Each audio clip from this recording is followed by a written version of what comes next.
Chapter 1. The Thrice-Blessed Child. 452.M40. The Great Salt Waste. Baal Secundus. Baal System. A new life was beginning. Night was falling, and a boy and his father watched the skies. The giant red orb of the sun passed behind the disk of Baal. First night came to Baal Secundus with eclipse, Baal's shadow creeping over the great salt waste of its second moon. Heat radiated rapidly through the thin atmosphere. The temperature dropped fast, and the night wind blew hard, chilling the man and his son. The sandroma behind them rocked in the breeze. The rusty springs of its suspension squealed in sympathy with the pained birth cries coming from within. The boy glanced back at the Roma. A rough ovoid of crude plates lifted high over the ground on 6 wheels, it was his home and refuge from the moon world's killing landscapes. The open door cast a rhomboid of yellow light across the waste, softening the fractal harshness of the salt pan's surface. As if provoked by his gaze, the door banged shut, cutting off the warm light. The metal muffled the cries, only a little. The boy's father looked back also, then wrapped his arm tighter around his son, pulling him close. "She will be fine," said the man. "Your mother is strong. Your brother will be here soon." The boy was old enough to guess the words were intended to reassure his father, not him. His father's body was ravaged by residual fallout from a war 12,000 years lost. Deep lines marked his cheeks. His lips were scabbed with plates of skin. Amid the stubble of his cheek, a trio of ulcers glistened, blood-red flowers blooming in a poison field. A thick mane of brown hair, shot with premature grey and coarsened by salt, framed his face. There were black gaps in his yellow smile. At a little over 30 standard years, the man was old and regarded himself well past his prime. His goggles, a priceless family heirloom of age-yellowed, scratched plastic, rested on his forehead, exposing an area of paler skin around his eyes, less damaged than the rest. For all the cruelties of the land and the hard life it had given him, in his perfect amber eyes there dwelt humour, and a tender love for his child. Privation was all he had ever known. His humanity had not suffered for it. "Come away from the Roma, Lewis," the man said softly. His chapped hands adjusted the scarf around the boy's face, bringing it into a sharp triangle on the bridge of his nose. He smiled and touched his knuckle to his son's forehead. Long dark robes swathed them head to foot. Although the sun killed slowly out there in the great salt waste, the nearest mortis rad zone was far away. They were blessedly free of the need to wear their rad suits. "But Da! Mama!" "Hush," said the man, and he gripped his boy to him more tightly. "Let the life-bringer do what she does. Your mother is safe in her hands, you'll see." A long, agonized moan came from the Roma to belie his words. The vehicle rocked hard, a sudden violence that subsided into ominous stillness. The wind soughed through the struts of the vehicle, setting the charms around the cab rattling. The boy's father had made them. They were strings of scrimshawed bones and chimes of wind-scoured glass of blue and turquoise, plucked from the buried ruins of forgotten lands. But the boy's favourites were 2 angels of metal scrap leaning forwards on the engine casing, frozen in the act of taking flight. From their outstretched arms, wings of blood-red ribbon snapped. In the growing dark, they ceased to be familiar, becoming unnerving harbingers of terrible news, the very angels of death. The boy's fears for his mother grew. "It will be fine, you'll see," repeated his father. "Come on, let's walk a little way." The boy was 7 or thereabouts. Like his father, he had little idea of his true age. The seasons of a moon world are complex and not easy to reconcile with the rhythms of Terra, a place far distant from their thoughts in any case. The home of the undying God-Emperor Terra was to them a mythical world beyond conception. Nevertheless, their bodies remembered. Their unthinking genes had yet to throw off the stamp of their birthplace. Man was not made to survive on the Barlight trio. A genetic code, forged over millions of years, had had scant thousands to adapt to this hellish place, and frantically drove the creatures it made to reproduce before it was terminally compromised. Already, the harsh environment had set its claws into the boy, eroding his features almost quicker than they could form. Life was short for the Barlights. They instinctively felt that it was not meant to be so, and sorrowed, though they did not know why. Their mortal shells yearned for the ease of a world that had ceased to exist millennia since. Old Earth was gone, and terror as dry and dead as Baal Secundus. In those terrible times there were only deserts for men to inhabit, deserts that had been made from paradises. "Come away a little further," said the man, when they had gone away from the camp. "We'll see them soon up there, on Baal." "But we're not supposed to," said the boy. He cast another glance backwards. His father gently but firmly pushed him on. Beyond their Sandroma were a score of similar vehicles.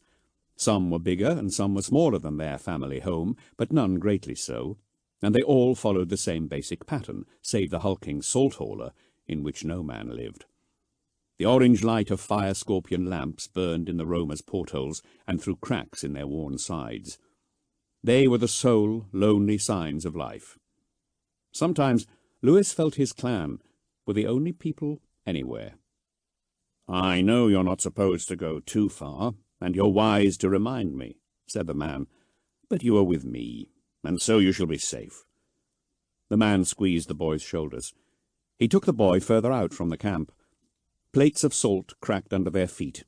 In every direction, flat salt pan stretched away, a desiccated infinity as fractured as the skin of the man. During the day, the sun streamed through clear skies, stripped of protective ozone in the long-ago wars, as merciless to the land as it was to the flesh. At night, the temperature plunged, and then the salt sucked greedily at the atmosphere's meagre moisture load. Complex hydrates formed in the wastes, as precious to the salt clans as the chemicals they scraped from the ground. The latter gave them wealth, the former water. Hard as it would be for an off-worlder to believe, theirs was a rich clan. The cries had faded with distance, and so the man stopped his son with gentle hands. "Here will do," he said. He sat down with a satisfied sigh. Rest was a luxury he rarely enjoyed. "Will you sit with me?" he said. The wind gusted harder, cooler with every second. It peppered the boy and his father with salty grit. Lewis looked out over the desert. Visibility was good. The giant red crescent of Baal proper poured sanguine light over their world. "We can see for miles," he said. "Nothing approaches." He looked up and searched the sky. The painful blue of the day was seeding the bowl of heaven to night. The sky was red. The stars were red. The broad slash of the red scar bled its ruddy light across the cosmos. "No blood eagles fly. Fire scorpions are rare in the salt wastes." He stamped. "This ground is too salty to support trap clams and too hard for catch spiders." He looked at his father. "I judge it safe. I will sit with you." The father blinked away grit from his eye, but did not put on his goggles. He grinned in delight at his son's answer. "Soon you'll know more than I." "I already do," said the boy confidently. The man laughed, openly, the kind of laughter that invites participation. But the boy did not join in. His appraisal of the deadly lands around had been a momentary distraction. Worry for his mother returned. Lewis sat down and nestled into his father. White streamers of salt snaked across the ground. Their hissing could not quite drown out the cries coming from their Roma. He watched it nervously. For all the pressure the world exerted on its inhabitants to mature quickly, he was still a boy. He needed his mother. His father laughed. "I will decide when you know more than I." Following his son's eyes to their Roma, the man took his son's hand and pulled his attention away, directing it out to the horizon and the planet looming over it. "Tonight is a good night, an auspicious night. He folded his arms around the boy, feeling him shiver in the dropping temperature. They leaned into each other, seeking warmth. "Why?" "Watch," said the man. He pointed to the brother planet, bringing his arm in line with his son's eyes. The shadow of Baal's own night crawled over the surface. It too was a world of deserts, red and vast, an all-encompassing landscape stretching from pole to pole. Mottled dun patches marked out mountains, blacker areas were depressions. Modest spreads of frozen carbon and water capped the points of its axis, but no matter their hue, all were various shades of red. "The first wonder of tonight," said the man. The day side of Baal gave no hint that men lived there, but as night made its solemn procession across the surface, a single light blazed out from near the equator. The boy had seen it on several occasions before, when the relative positions of Baal and Baal Secundus were favourable. His heart leapt every time. "The Arx Angelicum, fortress of angels," the boy said. "The very same," said his father. "The great castle where the angels of light and blood live, those who bring the Emperor's judgment to all corners of the galaxy. Think, Louis, they are of Baal," he said proudly. "Why, there are even men there who might have come from our own tribe once." "Would they know us?" "No," said the man with a smile. "They have become mighty, risen past the concerns of mortal folk. They were chosen to become the sons of the God Emperor, given great power and glory. They are the most wrathful of the Emperor's servants, the noblest, the purest, the best." He whispered the truths of it into the boy's ear, his words displacing the cries from the Roma and the sinister hissing of the wind-blown salt. "They are the lordliest of lords. The Emperor protects. The priests tell us in Celltown and Kemrender, but they," he pointed again emphatically, "they are how he protects us and billions more like us all over the galaxy. But they would not know us, not as kin. They are given great lifespans, and the concerns of our lives are beneath them now." The boy looked up. Blood-red stars looked back. "Are there really people there?" "There are people everywhere," said his father, "on worlds around every star, worlds of every kind." "I have seen the fortress before," said the boy, his wonder departing as quickly as it had come. Fear for his mother constricted his young heart. "Have you seen this?" said his father knowingly. He directed his son's gaze to the farthest side of Baal, where night was deeply entrenched. Bright points moved across the world, some so close to one another they merged. Smaller lights twinkled as they ascended from the fortress on Baal. "Stars," said the boy. "That is all." "Not so," said the man. "Stars cannot be so close to a world. Those are the great starships of the blood angels themselves." "Are they bigger than our Roma?" asked the boy. The man laughed at his innocence. "I would think so, my son. In those great void chariots the lords of Baal ride to war. You see a very special thing. Rogus saw them gathering last night. I thought you might like to see. Now, some will say the angels fly to war on wings of shining light, but I know that is not true. They fly in machines that vent fire, roaring louder than the thunder. Who can stand against such warriors?" "No one," said the boy, entranced again. "There really are people out there in the black?" "Yes," said the man. "I would like to go there one day." He turned around in his father's arms. "Maybe I will one day. I could go to the brother planet and join the angels of blood. Would that not be a fine thing?" The earnestness shining in the boy's face unnerved the man. Encouraging such an ambition had not been his intention. His scabbed brow lowered over his perfect eyes. "More die in the attempt than get to join the angels," he said. "Only a very few make their way to the place of challenge at Angel's Fall. Fewer still survive the challenges. Fewer yet are chosen." Reflexively, he hugged harder. Already he feared to lose his wife that night. The thought of losing his son as well terrified him. "Better a life of hardship, you know, than the almost certain chance of doom. It is best to venerate the angels from afar." "Many people fail?" said the boy, refusing to be discouraged. "Nearly all the people fail. Only the most exceptional survive to be chosen, and special as you are, chance will doom you before you have the opportunity to prove yourself." Louis was silent a moment. He craned his neck around to look at the lights over Basle. "Nearly all, but not all. Someone has to become an angel." There was no arguing with this truism, and the man inwardly cursed his son's sharp mind. The coy edge of Basle Primus peeked around Basle, and the man seized the opportunity to change the subject. "See, here comes our moon sister, Barlind," said the man, using the local name for Basle's first moon. "She's always trying, but ever failing to catch us. Once the sisters of Basle were always in the sky together, glorying in their company for one another, until the long-ago war, when their falling out drove them apart and ruined both moons for the people." The boy knew the story very well, but loved to hear it. "Why did they fight? Were they hungry?" "No. In those days everyone had enough to eat and drink, enough metal to work, and machines you could not imagine. They fought over gold and favour, for the love of Basle himself," said the man.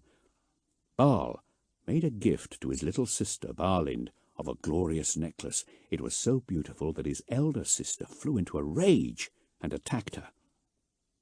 They say on the far side of Barlind there is a series of scars where our moon, Balfora, tore the necklace free," he said. "But it burned her fingers, and she dropped it into the night, and the necklace fell into the blood sea," he said, pointing at the red scar. "And so the gift was lost, and the worlds were ruined. Both sisters were beautiful once. Their jealousies made them hags. There is a lesson in that. That is why we never fight in our families. Strife within family is death to us all. If we fight with ourselves, we cannot protect ourselves from what might come from without. Not until the great angel came to Basle did we find ourselves again and learn this lesson properly." Louis thought in the deep, intense way of small boys. "Maybe the stories are not true," he said. "Maybe home was always like this." The man hugged his son. "An ignorant man says ignorant things. I hope I did not raise you to be ignorant. The stories are true. This world was once a beautiful place. This great salt waste was once a sea, as wide a body of water as you can imagine, and many creatures lived in its depths. You have seen their bones. There is proof there." "I am sorry," said the boy, worried he had annoyed his father. He was a good, kind man, but his temper was sharp and easily unleashed. "No need to say sorry," said the man, his tone softening. "I correct you, not chastise. When you have seen all I have seen, you will understand what once happened here. The great angel made it better, though we still suffer for the sins of our forefathers. Even so, the great angel's sons love us of all people especially. This is what I'm showing you, that they are out there, watching over us for the Emperor." The cries from the Roma were diminishing in frequency and intensity. "We are fortunate tonight. A child born under the lights of the angels marshalling is destined for great things. So don't worry for your mother. This business of making children is fraught, but it will be right, you shall see. Your brother will be thrice blessed." "Was I born on such a night?" asked Louis. His father's pause was all the answer he needed. "You have other blessings," he said, "but you are not marked for such things." "Father," said the boy. He turned from the lights cutting their way across the sky. "Yes, my son," said the man. His pale eyes looked earnestly into those of his offspring. "When I have a brother, will you still love me just as much?" The man laughed and gave his boy a fierce squeeze. "Love is a bottomless well, my lad. I'll love you both just the same. And if you ever feel yourself being jealous, and you will, for a new life needs much nurturing, then remember," he leaned in close and whispered in the boy's ear, "you were here first, and you and I had this time together." That'll always be yours." He withdrew a touch. "I love you so much, no matter what, little one. For I am your father." The sky burst with light again as the sun drew past the edge of Baal. First night ended. The sudden input of heat set the winds roaring across the plains, and the boy and man cast their long hoods over their heads and held each other, giggling for the thrill of being out in the scouring storm. Abruptly it dropped. Louis's father shook out their cloaks. The sun set again as Baal Secundus, Baal Fora, turned its face away from the light, and the sun set a second time. A sliver of Baal remained lit. That slice of Baal Primus inching around the mother world was bright still. For a rare moment, all three worlds in the planetary subsystem lined up, and the aged sun kissed the foreheads of her sickly children, one by one. The void chariots of the angels sailed through the sea of light and dark. Louis held his breath at the sight. Then the sun was gone, and true night draped its cloak over the great salt waste. The wind dropped. "Arias! Arias!" The shout had the father and son turn around. The life-bringer was framed in the night of the roamer's open door, her voice wavering on the dying wind. Something in the woman's voice and manner had the boy's father stumble to his feet violently, spilling his son into the salt. "Arias, come quickly!" "Father?" said the boy. His eyes threatened tears. An indescribable dread had him. "Father!" But the man was running as fast as he could for the roamer, and did not reply. The boy watched him recede from him forever, leaving him alone on the cooling salt.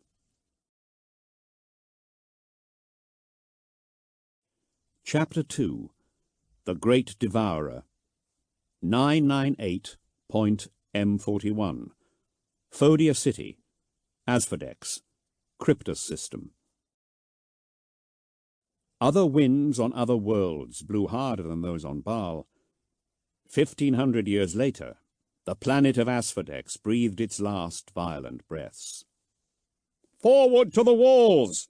Let none pass! Here we shall make our stand!" roared Commander Dante. Gales screamed through the ruins of the world city of Fodia, buffeting him with their ferocity. His men thundered past into the wreckage of Port Helos. Ceramite slammed into crumbling walls as the survivors of the Second Company took up their firing positions. The tracks of battle tanks squealed as they passed under the port gate onto the landing fields.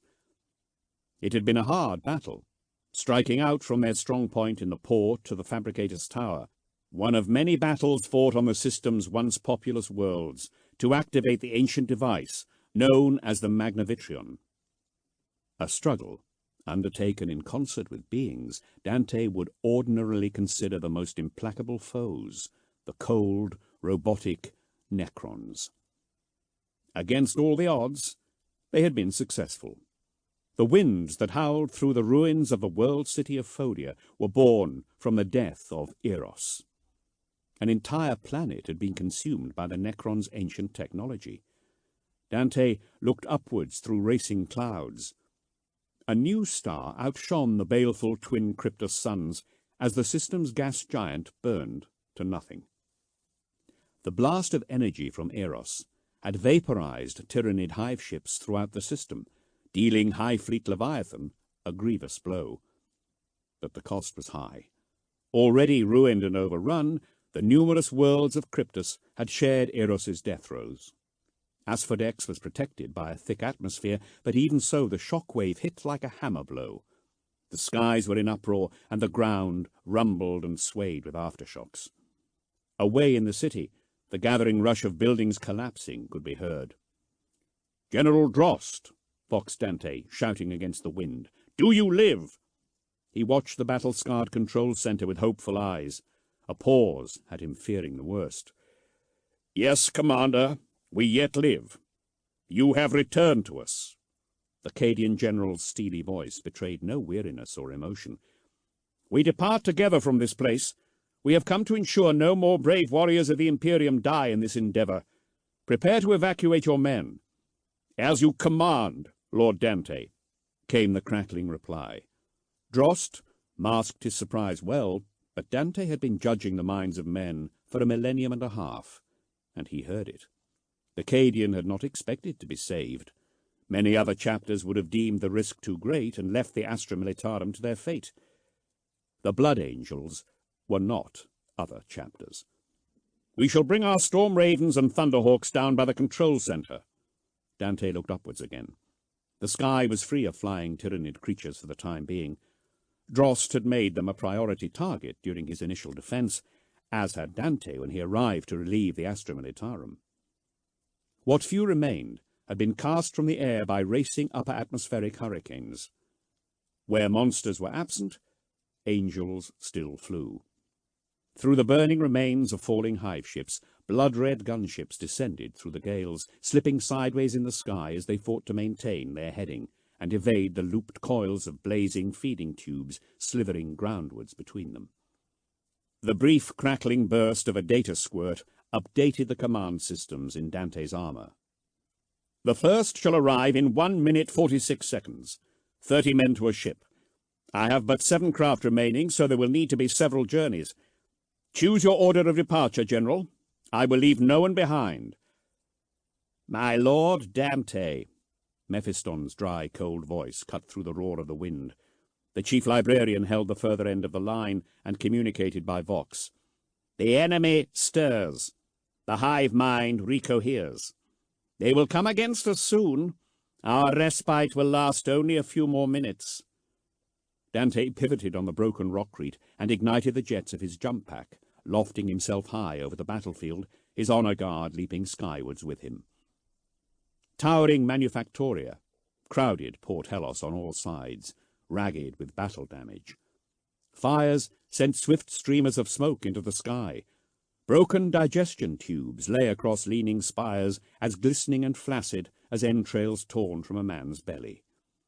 Destruction's grey dust coated every surface, turning the city into a mournful monochrome broken by the bright chemical splashes of tyrannic fluids.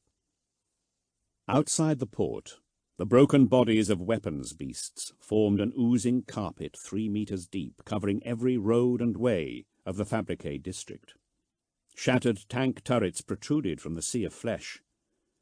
These islands of plasteel, lapped by waves of bladed chitin, were the sole reminder of the Astra Militarum defense of Asphodex, overwhelmed hours before the arrival of the Blood Angels. The Adeptus Astartes had been too late to save these bold men and women. The chapter master would let no more fall on his account. Dante roared up 100 meters, his battle brothers becoming small red dots against the riven walls of the eastern landing fields. The flaming moat of Prometheum that Drost had surrounded his last stand with had gone out. Those few patches that remained, guttering torn flags of fire that ran horizontal to the ground. Adjusting his position, Dante leaned into the wind. It was a living thing, the fury of a star system reacting to infection. But it was too late. The Cryptus system was lost. Asphodex was a dead world. That men lived and breathed on it still was misleading. They were the last bacteria on a body already dead, and the agents of consumption had already devoured much. The other worlds of the system were similarly overrun. To the west, the Archangel Terminators of a First Company formed a loose cordon along a barricade of shipping containers, knocked out tanks, port-loading vehicles and haulers, and the broke-backed, blackened remains of a surface-to-orbit hauler. 2 demi-companies Dante had brought to Asphodex. 2 demi-companies to stand against billions of monsters. A thin, red line. He brought up the strategic level of his faceplate display. There were many mortis runes glowering at him from its forest of information. The death mask of Sanguinius concealed Dante's sorrow. It was a similar situation elsewhere. Elements of the Second Company, under their captain, Aphael, had been sent to Eros. Gabriel Seth's flesh-tearers fought on Lysios, while that part of the Blood Angel's 7th Company present in the Cryptus system had pressed outwards under Captain Phaeton to intercept and escort the small portion of the system's civilian populace who had managed to evacuate. Switching his vox to the local relay, Dante contacted the Blade of Vengeance. The hubbub of a major ship at war filled his vox beads, the sounds of cannons rumbling over shouted orders and the mindless confirmation responses of servitors. "My Lord Commander, you were successful. Sanguinius smiles on us." "Captain Asante, what is the status of the flagship?" asked Dante as he bounded across the spaceport in long, powered jumps. "Good, my lord," said the Blood Angel fiercely. The feed was badly disrupted by the aftershocks of Eros's destruction, and Dante struggled to hear him. "Minimal damage. We are clearing the rendezvous area of remaining hive ships. They're not putting up much resistance." "Lord Bellerophon," Dante said, switching his vox feed to speak to his fleet commander, also aboard the Blade of Vengeance. "The other forces throughout the system, how do they fare?" "My lord, it is good to hear you," said Bellerophon. "I have good news. All elements report in. Seth withdraws from Lysios with the Adeptus Sororitas and remaining civilians. Captain Aphael and Lord Corbula return from Eros. Captain Phaeton made contact half an hour ago. He has taken refuge in the Castellan belt and awaits your orders. Chaplain Arofan and the Death Company died fulfilling their duty. I am exloading a full report to you now."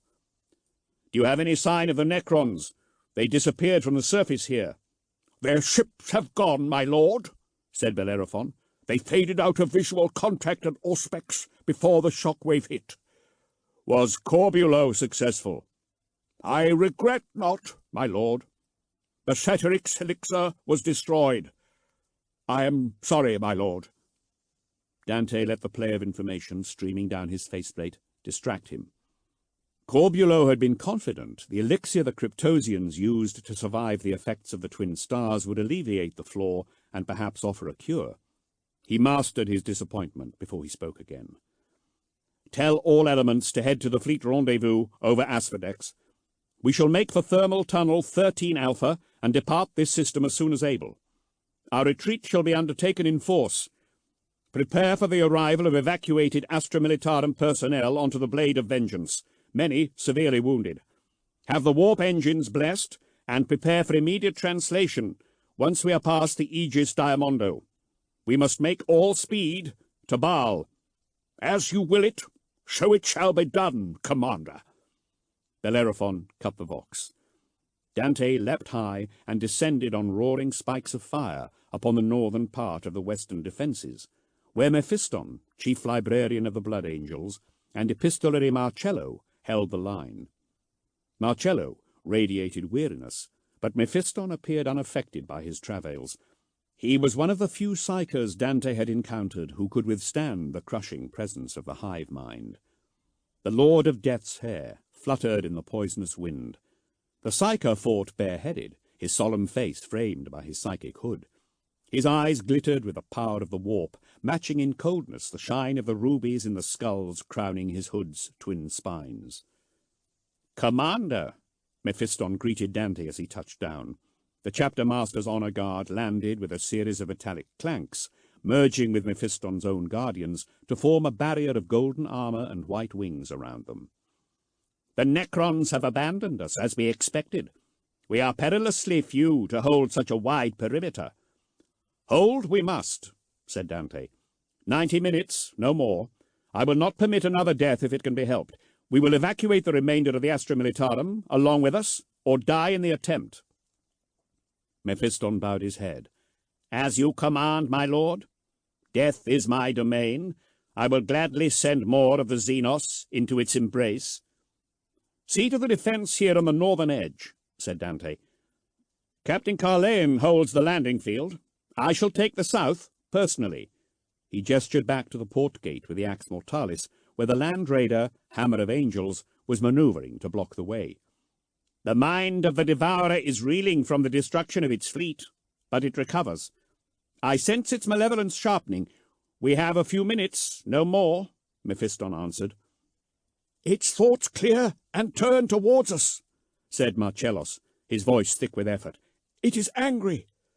"No anger can match the rage of the Red Thirst," said Dante confidently. "We will keep them back. Stand ready. Blood and honor, Lord Librarian. Epistolary." Marcellos bowed his head in acknowledgment. "The enemy may be numberless, Commander Dante," said Mephiston, "and we few, but we shall prevail. Long enough to save the Astra Militarum, that is all that is required," said Dante. He jetted skywards again.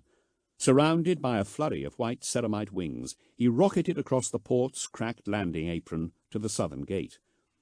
Great gaps had been clawed into the wall. The 4-metre-tall rockcrete face was pockmarked with bioacid burns and studded with embedded flecks of bone and gristle. 3 breaches had been opened in its length, hastily patched with twisted metal and lumps of masonry, but the alien dead were banked so high against the ramparts in ramps of bone and flesh that they robbed the wall of any efficacy. There were only sufficient blood angels for 1 every 10 yards of the wall, little over 100 sons of Sanguinius against an infinity of hate. Dante swore it would be enough. The glaring red of tanks and dreadnoughts marked the dull landing aprons like splashes of blood, bolstering weak points or arranged to cover the defended area with intersecting fields of fire should it be breached. Along the armoured ramparts of the control centre, blue-helmeted devastators were taking up position. The glowing coils of their plasma cannons were green beacons in the last evening of the world. Some 100 yards back from the wall, assault marines were stationed, their numbers whittled to less than a score, waiting to react to points of crisis. The last few hundred Imperial Guardsmen stood with them, the remaining handful of Astra Militarum tanks arrayed with their weapons facing outwards around the evacuation point near the control centre's armoured doors. Dante had nothing but the highest respect for these mortal warriors. They had fought for days against a horrific foe. They were exhausted, terrified, beaten by all rational appraisal, and yet still they fought on. Dante came down on the gatehouse rampart. The plasteel gates had been torn free, the carnifexes that had done the work lying beneath them, still leaking stinking fluid into the dust. The bright crimson block of Hammer of Angels plugged the gap temporarily. There were 4 warriors to hold the gate alongside the tank, a combat division of squad Vorlois. They went to their knees when their leader arrived among them. "It is an honour to fight with you, my lord," said Sergeant Vorlois. "The honour is mine, Sergeant." Lifting his hand to bid them stand tall, Dante keyed his vox to speak to every warrior in the strike force. "My brothers, I have asked much of you these last days, and I must ask again." Dante turned to point at the battered control centre. Golden armour glinted. "In the port are brave men who fought hard to save this world. They could not hope to succeed, but in their attempt they delayed High Fleet Leviathan, allowing us to strike. We have reduced the numbers of its monsters and deprived it of much biomass that it would otherwise have used against Baal itself. We could depart now and leave these mortal men to their fate. They are mayfly creatures compared to we, the sons of Sanguinius. What matter that they die a few thousand days early?"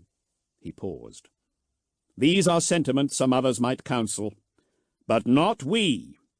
We are the blood angels, and I will not see lives discarded to appease cold logic."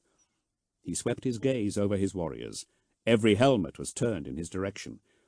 "These men and women of the Astra Militarum have honoured us with their sacrifice. We speak of the shield of Baal, those systems that stand guardian over our home.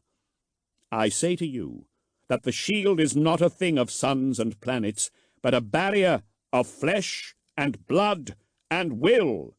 He shouted, "These men who fell in the millions outside these walls, whose mortal remains have been consumed by the Xenos horror that dares feed upon this system, they are the true shields of Baal. We will not allow the last handful of them to die in pain and horror. Instead, they shall ascend with us back into the void, and they shall be honoured in their turn. We shall repay their sacrifice with our own blood." He raised the Ax Mortalis high and keyed its ancient rending field to life.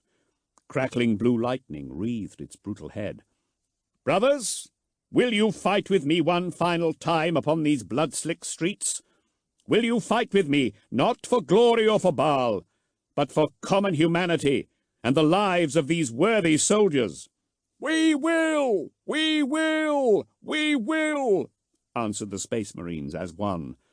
"For the Emperor and Sanguinius!" shouted Dante, sending his war cry out through his vox grill so that it rang from the wreckage of the port. "For the Emperor and Sanguinius!" responded the Blood Angels. Dante looked over his warriors. He could not have been prouder of them. Drawing strength from their determination, he turned to look out over the wasteland of dead beasts.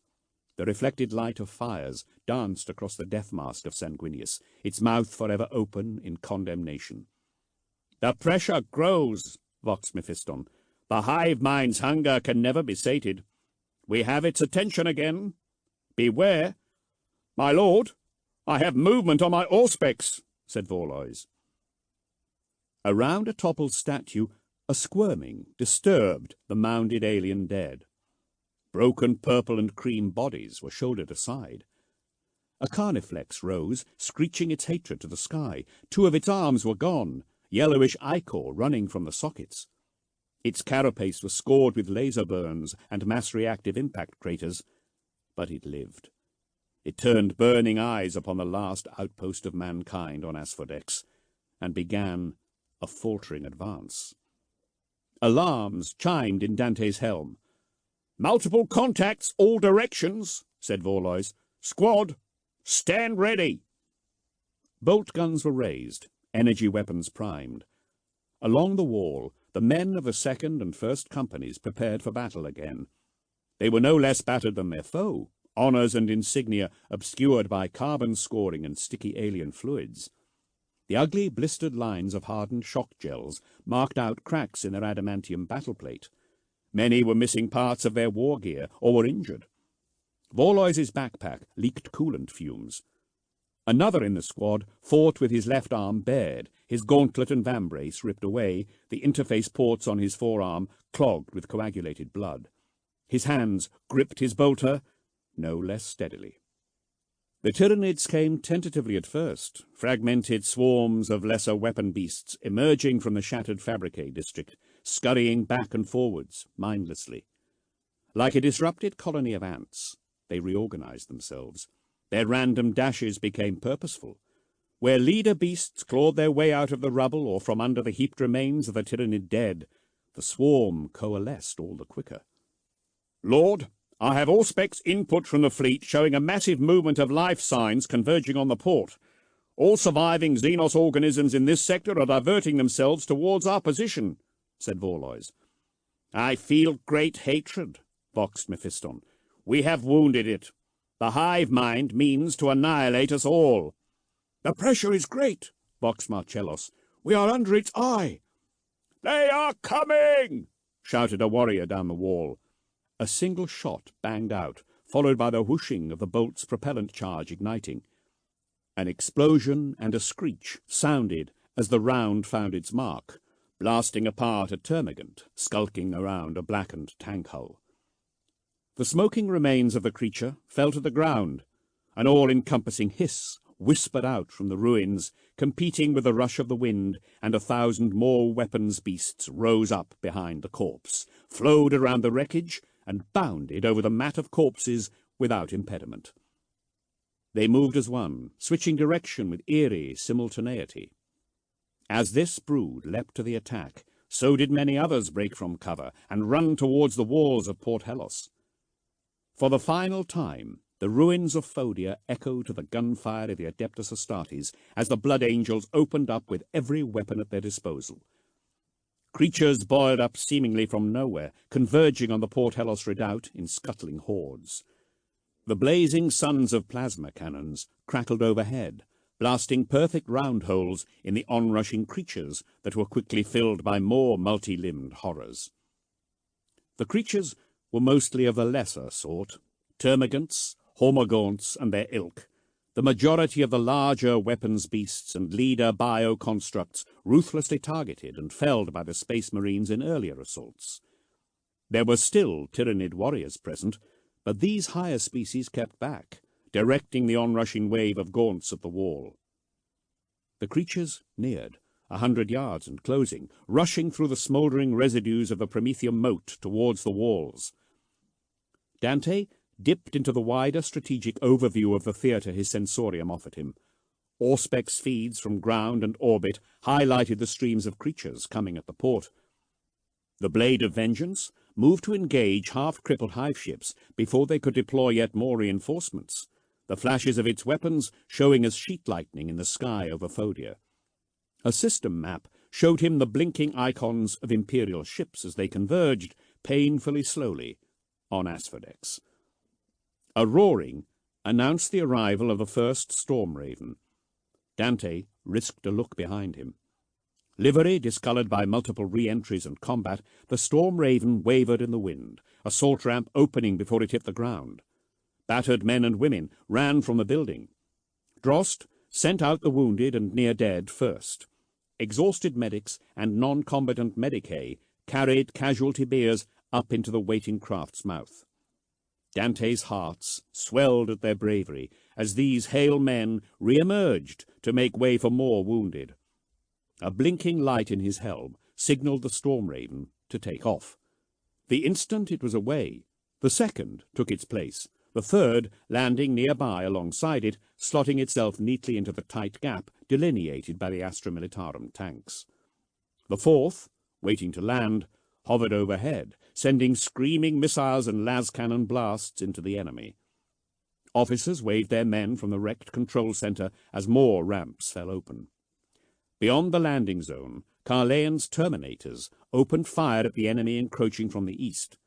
The sound of their guns was lost beneath the banging of bolters nearer to Dante and the cataclysmic booms of air displacement caused by the discharge of high-energy weapons as Devastator Squad Karos targeted those leader beasts foolish enough to show themselves. The clacking of claw and hoof on alien bodies drew Dante's attention away from the evacuation. Outside the wall, the Tyranids were coming into range of his Perdition pistol. He dismissed the multiple overlays of runes and informational illuminations cluttering his vision. The wider battle would take care of itself. Now he had only time to fight. The front ranks of the creatures were decimated by close-range bolt fire, each Space Marine choosing his target and aiming carefully to conserve ammunition. There would be no more chances to resupply. Hammer of Angels carved deep and dripping furrows into the horde of creatures, slaying dozens with its las cannons and heavy bolters. The enemy exploded into collections of shattered exoskeleton. Strange organs burst in showers of colourful fluids as the bodies fell beneath the pounding hooves of the creatures behind, adding to the piles of dead. The red thirst stirred in Dante, feeding on his outrage at this affront to the Emperor. He envisaged himself abandoning reason, jetting from his position and crashing among the enemy to slay and slay until none were left. He could sense the bloodlust in his comrades, the desire to abandon their position and kill. He saw it in their posture, in the tightening of hands upon gun grips. Dante gritted his teeth against the urge to charge. Such abandon often served the Blood Angels well. The shock of their charge enough to carry the day, but giving in to anger would be disaster. Today was a day for the Angels' graces, not the warrior's virtues. He repeated the calming mantra of the Solus in Carmine in his mind. Another image of his solitary warriors being dragged down to their deaths filled his thoughts. He held it there, pitting the reality loss of control would bring against the need to slay. The Gaunts approached his own position. His sanguinary guard readied their weapons. Bright flashes surrounded power swords and axes as motes of dust annihilated themselves on disruption fields. The aliens raised fists bonded to lesser creatures. A storm of deadly quills spat from the symbiotic weapons. The enemy were close enough that Dante could see the peristaltic jerks of their weapons tubes and the moist contractions of muzzle sphincters and exposed muscle fibers. The Blood Angels switched their weapons to fully automatic fire as the Gaunts came within leaping distance. The sanguinary guard levelled their wrists and opened fire with their Angelus gauntlets. Specialized rounds exploded among the Gaunts, sending out clouds of flechettes. and a vast swathe of the onrushing creatures was turned into a gory mist. A final volley of las cannon beams and plasma discharge blasted those behind to pieces. And then they were too close. "For Sanguinius!" Dante bellowed. A single shot from his perdition pistol turned a galloping termagant into atoms. The gaunts hurled themselves at the Blood Angels, bounding up the heaps of corpses fronting the broken ramparts. Space Marines howled their anger as the first came over the wall. For a moment, the warriors of the Emperor were swamped, the blood red of their armor vanishing under a tide of dirty bone and purple, each Space Marine buried beneath a frenzied mass of slashing alien bioweapons. The slaughter began. The Blood Angels burst free, hewing limbs with combat blade and chainsword, smashing oversized alien skulls with point-blank bolt pistol shots, crushing throats in armored gauntlets. A hail of canid-sized attack beasts thundered into Dante and his honor guard, rocking him on his feet and obscuring his vision. With the practice of centuries, he dispatched them all, every move of his axe a paragon of efficiency. The axe mortalis's rending field crackled, shearing off heads and limbs in a blizzard of disintegrating molecules. Around him, his sanguinary guard fought with skill almost the equal of his own. Though pressed close, they moved around each other with the fluidity of dancers. They ducked and wove past each other's weapons.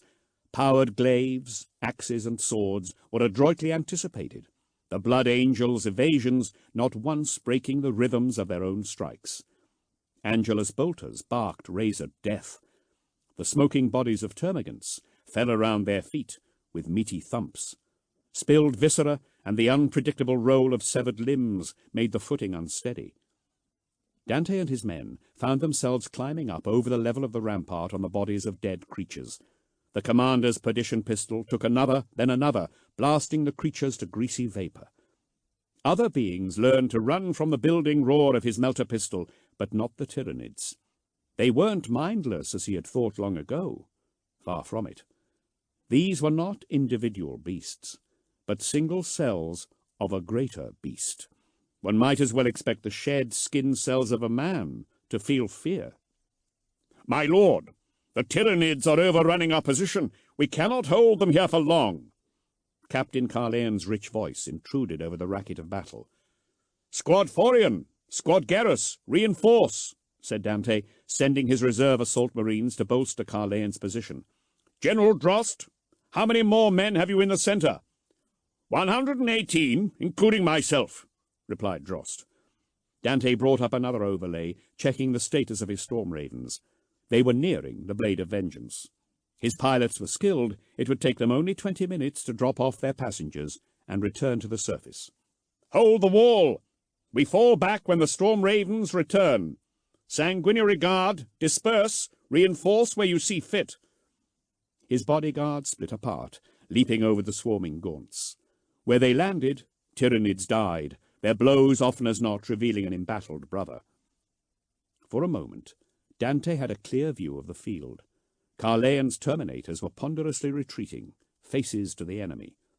Each step backwards was paid for by the Tyranids with a toll of slaughtered horrors. The Blood Angels were inflicting great carnage. Where Tyranids broke through the line, they were met by the lasguns of the Astra Militarum and the punishment of heavy bolters. Lehman Russ tanks hurled shells over Carleon's line, gouging out divots from the tide of flesh. The Baal Predator, Sanguine Storm, washed promethium flame over gaunt broods that broke for the landing zone. The Psyker beasts the strike force had faced before were all gone. The Bio-Titans felled. The skies cleared of winged Tyranids, but still there were too many. The forces of the Imperium were dams of sand holding back the tide of the sea. Dante was attacked again, and the first mortis rune of that final engagement chimed into red light on his faceplate. Brother Arames of Squad Barosian. His name flared red and faded away. Dante's fury built. He fought and fought, the seconds becoming fleeting things. Were it not for the mission chrono running in the top right of his helm plate, he would have lost track of time. The axe mortalis was never still. His golden armor was smeared with the life fluids of extragalactic monsters. The screeching calls of larger bioconstructs sounded out over the endless swarms of gaunts. The creature he was fighting was obliterated, not by an imperial weapon, but by a storm of acid. Its cargo of attack grubs recognized friendly flesh and fell inert to the rampart, but the medium that propelled them was enough to kill Dante's opponent. He looked out from the port. Tyrannid warriors had gathered in number and were wading through their lesser kin. "They mean to finish us," he called. "They see our victory is near." He spoke fervently for the sake of his men, but his words were ashes in his mouth. He could see no true victory. All around him was a wrecked world, a valuable system of billions of people reduced to nothing in the course of days. Dante had seen too many planets laid to waste in his long life, the power of the Imperium eroded system by system. If a man held a handful of sand and let a single grain drop between his fingers once a year, still it would empty in time.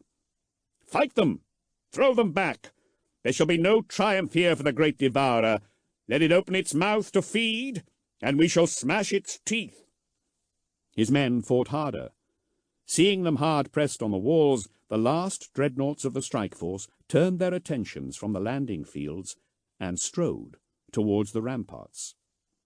A cry reached his ears. Sergeant Vorlois was staggering under a hormagaunt, one of its long, scythe-like talons buried in the weaker joint between his plastron and pauldron. Its slavering maw snapped at his helm's muzzle. Dante advanced, sweeping aside gaunts with his axe. A death-spitter shot splashed into the plascrete of the rampart, showering him with squirming grubs. Their mouth parts gnawed fruitlessly on ceramite, their acid bodies making it smoke. He aimed at Vorlois and fired, making a shot that would have confounded any other. In a welter of flailing limbs and bodies, where Vorlois wrestled and twisted, he hit the hormagaunt square on. It exploded, leaving its twitching claw embedded in the sergeant's armor. "Squad Vorlois, prepare to fall back.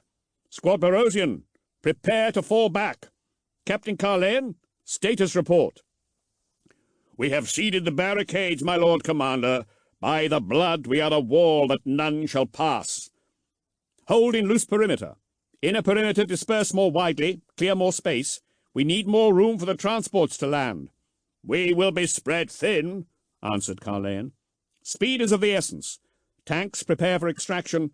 We shall evacuate the armor first. Anvil of Baal, proceed to this point." By nerve-link, he thought a location into his armor's cogitator and sent it to the force's second land raider. Commander Dante ignited his jets and rose over the swarm of Tyrannid attack beasts. He lined up his perdition pistol on one at random. A squeeze of his trigger finger obliterated it. Superheated steam roared out from the space the beast had occupied. Its brood brothers paid it no heed, but raced on, talons out to stab and rend. The Tyrannids poured over the wall like water. Behind them came larger creatures, nearly at the fortifications now. Further out, slower artillery beasts were ploughing through bodies. Once they were in range, their clawed subsidiary limbs slammed into the shattered pavements underneath to stabilize the giant living guns bonded to their backs. Larger and larger creatures were being drawn to the port from areas where they'd not been extirpated. The Blood Angels were in danger of being overrun. Salvation came from the sky. Missiles and battle cannon rounds slammed into the hordes, assailing the spaceport in tight clusters, tearing huge holes in the Tyrannids all around the Imperial-held ground. A pair of Thunderhawks banked round once, firing their weapons. A Thunderhawk transporter, the only one available to the task force, came after, escorted by Storm Ravens and Storm Talons. "My lord, Red Doom and Carnelian Glory inbound with evacuation group. Void War is under control. Captain Asante sent us to reinforce. Standing by for orders." "Cleanse and land," ordered Dante. "Get the mortals off this world." "Understood, my lord." The Storm Talons broke off as the heavy transporter swung about and descended over the Anvil of Baal. Heavy clamps slammed into the tank's side. The transporter burned all engines and took off without landing, anvil of bars spinning tracks shedding body parts and debris. The Thunderhawks made another pass, then dropped in to land as the circle of tanks drew outwards. The storm talons swept back and forth, blasting away Tyranids in their hundreds. Missiles streaked out from storm ravens waiting to land, targeting leader beasts and the artillery arranging itself in the Fabrique district. The pressure on the wall slackened. "Fall back!" ordered Dante. He jetted backwards towards the inner perimeter. "Abandon the wall before they recover!"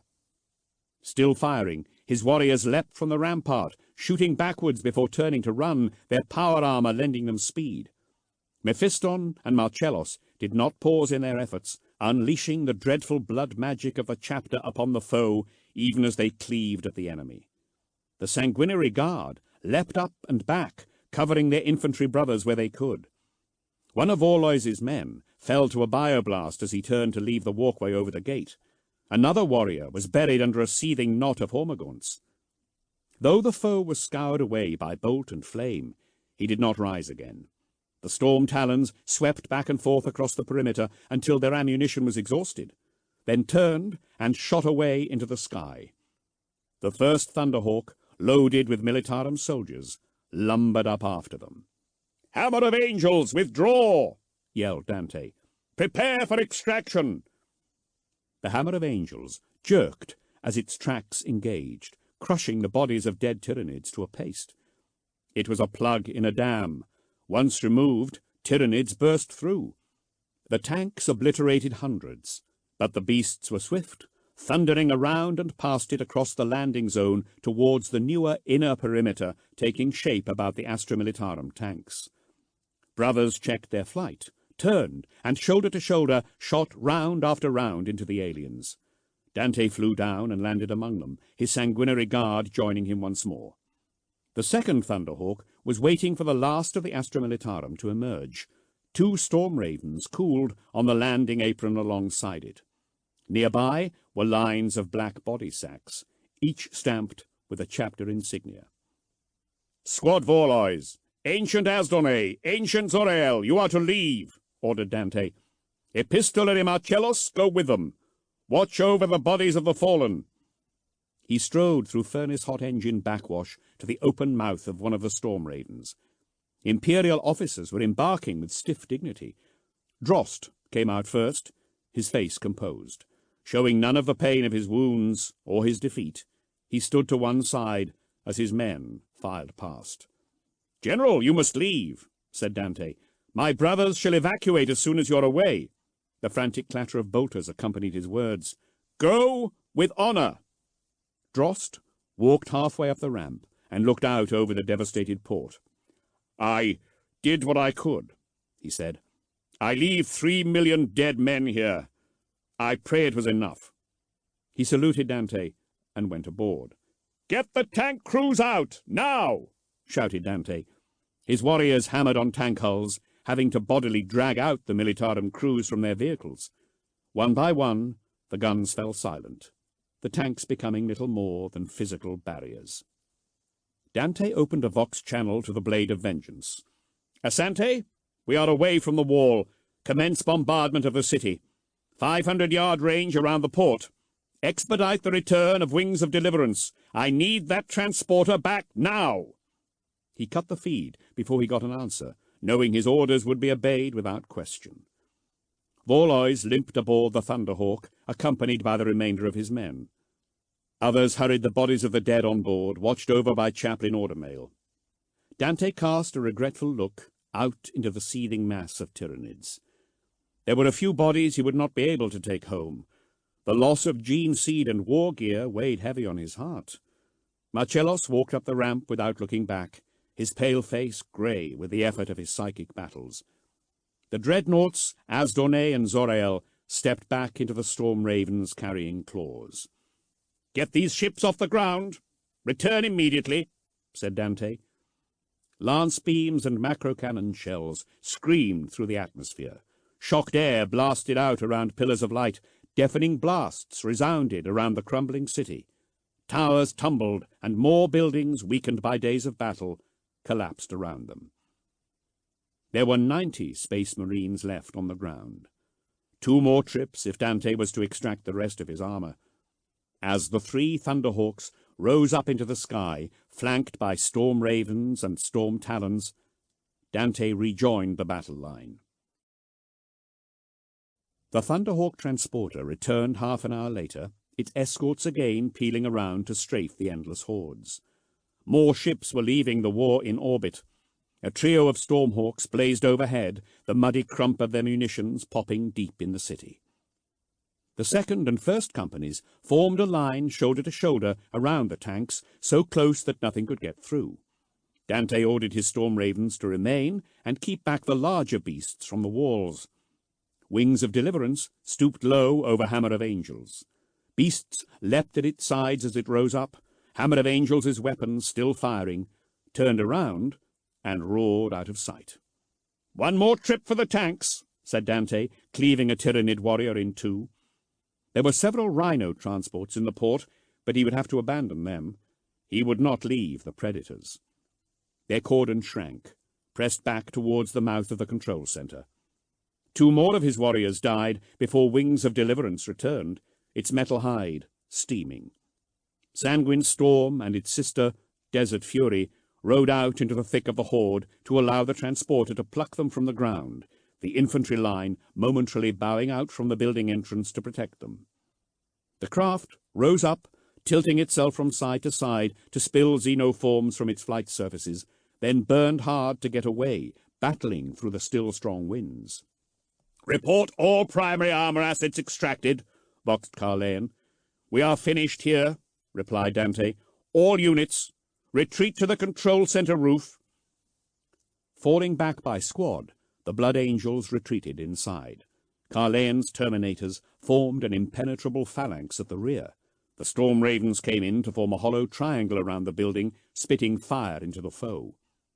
Thus protected, the Blood Angels sealed the gates and ascended the stairs. A relentless booming echoed up the stairwell as the Tyranids battered at the doors. They had a moment's respite. Dante stood aside to let his warriors run out onto the open roof of the control center. The first of the Storm Ravens broke off and rose up to hover before the roof's low parapet. Its assault ramp slammed down onto the edge of the building, scraping the rockcrete white as the vehicle was buffeted by the gusting wind. 2 below-strength squads thundered aboard, and it took off skywards. The Thunderhawks returned to take most of the rest of the force before the gates gave way. One perching itself on the control center's tower, the other flying in circles around the building, both of them firing endlessly at the sea of creatures attacking the building. Carleon and his men thumped up the stairs backwards, firing at the horrors chasing them. Dante ordered them away, blocking the exit to the roof himself as Carleon and the battered Archangels made their way to the Thunderhawk crouching on the roof. Once full, it took off, and the second took its place, while Dante and his honor guard battled hissing bioforms attempting to force the stairs. Pointed weapon forms clattered off ceramite. The sheer weight of the Xenos numbers were forcing them back. The last pair of Storm Ravens abandoned their defense of the building and rose up. "My lord, we are the last," said Mephiston. "We must leave." Dante looked at the press of creatures shoving and bristling before him. For every one of his men cut down with their Angelus bolters, there seemed to be a dozen more. Dante hated them. He hated their endless hunger, their primal need to devour everything. They were utterly alien, inimical to all life. His fury rose in him. His lips peeled back from long fangs, twisting into a savage countenance at odds with the perfect outrage of the mask he wore. The pulse of his blood sang shrilly in his ears. The engines of the Storm Ravens shrieked in the air. "Now, my lord," repeated Mephiston. He grabbed the chapter master by the arm and hauled him back. Eyes glowing, the librarian cast a wall of force into the creatures filling the stairs, flinging them backwards. "We leave! Now!" said Dante, shaking off his anger. From Mephiston's back rose a pair of crimson wings. The sanguinary guard ignited their jump packs. With aliens snapping at their heels, the last blood angels and asphodex rose up into the open bays of their transports. Bolt rounds from the storm ravens shepherded them all the way, bursting creatures that in their idiot single-mindedness still leapt to snag the space marines from the air, only to plunge to their deaths on the rockcrete landing aprons 200 feet below. Commander Dante stood at the lip of the ramp of the Storm Raven. It rocked from side to side in the heavy winds, buffeted further by the titanic overpressure unleashed by the magma cannon shells demolishing the city. It looked across a lost world. Below, he left 16 ancient vehicles, a suit of irreplaceable Terminator armor, and the bodies of 6 of his men and their gene seed. Under his perfect golden helm, his mouth twisted with inexpressible fury. "Asante, I am away from the planet. Send the Tyranids one final gift.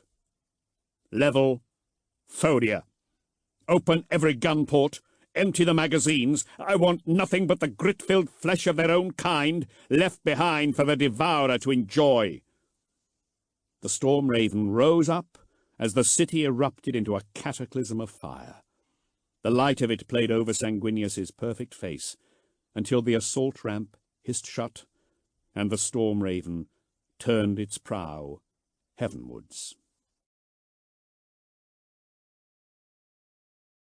Chapter 3. The Deserts of Baal Secundus. 456.M40. The Great Salt Waste, Baal Secundus, Baal System. The night Louis's mother died was the last his father smiled. When they packed her and her stillborn son in the salt, something broke in Arias.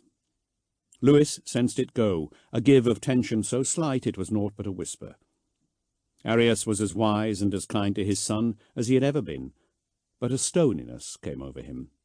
Arias no longer spoke of angels, nor did he show his son wonders, only how to survive and dig the salt. Years passed, one after another, the rolling of the sun over the ravaged face of Balfora quickening as Louis aged. Grand eclipses came and went, storms, raids by other clans. The work of staying alive filled every hour, only now Arias did it without hope or joy. He lived to preserve his son's life, not his own. He saw nothing lovely in the world any more, and seemed impatient that Louis learn how to endure it so that he might leave it behind. Whether Arias's sorrow had any bearing on Louis's decision to attempt the trial is hard to say. Perhaps he would have gone if his mother had lived. Perhaps not. His father warned him often enough that to attempt the trial was tantamount to a death sentence. Arias, fearful of losing his last family, meant to frighten Louis, but all he did was stiffen the boy's resolve. By the time he was 11 years old, as the adepts might reckon it, the news came out that the heralds of the angels were abroad. A trial was imminent. Louis kept nothing from his father, and told him his intention as soon as he was sure of his own resolution. It did not matter that the reaction he got was exactly as he'd expected. There was something honest and pure in Louis from the very beginning, and he did not wish to deceive his father. He agonized for an age about how to tell Arias. In the end, he blurted it out while his father prepared dinner in their cramped Roma. "The sky chariots have been sighted. The heralds of the angels speak to the crowds in Chemrender and Celltown. The time of challenge is here. The angels will judge the worthy at high summer." Louis cringed at the pompous wording, delivered in his warbling boy's voice. The effect was altogether ridiculous. "You can't do it," said his father without drawing breath. He continued to methodically slice the scorpion biltong for their meal.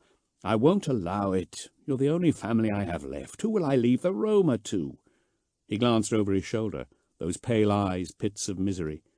"Who will continue our line?" This was the reaction Louis had anticipated, and he was prepared.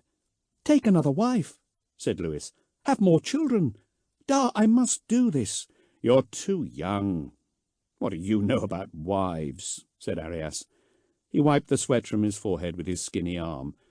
It was always oven hot in the Roma, and he was tired. The sores on his cheek had blossomed into slow cancers.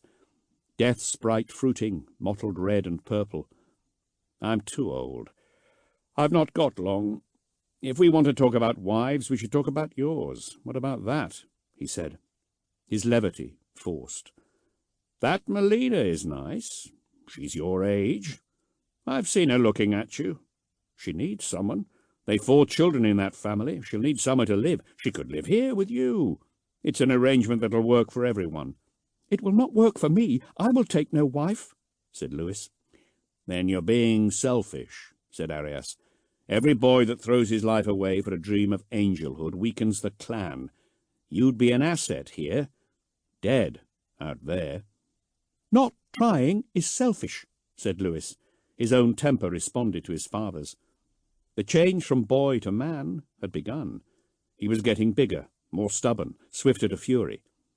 20,000 years on Baal Secundus could not alter puberty's fundamental biology. His voice rose. Under the pattern of sunburn on his face, he flushed.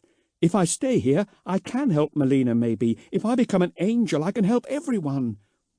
Arias set the knife down and bowed his head. If, he said, you will die. He turned around and leaned against the tiny kitchen work surface. What makes you so special? Why do you think you can do it? Why don't you believe in me? Yelled Lewis. Arias winced. Their voices carried. Their rows had become frequent. The others in the clan made jokes about it. Lewis, you're small, you're not strong, and you're young. But most of all, you're too kind to be an angel, to fight those wars. What kind of men do you think make such warriors? You have your mother's heart. Always you put others before yourself. Your mercy will kill you. Kindness is no vice. His father shrugged. Not in a husband, but it is in a warrior. Then I shall be stern, yet merciful. Arias sighed and took the knife up again. Maybe when you're a few years older. You can try the next trial. You'll be stronger then. It'll be too late. With an effort of will beyond his years, Lewis calmed himself. The trial happens once in a generation. I will be a man the next time it comes. I have to do it now, Da. For a moment Lewis thought his father might relent. The hard set of his mouth softened, and he regarded his son with tenderness. No, his father said firmly, his frown returning. I can't lose you as well, he added quietly. Now get ready. Work starts soon. He bundled up their lunch in cloth and stepped out into the dangerous morning, leaving the door to bang against the frame. The best salts were deepest in the great salt waste. The more easily accessible deposits had been dug up millennia ago, so the caravan of roamers veered away from the edges of the waste, heading to the very heart, where the sun blasted the earth with unremitting wrath. They settled into a months-long routine of loading up the hauler with precious potassium nitrates and lithium salts, then making the long journey to Kemrender, where they sold their cargo to the processors in their rusting factory fort. Then heading back again. A profitable route, but far away from the city Angel's Fall and the place of choosing. Every evening, Lewis watched the sky nervously. Baal and its moons inched closer to the Duplus Lunaris that began high summer. The time when Balfora and Barlind edged out from the shelter of their brother to confront one another was coming. Each moon becoming completely visible to the other was the signal for the commencement of the trials. Days turned to weeks. Barlind crept further out into the sky. Lewis weighed his father's words. He was small, it was true, and undeveloped, but his body was changing quickly. He would be too old to be accepted if he waited, for the angels of blood took only boys with them into the sky, not men. He agonized on his decision, but made no further mention of it to his father. The boy and the man did not speak much. Their relationship became tense, but such is the impact of adolescence. Arias thought his son had yielded to his wishes, and slept sounder. They were halfway to Kemrender when Lewis left home for good. The caravan route moved the closest it would get to Angel's Fall. The journey would be a long one across merciless salt pans, but some chance was better than no chance. Lewis thought bitterly that it would serve his father right if he died, because he had kept the easier road from him. Such thoughts are unworthy of an angel, and Lewis put them aside, praying to the Emperor and Sanguinius in the niche of the family shrine for forgiveness. For the last days he was warm to his father, and Arias's misery lifted a little. As necessity and the tradition of such things dictated, Lewis departed in the middle of the night. Lewis spent his last evening with the caravan in conversation with his father. He kept him up late, purposefully, then waited for Arias to fall asleep. Lewis crept out from under his bedclothes silently and pulled on his day clothes. Each movement of the Roma or jingle of a buckle made him stop, teeth clenched, but his father remained deeply asleep. His snores rumbled through the Roma. The tribe had been working all day at a rich deposit, and they were all exhausted. Nerves lent Lewis energy. He hoisted his salt pack onto his back. Made of carefully hoarded leather to carry the big slabs of salt from the beds to the hauler, it made a fine haversack. Inside were his meagre belongings, as much water as he could carry, his rad suit, knives, rad ticker, tinder stick, sleeping roll, water still, and dried scorpion meat saved from weeks of meals. The water was the most important. Moving carefully so as not to set the Roma rocking, he crept to the neatly arranged cupboards. Space in the Roma was limited. Everything had its place. He opened his father's strongbox, tensed and ready for the man to come awake in outrage, but he didn't even stir. From inside, Lewis took one of 3 strings of lead coins. The guilt of this action bit at him deeply. He tried to drive it off by telling himself his father wouldn't need so much money with him gone. Nothing could be less true. Lewis paused by the door, taking one last look around the Roma's interior. It was cramped, barely enough room for 2 people. His bed curled around the rear wall of the driver's cabin, his father's at the back of the vehicle. Their sleeping places defined the whole of their lives. There was not enough space between for an adult to stand with their arms spread. He looked at the man under the blanket for too long. Now he was on the edge of departure. He could not tear himself away. "Goodbye, Da," he whispered to himself. He bowed to their household shrine. The alcove lamp had burned out, and the crude clay figures of the Emperor and Sanguinius looked on with quizzical expressions from the shadows. He took up his staff of rare wood, a gift from his mother, and most prized possession. As an afterthought, he unhooked his father's goggles from their peg and placed them around his neck. For once the door opened quietly. He pushed it to and moved down the steps to the ground. The air was cool and crisp. He sneaked through the camp, heading for Orini's Roma. He skirted around pools of fire and lamplight. A shout rang out from one Roma, and he froze, fearing detection, but the shout had not been for him.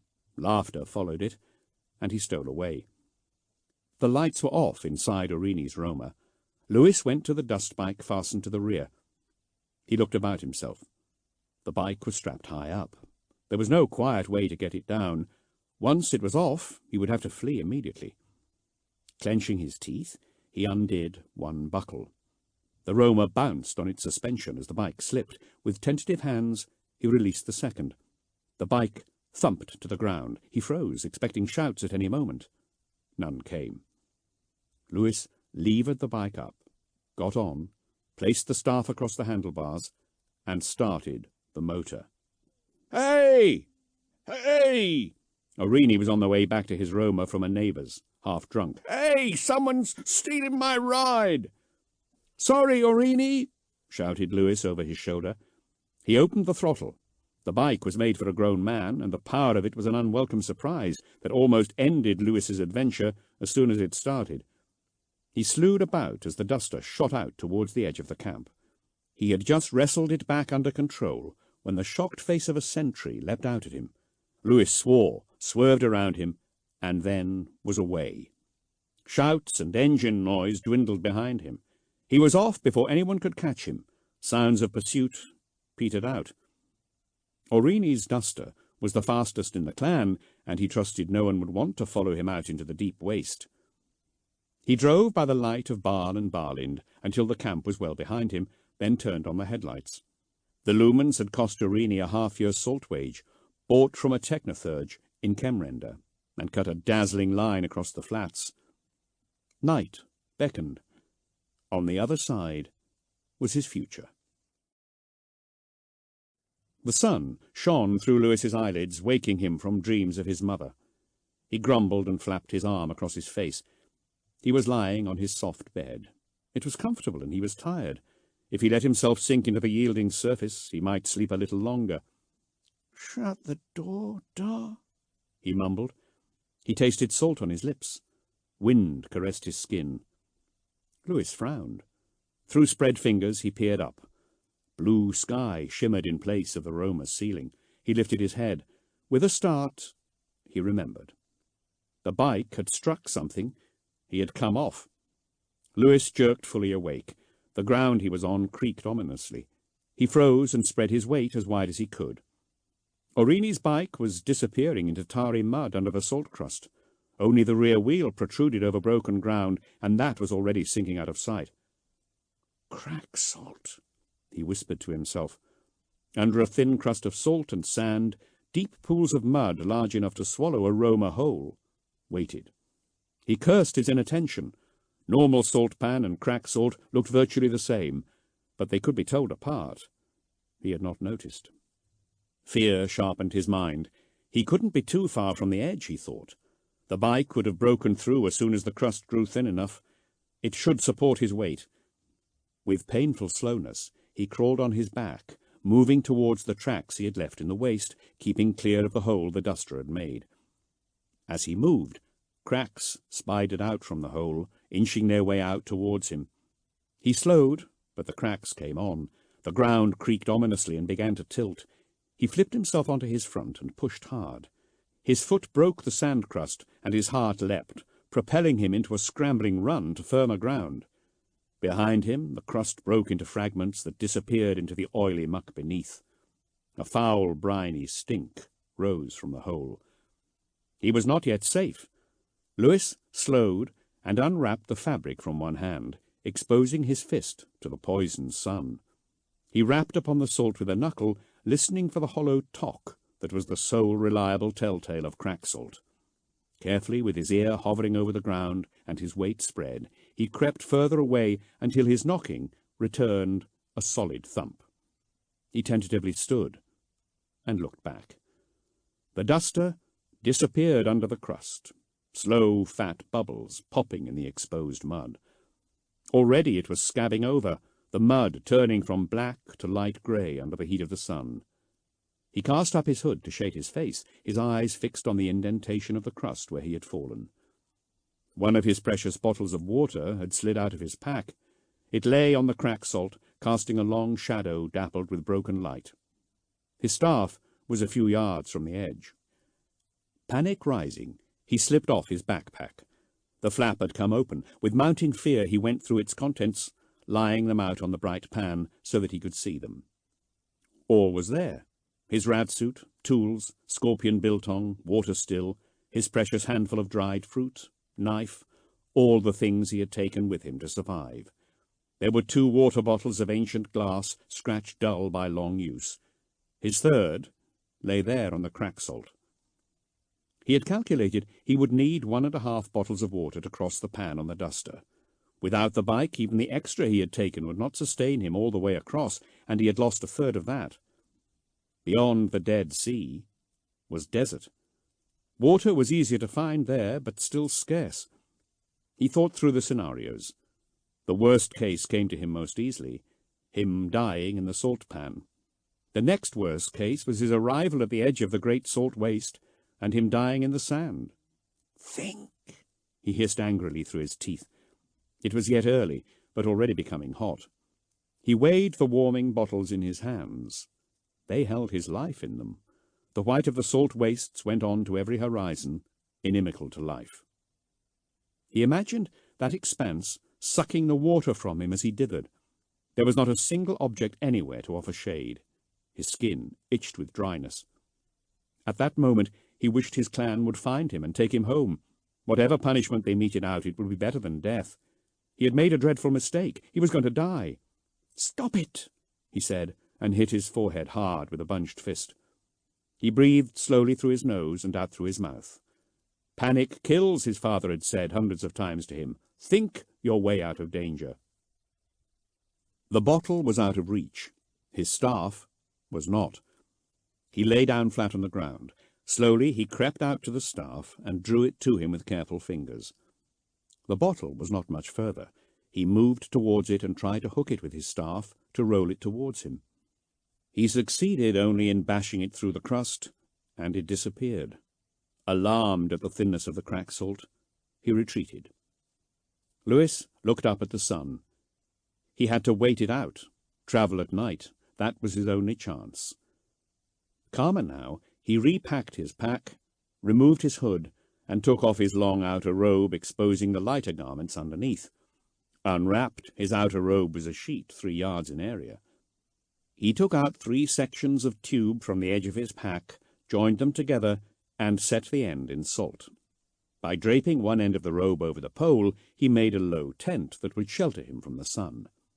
Hunkering down in the stuffy interior, he watched the robe ripple in the hot wind until he fell into a fitful sleep. Lewis awoke when the night wind came to snatch at his shelter. It was stronger than usual, and he was forced to wait it out. His eyes were gummy and mouth dry. He had not dared drink during the day, but while he waited, he took a sip of the water. When the wind cooled and dropped, he went out to urinate. He caught the stream in the evaporation bowl of his water still, and drank it all, grimacing at the taste. He could drink his own urine only twice before the poisons in it became too concentrated. After that he would have to distill it if he could, and that meant losing a lot of it. Setting his course by Baal and Barlind, Lewis headed out across the salt. By day, the great salt waste was a searing pinkish white. By night, it was stained red by the looming presence of Baal and the red scar. At those times, every crevice in the pan was sharp with shadow, making the world look sick. He paused when Baal was halfway across the sky and ate a single strip of biltong. The food woke his stomach, and it rumbled for more. He denied it. He finished his meal quickly. In a couple of hours Baal would set, and real darkness would descend. That was the most dangerous time of the night, when catch spiders emerged from their holes to hunt. He could not afford to stop. The red grew deeper as Baal sailed away. Barlind followed soon after her brother, and Lewis's world became a ruby murk lit by the red scar and its sea of stars. When the pulsing glare of Kryptos came up, he had something to steer by, and continued forwards confident of his course. Water was another matter. He drank his own urine again. He trudged on, his feet crunching on the endless salt. Monotony dulled his senses. Out of a need for stimulation, he took to counting his footsteps, and became dangerously absorbed by the task. He didn't hear the skittering behind him until it was nearly too late. Part of the background of thumping heart, rushing blood, muttered counting and weary trudging. When noticed, it leapt to the forefront of his attention. He stopped. The noise stopped a moment later. A many-legged tread, coming to a stealthy halt. Gripping his staff, Lewis turned about. He could see nothing. The night was deathly still. A black line separated the deep red of the sky from the dark rose of the salt. He peered into the ruddy gloom, practically blind. A movement to his side caught his eye. Whirling around, he swung out with his staff, hitting a soft body. A blur shifted across the ground, and he struck again. A long limb caressed his knee, and he aimed blindly at a shifting mass by his feet. The catch spider yanked at his foot, pulling him backwards, and leapt at his chest.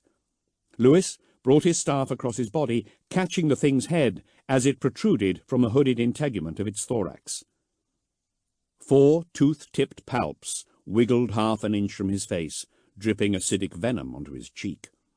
Screaming with shock and pain, he thrust backwards, sending the catch spider off his body. He leapt up. The creature was on its back, coarse hairs rasping on the ground as it thrashed about, trying to right itself.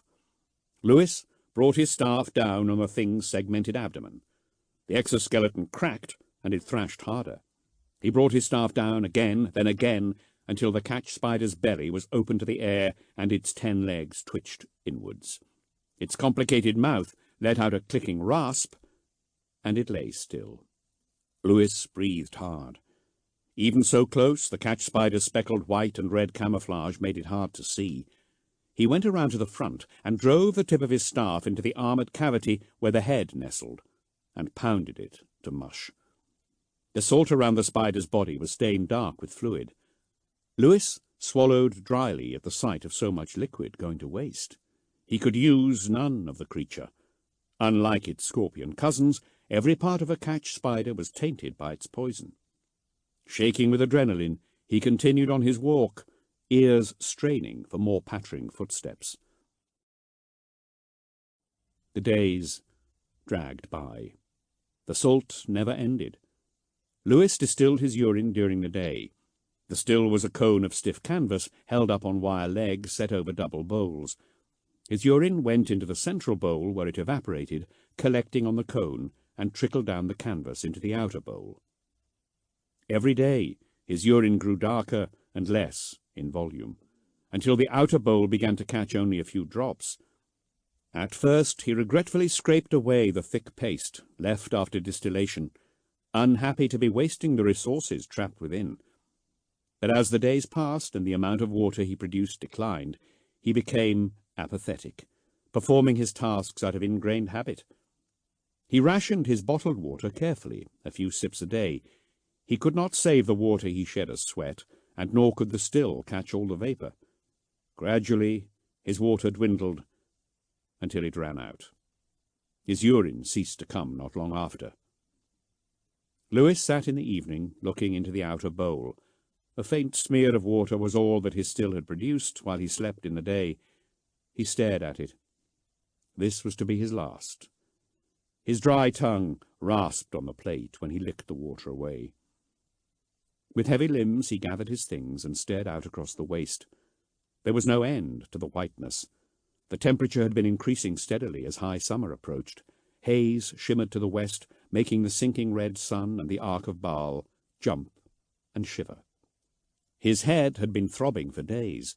His lips were cracked and his mouth was dry. He took out his thirst pebble from his robes and placed it in his mouth. Sucking on the small stone produced saliva, and though it could not help rehydrate his drying body, it alleviated his thirst a little.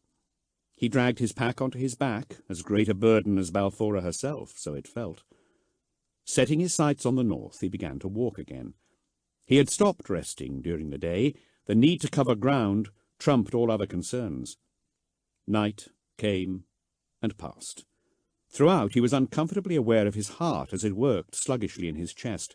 His joints ached. When he blinked, his eyelids caught on his sticky eyes. He went on. He could not stop. In the day the sun pounded on his head, adding a further beat to the throb of his headache and pulse of his heart. His body was ruled by painful drums. His head drooped, his feet dragged. Still he would not give up. Would the lords of Baal stop here and die? No, he would prove his father wrong and become an angel. So he told his heart, so he told his feet. They listened to him for a time, until the moment came when they rebelled.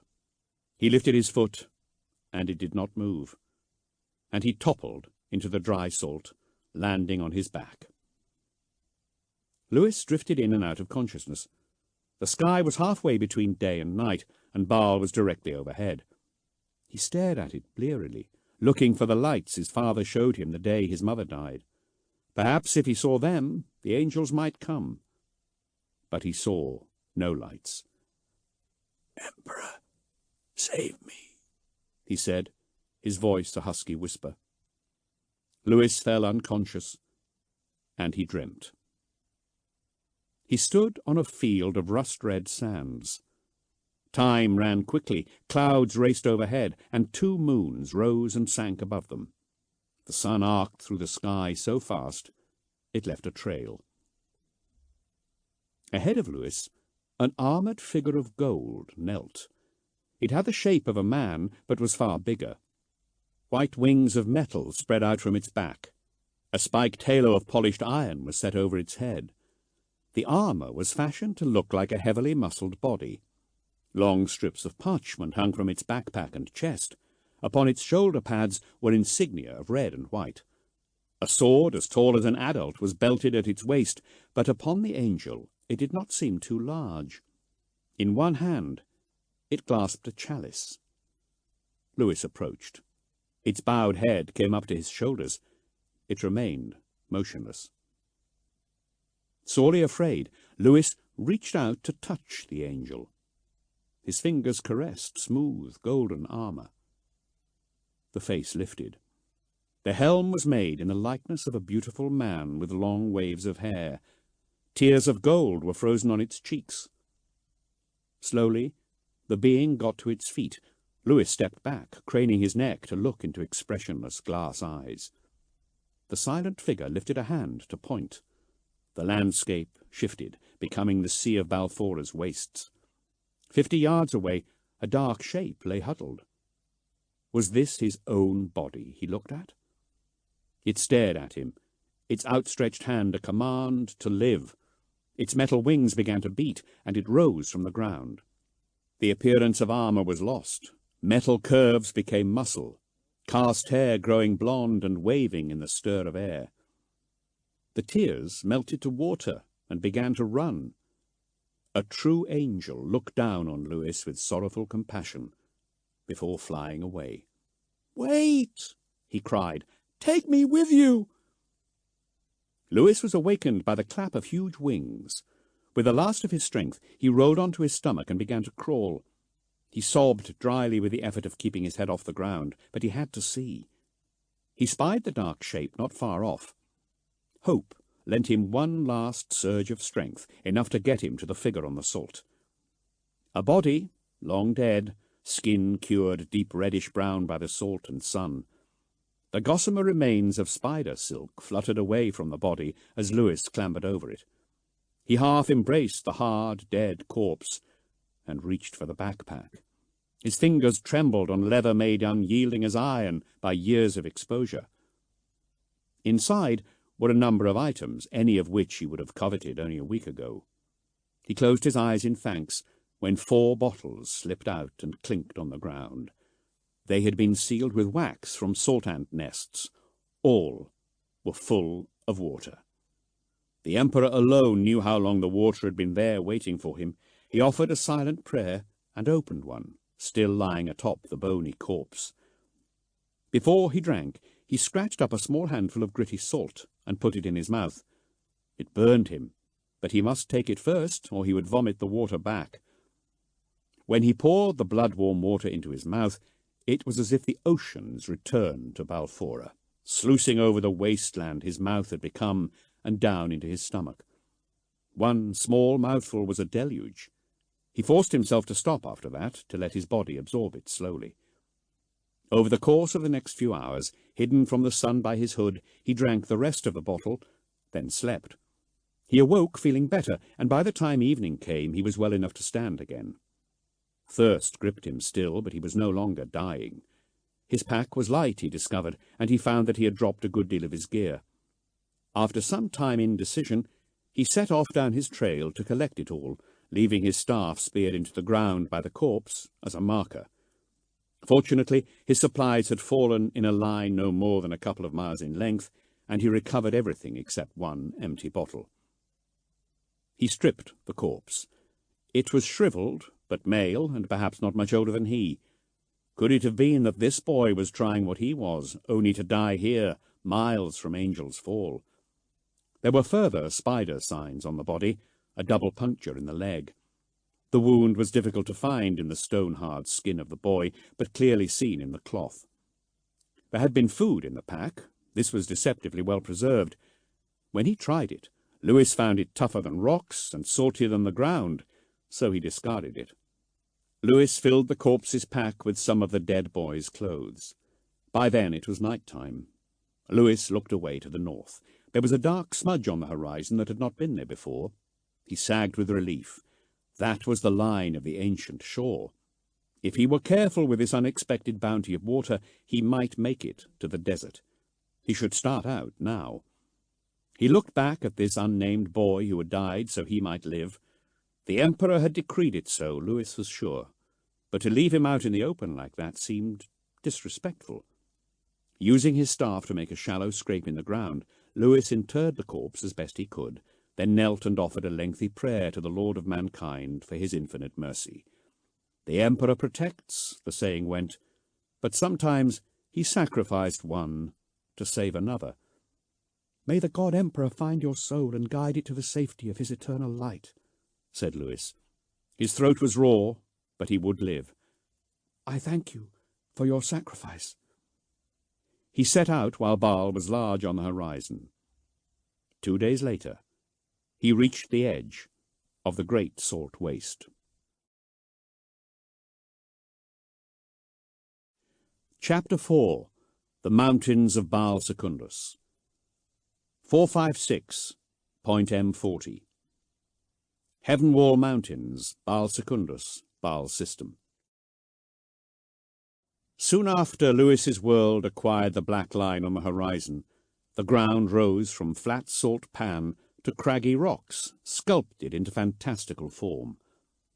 For a day, Lewis picked his way through stone of fluid shape, coated in sparkling salt, and came to a platform of pocked stone. Cliffs of a different sort rose up ahead, their lower portions weathered into fluid shapes, the upper jagged, and he stepped from sea to land.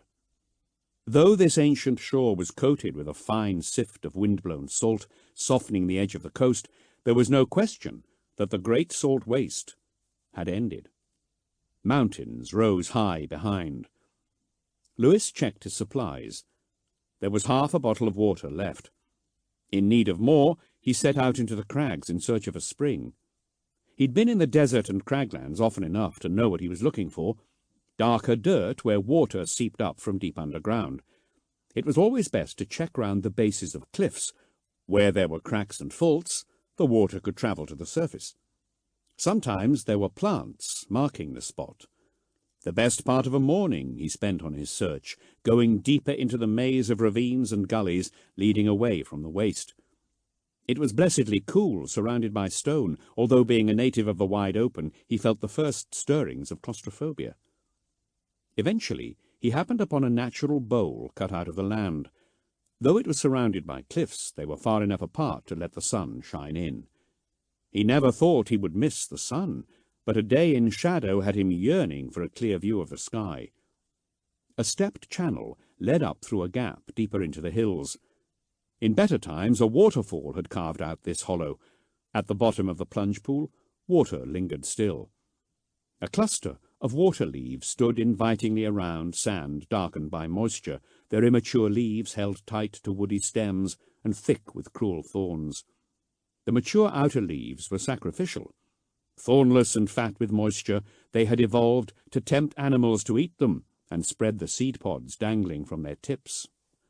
Lewis cut the seeds away from the leaves and crunched on them. Water leaves were bitter. After a week in the salt with little food and water, they tasted like the nectar the angels supposedly drank. Lewis dug. Dark sand turned moist, then wet. When he was a foot down, water ran in an eager rivulet to fill the hole. Lewis rushed to catch it in his bottle. "Look-a here! A little salty out of the ocean!" Lewis whirled round. Standing in the entrance to the bowl were two boys. They were scrawny things, dressed strangely to his eyes. They wore belts hanging with the tools of survival, and upon their backs they carried bulky square packs. Over their shoulders they had long poles of bleached bone. Lewis dropped his bottle and came up, his staff held defensively in front of him. The boys were older and bigger than him, the talker especially. The second was patchily bald with alopecia, but he was stocky and looked strong. Lewis affected nonchalance to conceal his alarm. "Hello," he said. "What ocean?" said the second boy. The boy made an exaggerated expression of stupidity at Lewis, exposing black teeth, and walked into the bowl. "Salt waste was an ocean, stupid, before the long-ago war. All water sea went with the bombs and the rads and all that." He put his pack down. His poles made a musical clatter when he dropped them. He stretched luxuriously, glad to be free of his burden. "Only salt now. How do you not know that, Daniel? Even the salty knows that, and he's not very clever, I can tell." The first boy grinned infectiously. The stockier boy scowled at his companion. "I am clever. I know how to live out there for a start. I found this water. said Lewis. Water, said the second newcomer. Give. He set his pack and poles down and took out a bottle. Help yourself if you're thirsty, said Lewis amicably. What you going to do if we took it? Don't need your permission, said the stocky boy. He purposefully knocked Lewis with his shoulder as he came past. Leave it, eh? Don't know nothing about him yet, said the first boy. He settled himself into a crouch on a rock near Lewis, all elbows and knees. No need to threaten him. Where you headed, little salty? Lewis evaded his question. We're salt roamers. We dig at the flats and take what we find to Selltown on the North Reaches, or take it to Kemrender. Kemrender was where my clan was headed. I was going to go to Selltown myself. You can get anywhere from Selltown, but decided the straight course was best. Ah, but the straight course where? Said the elder boy, seizing on Lewis's words. Angel's Fall, he said slyly. Going for the trial? What if I am? Said Lewis. Said the elder boy, flapping his hand. Listen to you, all full of yourself. Can you fight, though? Can you kill? Ain't no good to the angels if you can't. Lewis's ears coloured. I killed my first man when I was 10. A band of nomads attacked our caravan when we were heavy with salt. Not just the white kind, but heavy chlorides and potassium salts. Lots of it, good money.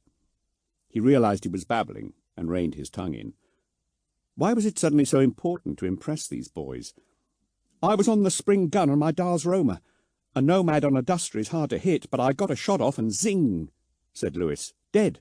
Got him right in the centre of his chest. Red blood all over the white. He didn't mention the late-night horror that had followed the elation, or the shame he had felt at ending a life. Is that so? Said the elder boy. Well, well, he said, crawling over the boulder until he was so close his rotten breath choked Lewis. You are so brave. Tell me, how are you going to cross the canyon lands? How are you going to get up the heaven wall? How are you? Said Lewis a little petulantly. He was beyond his clan's habitual grounds. The canyons were exotic to him. He sensed a trap in the boy's words.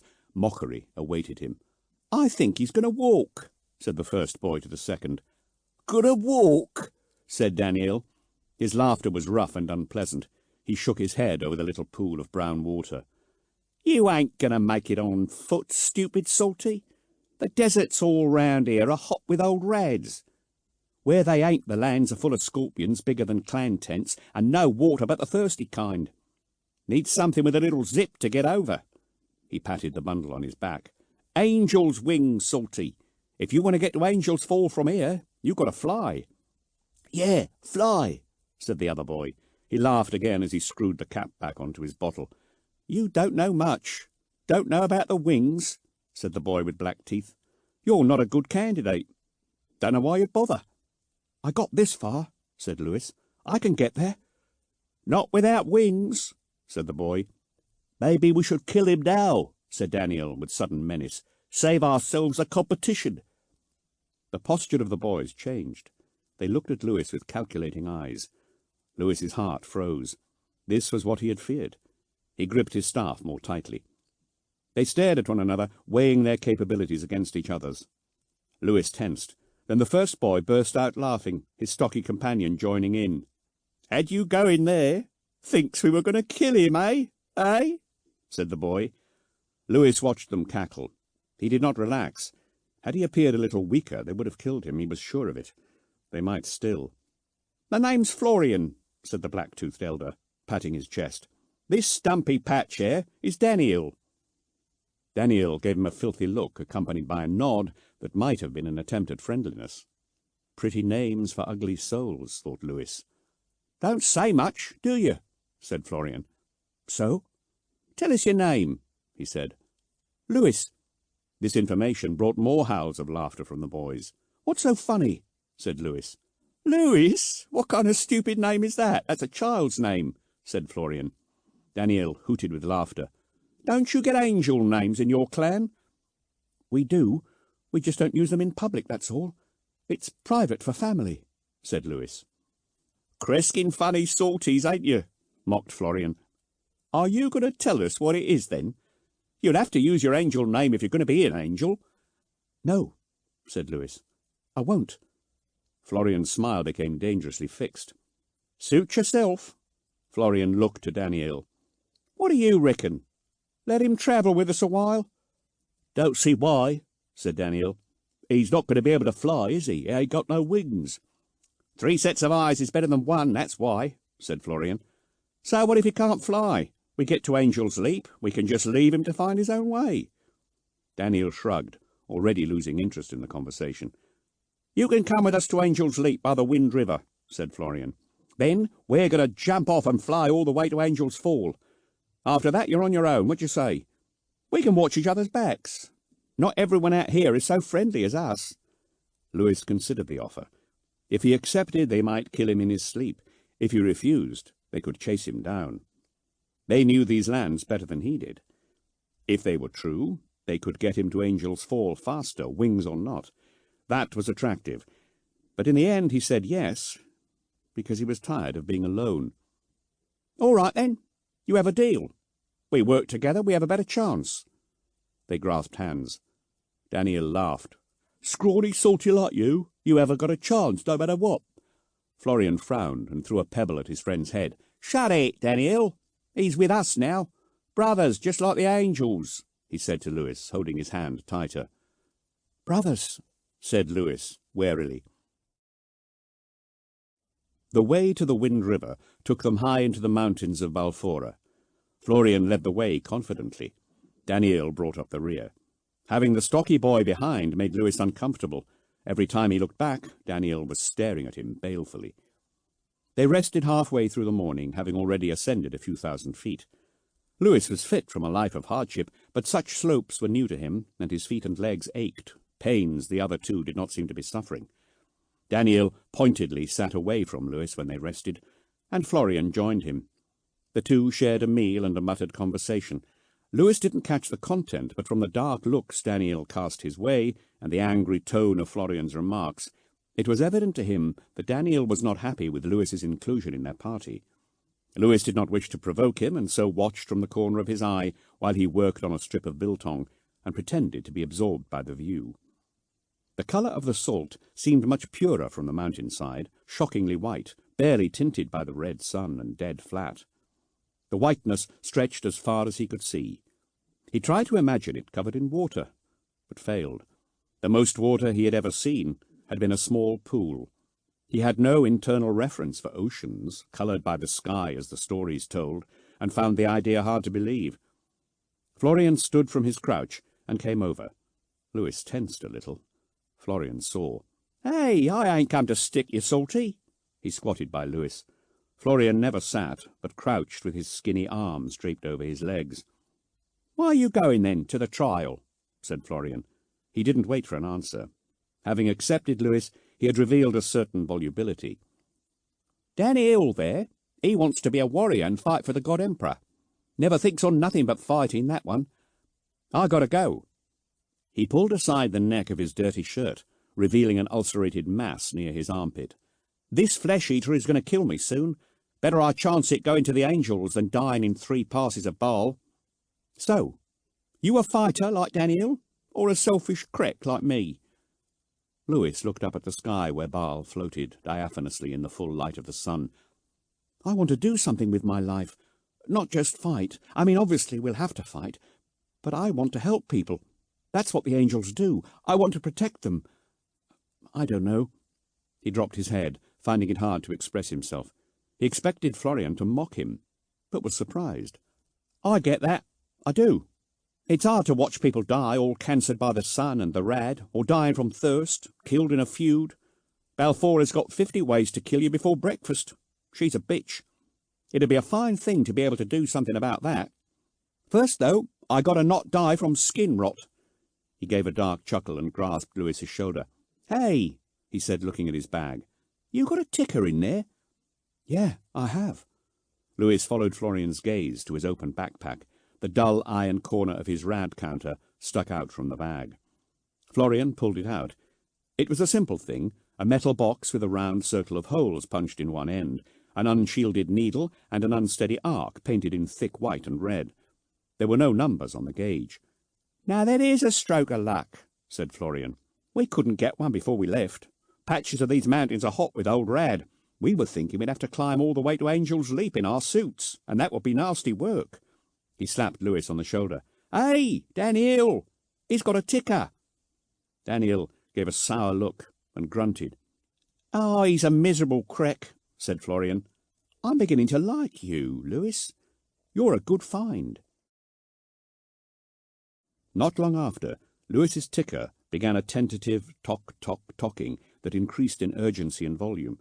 He took it out of his bag and released the needle from the catch.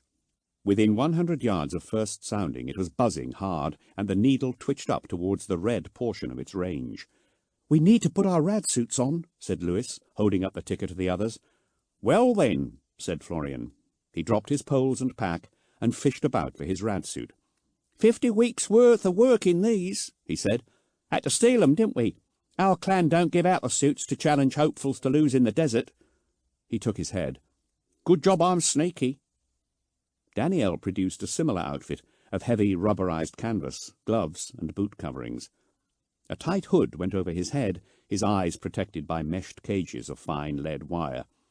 They were remarkably similar to Lewis's own, traded from the manufacturers of Selltown. The tech clans there exacted a heavy price for the garments, knowing full well no man could survive on Baal Secundus without them. All their suits were heavily patched.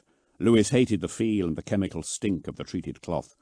His field of vision was reduced to nothing, and he began to sweat. His backpacks were at least lighter. Daniel and Florian got their much bigger packs on and picked up their curved bone poles. "Lead on," said Florian, his voice muffled.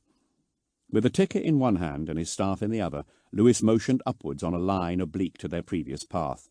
"That way," he said. They struggled on in their thick suits. Lewis didn't want to think how much moisture he was losing.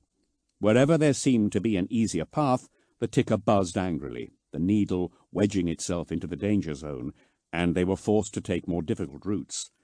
Lewis thought bad things about the ticker's machine spirit, but dared not voice them for fear of offending it. The rad zone lasted for several hundred yards of punishing climb. The sun was shining on them the whole way. His body was slick with sweat, and his throat tight with thirst.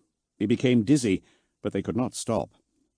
As the climb became unbearable, the sun crested its noon and went to the other side of the Heavenwall Mountains, bringing them welcome rest from its heat. As the day became cooler and the shadows reddened, the ticker's rattling became a regular tocking. The needle twitched by fits and starts away from the red.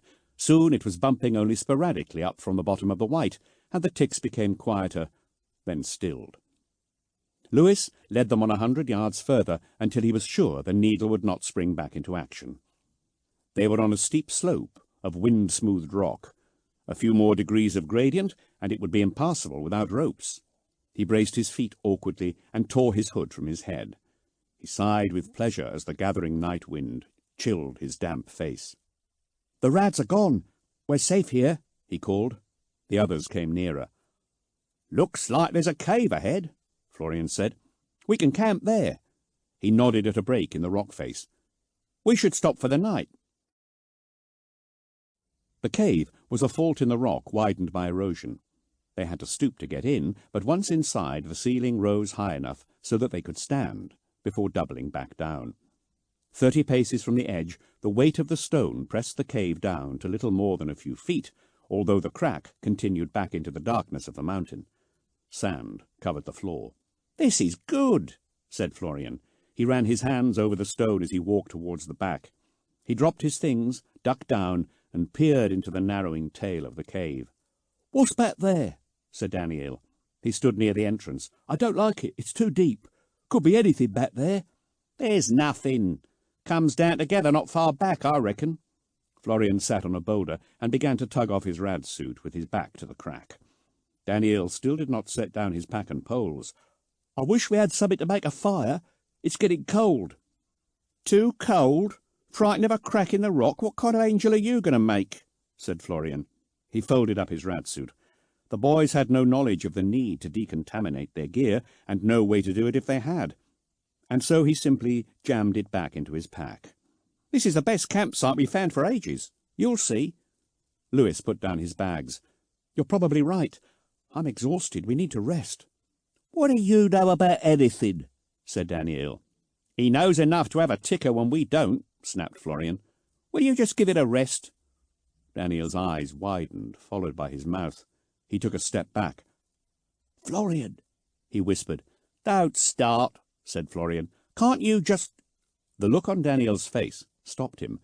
The older boy turned to look into the back of the cave. Glinting there in the subterranean dark were 3 clusters of 4 eyes. Fire, Scorpion! Yelled Daniel. He stumbled backwards, cracking his head on the cave mouth. Lewis snatched up his staff as Florian screamed. The Scorpion lunged out of the dark. The fire scorpion of Baal Secundus had little in common with the scorpions of Terra, but enough resemblance to warrant the name. Cousin to the catch spiders of the salt wastes, it had a similar flat oval body, but was much bigger. 6 of its 10 limbs were legs, the foremost pair having evolved into giant crushing pincers. Like the spiders, its body was divided into 3 flat segments covered by natural banded armour, and its head was protected by a peaked cowl coming off its exoskeleton. The mouth had multiple toothed palps. Lewis cursed their laxness. They should have been more careful. The scorpion seized Florian's foot in one huge claw. Florian responded by kicking it repeatedly in the face, forcing the head and its deadly mouth back into the chitinous hood. Hissing angrily, it heaved itself out of the crack fully into the cave, and the tail came up and over its back. Florian screamed again. "Stay away from the tail!" shouted Lewis. It was at the rear where the scorpion's anatomy diverged most significantly from the spider's. The scorpion's rearmost limbs had fused and turned up and backwards into a long jointed tail. The feet had become a hollow gland, fronted with an orifice closed by barbed hairs that locked together. The tail swayed back and forth. Chemical broom boiled from the tip. Lewis made to help. Daniel grabbed his arm. "Let it get him! We can run! We can't stop that! It'll kill you! It'll kill us all!" "You leave if you want," said Lewis harshly, "but you'll be no worthy angel." He threw off Daniel's arm. Florian scrabbled for a rock with his hand while continuing to kick at the scorpion's face. The scorpion drew back its tail. The gland oscillated rapidly side to side. Within, thick vestibules opened, mixing volatile chemicals in the chamber behind the hair-locked plates. The scorpion's characteristic bubbling screech, caused by the building exothermic reaction, filled the cave. "Florian!" shouted Lewis. He charged at the scorpion, knocking its bulbous fire gland aside as it opened, spraying a sheet of stinking, flaming liquid across the cave. Florian yelped as fire landed on his arm. Lewis caught the tail under the fire gland with his staff and yanked it back, dragging it towards the ground. The scorpion hissed and pulled back, rotating towards Lewis, dragging Florian with it. Smothering his burning sleeve with sand, Florian snatched up a rock and raised it over his head in both hands and started to pound at the claw. Lewis was dragged back and forth by the whipping tail. Chitin cracked on the claw. The scorpion shrieked. Lewis leaned back with all his weight as the fire gland made its song, yanking it vertical. The chemical fire jetted out and hit the ceiling, spread out in a circle, and rained down all over the cave, setting Lewis's cloak on fire. The confined space was choked with reeking fumes. "Let go of me!" shouted Florian, driving the rock through the claw's armour and into the soft muscle beneath. The scorpion keened and released him. He scrambled to his feet. Trailing its smashed claw, the scorpion turned to snap at Lewis with the other. But Daniel came in, yelling an incomprehensible cry, and drove his knife into the joints on the tail. The scorpion whipped its tail back, snapping the knife off near the hilt. Lewis was sent tumbling to the floor. Cornered and injured, the scorpion skittered around and dived back into the crack. The 3 boys lay gasping in the cave, chemical fire burning out around them. "We were lucky it was a juvenile. It must have molted recently, or you'd never have cracked its claw like that," said Lewis. He held out his hand to Florian. "You came back for me. You could have run," he said, taking the hand. "I would never run," said Lewis, and hauled Florian to his feet. He could feel Daniel glaring at him. "A bigger one would have killed us all," said Florian. "You were brave to tackle it." "Brothers, you said. At least until we get to Angel's Leap and the Wind River," said Lewis. "I stand by my promises." He looked back at the crack. "We can't stay here."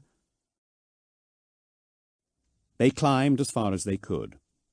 First night lasted an hour at that time, giving them half an hour of extra daylight when it finished. True night came soon after, forcing them to halt. The chill of night came on, and they huddled together for warmth under Baal's cold stare. They took it in turns to watch for the fire scorpion, although in truth none of them slept. Every noise had them staring into the night. When dawn came, they greeted it with ecstatic whoops. "We gotta go up," Florian explained. "Cross the mountains. The Wind River is a long way on the other side.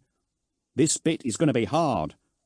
Following Florian, they climbed high, up so far the great salt waste was just a blur. The mountains reared higher, their faces steep as walls. Florian took them on a narrow trail that dropped precipitously to the lower slopes. They stood on a knife edge, the rat zone and scorpion cave far below them. Lewis's breath failed to nourish his lungs, and the cold burned at his throat. Daniel had it worse, stumbling so much Lewis had to help him walk. The path joined a ruinous road, its surface worn away, and buttress walls fallen down. The air grew thinner. Daniel became confused. Lewis felt dizzy. "We're nearly there," said Florian, pointing upwards. At the mountain's shoulder, a wide pass split one peak from another. The heights stood imperiously, impossibly high, their heads white with ancient snow, and yet on one of them the remains of an ancient building could be seen. They reached the mouth of the pass, a wide vale between the peaks. The boys climbed a few more hours. The air was so dry the insides of their noses crackled and their tongues stuck to their mouths. When they finally stopped, they were exhausted. Daniel cried out in his sleep. Lewis awoke feeling sick and exhausted, but forced himself up all the same. He looked forward to descending. He stood to rearrange his clothes for the day's trek, but stopped dead. Florian and Daniel were nowhere to be seen. Florian's gear was where he'd stacked it the night before. Daniel's outer robes looked like they'd been abandoned, but his pack and wing spars were gone. "Florian! Daniel!" he called. "Ill, ill, ill," the mountains responded. The silence of the mountains pressed down on him. Cliffs of sheer red stone walled him in. The floor of the valley was a jumble of giant rocks through which the faintest of trails ran. The wind drew sorrowful notes from the landscape. He couldn't remember a time when he had felt so alone. There was a shout from ahead, upslope. Wrapping his outer robe as he ran, he stumbled upwards. The air at that altitude was rarefied, and he could manage no more than a jog. Florian was shouting, "Daniel, stop! Stop!" The slope of the pass ended in a brow. They had ascended many such the day before, expecting each one to be the last, and the pass to begin its downward path. Every time they had been disappointed. This one, however, proved to be the summit. Lewis crested it, and looked down onto the pass as it rapidly widened, forcing the mountains apart as it headed away to far deserts. "Daniel!" Florian shouted. His voice was weak in the attenuate air. A moment's searching revealed two figures a few hundred yards downslope, struggling in the lee of a mighty boulder. The air was so clear, only the boys gave the landscape scale. Without them, Lewis could never have guessed the boulder's true size. He set off running, eyes fixed on them. Daniel and Florian were fighting. Daniel was carrying his pack and was weak from mountain sickness, but Florian had been burned and was exhausted. Daniel's strength won out, and he shoved the other boy to the ground.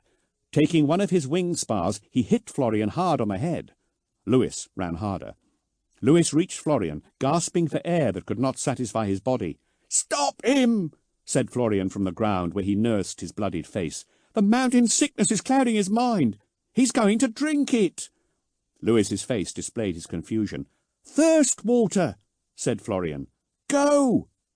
The pass shelved off to the east there, and Daniel was making his way down the slope. Lewis ran after him, but he could not catch him.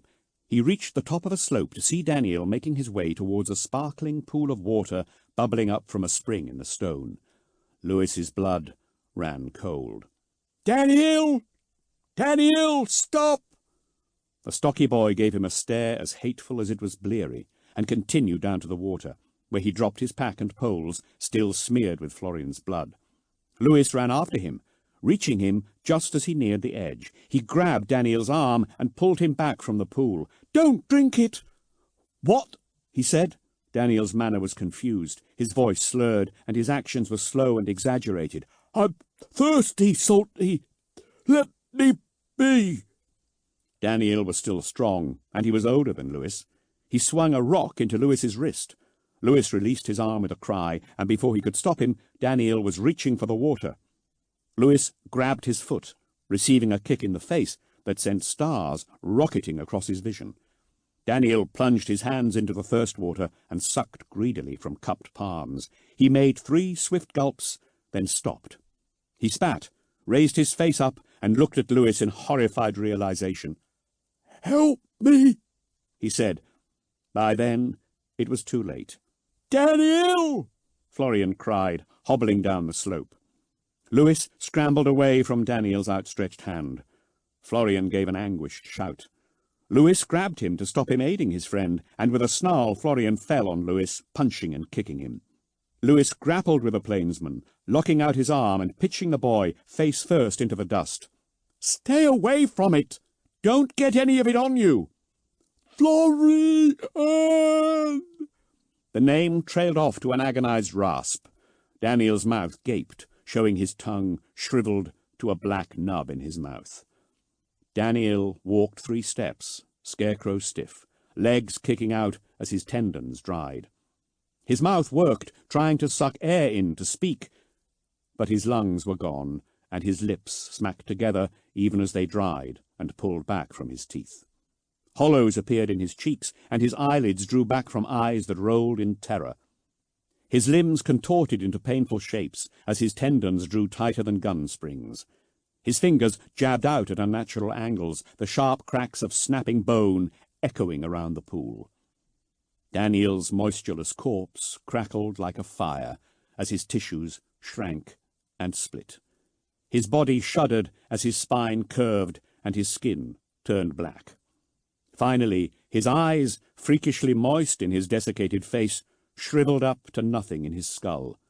A hideous clicking emanated from a throat now little wider than his spine. "You know what it is, right?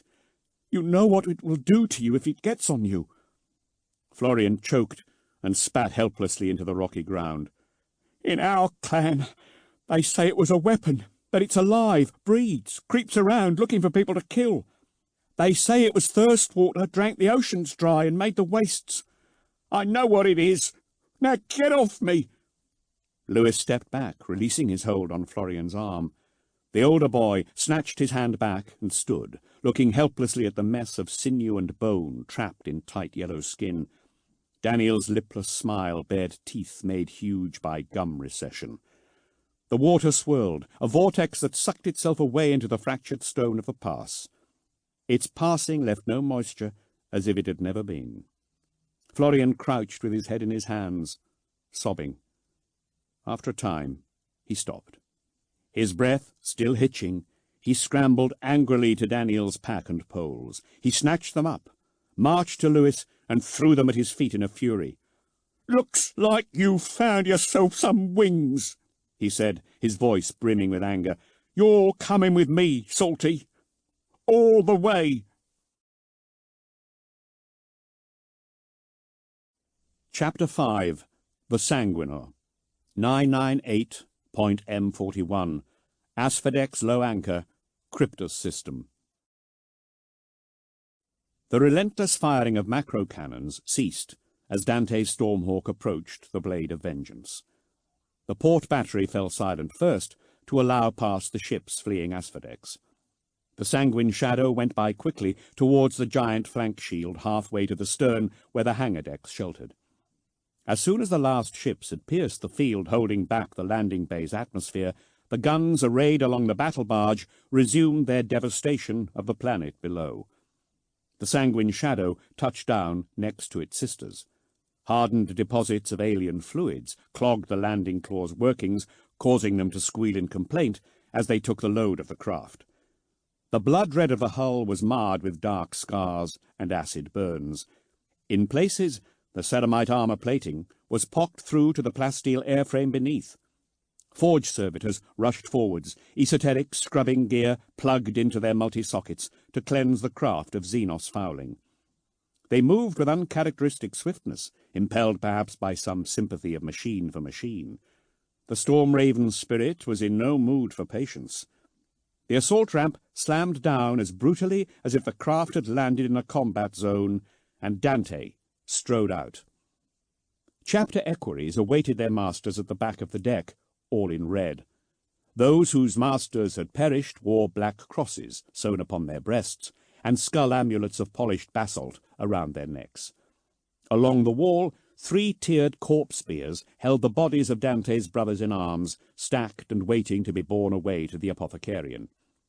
The blood thralls of the chapter were stoic men, as emotionless in their way as their lords, but they wept silent tears, all of them, for the blood angels who had fallen.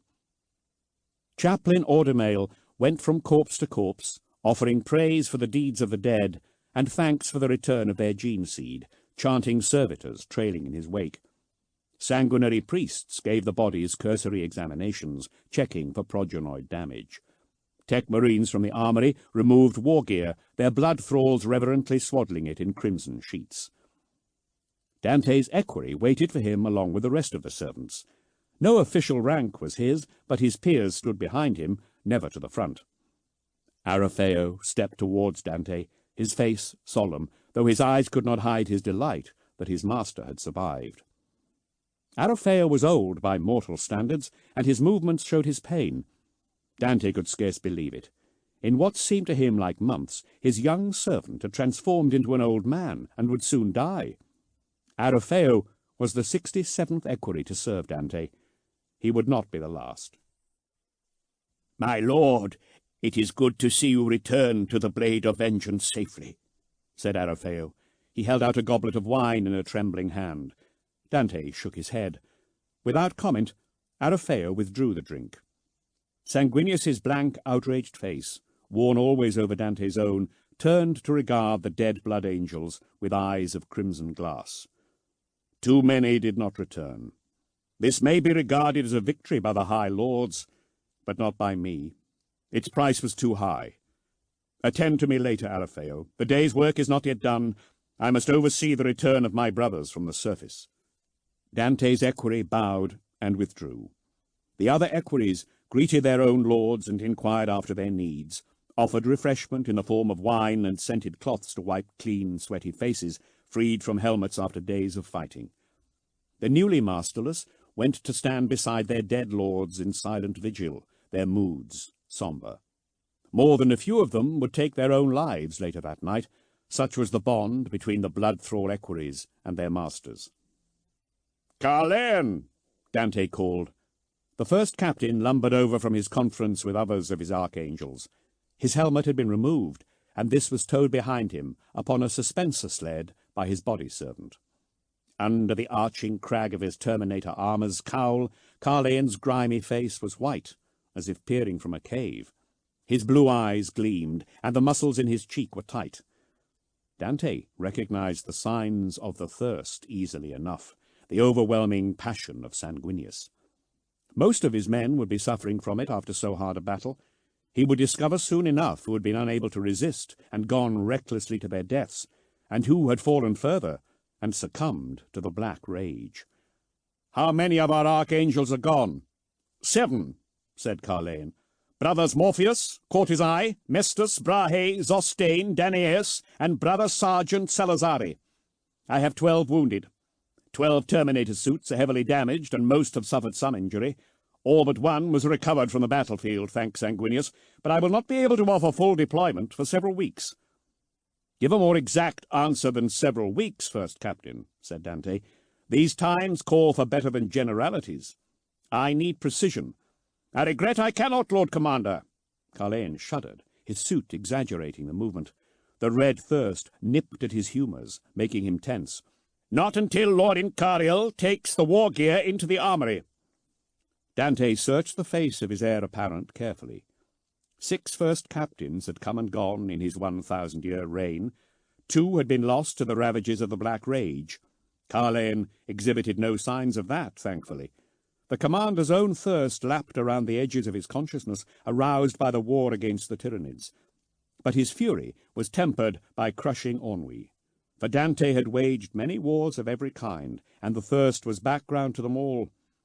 The anger he experienced most keenly was of a more human, mundane kind. That another world of the Imperium had been lost, and another light in the sky put out. "My lord," asked Carleon, when Dante said nothing, "give me a full report as soon as you're able. Go rest. We shall convene as soon as Aphael and Phaeton return to the fleet." Carleon inclined his head gratefully. "It would be good to be out of this war-suit, Commander." He paused. "You must take time for yourself, my lord. This has been a hard fight." "I will rest soon enough," said Dante. "I wish to see the others and take stock of our casualties." "My lord," said Carleon. Dante sensed that he wished to say more, but had the good sense not to trouble his leader when he needed to grieve. Flanked by his bodyguards, Dante walked across to the docking slot at the aft of the deck.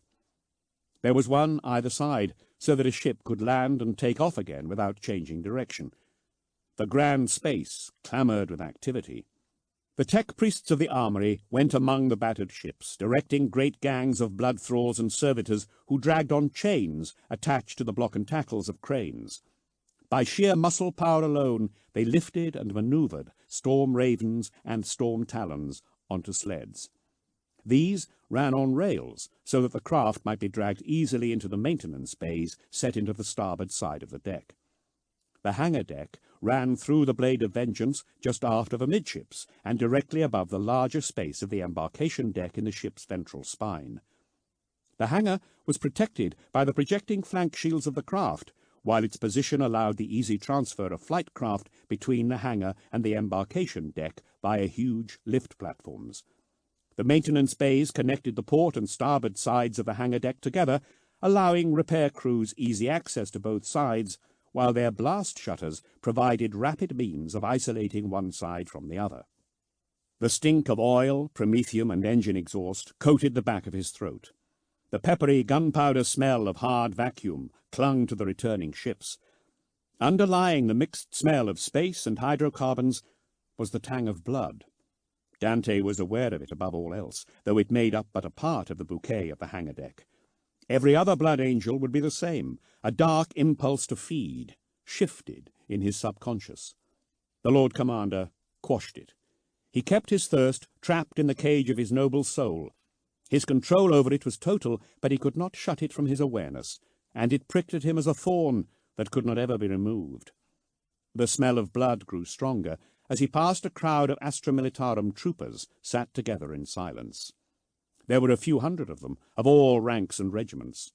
From half a dozen worlds they had forged a new fellowship by dint of survival, and shared it in exhaustion. When they saw him approaching, they nudged each other and stirred themselves and made the sign of the Aquila. When he looked at them, they called out for his blessing.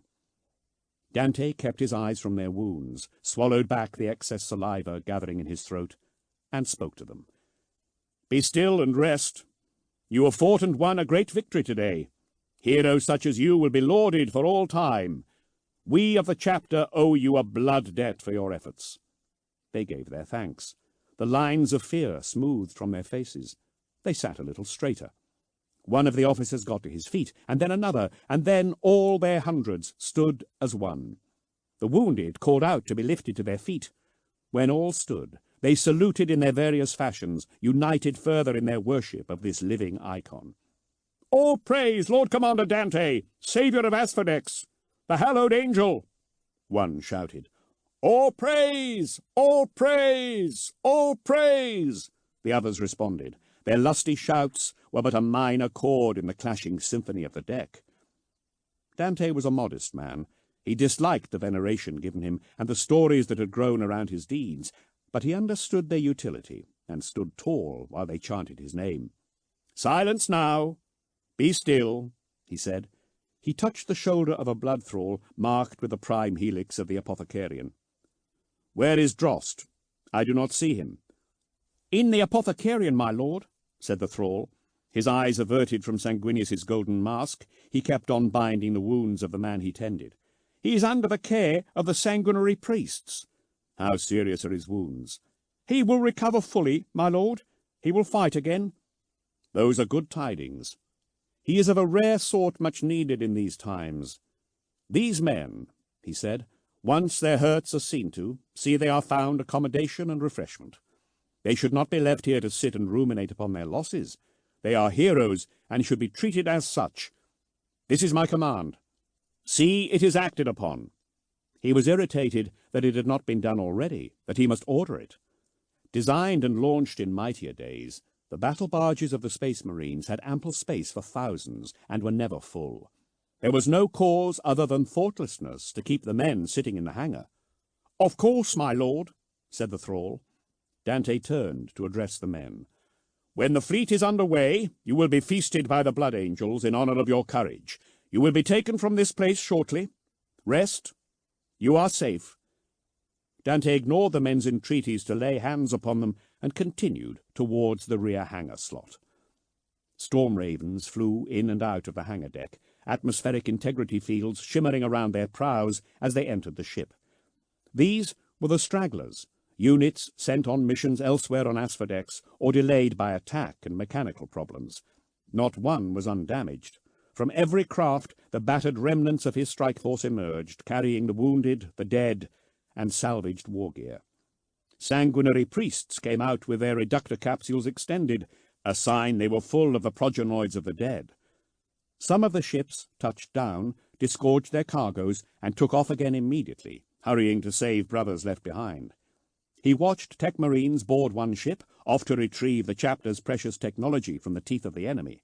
From another, serfs dragged several large pallets under the watchful eyes of senior armory blood thralls. Upon them were drop-pod cogitator units. The craft were easily produced and regarded as disposable. Their machine spirits were not.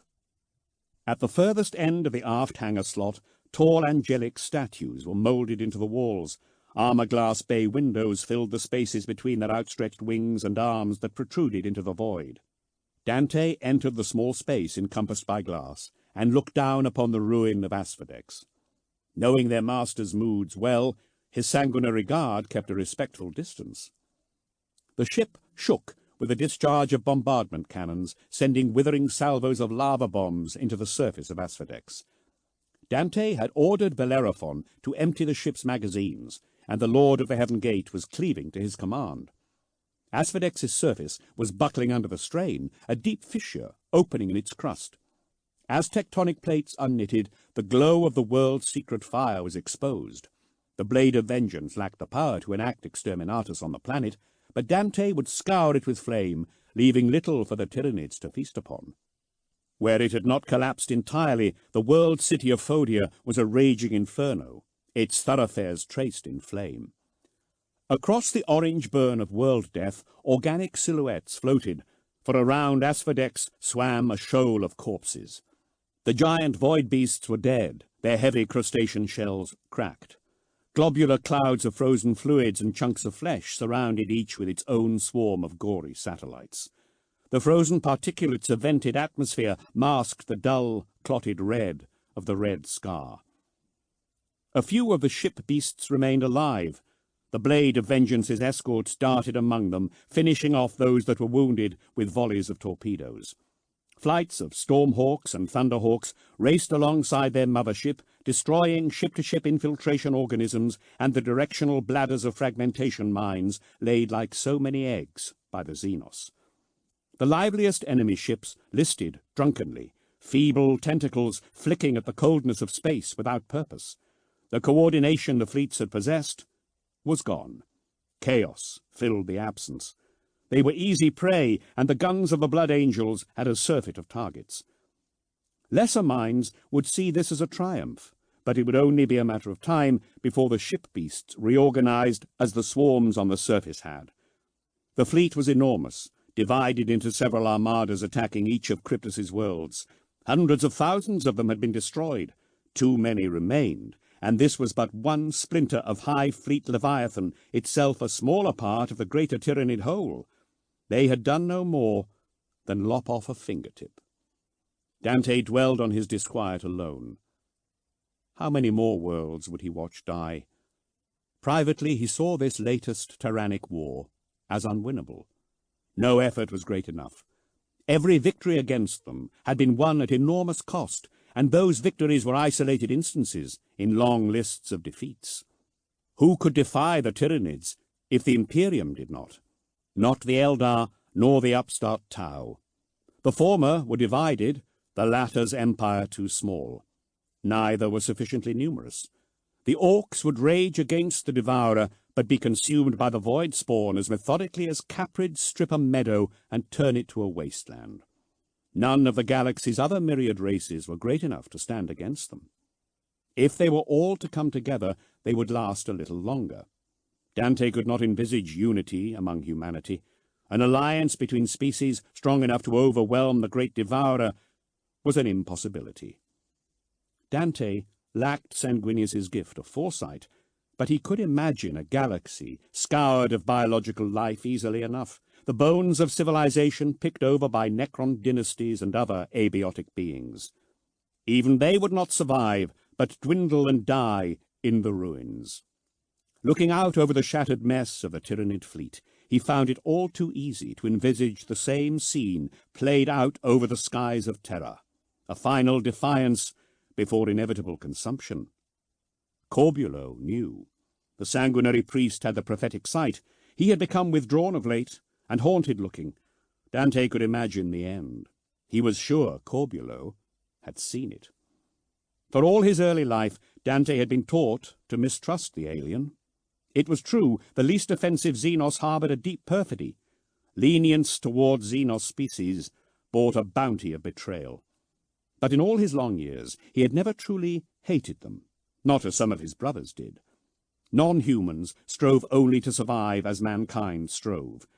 Dante had gleaned enough of the galaxy's history to know that more often than not, folly and hubris had undone the great civilizations of the past, humanity's first stellar empire included, and not external threat. Mankind had more in common with other sentient species than the adepts of Terra would admit. He supposed that was why aliens were so easy to hate. Not for him. Beside the treacheries and atrocities he had witnessed by Xenos' hand, he had seen nobility, honor, and mercy. Twice recently he had been forced to fight alongside the Necrons against the Tyranids. On neither occasion had these most arrogant of aliens betrayed the alliance. Flashes of the virtues and the graces were in all living things. In the Tyranids he had finally found something to hate, and powerfully. His loathing for them was the strongest emotion outside of the thirst he had had for centuries. There could be no accommodation with the Tyranids, only war. They had no redeeming features. When he had seen them as beasts, he had regarded them as a problem. When he had learned of the existence of the hive mind, he had come to view them as an existential threat. Now that mind was proving to be as vindictive as the cruelest man. He had grown to despise it. Victory might be possible in the end, but what then? The forces of the Imperium would be so depleted as to fall easy prey to the great enemy, or to be overwhelmed by orcs, or cast down by the metal overlords of the Necron dynasties, who would, he had no doubt, turn on them after any ultimate triumph. As he looked down upon the boiling hell of Asphodex, Dante was seeing a foretaste of the end. Weariness sank deep into him, and he was glad of the support of his armour. He turned from the window and looked out at his chapter and their servants, already preparing for fresh conflict. They were so few, and growing fewer. I have failed them, he thought. This is the beginning of defeat. The losses of the Blood Angels would be great. He did not have to see the casualty reports. The broken bodies carried by grief-stricken brothers from the Storm Ravens told him all he needed to know. A dread crept along his limbs, bringing with it a weakness. There would not be enough of them left to defend Baal. The chapter would be finally destroyed. Disturbed by his fatalism, he closed his eyes. Lord Sanguinius, he prayed, forgive me. I am old, and the toil of conflict has worn my soul thin, although my body remains strong. I will never falter. I will never retreat. I will never give in. If I cannot ensure a better future for humanity, then I will see it has a glorious end, defiant to the last. Forgive me my moments of doubt. Lend me the strength to overcome them. Can he hear me? Dante thought. Is the brightest son of the Emperor somewhere now, watching me? Sanguinius was dead 10,000 years before Dante had been born. He had prayed to him since he had become a space marine. The Primarch had never answered, but Sanguinius was not a god. Sometimes it was hard to remember that. At times the words of the Adeptus Ministorum sounded true. As if in answer to his doleful thoughts, a blaze of light shone from the centre of the deck. A wind blew in all directions, guns were raised, toxins blared, machine voices warned of intrusion, and that the deck defences were now online. Dante's hand gripped the handle of the perdition pistol. His guard had their Angelus gauntlets pointed at the epicentre of the radiance, staring into the light unflinchingly. The light faded, to reveal a golden figure, its armour almost the twin of Dante's, standing at the centre of the hangar deck. "The Sanguinor!" boomed Chaplain Ordermail from the far side of the deck. "The Sanguinor is here!" The activity in the hangar ceased all at once. Armour clanged on the deck plating as blood angels dropped to their knees and bowed their heads. Their servants knelt beside them like children kneeling by their fathers at prayer, hands clasped so tightly their knuckles whitened. Dante did not kneel. The Sanguinor stared at him.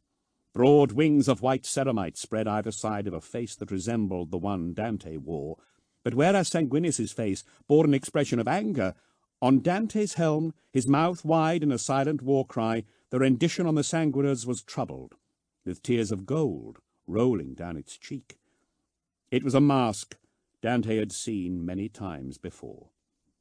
Deliberately, the Sanguinor strode across the deck towards Dante. His sanguinary guard moved aside. They would not have stood in the way of the Sanguinor had Dante ordered them to. The Sanguinor came to a halt before the commander. The face of Sanguinius looked into the face of Sanguinius. A sensation of wrongness took hold of Dante. He felt presumptuous, standing before this avatar of their Primarch, wearing his face. He rarely removed the mask in public nowadays. Let the men of the Imperium take heart from the sight of Sanguinius's golden face, he thought.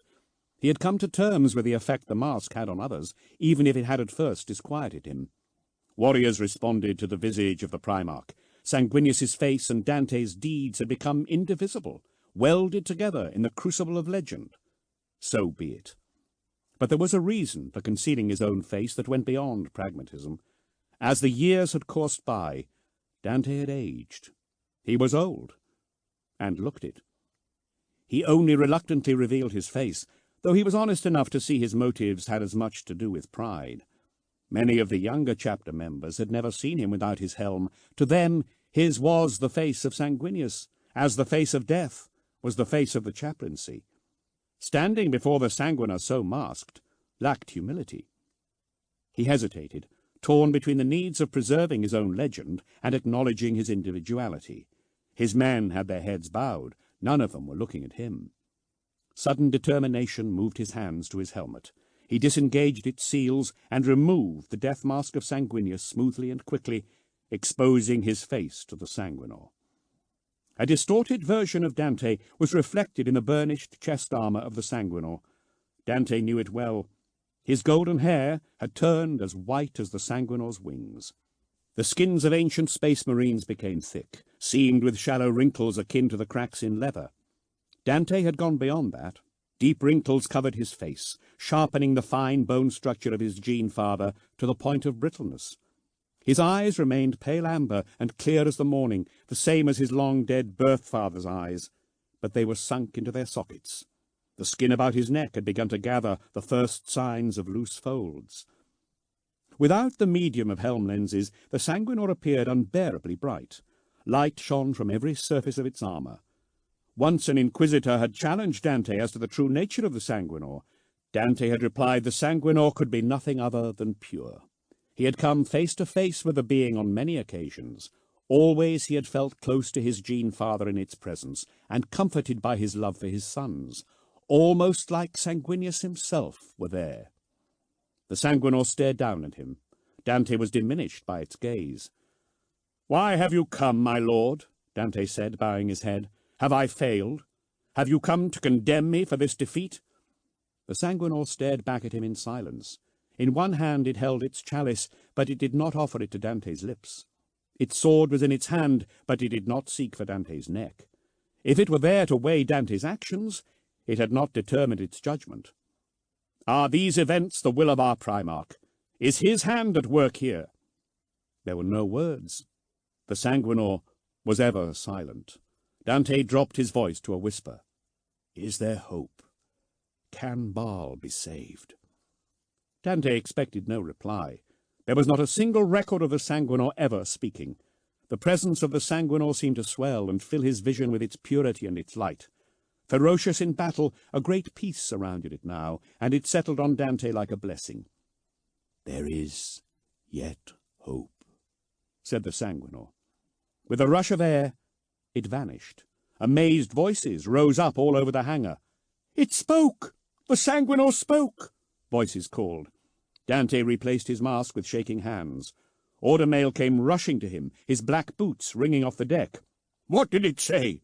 Never before has the Sanguinor said a single word. What did it say to you? He said. In his excitement, he grasped Dante's pauldron. It said, There is yet hope, he whispered. He gripped Audimail's arm, then turned to face the wider room.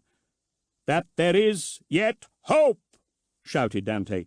His rich voice, unchanged by age, boomed from his helm, and he invested it with a confidence his warriors expected. The Sanguinor has spoken. We shall prevail.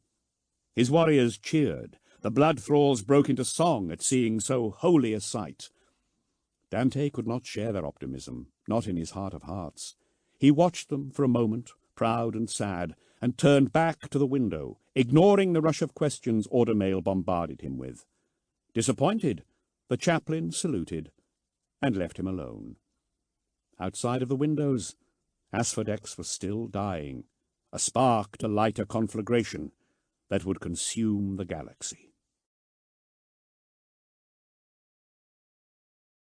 Chapter 6. Angel's Leap. 456.M40. Heaven Wall Mountains, Baal Secundus, Baal System.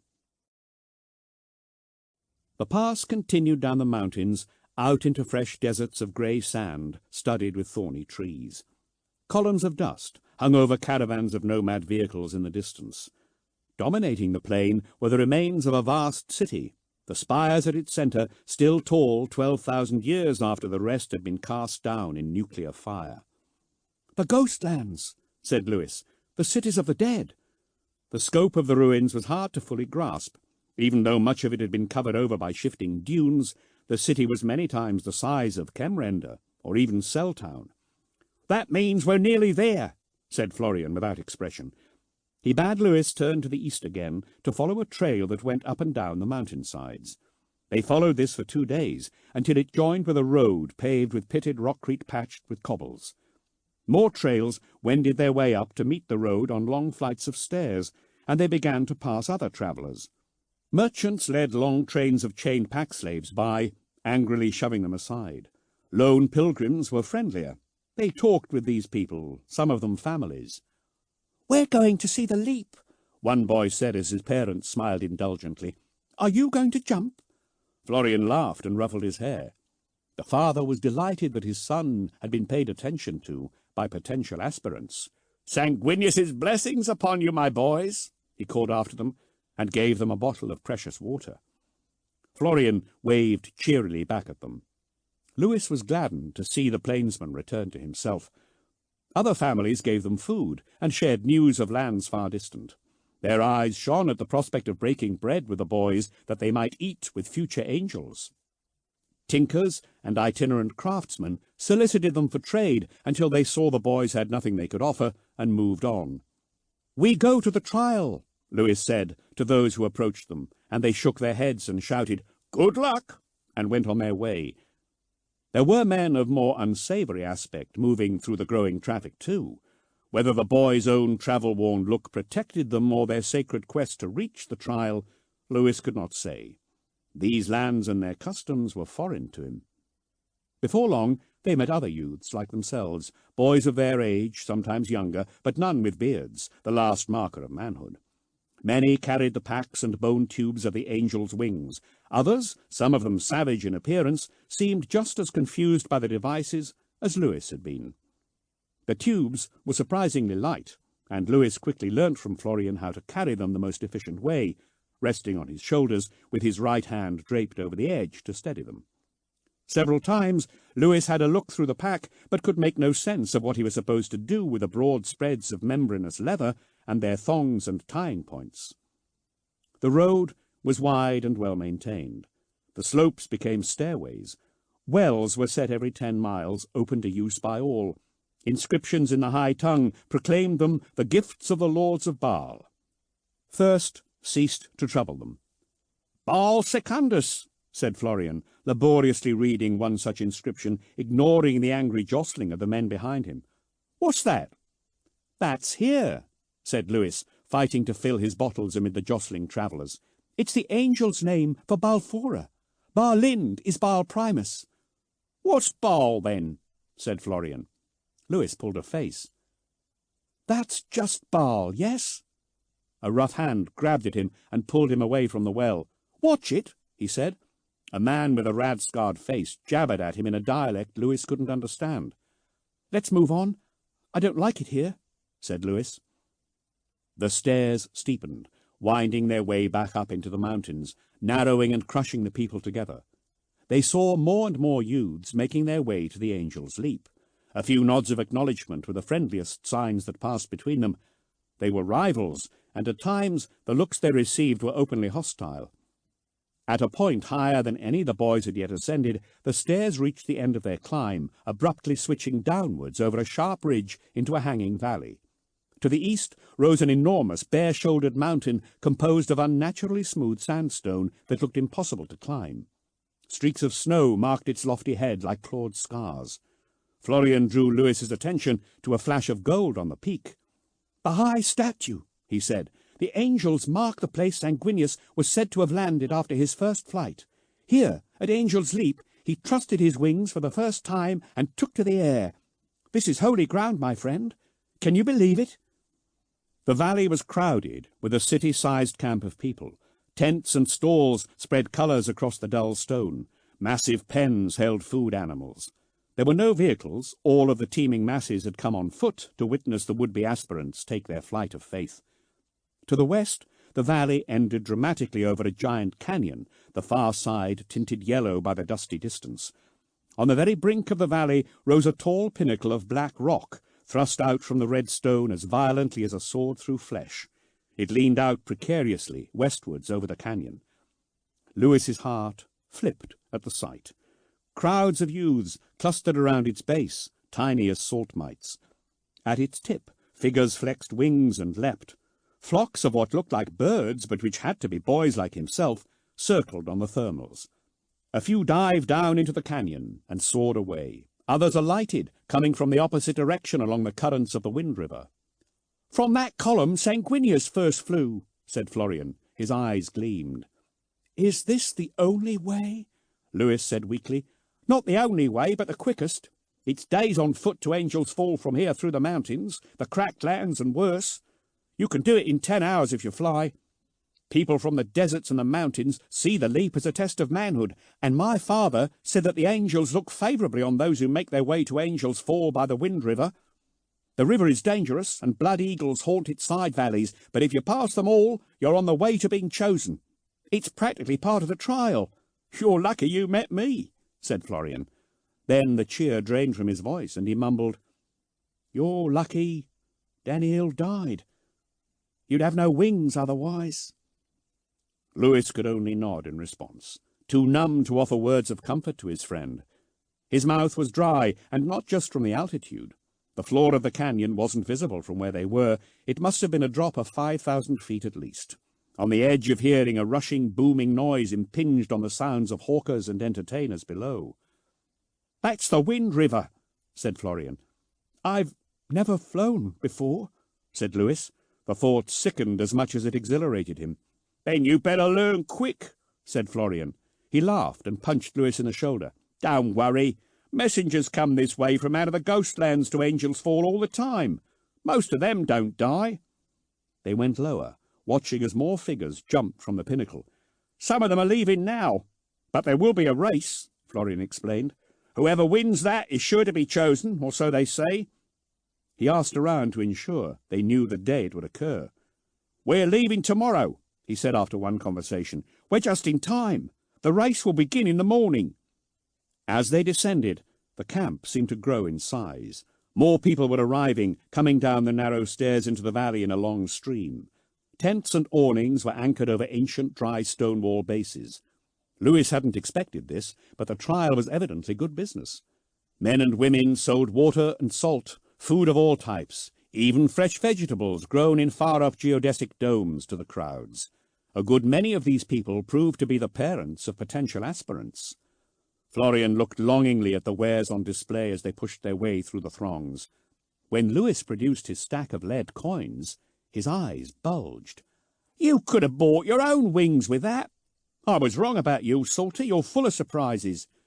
"Never judge a man by his outer being, that's what they say," said Lewis, and bought them hot food and water. "It's true," smiled Florian round a mouthful of food. There was a carnival air to the camp at Angel's Leap. Shawns and windpipers played late into the night. The shouts of competing preachers extolling the virtues of the angels and the emperor echoed from the mountains, intermingling with the cries of hucksters selling relics or tonics to aid those undertaking the trial, or promising the best vantage points for the great departure. Bookkeepers took bets on favoured members of various clans. Florian and Lewis joined the other youths around the base of the spire, away from the press of adults and the haze of dung-fire smoke. Overspill from the Wind River raced between the rocks, stirring up dust devils that spooked the more suspicious among them. The main current roared on down the canyon in endless exhalation. A trickle of the youths wended their way upwards, determined to leave before the others. All strategies, thought Lewis. He doubted getting out early mattered. He doubted winning the so-called race mattered. The angels weren't likely to choose on that basis alone. He questioned the wisdom of flying by night, even though Florian maintained certain clans preferred it. The food was plentiful, the water welcome. A feast, it seemed, after days of short meals. They spoke a little about the coming day. Florian explained how the wings worked. "Your arms go into the loops. I'll show you how. Your feet into the stirrups. It's not hard, you just got to feel the wind. Push back with your feet. It bends the wing struts, makes you soar up. Relax your feet, the opposite. Dip your arms to turn. Don't try to flap like a bird, it don't work. You'll get it." He left unsaid that if Lewis didn't get it, he would die. Lewis tried his best to remember, but the more he concentrated on what Florian said, the more important details seemed to slip from his mind. Florian talked about stalling, that if he fell, he had to get his arms out straight, make sure he was the right way up. Lewis was sure he hadn't understood properly. He was half terrified, half excited that soon he might fly like the blessed Sanguinius. They ate more, drank more water than they strictly needed, feeling wicked for their profligacy. Barlind tracked across the sky. Baal was nowhere to be seen. Florian fell asleep. Though Lewis tried to follow him, he could not. All night he lay awake, listening to the noise in the camp quieten as Barlind sailed by and people went to their beds.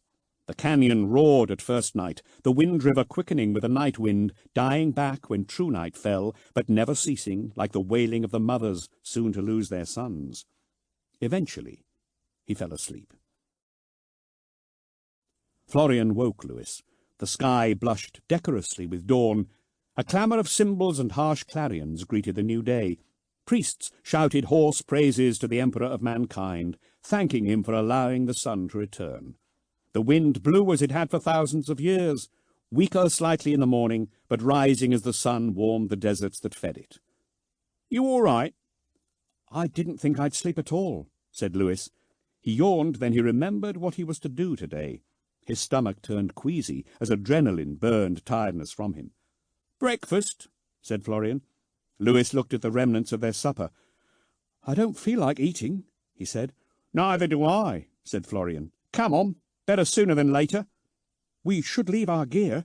I won't need it again." "You will," said Florian.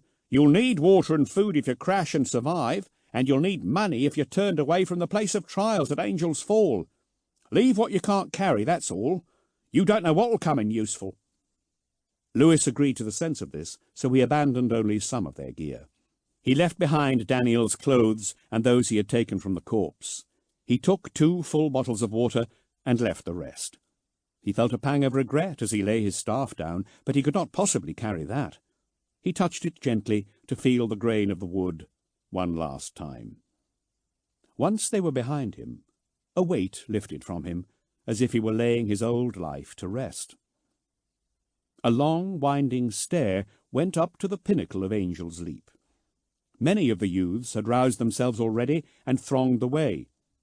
Knots of parents packed the base of the stairs, expressions prideful yet pale with fear for their sons who passed by, their wing poles over their shoulders and packs on their backs. The stone spire was black and glassy, the steps carved into it slippery, and their edges still sharp from their carving, though it had been done unimaginably far back in time. More than once a boy slipped, caught and hauled back from his death by the arms of his fellows. Those who fell onto the steps cut themselves, sometimes badly. From time to time, aggressive youths would shove their way up, glowering at any who delayed them, but Florian and Lewis went patiently, not disturbing the flow. The climb was slow. At the top, the boys had to assemble their angels' wings and don them, and this caused frequent halts. The line of youths snaked out across the valley as the line backed up. The camp roused itself, and the noise rose, becoming feverish with excitement. Turn by turn, Florian and Lewis walked around the spine of rock. Sometimes the steps were cut into the body of the stone so that there was a low ceiling overhead. Sometimes they would ride out over natural protuberances. A frieze wound its way around the wall of the stair. Millennia of trailing hands and harsh winds had worn the carvings to vague shapes. Only one faceless figure, that of Sanguinius, stood out by dint of his wings and frequent appearances. The drop grew. Lewis saw people gathering around the canyon edge, cheering every time a boy launched himself from the pinnacle. His heart hammered with nerves. The height terrified him, even with the rock beneath his feet. The wind seemed to want him, plucking at his clothes mischievously. The roar of it through the canyon grew louder and louder the further out they went on the jutting pinnacle, until Florian had to shout into Lewis's ear. The pinnacle leaned out over the canyon, and soon Lewis had his first look down into the depths. The floor was lost in shadow, the sun shining so rarely upon it that dirty ice lurked between the talus slopes cloaking the lower reaches. At the very bottom, an orange river flowed, thread-like and insignificant within the valley it had made. This was the first river Lewis had ever seen. The wonder of it was overshadowed by the terror of the drop, much as the river was overshadowed by the scale of its canyon. His stomach flipped, his head swam. He fought the sudden, terrifying urge to throw himself off there and then. Clammy sweat beaded his forehead under his scarves. Florian steadied him. "Careful, Salty! You don't want to fall without your wings." Desperately, Lewis fumbled his father's goggles on. They were so old and scratched as to be practically impossible to see through, and the yellow tint to the aged plastic made the world unreal. He found this helped. His heart steadied. He had to bury his fear. He could not fail now. Noon came and went. As they got higher, the view of the boys flying away improved. They fell so fast that they streaked across the eye, arms outstretched, whooping madly. When they hit the river of wind, they were snatched away. More than a few misjudged the speed of the current and were rushed to their deaths against the cliffs. Lewis distracted himself from the buffeting wind and horrendous fall by examining the flyers, gauging what technique was successful and what was not, the set of their feet and arms, the way they moved their bodies to fly out to the center of the canyon. The boldest boys snatched themselves up before they hit the torrent of air, rising on the treacherous eddies coming off the Wind River to swoop over the crowds before diving into the canyon and racing off towards their destiny. The shadows lengthened. The pinnacle narrowed. The turns of the stair came more frequently and became sharper. Maneuvering the bone poles around the corners became difficult. The whole line of boys was halted as one youth fell screaming past the crowds at the base, his half-assembled wings furled round him. Fear became so constant that Lewis ignored it. By the time they reached the last turn, his heart beat slowly. Dread was as normal as breathing. He could cope with that. The top of the pinnacle was a level platform 20 yards across. If he could have stood in the middle, then Lewis would have felt safe, but the pinnacle was crowded with boys attempting to assemble their wings. Arguments broke out as poles were laid over one another, or a boy felt his space to be violated in some other way. Lewis and Florian waited for room to be available, hurrying over as soon as a boy had his wings on his back, and moved to the canyon edge. He spread his wings without hesitation and leapt. Others stared down for many seconds before jumping, seized with terror at what they must do. "Watch me!" urged Florian. He set down his wing spars and pulled out the leather panels from his backpack. With deft twists, he set the poles into each other, making a pair of long, curved spars, which were hinged by thongs in the centre. He had 2 shorter poles and 1 long, straight one left over. He set them to one side. The longer pair he put side by side, outstretched, and began to lace the leather onto the wing bones. "These spars are made from bloodhawk wing fingers, very light," he explained. "Follow the knots I'm making. It goes on easy once you know how. These grooves take the thongs, stops them from coming loose. Make sure they're tight. If they come undone in flight—" He grinned his black-toothed grin. "You don't need me to explain it to you." Florian worked quickly, assembling the wings faster than many of the others. Once complete, he reversed his backpack so that the chest straps were at the rear. These, Lewis saw, formed the anchorage for the wings. He laced the panels together, tying them to the bones, then began to lace the edges of the wings to each other, testing them for tension and strength. "These laces and leather panels might look flimsy, but they all work together," Florian explained. "The tension has to be right, though." Then, with the remaining poles, he made a sort of tail. The short poles made up either side, the last long pole connecting the tail to the wings. "There, all done." He folded it up and moved it over. "Now, let's do yours." A shadow fell over them. "Don't you know what you're doing?" asked an incredulous voice. "I do. Leave us be," said Florian. "Not wise to speak to me so," said the boy. He was bigger than anyone else on the platform and unusually well-muscled. Other boys with the same clan marks were putting his wings together for him.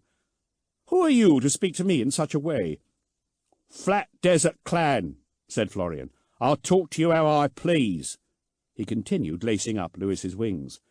"What about the scrawny one?" said the other boy. He had an arrogant manner, though there was good humour hiding behind it. "I am of the Salt-Waste Roamers, Urkuk's clan," said Lewis. The boy snorted. "A salty in the mountains? So you made it this far? Impressive. Not like you salties to take the quick road. Well done. You're too little, though. The angels will never take you." The boys accompanying him finished his wings. The big youth checked them over, grunting in annoyance when he found a loose thong. When he was satisfied, his followers assisted him in strapping on his wings, and he spread them wide. "I am Lorenz of the Clan Ash. Do I not look like an angel already?" His toadies laughed and quickened their efforts to climb into their own wings. "This goes here and there. Tie it like this," said Florian. Lewis moved around his own spread wings. He knocked a spar, raising laughter from the assembled boys. "Don't say that this little salt chipper has never been on wings, that he's never flown before," said Lorenz. Lewis's expression revealed the truth. Under the peeling skin of his sunburn, his cheeks burned. "Then he is going to die, eh?" Lorenz stepped back to the edge of the platform and crossed his arms over his chest, furling his wings about himself. "For you, my friend, this is going to be a big leap of faith." He fell backwards, uttering a long, drawn-out scream. Lewis leapt up with a gasp. All the boys moved closer to the edge. The flyer swooped upwards at great speed, borne aloft on the vertical winds created where the river hit the pinnacle. Steadying himself on the currents, he darted back and forth overhead in a near hover, laughing at his own skill. "See you in Angel's Fall if you make it!" He dived down to the canyon in a long, graceful swoop, and was borne away by the wind river. "He's a cocky one." Florian pointed at the wings.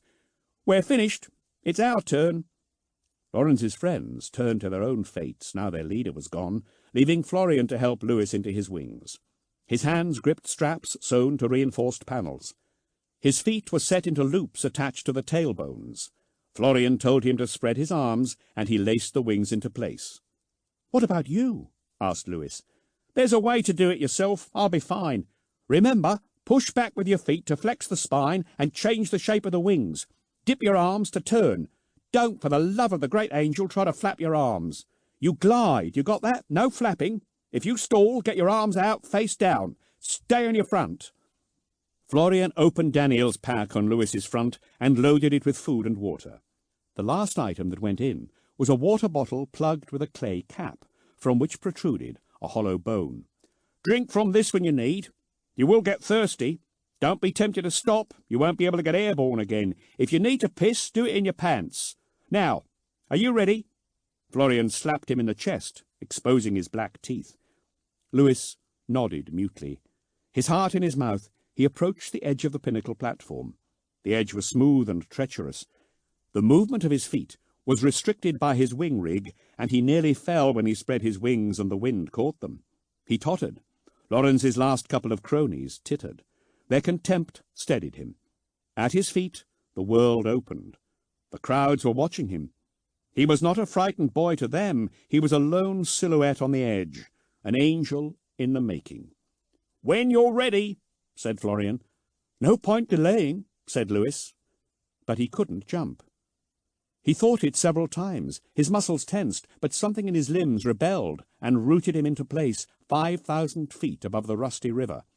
"Get on with it!" shouted someone behind him. "Go on, Lewis," said Florian. "Jump!" A scream of defiance built in Lewis's throat. He couldn't keep it in, and it burst from him. Once it was out, he had no choice but to go. It was easier than he had expected. He fell like a stone. He was still yelling, but the wind snatched the sound away from him. It tugged mercilessly at his spread wings, threatened to rip his father's goggles from his face. The edge of the canyon rushed at him, the crowd going from a single mass to individuals. "Why aren't I flying? Why aren't I flying?" he thought in a panic. Though his mind became blank, his body was not ready to die. His feet kicked back. The spine pole connecting wings to tail flexed. Leather thongs running from the tail's spars strained, pulling at the ends of the wings and bending them. The wings filled out. He angled his arms upwards, though to do so was like trying to lift the world. Suddenly, he was ripped out of his dive. Wobbling madly, he drove straight at the crowd on the edge of the cliff. Their cheers turned to panic, and they ran back from the edge. In the nick of time, Lewis tilted his arms and went rushing away towards the center of the canyon. There, the main stream of the river of wind grabbed him hard, threatening to turn his graceful bank into a deadly tumble.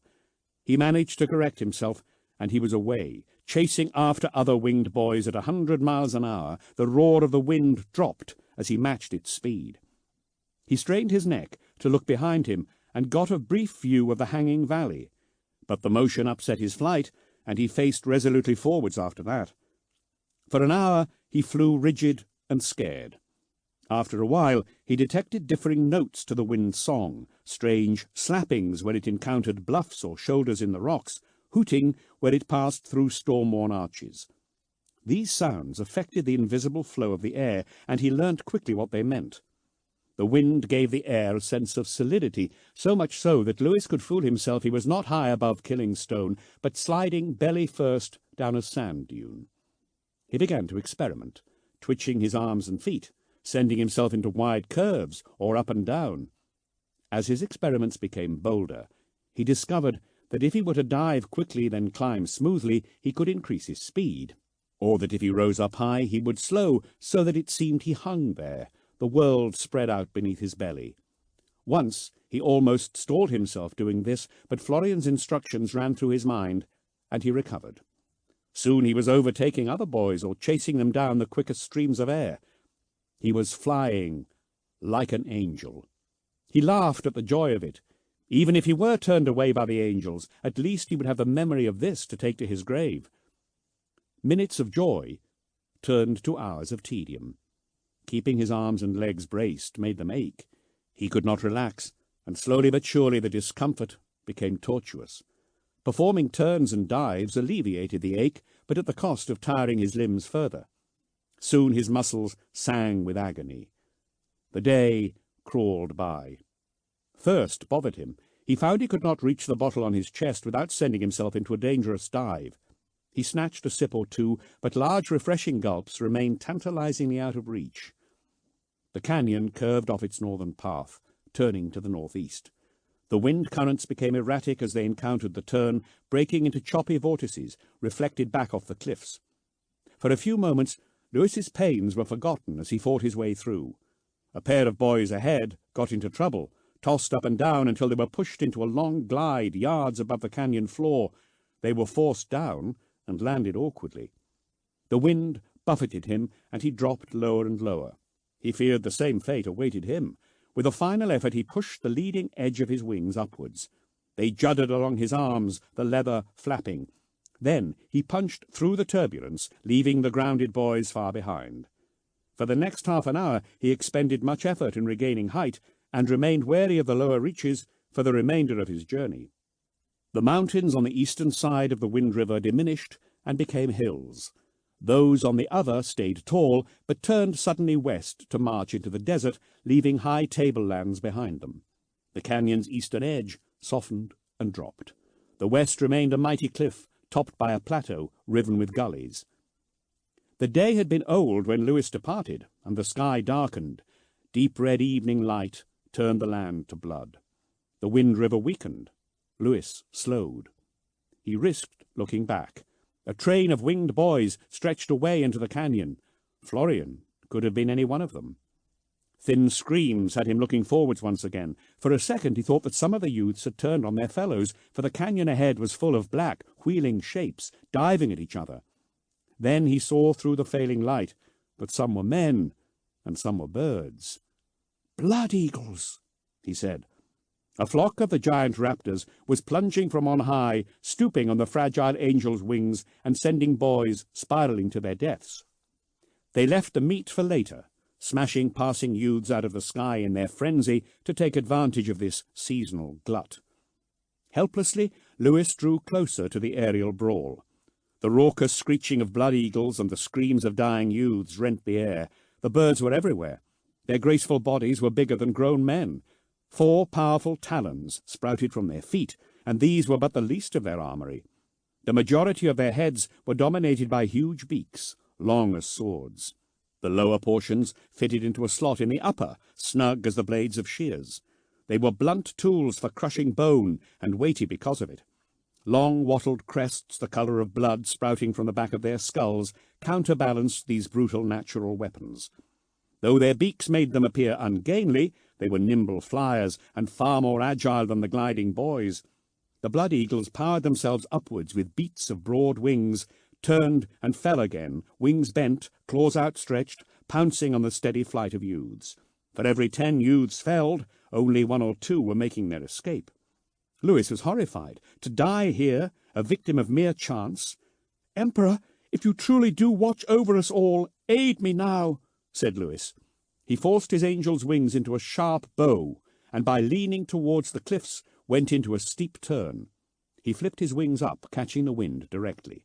The Wind River blasted him sideways. His speed increased. He turned into a long spiral, wheeling around and around upwards, and although the river carried him towards the massacre, by the time he was near the eagles, he had gained 300 feet in altitude. Levelling out, he half-folded his wings behind him, like the eagles did, and pointed himself at the ground. He dropped, meteor fast, and hurtled into the middle of the attack. Eagles with limp bodies in their talons rushed by. He jinked to avoid a bird tearing at a wing rig. Another boy fell screaming past him. The ground raced at him. A screech came from behind. An eagle was on his tail. Flicking out one wing, Lewis swerved violently to the left, then the right, risking a stall. His flight was slowed by evasion, and the eagle shot past him, screaming angrily. Lewis waited for it to spread its wings, breaking over the muddy trickle of the river, then spread his own and set them level. He sped past the enraged raptor, skimming the canyon floor. He rolled a little from side to side, searching the sky through the dirty yellow of his goggles. There were no more eagles. He looked back. The eagle chasing him was shrinking rapidly behind. Several of the birds appeared to have abandoned their hunt and were circling to the ground to tear at the dead and wounded with their beaks. Ahead, the canyon was turning into a broad valley. Evidence of a much bigger river marked the floor. The worn remains of walls emerged from the dunes along the ancient banks. The orange river he had followed from Angel's Fall was pathetic in the bed and was becoming thinner and thinner as it sank into the sand. The wind was dying, spreading out as the canyon relaxed its grip. Lewis needed to gain height before he lost forward momentum. All of the boys who had passed the Eagle's Gauntlet had lost height and were attempting to do the same. He looked enviously up at the black specks of those who had managed the feat. He ignored the boys who crashed into the sand and shouted for help. If he could keep going until first night abated and the rush of the night wind came, he might gain altitude. Lewis forced the wings into a sharp curve with his aching legs. He aimed arms numbed by lack of movement skywards. The wings lifted him up, but his speed died. He was going to stall. He pitched forwards and he gained speed again, but lost height. 4 times he tried this, moving in a series of sharp swoops closer to the ground. By now he'd come some miles from the eagle's attack. One last attempt saw him fly 50 yards up. There his wings failed to catch the wind when he dipped down. He went hurtling at the ground. At the last moment he pulled up into a deliberate stall, braking enough that he hit the ground with merely bruising force. His wing spars shattered around him, tangling him in leather and straps as he rolled over and over violently along the dune-choked riverbed. Groaning, he pulled himself into a sitting position and shed the wings with the help of his knife. Boys sped through the sky, their whoops distorted by their speed. Wretchedly, Lewis pulled out his bottle and drank greedily of his water. Once his thirst was slaked, his failure hit him. He had no idea where he was. Switching his pack to his back, he stood, oriented himself with a line of youths winging their way eastwards, and began to follow. First night ended. The night wind blew 10 minutes too late to help him. True night fell. Lewis continued his trek by the light of Baal and Barlind. The river of water died pathetically, sinking into the sand and leaving a series of brackish pools behind, until these too disappeared and the ancient riverbed continued dry as old bones. The wind river lost its force, its constant blow turning fitful, then dispersing until it had blended itself with the slackening night wind of Balfora. The valley sides receded further. The western mountains were a line as brown as old blood. The eastern range dwindled to nothing, surrendering to the dunes. On Lewis plodded. It was too dark to see the flyers passing, and he kept his head down, doggedly placing one aching leg in front of another. He missed his staff. Day dawned. Lewis continued. A flash caught his attention far away. He strained his eyes and lifted his goggles. Away on the horizon, a forbidding cliff raised itself out of the desert, soaring to 1,000 feet high from nothing. The rock face was in isolation from other such features, the hill it fronted sloping back and down almost as sheerly as the cliff. Before this anomalous mount was the titanic statue of an armoured angel facing the sky. His wings and arms were spread, a sword in one hand, a chalice in another. In permanent exultation, Sanguinius greeted the morning sun. A dim smear of brown blocks crowded his feet. Lewis staggered forwards a couple of steps, then sank to his knees, laughing. He was looking at the city of Angel's Fall. Chapter 7. Angel's Fall, 456.M40. Angel's Fall, planetary capital, Baal Secundus, Baal system. Hundreds of people waited in queues for the gates to open. Lewis joined them before dawn. For 3 hours he crept forwards. The bells of the city's many cathedrals rang out in great cacophony every hour, calling out brazen songs to the Lord of mankind and his most perfect Son, while his subjects shuffled in the dirt to be first to market. At the gates, Lewis was asked what his reasons for being at Angel's Fall were. When he said he was there for the trials, the officials on the gate nodded, as if that were the only answer they expected, and pointed down the main street. "The feet of Sanguinius, there you will find the selection ground, the place of choosing. May the Emperor bless you in your endeavour." The blessing was heartfelt. Lewis could only stare back as the men wished him well, his mouth open. Clear as day, they wore the winged blood drop of the blood angels on their shoulders. He gaped so long that the officials' demeanour changed, and they shooed Lewis out of the shade of the gate and into the city. Deus Imperator regnum in perpetua, praise the Emperor, beware the heretic, fear freedom of thought, for the unfettered mind is the pathfinder of heresy. A line of dirty men in torn robes trotted past, roped together at the neck, left hands on the left shoulder of the man in front. The leader rang a bell as he shouted out his homilies. Lewis stared at this filthy procession, recoiling as one man raised his head. He had his lips and eyelids neatly sewn shut. Angel's Fall was nothing like he expected, bigger and filthier than both Kemrender and Seltown. Both towns, huge to him, were revealed as the dusty villages they were. Lewis had never seen so many people. They crammed the streets of Angel's Fall from side to side. The stink of so many bodies together made him dizzy. And there were more than Baalites there. Citizens of many worlds came on pilgrimage to the place where the most blessed of the Emperor's sons had fallen from the sky. Rarely a landing ship would thunder towards the city's modest port. Later he would learn that only the most devout and important off-worlders were permitted to set foot on the planet, and then only within the confines of Angel's Fall. As a consequence, he saw displays of wealth in the city that staggered him. Men and women in fine clothes, their bodies unmarked by rad burns, and fat with easy living. It was his first inkling how poor a world Baal Secundus truly was. Sanguinius spread his bronze wings over the wretched poverty of the town, his beatific face turned away from the squalor towards the flawless blue of the heavens, as if he had found his own people distasteful. The statue was immense, 500 feet high, its wingspan almost as broad. As the sun rolled around its track, Sanguinius's wings shadowed the town like a sundial. The shade was welcome, even if the great angel's magnificence made Lewis feel pathetic and powerless. He tarried a while on the main street, suddenly sheepish about going to the place of choosing. He was unworthy, he was sure. He bought food he had no appetite to eat, and dawdled by stalls of goods so long their irate keepers moved him along. The push of the crowd drew him eventually to the square. He emerged from a warren of buildings into an unexpected plaza, paved with hard barlite granite glass and surrounded by stern buildings of stone and rockcrete. In the very centre was a massive two-tiered podium of white, veined marble, a stone not found on Baal or its moons. The first tier made a balcony fenced by an ornate balustrade, interrupted by a broad staircase that led to a pair of massive bronze doors set into the second tier. The winged blood drop of the angels was cast into the doors. Upon the flat roof of the upper tier, the demigod perched on the tips of his toes, forever trapped in the act of taking flight.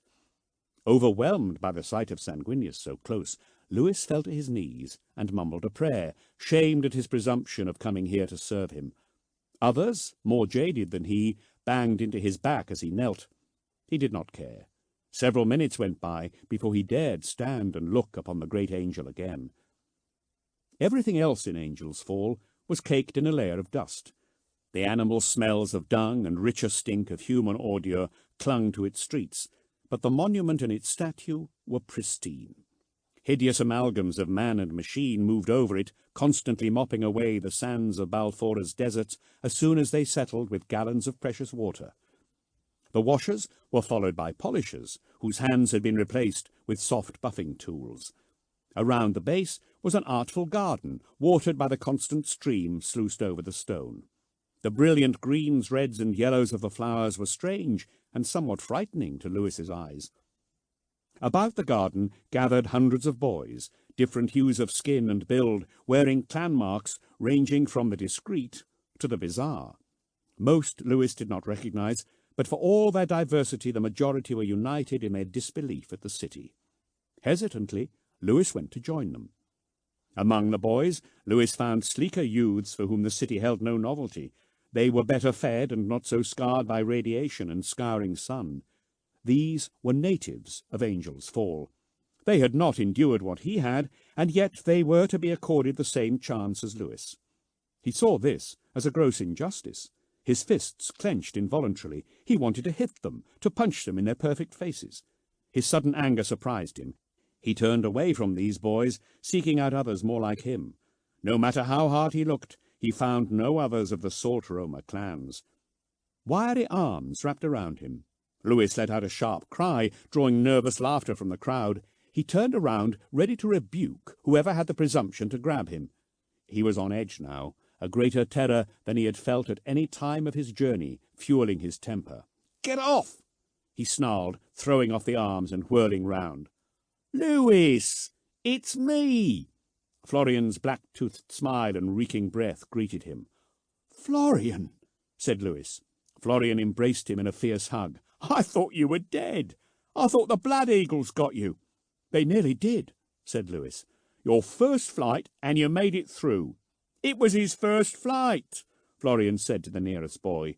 The boy raised his eyebrows to express his disinterest and looked away. Lawrence, the large boy from Angel's Leap, shoved his way through the crowd after Florian. "So, you are also alive. I am impressed. You're in time for the choosing." "When?" "Today, tomorrow, all week. There are young clansmen coming in from all over Balfora still," said Florian. "Today is the first pick." "They will take 500 to the place of trials," said Lawrence. "Only 100 will be taken to Baal. Only 50 will be chosen from the 100. "Imagine failing now," said Florian. "Imagine that." Lawrence shrugged. "Better here than on Baal, perhaps. Those not selected here will at least live." "They kill those that fail?" said Florian. "We do not know," said Lawrence. "But at least those who fail here go home. No one ever returns from Baal." "Then I will not fail," said Lewis. Lawrence gave him a wry smile. They joined Lawrence's following of boys, reduced to 3 by the brutal flight. All of them were less arrogant than before, and grudgingly welcomed Florian and Lewis. At noon the sun was directly behind Sanguinius. The front of the statue was cast into shadow, and a glorious halo erupted around his head.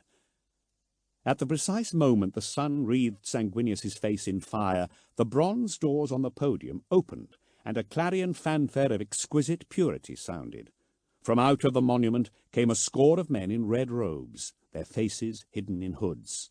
They chanted benedictions in the high off-world tongue, swinging censers that billowed clouds of scented smoke as they walked around the platform, taking up position every 5 yards. Once they were all in place, their singing stopped, and they cast back their hoods, showing faces free of flaws. "The Blood Angels!" said Florian in awe. The whole square was packed with boys and others who had come to look upon their lords. Silence fell on them, and they knelt in knots, until the whole square was on their knees on the hard stone. "Those aren't the Blood Angels," breathed Lawrence as others came from the podium interior. "They are." The first men out had been tall and heavily muscled, the most perfect examples of humanity Lewis had ever seen. They were nothing compared to their masters. There were but 2 of them.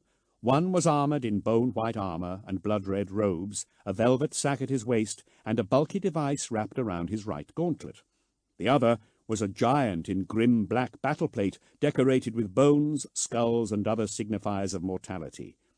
Lewis was confused by their colours, wondering why they did not wear red, as the legend said. They were armed as well as armoured. The skull-masked warrior carried a long staff topped with a winged skull. The one in white armour had a long, toothed sword at his side. Both wore pistols snug in holsters. Pistols. They were pistols, thought Lewis, though they were as big as the boys' torsos. The warriors were at least 7 feet tall, and their armour made them even bigger. The metal of their boots rang on the stone, and their battle-plate hummed with the activities of mysterious spirits. Rubies carved into blood drops hung from their weapons, glittering in the sun and clinking in the silence of the square. The Blood Angels stopped at the top of the stairs. Humming skulls swooped out over the crowd, artificial eyes winking in their sockets. A pair of cyber cherubim flew behind, trailing a rippling silk flag emblazoned with the chapter's heraldry. They settled between the feet of Sanguinius, draping the flag down over the open doorway. Both warriors kept their helms on. The black-armoured warrior stayed back. The one in white and red stepped forwards to deliver the message of the angels. "I am Brother Arezon," he said, his voice carried to the back of the assembly by arcane means. Youths of more primitive clans started in fright. The voice was so clear, so perfect, many others among the crowd begged for forgiveness or cried unashamedly. "I am the sanguinary priest of the Redeemers, the 10th company of the Blood Angels, Adeptus Astartes chapter. I am the surgeon to the recruits of our order." "I am Brother Malaphael," said the black warrior, and his voice was as sonorous as a funeral bell, "chaplain recruiter of the 10th company.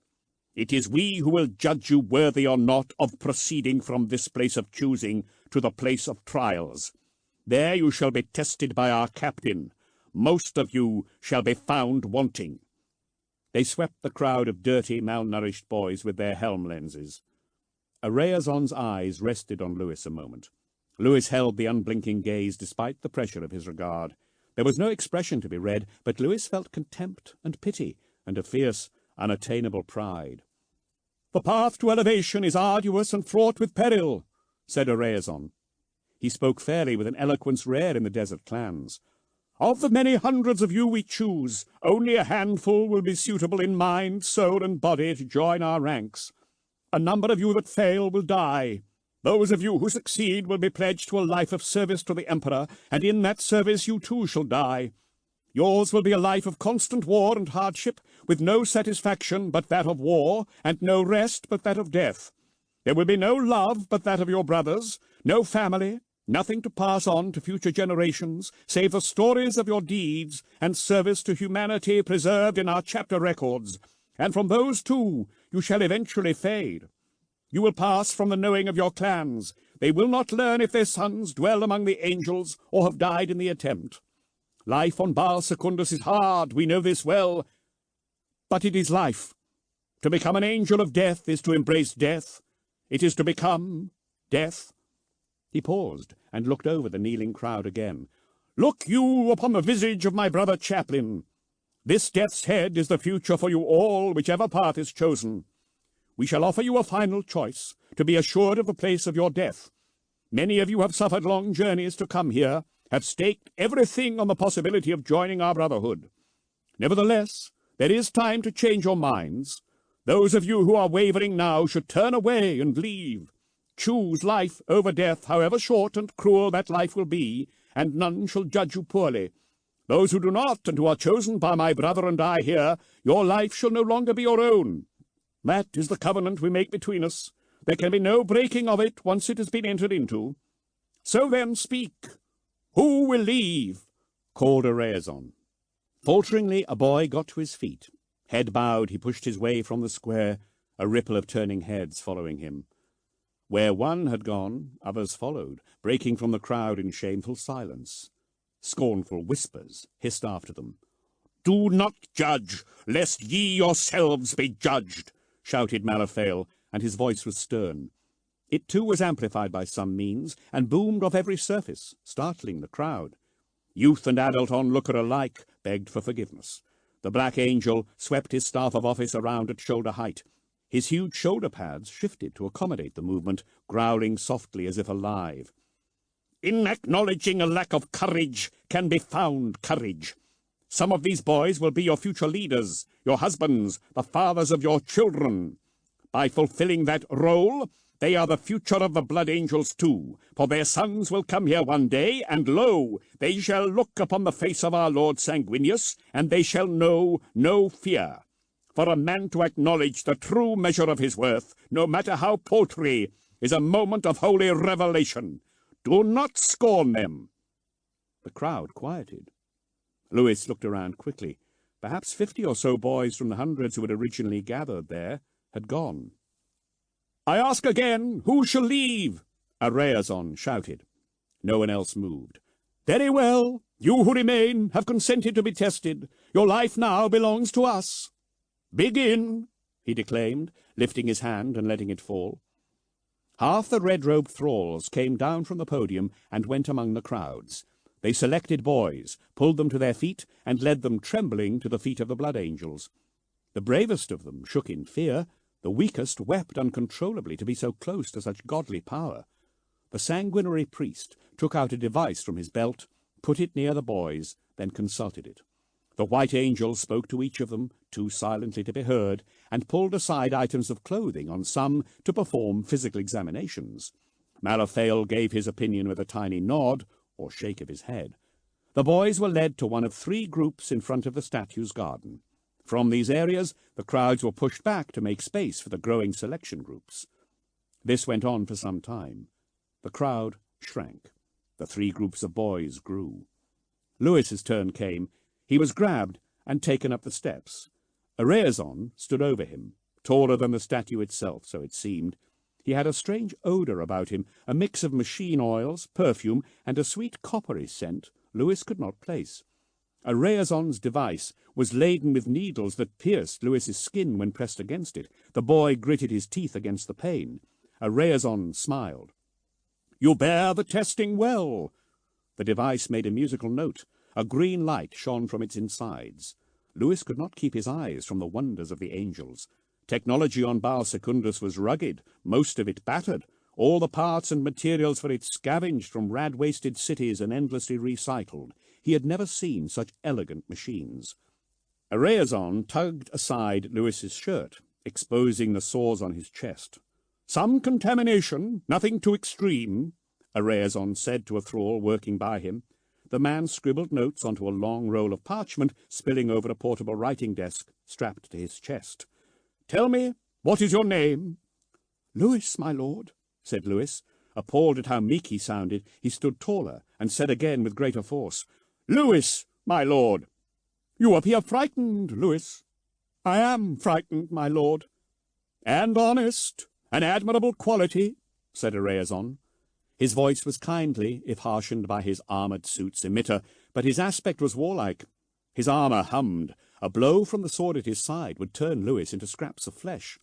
"Why, if you are frightened, did you not turn away and go back to your people?" "Because fear is nothing," said Lewis as defiantly as he dared. "I have been frightened many times. Fear is to be ignored and overcome." "Tell me, why have you come?" asked a Rheazon. "Do you wish to fight, to win glory? Do you wish to live forever?" "No, my lord. No man lives forever, not even an angel. I wish to serve. I want to serve the Emperor, and through him I will serve mankind." A Rheazon gave Lewis a long, appraising look. "Lewis, Lewis, that is a boy's name. You are of the clans that do not use their angel names in the day-to-day speech?" "No, my lord. I mean, yes, my lord." A Rheazon made a noise that might have been a laugh.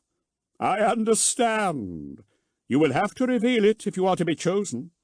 Lewis kept his eyes on a Rheazon, but watched Malaphael from the corner of his eye. "Go on then, boy, tell him," growled Malaphael. "Tell him your angel name." Lewis hesitated. Nobody but family knew a person's angel name in his clan. They were precious words kept safe from the searing sun and corrosive salt, pure things in an impure world. Lewis had voiced it a handful of times in his entire life. My name is Dante," he said, the word strange on his lips.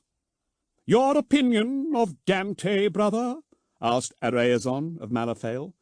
The black angel nodded. "Group Ariosto," said the priest to the thralls. They led him away and sat him with other boys he did not know. In time, Florian was brought, breaking into a huge black grin as he was led to Lewis's side. Lorenz joined them too. Their group was smaller than the others. Lewis fretted over whether this was good or bad. The day dragged on. They were offered neither food nor drink, but were forced to rely on what little they had. A boy in their group fainted from the heat. He was dragged from their group into another. It was the first sign of the winnowing that was to come. The last boy was tested and taken to the middle group. "The initial testing is done. Prepare now for our judgment of the first winnowing," said a Rheazon. "Group Caiaphas, you are not compatible with our gifts. No matter your personal qualities, you are not fit to serve with us, and can never be. Go from this place, and live out your lives among your people. Leave with honour, but do not attempt the choosing again." The red-robed thralls got the boys to their feet, and led them from the square. "Group Hadrianus, your talents are insufficient to allow admittance to our brotherhood, but you are suitable to join us as blood thralls. You are exceptional youths with the qualities needed to be leaders among your people, and so you must decide whether to come with us or return home. If you choose to serve, many of you will attend upon the angels of death as equerries, and you may reach high office among the servants of our chapter. Be not sorrowed, for but a few shall be angels, and we do you a great honor. Make your choice. The second group were roused. Faced with the stars or the desert, most chose the stars, and those so electing were also led from the square. That left the third group, the smallest at around 500 youths. Lewis's heart was in his mouth. He knew what was coming, but he could not believe it until he had heard it from the blood angel's own lips. Group Ariosto, you shall be further tested. You have been selected as potential recruits. You are now aspirants to the blood angel's chapter of the Adeptus Astartes. They did not dare cheer or speak. Lorenz nodded, as if he were a sagacious elder with a right to agree to an angel's words. Florian grinned madly. Lewis's heart pounded. He did not smile. He had no illusions about what lay ahead. Chapter 8. Dante Disarmed. 998.M41, Asphodex High Anchor, Cryptus System. The Lavatusirium blasted Dante's armor and weapons from every side with jets of boiling water. The smell of Xenos blood filtered through the open vents of his breathing mask. The scent revolted Dante, and he shut the mask, switching to his battle plate's internal oxygen supply. Water ran over his eye lenses. The drumming of droplets on the gold reminded him of the first time he had seen rain. There were many things he could no longer recall. Space Marine or not, there is only so much a human mind can hold, but some things he could never forget. He remembered standing on brilliant yellow mosses under the open sky as a torrential downpour soaked his combat fatigues and battered his skin. He held his mouth open, letting the warm water fill it. The ghost of a smile haunted his lips as he remembered his scout sergeant, Galileon, hauling them all out of the rain and calling them a great many names angels should not know. All the gifts of the Emperor, the might of his comrades and teachers, the power of technology he had witnessed, it was all nothing compared to the sight of water falling freely from the sky. He could still not credit the miracle of oceans and rain. The smile faded. The others in his training group were dead, the last slain hundreds of years ago. Memories were precious things that bound people together. No one shared his any more. The Lavatusirium played quiet notes. The water shut off, the final drops plinking on the metal decking. Swirls of filthy water drained away.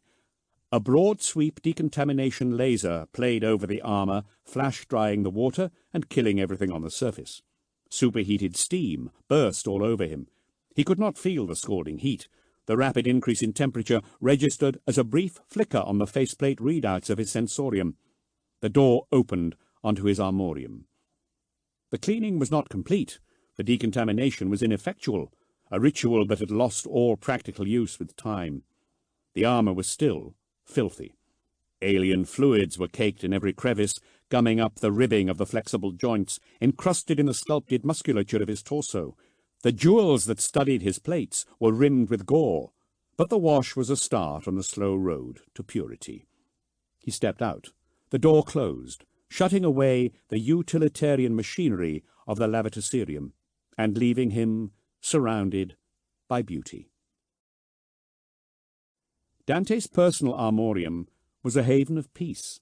Lit in the soft, warm glow of 1,000 red candles, it was gently perfumed by the scents of wax, fragrant oils, lapping powder, the dry smell of active stasis fields, and rare incenses. The velvety quiet that accompanies candlelight draped itself over everything. In the many angles and nooks, rich shadows embraced warm light. At 40 yards long and 15 wide, the armorium was among the larger of his chambers. Art and war were equal parts of the Blood Angel's character. Everything they had was glorious in decoration. The high roof was supported by vaulting whose perfect simplicity revealed the complex mathematics that went into its construction. Glass-fronted recesses set between carved figures of angels held dozens of different weapons. Dante was expert in the use of all of them. and trained regularly with every kind, though he rarely used anything but the perdition pistol and the axe mortalis.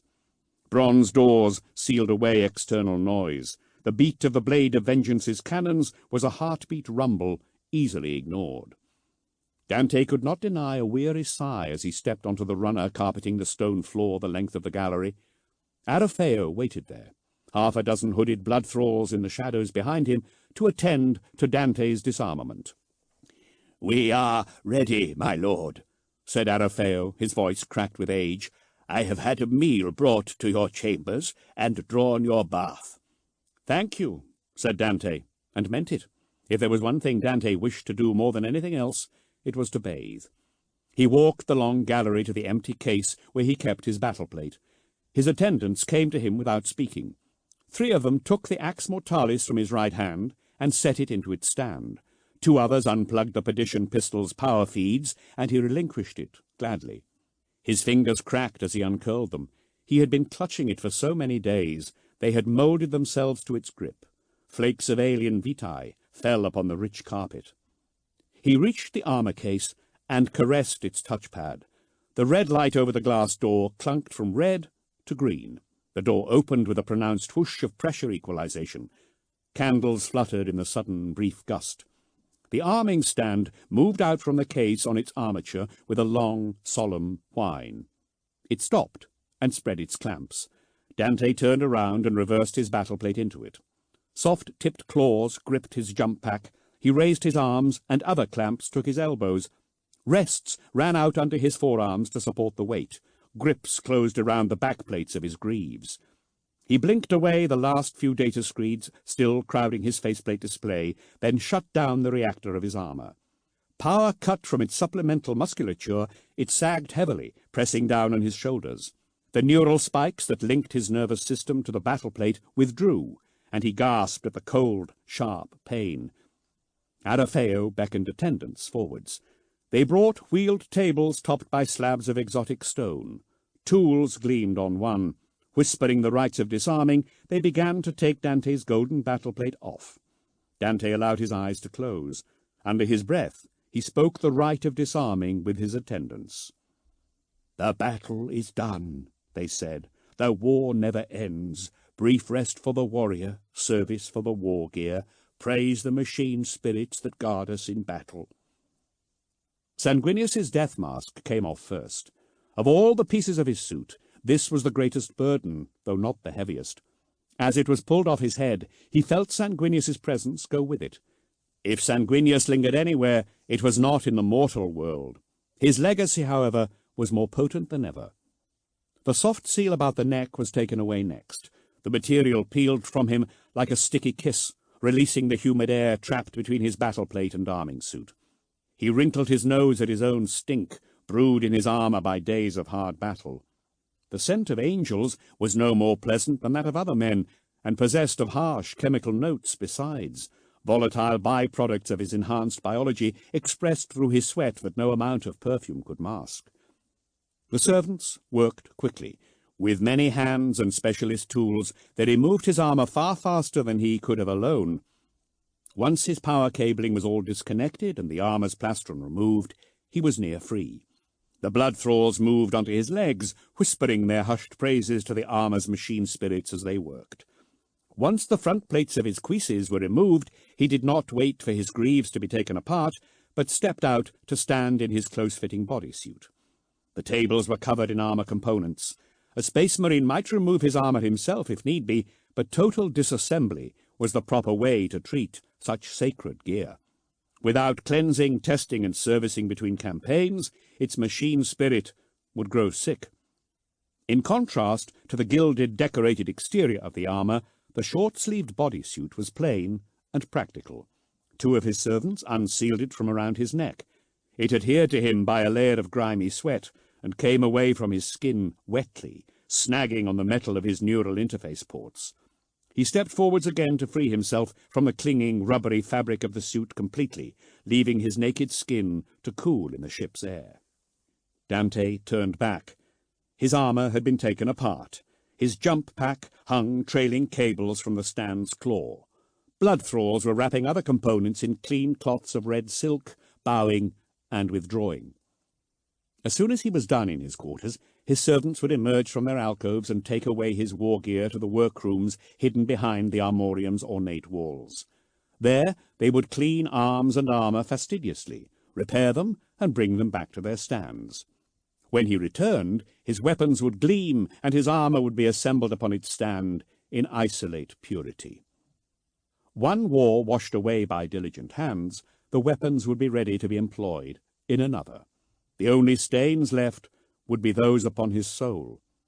He reflected that the last time he would undergo this ritual would come soon, but not yet. Not yet.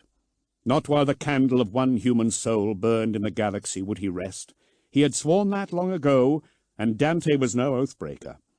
He walked the length of the gallery naked. Embedded servitor wardens drew open the armoured doors to his bathhouse. Dante passed into an antechamber decorated floor to ceiling with mosaics of dark red, gold, and white tesserae. Standing in the centre of the room, he allowed his servants to wipe the worst of his battle sweat away with warm cloths, and went into his calderum. For half an hour he sat in heat high enough to bake an unaltered human, letting scented steam soothe his aching muscles. From there he stepped into a cubicle, where hundreds of litres of iced water were dumped on his head and gurgled away through ornamental drains. Skin tingling, he passed into the colonnaded main bath. Large enough to swim in, the bath was milky white with restorative minerals. Fine art beautified the walls and ceiling. He descended its fan of steps, allowing the water's blood warmth to embrace him, and sank up to his neck. He closed his eyes and breathed deeply. The rumble of the ship's weaponry matched the run of his pulse. He sank into a meditative state. He wished he were able to take his sarcophagus in the hall of making and sink into the long rest. This yearning went with him as he drifted into a torpor that was halfway between sleep and death. "My lord?" Arofeo was standing by the edge of the pool. The white water still rippled with the regular thump of the bombardment cannons. The long rest of Baal was a distant dream. Mortal concerns never ceased. "I have slept," Dante said. The water had dropped a fraction of a degree in temperature. He had been idle longer than he intended. "Only for 2 hours, my lord. Captain Affail is en route to the fleet. We have word from Captain Phaeton also. He has engaged a fragment of the splinter, but does not anticipate much delay. He should be with us presently." "Why was I not woken?" said Dante. Arofeo looked his lord in the eye, an action that had taken him half a century to dare to attempt. He was one of the few Dante allowed to see his unshielded face. They were both old men, in their way. "Because I would not allow them to," said Arofeo. "You exhaust yourself, my lord. You must rest." "I thank you for your concern, but I am needed more than I need rest," said Dante. He pushed himself up out of the bath with his powerful arms and got out of the water. The hairs on his arms were a pale white gold, still fine. His muscles rippled under skin, only now losing the tautness of youth. "My lord commander, if I might be so bold as to say, if you destroy yourself for want of rest, those needs will go unfulfilled." Arofeo's hands were twisted with arthritis, like roots, and shook as he held out Dante's towel. Dante's eyes rested on them. Arofeo looked away, ashamed at his feebleness. If only he knew we share the same worries, thought Dante. "I should rest, and you should rest," said Dante. The man kept his trembling arms outstretched. "How can I rest when you will not?" "You are not I. Different fates are ours," said Dante. "Your responsibility is by far the graver, my lord. If I had passed my tests at the place of choosing, then perhaps my burden would be similar. But I did not. I am a thrall, not an angel. But we all must serve the Emperor in our own way, and I shall help you carry your burden in whatever small way I can." "I promise after the meeting of the Red Council I shall rest." Mollified, Arofeo nodded. Dante took the towel. Arofeo bowed and went to fetch Dante's goblet from a side table. He was getting slow. The tremble in his limbs grew more pronounced when he was tired, and Arofeo was tiring more readily with every day. 1,500 years of grinding war versus 80 years of humble service, but they were both servants. If given the choice, Dante wondered, would I exchange places with my equerry? Not willingly, he answered himself, but if forced to, I would not rue the change. Service is service. All have a part to play, he told himself. Arofeo is right in that. His servant's humility humbled him. Arofeo, he said gently, you have done enough for me today. Thank you for shielding me from my own labours a while. It is appreciated. Rest now, I command it. I can pour my own wine. The wine salver rattled as Arofeo set it down. He bowed his head unhappily. He did not want to be dismissed, nor did he want to be seen as old. Save the man's pains, or save his pride. Every decision Dante had to make in these black times, from the most inconsequential to those that could topple the Imperium, was a choice between two evils. Good had leached from the galaxy. He was weary of decision. Not a flicker of this was displayed on his face, still inhumanly beautiful despite his age. "As you wish, Lord Commander," said Arofeo quietly. He departed, reluctantly. Dante went to the table and drank the wine. He felt bad for Arofeo, and annoyed that he had to order him away for his own good. He had to be careful that irritation did not transfer itself to Arofeo himself. It was not his servant's fault he had aged. The food Arofeo had laid out for him had grown cold, and though finely prepared, had the taste and consistency of ashes in his mouth. He ate it anyway, relishing his first solid sustenance in days. He chewed slowly, washing his meal down with frequent gulps of wine. His digestion took longer to reaccustom itself to eating with the close of every campaign. While he ate, he told himself that the food satisfied him, that it was enough. He ignored the other appetite, gnawing at his stomach and his soul, the hunger that filled his dreams with a bright lustre of blood. The lure of the red thirst was potent. It was a yearning best resisted, for though the thirst was quenched for a while, it was an addiction that grew stronger for being fed. The desire to drink living vitae tormented all those of Sanguinius's line, and he was so old. He denied that he needed it. He refused to acknowledge his cravings. He would not listen to his body, which told him in its aches and fatigue that if he were to drain just one mortal, his strength would return and his spirits rise. Dante would not. He had not consumed living blood since the war on Arius. Since then, he had refused to put his own comfort before the lives of others. There was a way out of this weakness that had come to wear him down, but he refused to take it. He was an angel, not a monster. Half an hour later he left the bath and went to the armorium. His armour had been meticulously cleaned and replaced. It looked like a museum piece behind the glass. He stared through the glass, his lined face superimposed over Sanguinius's ageless mask of gold. The two were a near match, for Dante had taken after his sire closely during the blood change. He blinked as Sanguinius's golden mask never could. The Primarch's mouth remained open in a howl of righteous fury. It was such a shame, Dante thought, that this most thoughtful and dutiful of the Emperor's sons should be remembered by this image of wrath. There were thousands of representations of Sanguinius throughout the Blood Angels' fleet and their fortress monastery on Baal, but this was the one most new, a roaring fury descending from the heavens to mete out death and spill blood. If only there were space for his Gene-Father's gentler nature to be celebrated. If only there were not such an endless need for battle. If Dante could have any wish granted, he would have chosen to be made obsolete by peace, to become a museum piece himself. He wished this not only for the sake of others, but also for himself. With peace would come rest from his labours. Peace would never come. War was without end. The only rest he would ever know would be death. That was how a Rheazon had said it all those years ago. That was what the sanguinary priests still said at the time of choosing. How bitter it was that he should come to know this better than any other. His finger caressed the touchpad, the case opened, and his servants emerged from the shadows. He must become his Lord Sanguinius once again. Chapter 9. The Place of Choosing. 456. Point M40. Angel's Fall. Planetary capital, Baal Secundus. Baal system. 9 days of games followed the first winnowing. Under the shadow of Sanguinius, the aspirants competed in simple athletic contests, as were practised among the clans of the blood at tribal moots, running, leaping, the hurling of shot stones, and rope disc, and wrestling bouts to the point of submission. Malaphael and Araeazon spoke to individuals among the aspirants, dismissing some out of hand, giving others the choice to return home or become blood thralls.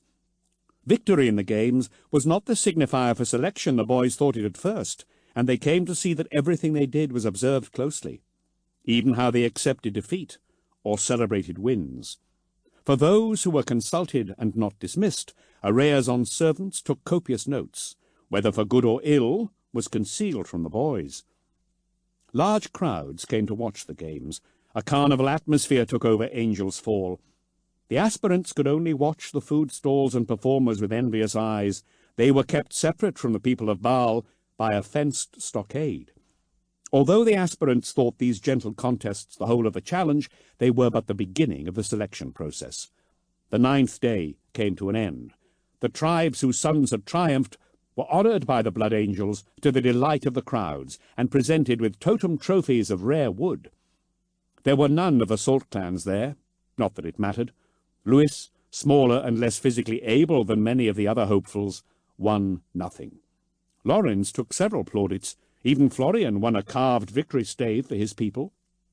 When the second winnowing came, Lewis braced himself for rejection, but Malaphael passed him by without a word. There were 247 aspirants remaining from the first 500 chosen. On the 10th morning, their belongings were taken away. They were taken into a well-made building by the blood thralls. It was plain of decoration, save a single iteration of the winged blood drop of the chapter over its solitary door. What was remarkable was the smoothness of its construction. There were no seams in its walls, the whole thing seemingly cast in a single piece from liquid stone. There were no air bubbles to pock the surface. It was perfect and flawless in a way nothing on Baal Secundus was.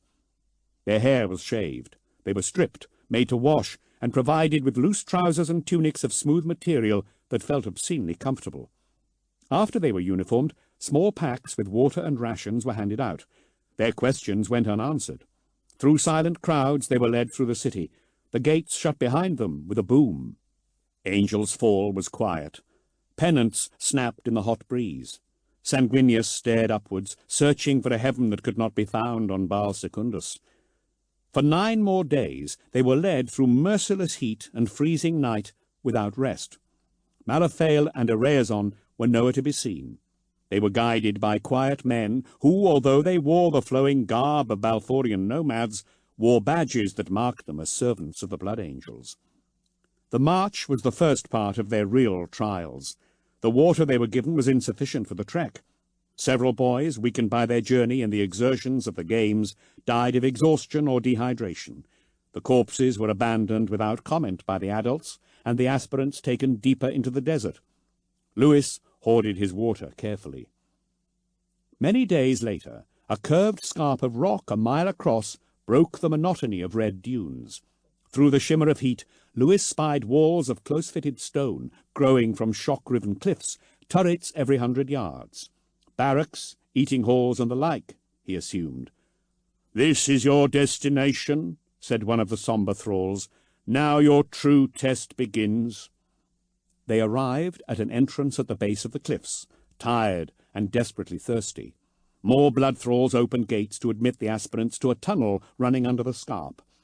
After the merciless sun, the square-cut tunnel was blessedly cool, but too soon it opened into an interior, shielded from the wind where the sun glared from a floor of sharp white sand. A furnace heat welcomed them. From the wavering of the air, Araeazon and Malaphael emerged, the vents in their armour sending out their own oily curls of rippling air. "This is the place of challenge," Malaphael explained.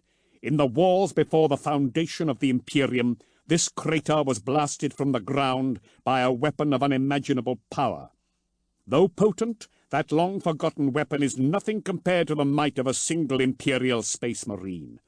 Here we shall begin forging you into the greatest warriors in this galaxy. Most of you will fail. These men who guard this place," he swept up his staff to encompass the sentries standing on the walls of the crater, "did so. Those who are deemed unsuitable at this stage can never leave. They guard this fortress against those who would learn its secrets. Live or die, for nearly all of you this will be the last place you see." Malifale regarded them all, his red eye lenses sinister in the Death's Head helm. "We shall meet your fellow aspirants." A murmur went through the youths. "I thought we were it," said Florian tensely. "More youths, more competition," said Lorenz. They looked around for others, but saw no one. Malifale pointed to the sky. "They come from above," he said. The aspirants looked skywards, squinting into the light of the sun, shading their eyes with their hands. From out of the sun, 6 chariots of the angels descended on pillars of fire, blasting up curls of dust from the ground. The youths feared the machines, and had one broken his ground and run, more would have followed. But no one moved. The craft touched down on broad metal feet, landing in a perfect line. They were bigger than most buildings in Angel's Fall, bristling with weapons. Their colours were brighter than any Lewis had seen. Their fronts resembled a jutting chin, and they had about them an air of predatory menace, as if alive. Ramps lowered. From the first, another chaplain appeared, leading a group of youths. From the second came a second sanguinary priest, and more youths. Then others, led by space marines in the red armour of line troopers, came out from the remainder of the sky chariots. "These aspirants, accompanying Chaplain Laestides and sanguinary priest Rugon, are of Baal Primus, which you know as Baalind," said Malifale. "They are different to you, but as worthy of the honour of selection as you are. It would be easy for us to pit one set against the other, but the Blood Angels do not do things the easy way, only the best way. Brothers, bring them forward." The foreigners were brought from the line of void ships by Laestides and Rugon, and arrayed in ranks facing the youths from Baal Secundus. Though they wore the same uniforms as the aspirants of Baal Secundus, they were alien-looking, physically different, taller, paler, and their clan marks outrageous in colour and form. "These aspirants were winnowed as you were, through gene seed and contest. Before you continue your trial, the groups will be mingled," said Araeazon. "You will work with these aspirants and come to love them. As a blood angel, you will love your brothers above all others. These bonds will last for centuries. A chapter of Space Marines is not an army, it is a brotherhood. Without these ties, we would fall. With them, we are strong enough to defeat enemies that outnumber us many thousands of times over." Lewis feared his small band of Lorenz and Florian would be broken up, but the mingling was not undertaken randomly. The little tangles of friendship that had formed among the aspirants were respected, and were joined with similar groups from the other moon to form small cohorts. Joining Lewis, Lorenz, and Florian were 3 aspirants from Baal Primus, Ereos, Duvale, and Riston. Despite their odd appearance and their thick dialect, the newcomers too had the custom of angels' names, given to honour the Primarch who had ruled the planetary system in the distant past. They greeted each other cautiously, struggling with the pronunciation and cadence of each other's speech. Of the Baal Secundus 3, Lewis made the greatest efforts at friendship. "If we don't work together," he explained to a surly Lorenz later that night in the barracks, "we will fail. The angels told us themselves. They are a brotherhood. We have to accept them, and they us, or we will be rejected." "I don't care," said Lorenz petulantly. "I am the strongest fighter. I will succeed." "Listen to him," said Florian. "Go on, make friends with them." He nodded to the other side of the barracks room, where the other 3 of their group sat on their beds. Rolling his eyes and throwing aside his blanket, Lorenz got up and crossed the room. "He's worse than a child," muttered Florian. "He'll learn," said Lewis. "We'll make him, or we'll die." Lewis's ordeal began in earnest. He and the others were tested in every conceivable way. They were deprived of sleep, made to run in blistering heat and in the near-total dark of nights when Baal and Baalin did not shine. Their endurance, intelligence, and strength were subjected to all manner of tests. They would wake after limited sleep to find the arena of the crater filled by a maze or an assault course, or a variety of puzzles they must solve in groups, many deadly. Tests of stamina followed combat drill, and battles that began as mock combats often turned deadly. From time to time, the chaplains Malaphael and Laestides would walk among them. The aspirants grew to fear the touch of the chaplains' winged staffs on their shoulders, for those indicated so were taken away and not seen again. There were deaths. All of them were retested over and over by Rugon, Araeazon, and their mysterious machines, and others also removed as a result. The numbers dwindled from 500 boys to 400, then 300. As the days marched on, Lewis became stronger and fitter. He was taught to wield a staff, then a wooden sword and shield. He was given a powerful spring gun like those used by the tribes of the blood, but far better made. They were tested endlessly on all forms of combat. Those who did not learn quickly did not get the chance to learn any more. Judgment came without warning and was final. "The tap of my Crozius cannot be withdrawn," said Malaphael. "He who feels its touch will not ascend to Baal. Fight for your place, or you will fail." As the final hurdle approached, their dread of failure grew until it towered over them as surely as a mountain. Failure became everything greater than death. The trials became harder. They were sent out to survive in the desert, taken far away and told to find their way back.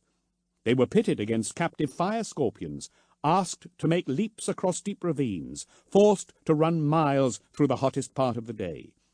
Their lessons in melee became deadlier. The wooden weapons became steel. In their desperation for success, they took risks. They fought without mercy. More of them died. 9 long Baal Secundus weeks went by. As Baal waxed to his fullest for the 9th time, the surviving combatants, Lewis could no longer consider them competitors, were called into the training ground at the center of the place of challenge. Araeazon, Malaphael, Laestides, and Rugon stood upon the stone podium that watched over the main ground. With them was a 5th blood angel of high rank. His blood-red armor was heavy with ornamentation. Inset skulls stared out from his greaves. The plates of his suit were edged with gold, and his helmet too was golden and encircled with a laurel wreath. Upon his helmet's brow a ruby skull glinted. A white cloak covered his left pauldron. His right hand gripped the hilt of his sword, whose scabbard was encrusted with skulls. Everywhere Lewis looked on the figures were skulls and other iconography of death. It was Laestides who spoke, his hard, judgmental voice blasting from the amplifiers set into his skull helm. "Aspirants to the chapter, this is the master of recruits, Captain Verono of the 10th Company, known as the Redeemers. Throughout these trials he's been watching you. You should consider yourselves worthy indeed that you now look upon him. It is into this company that you will be inducted, and where you will be trained should you prove worthy. The final choosing approaches. Verono will have ultimate say over who will be selected and who will not. Fear him, respect him. He is a mighty warrior. To some of you he will become as a father. Heed his words." Verono unclasped his hand from his sword hilt. His helm moved from left to right, scanning the crowd of boys standing to attention. His green helm lenses sparkled in Baal's fierce sun. "You are the chosen of Baal," he said. His voice had a mellifluous quality that the harsh electronic projection of his helm could not destroy. "Tomorrow is the penultimate test, and then will come the final choosing. Tomorrow we will test your mettle as warriors. You shall face your greatest challenge. Rest well. You will need all your strengths, mental, emotional, and physical, to accomplish what we shall demand of you." "What does that mean?" said Lawrence uneasily from the corner of his mouth. "It means there's going to be a battle," said Lewis. Verono speared them with his gaze. When he spoke again, Lewis felt his words were directed at him. "Tomorrow is the trial of war." Morning stole in through the slit windows of the barracks to find the aspirants hollow-eyed and quiet. They rose from their simple cots and readied themselves according to their character. The more aggressive stared others down, behaved angrily towards aspirants outside their subgroup. Lewis saw through their posturing to the fear beneath. The quieter of them would not look up. A few shook visibly with fear. Lewis and his comrades spoke little. Blood-thrall guardians came into the dormitory. The groups were merged into 6 larger formations, 18 aspirants in each. They were guided to the place of Challenge's refectory, one of the facility's larger buildings, and given a large breakfast. Ration packs and water were handed to them, then onto the armory. Every boy was told to fetch a spring gun from the racks and was given a combat knife as long as his forearm. Outside, the groups were gathered beneath the scrutiny of the 5 Blood Angels' officers and assigned numbers. As they were given, Arezon inscribed the numbers onto potsherds. When he was done, the sanguinary priest removed his gauntlet to reveal a perfect hand. It was the first time they had seen the angel's skin, and Lewis was fixated by it. With a pearl-handled knife, he cut his palm and dripped his blood into each sherd. "The blood of Sanguinius guide your fate," he proclaimed. A blood-thrall gathered up the pieces and placed them reverently into a large pot of simple design. There was nothing remarkable about the pot, but the angels and their servants treated it with utmost respect, bowing to it every time they turned to face it or away from it. "This vessel belongs to the tribe of blood who adopted our Lord Sanguinius," explained Arezon. "It is 9,000 years old. The sherds upon which your group's numbers are written were gathered from the ruins of the cities that once stood proud and beautiful upon this moon, Baal and Baal Primus. From ruin comes the promise of the future. The drawing of these sherds shall determine the participants in each contest." "Draw the first 2, commanded Verono. The pot's neck was too narrow to accommodate a Space Marine's arm, so the potsherds were pulled by a blood-thrall. He prayed as he put his hand within, and handed the 2 pieces of pottery with great reverence to Verono. "Primus and Quintus," said Verono. He dropped the sherds upon the stone dais and ground them to dust under his boot heel. "You have the honour of the battle of the morning. You shall compete first." In total silence, the first 2 groups were led away, neither side looking at the other. The remaining 4 groups were taken to the edge of the place of challenge and bade sit in the shade of the wall. The Space Marines conferred on the dais, then left the training grounds for the reinforced building they dwelt within. Unlike the shaped stone of the rest of the place of challenge, their keep was made of seamless grey plascrete, studded with dishes, antennae, and other unfathomable items. Shortly after the Space Marines entered it, the crowd of devices flew silently up from the roof and headed out into the desert. Dust trails, the telltale sign of vehicles moving across the sands, rose into the sky to the east. Silence fell. The tarpaulins covering the angels' sky chariots rippled in the desert wind. "I wish it was us out there first," muttered Erios. "Why be in a hurry?" said Lawrence with a grin. "It's a lovely morning." Lewis thought Lawrence's bravado thin. He avoided being drawn into their conversation, but stared fixedly at the ground. He gathered up handfuls of the fine dust and let it trickle through his fingers, making small, perfect cones in the sand. "I would prefer to have this over and done with," said Ristan. "Quiet there," said one of the blood thralls watching over them. "You're not permitted to speak. You will have time to discuss whatever you wish before the trial begins. For now, cease talking, think, meditate on the honour given you, and pray that you are successful." 3 hours went. Lewis had made a field of sand cones. The inner gates of the wall tunnel swung inwards. The blood thralls escorted a battered, bloody group back within. Half of them were wounded, some absent. They were grim, but victorious. Another group of blood thralls followed, escorting the second group. Only 7 remained of the 18. All had their heads bowed. The aspirants watched the first 2 groups in silence. They were taken into the low Medicae building abutting the inner wall not far from the barracks. Another half an hour went. The angels came out from their building and went to the dais. The boys were taken to stand before them. Again, 2 groups were chosen by lot. "Tertius and Quartus," proclaimed Verono. "For you is the battle of noon. Fight well, and you shall draw the eye of the greatest son of the Emperor." "Just our luck," breathed Florian anxiously. "We're going last." Again, Lewis's group was taken to the shade of the wall. The Space Marines withdrew. This time the aspirants knew for certain who they would be fighting, and had to sit in close proximity to the youths they would soon have to kill. Lewis watched them watching him. He knew them all well. He had completed exercises with them, sparred with them, joked with them. He had expected this to happen, and had kept his distance. But others had formed fast friendships across the groups. These aspirants were grey with dread. 2 more hours.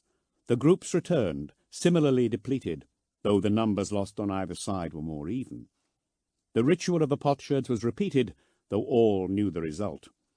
"Sextus and Secundus," said Verono, "you are honoured to fight the battle of evening." "At least it'll be cooler," said Lawrence under his breath. It was their turn to be taken out of the gate into the wider desert and loaded into vehicles. Their unpadded seats were sticky with blood, its metallic reek even more disturbing than the feel of it on their fingers.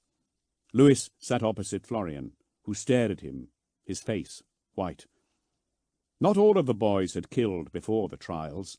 Rivalry between the Barlight clans led to war from time to time, and there was the ever-present threat of the dispossessed, those bands of exiles, renegades, and malcontents that preyed on others. But the tribes of the blood relied on each other for survival, and the boys were young. They had all been in danger. They had all fought against the best efforts of their home to kill them, but to end another's life was a step many had not taken. Lewis considered himself lucky that he had, and his stomach still churned. He had the urgent need to urinate. Upon the sand of the training grounds he had managed to contain his emotions, to stay calm, but the walls were coming down, and he felt nauseous. Time in the back of the stuffy transport went too quickly. As if in a dream, Lewis found himself standing in the desert several miles from the place of challenge. Between a lacework of crossed tire tracks, the ground was dark with trails of spilt blood. Lewis followed them with his eyes to a hump-backed rock outcropping riven with cracks. It could have been 1 mile or 5 miles long. A dead, flat plain of packed sand surrounded it, reducing the island in scale to an unguessable size. Homesickness ambushed him. The place reminded Lewis of the great salt waste. Verono approached them. His means of coming to the place were mysterious. Lewis wondered if he were safe out there. No one of the blood travelled alone if possible. Then his stressed mind conjured up the ridiculous thought of all the aspirants assaulting the captain. They would bounce off and be crushed, was his conclusion. Then it didn't seem so dangerous for Verono to be alone. There was nothing on Bar that could harm one such as he. "There you will fight the island of first blooding," said Verono. His armour purred as he pointed a vitae-red finger to the outcrop. "This was an island in a great lake once. You would do well to see it as an island with no way off, for an island it is, surrounded by a sea of death. If you leave its environs before the trial is done, you shall be killed." He gestured at a line of blood thralls bearing solid-shot weapons. They were few, 1 every half-mile, but the desert was free of cover of any kind, and Lewis thought it certain they were excellent shots.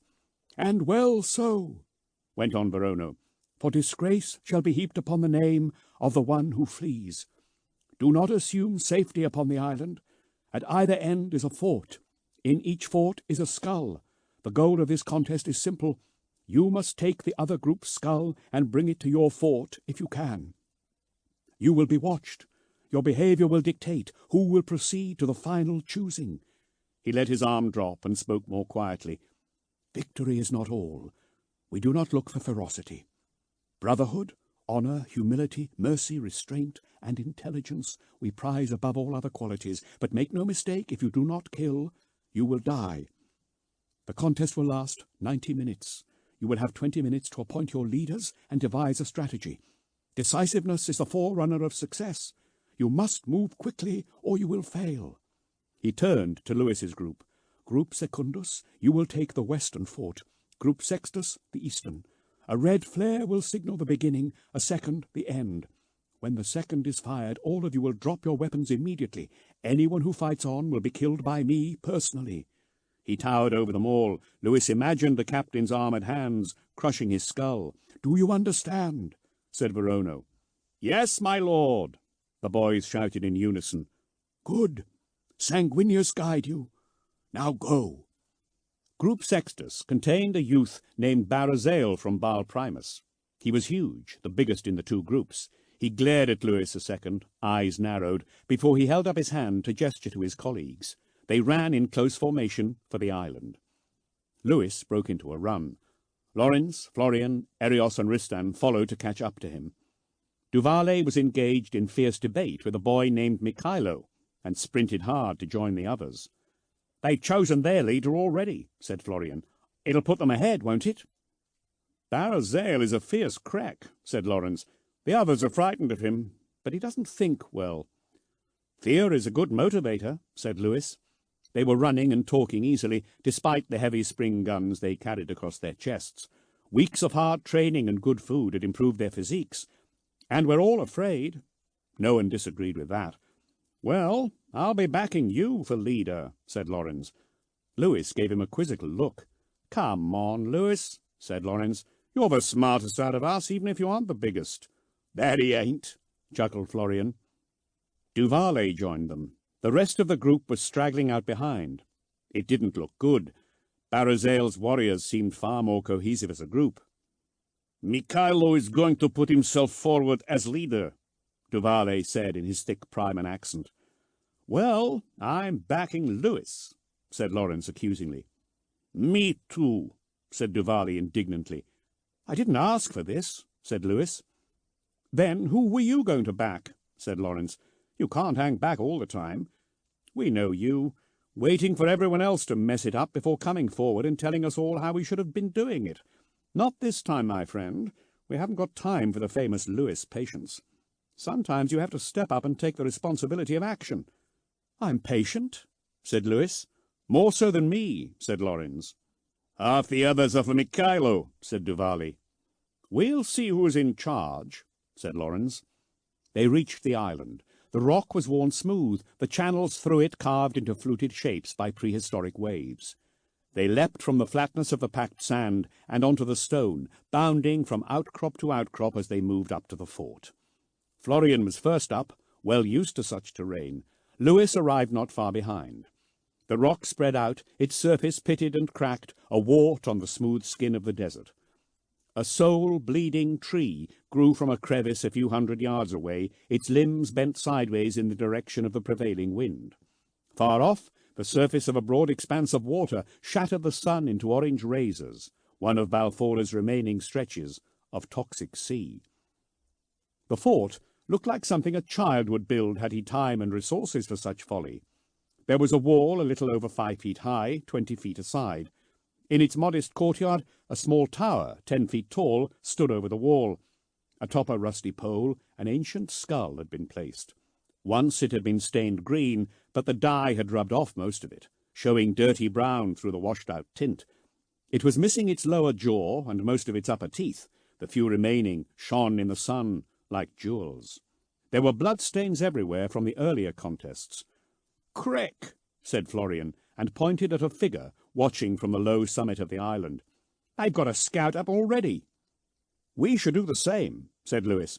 "We need to look this place over, see how defensible it is, and put together a plan. And we need to be quick." He looked at the sun, descending on the final leg of the day's journey. Other boys were joining them. All looked at Lewis. "Florian, you're quick."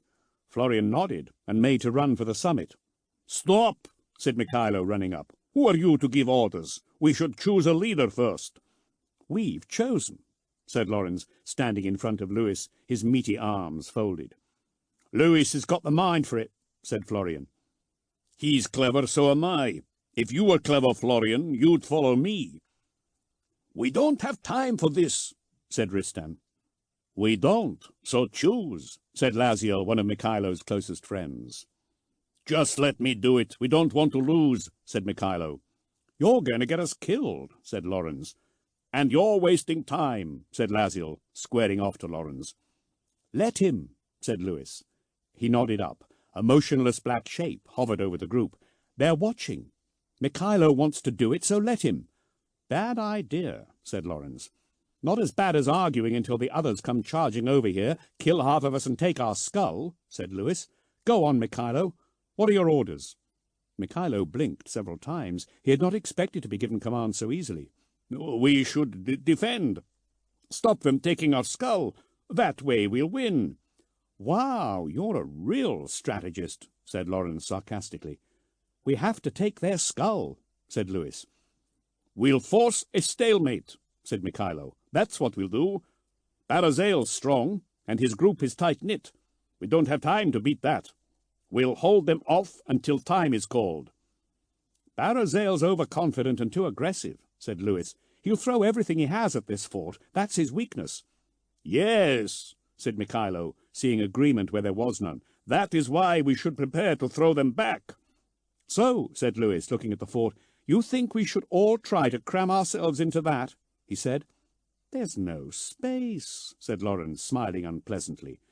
"He'll hang back, fire his spears upwards, and—" Lewis mimed the falling of spears into a packed fort. "He will not miss." "It'll work," said Mikhailo. "Maybe you'll listen to this," said Lewis, walking towards Mikhailo. The other boy bristled at Lewis's confidence. "You hold this fort with 11 of us. I'll take 7 up ahead and take the fort from Barazale's men while you hold them off here."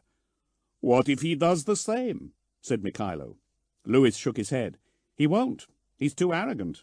Their scout has already seen us arguing, and that will make Barazale more reckless. He'll attack with everything, take our skull, then retreat back to his fort to defend it. We can sneak through these channels and arrive unseen. Speaking of scouts, maybe we need one." "Like I was saying," said Lewis mildly. A flare shot upwards over the transport's position, trailing red smoke. "The signal! The game has begun! What do you say, Mikhailo? We're losing time," said Lewis. Mikhailo's face darkened. "Do what you like. We're staying here." Lewis shrugged. "Who's with me to take the skull?" All the aspirants from his barracks group put up their hands. Lewis chose another, Kalale, to supplement his core group. "I'd take you all, but we don't want to leave the commander short-handed." Mikhailo spat on the rock. His men made to move out. Lewis caught Florian by the arm. "Get up on the rocks. Let them see you. Let them get close, then allow them to chase you. We'll head north around the island, lead them to the south." Florian nodded. "Got it," he said, and scrambled away over the rocks. Lewis looked back at the fort. Mikhailo's men were bickering over who got which spot. "Come on," said Lewis. Lawrence shook his head grimly. They disappeared into the maze of the rock, jogging through the channels. Lewis didn't think Barazale would use them. He was too straightforward. In all their tests, brute strength had been his first and last position. Lewis halted his men every so often, listened carefully, and popped his head out of the cracks. Seeing no one, he would proceed. The sound of distant shouts stopped them. Lewis looked out. On the ridge of the island, Florian was sprinting. He waited. 14 of Barazale's warriors chased after him. Florian was far enough ahead to avoid the spears thrown out by the spring guns. 14, he said to his men. "That means he's left 4 in the fort." "We knew you'd be right," said Ristan. "We've not won yet," said Lewis. "Come on." They ran down an open tube, worn from the rock in wetter eras. Its lips curved together to almost touch, leaving a stripe of sunlight to mark the centre. They were heading diagonally across the island. Lewis took them into a narrower crevice, switching back and forth, coming nearer and nearer to the enemy fort. From the direction of their fort came a distant yelling. "It's begun! The guards in the other fort will be distracted," said Lewis. "Quickly now." He split his group into 2, putting Lawrence in charge of one. Leading the second group himself, he went around the island, emerging from a crack within spear-shot of the walls. The gully was shallow, lower on the desert side, and they had to lie against the stone to avoid being seen. "Wait," said Lewis. He eased his head up. 4 sentries stood vigilantly around the walls. A sharp whistle sounded from the other side. 3 of the aspirants rushed over to look. The 4th hesitated. "Now," he whispered. Lewis leapt out of the crack and ran for the wall. The boy remaining on their side of the fort aimed and shot in a panic as he saw Lewis coming, missing him. Ristan shot from behind Lewis, his spring gun punching a spear through the boy's shoulder. Squealing, the boy fell from sight. Erios ran up to the wall with Lewis. They slammed into the crumbling masonry. "Boost me over," said Lewis. Erios laced his fingers together. Lewis stepped into them, and Erios half threw him over the wall. Lewis vaulted it easily, scrambling onto the firing step set around the inside of the fortification. The injured sentry was lying on the floor, half unconscious from pain. There was no one in the tower. Only their skull kept sightless watch over the rocky island. The other sentries were on the far wall, hidden by the tower, shouting excitedly as they fought against Lorenz, what they thought to be a token force. Lewis looked from the gate to the tower and back. Silently, he slipped across the small courtyard. While the other 3 sentries were busy exchanging volleys of spears with the aspirants outside, he undid the simple bar holding the gate shut. Erios and Riston came through, spring guns loaded. They aimed at the boys. Lewis whistled. "Surrender," he said. "Hand over your skull and no harm will come to you." One boy whirled around, gun ready to fire. Riston put a spear through his heart. The others put their weapons down and held up their hands. "We should kill them all," said Riston. "We should be merciful," said Lewis. Lorenz, Duvale, and Kalel came through the opened gate. Lorenz grinned widely and slapped Lewis on the back before heading up the tower to get the skull from its pole. This was red, but otherwise similar in age and condition to the green. The bone felt rough and warm in his hands. Lewis wondered who he had been. "Take their guns and load them," said Lewis. "Tie them up. Lorenz, get the door off its hinges." "Why?" said Erios. "We should just hold it." "We'll be outnumbered if they come back. We need to make them angry, take them off guard." "Right you are," said Lorenz. The hinges were simply made, and it was the work of minutes to bash out the pins and throw them down. Meanwhile, the others ripped strips from the clothes of their prisoners and bound them hand and foot. The captured boys glared angrily at Lewis's men. "Now what, Lewis?" asked Lorenz. "They might have our totem." "Riston, hide this in the maze, in case they take the fort back," said Lewis, pushing the skull into Riston's hands. "The rest of us are going to wait." "In the fort?" said Erios. "We took the gate down." "Only some of us in the fort," said Lewis. "Wait and see." 10 minutes later, Barazel's men came running from the direction of the western fort, whooping in triumph. One of them carried the green-stained skull victoriously in his hand. Several were wounded, and 3 had not come back. Lewis watched them unobserved. "Get back into the fort! Take up your positions!" said Barazel triumphantly. "They've tried to get back at us." "That's if they dare," laughed one of the boys. Lewis noted only half of them had reloaded their guns in their haste to be away. He smiled to himself. The war party slowed. "The gates!" cried one. A good third of them instinctively ran for the fort. "Stop!" shouted Barazel, realizing too late he was looking at a trap. Lewis stood from his hiding place and aimed his gun at Barazel's chest. "Surrender, and give me the skull." Barazel didn't even pause to consider Lewis's command. "Ambush!" he roared. His war party turned and charged. Lewis fired his gun, impaling one boy through the stomach. The others faltered. "There's only one. He's only got one shot," urged Barazel. "Wrong," said Lewis, dropping his gun and retrieving the other from where it leaned against the rock by his legs. His warriors rose up from their hiding places, surrounding the group. In the fort, Erios and Ristan emerged. "Now surrender," said Lewis. Barazel's face went bright red. "Attack!" he spat. Lewis dropped him with his second spear. Half of Barazel's remaining aspirants milled about. The others attacked ferociously. One leapt at Lewis, and both of them fell to the ground. The boy was called Gaviel. Lewis had trained with him several times over the month. They'd got on fine. That didn't stop Gaviel from trying to kill him. Gaviel got onto Lewis's chest, hands locked about his throat. Lewis bucked and kicked, but Gaviel was much heavier than he. He spread both arms, barely resisting the instinctive but useless urge to claw at Gaviel's hands. His left hand found a rock.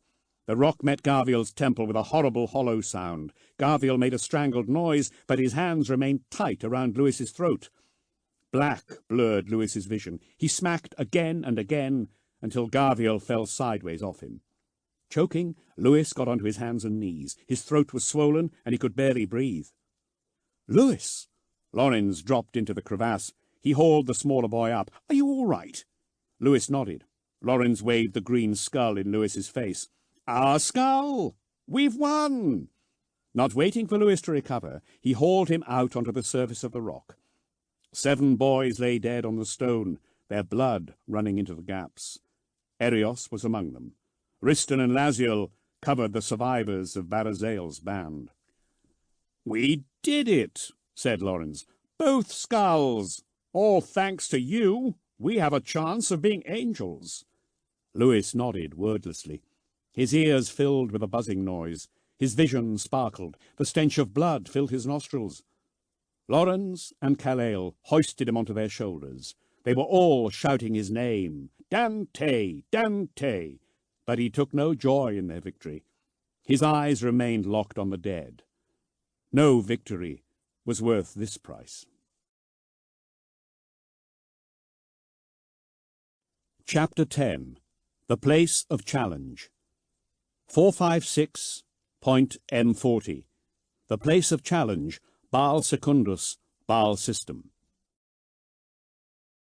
9 days of recuperation, fasting, and meditation followed the trial of war, all undertaken in isolation before the last aspirants were gathered together for the final choosing. 108 had gone into the trial of war, 72 remained. Tension was heavy around these boys who had been asked to kill each other, and now had to meekly wait side by side. Triumph among the victors had given way to introspection. Lewis was glad he could not see the faces of the blood angels beneath their helmets. If he saw looks of pleasure or of pride, he thought he could not stand it. Always they had been angels to him, protectors of Baal, the pinnacle of human development. The trial had been a hard reminder of their full name. The great door of the keep opened, revealing a vestibule walled by another large gate. A smaller door was open within the second gate. Lewis could see little beyond it, and the keep remained mysterious. The blood angels came and went into the group, silently and solemnly touching boys on the arm and beckoning for them to follow.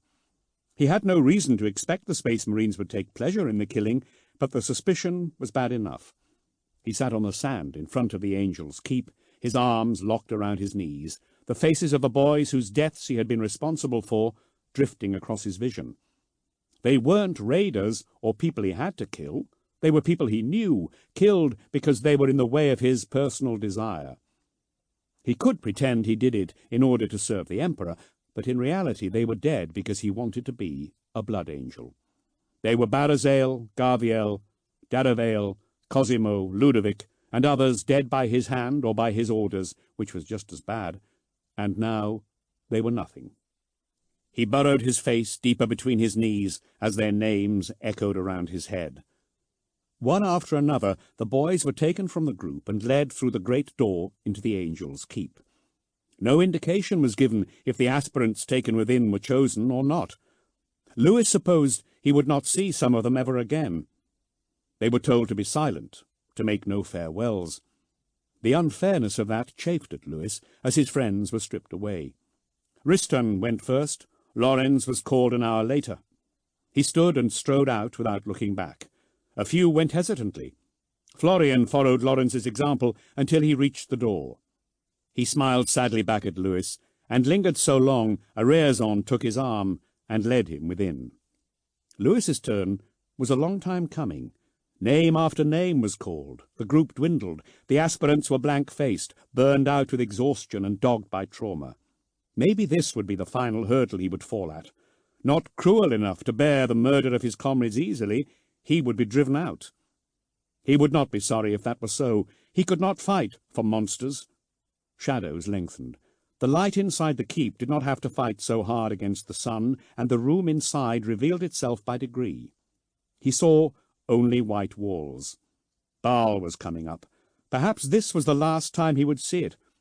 The moon's presence calmed him, and by the time he was finally called, when 8 boys remained, he rose up by Malaphael and walked into the keep with a steady heart. The chaplain went behind him, leaving Lewis painfully aware that the Black Angel could destroy him without difficulty. Still, he made himself stop, and the chaplain halted behind him. He craned his neck to see past the looming skull-encrusted majesty of the chaplain, one last glimpse at the heavens before he entered an unfamiliar world. Baal filled the circular patch of sky over the place of challenge. At the fullest part of its waste gleamed the fortress monastery of the Blood Angels. In moments he would know if he was to go to dwell there, or remain on Baal Secundus forever. Malaphael pushed him inside. The barracks and fortifications of the place of challenge were built of mud brick and stone. They were the same as all the other buildings Lewis had been inside. Small windows to keep out the heat and dust, hot and dusty just the same. The keep was different, as finely made as the building they had been taken into at the place of choosing, from the marvellous seamless stone of the Imperium. Harsh, artificial light glared from strip lumens.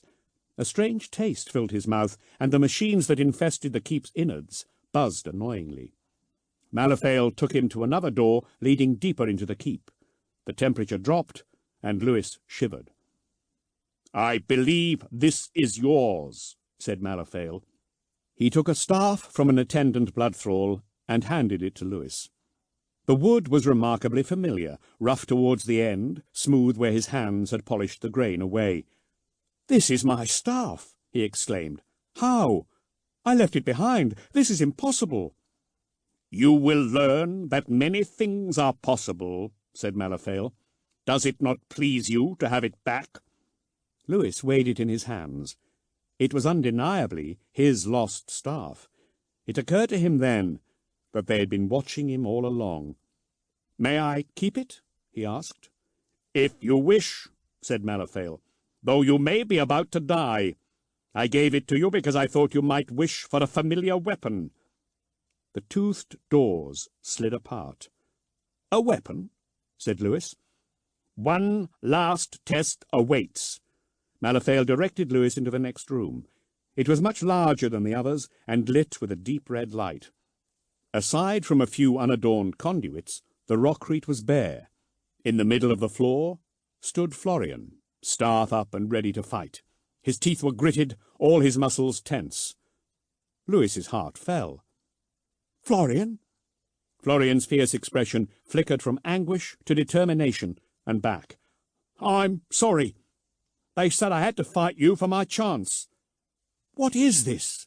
demanded Lewis. "Your final test," said Malaphael in his grating machine-modulated voice.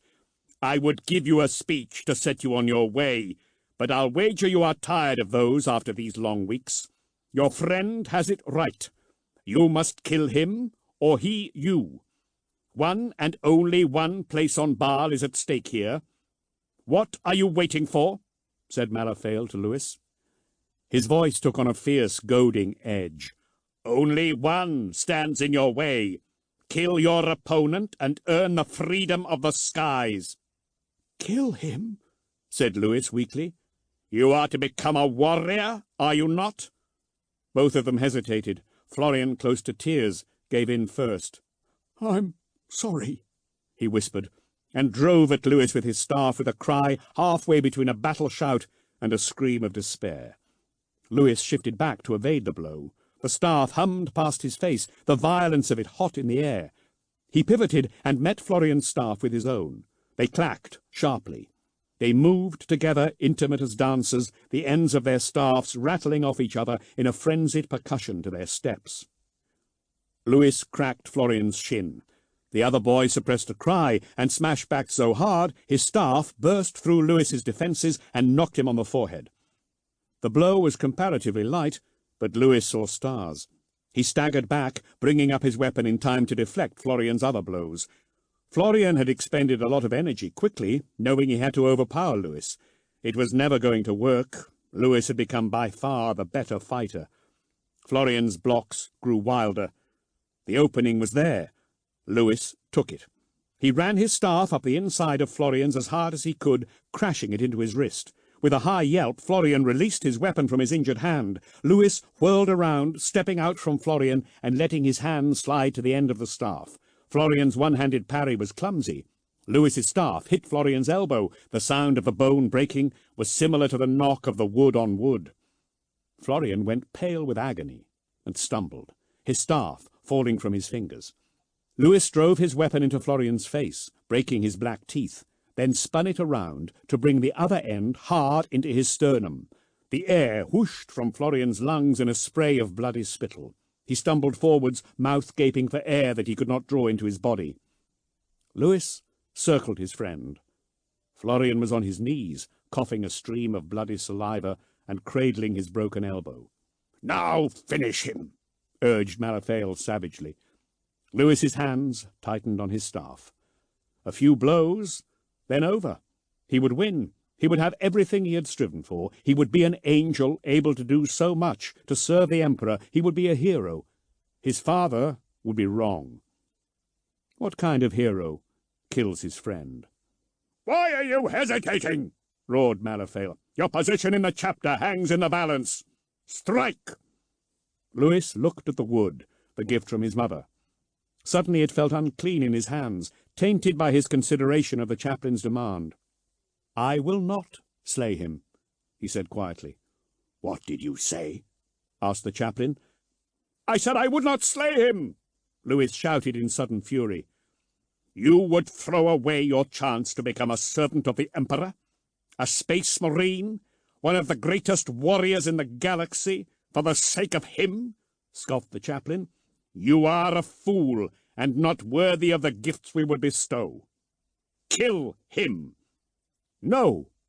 Lewis cast his staff away. It clattered into the corner. He stood tall.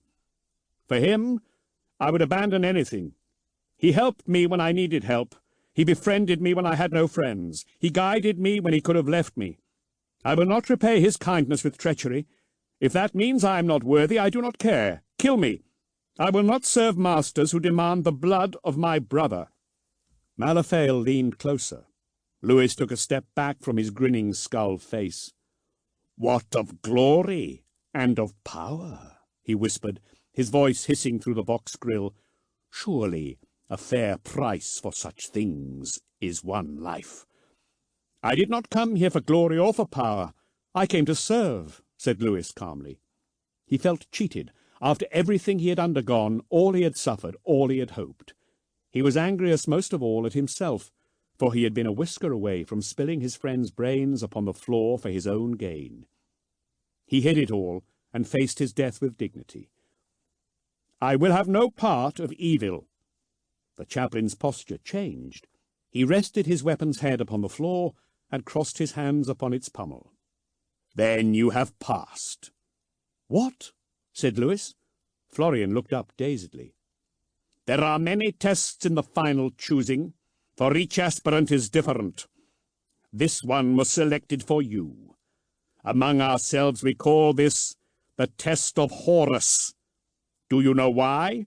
Do you know who Horus was?"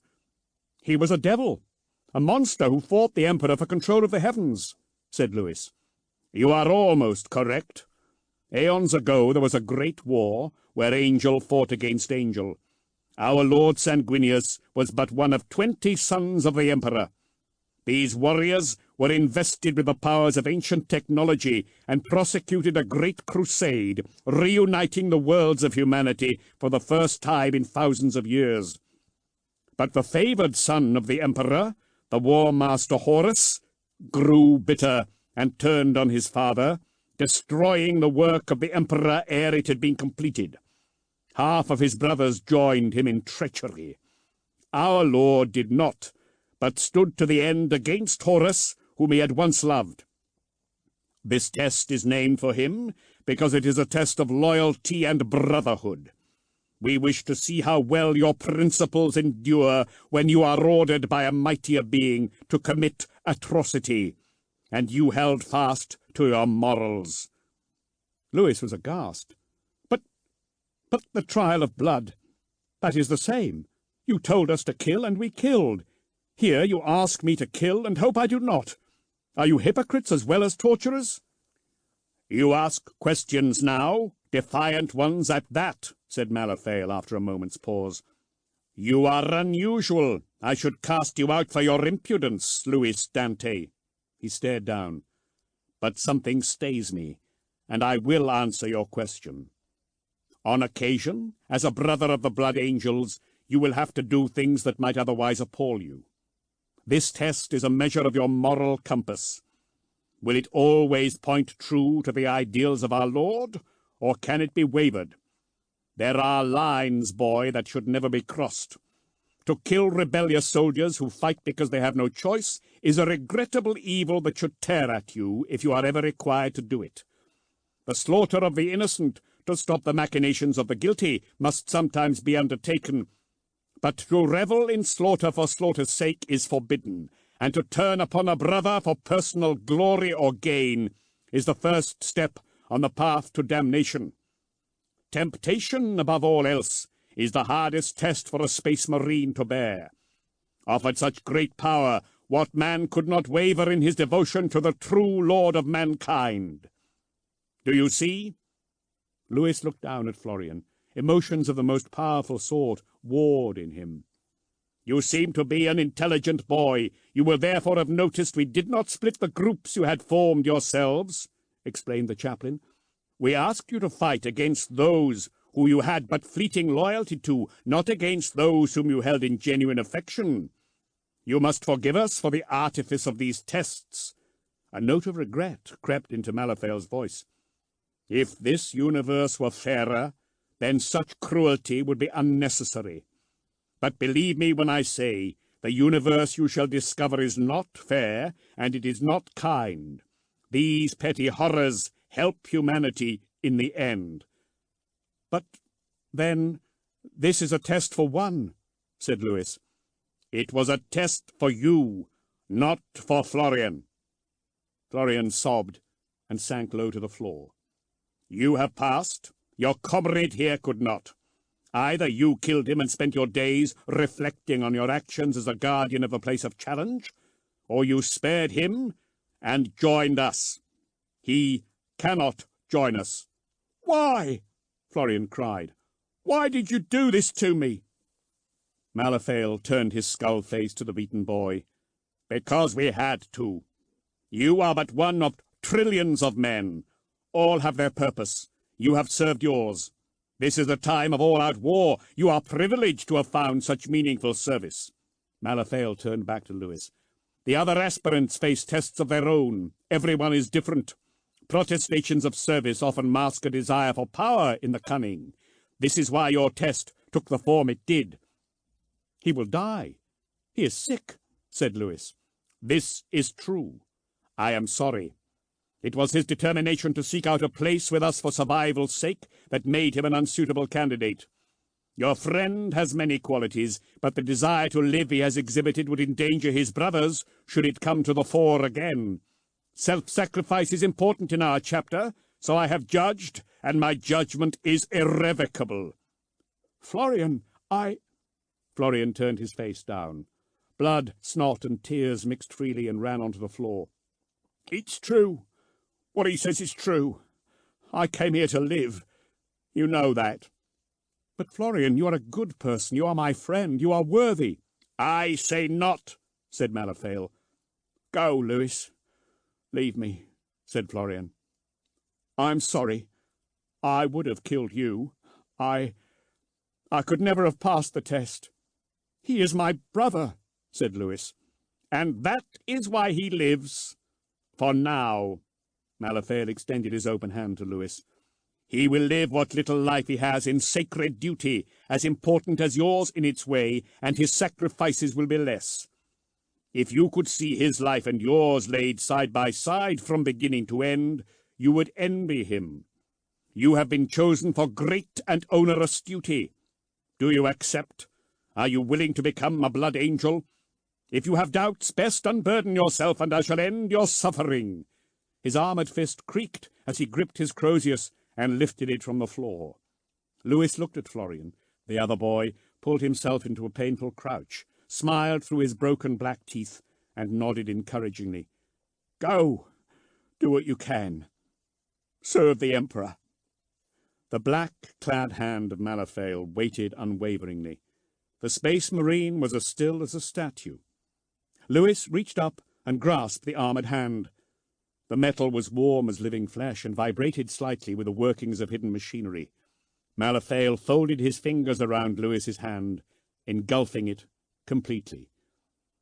I accept, said Lewis. I will become an angel and serve the Emperor.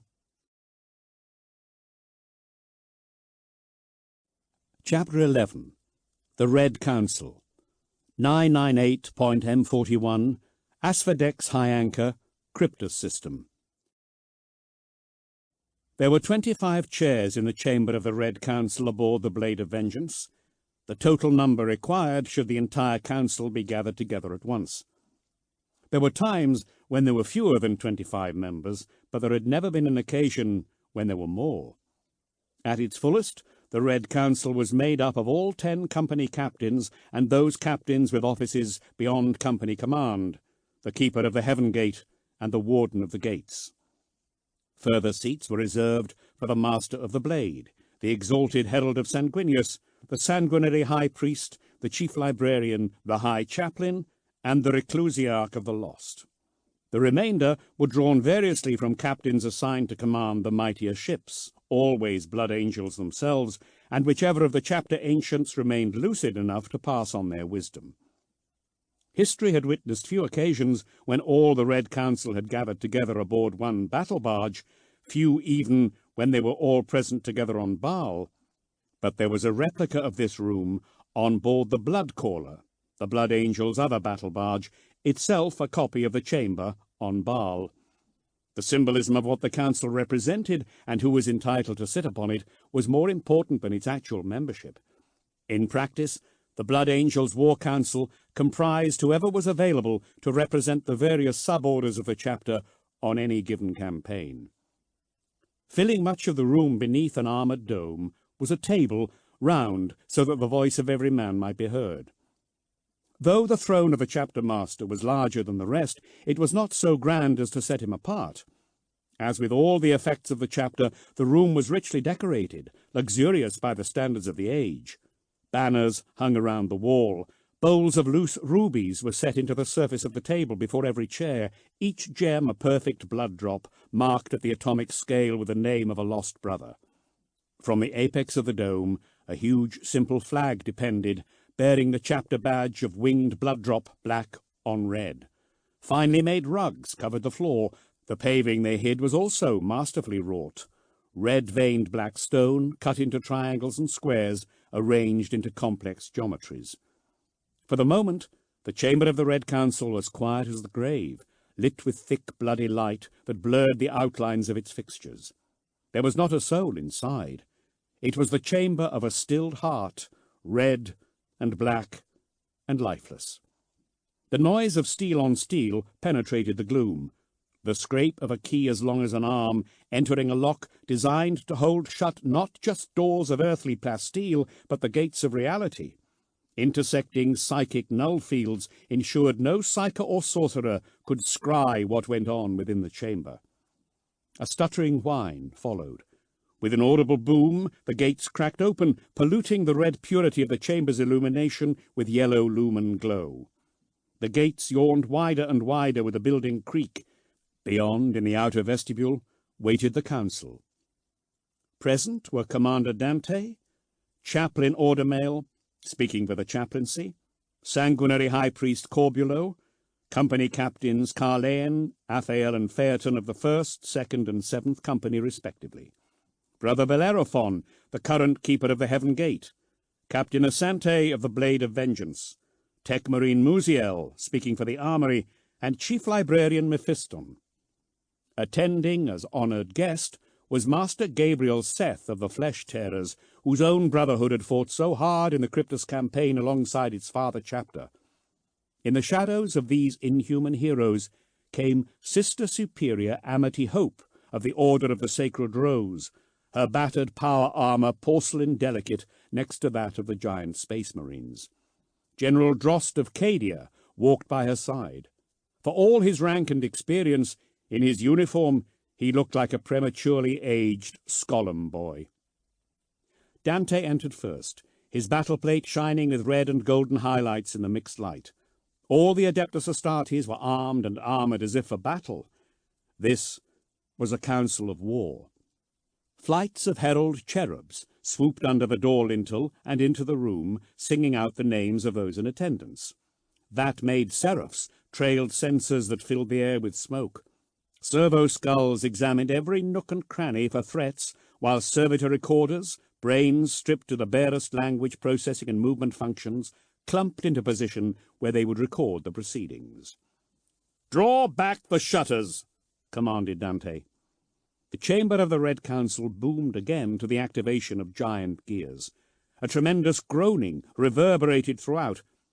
Armor-pla's shutters, the size of city gates, drew back into their housings, either side of exquisite traceries, revealing the domed roof to be a wide cupola, breaking out from the greater body of the ship's command spire. One of the shutters caught and juddered as it opened, snagged by battle damage. The Tyranids had assailed the battle barge in great numbers. It had emerged triumphant. Gears ground until they bit. The penetration spines of slaughtered void beasts sheared off and floated away into the mess of debris crowding the fleet. The blade of Vengeance's dorsal aspect angled towards the planet, affording a view of its battered surface. More yellow light flooded in to compete with the blood-red glow of the chamber's lamps. Fire still raged on Asphodex. Dante marched to his throne. The others stood behind their seats, waiting for the commander to sit. Once he had, they sat as one. All but Dante and Order-Mail removed their helmets, exposing faces that bore the genetic stamp of Sanguinius, all handsome beneath their network of scars and the thickening effects of age. Blood thralls moved into the room silently, bearing steaming salvers of scented water. They ritually washed the lips and gauntlets of their masters and laid fine white linen over their left arms. Other servants followed, carrying ewers of wine and silver goblets chased with rubies and gold. The blood angels believed in beauty in all things. Beauty also comes from excellence, and the servants worked flawlessly, their procession around the table and ministrations to their masters well choreographed. When they set the metal bases of the goblets on the stone, they made no noise. Drost and Amity Hope were provided with drinking vessels suited to mortals and their own small ewer of wine. They would not care for the blood angels' drink. Dante waited for the sacred ablutions to finish. A senior chapter servant brought him a silver basin where lay 34 rubies, stones bearing the names of the newly dead. Dante picked them out and let them run through his fingers into the bowl before him. "Let them be remembered," Dante said. The senior servant bowed. The blood thralls filed out. "We speak with truth on our lips," Dante intoned. "No blood shall stain our words," the Space Marines responded. "Rage shall not colour our judgment."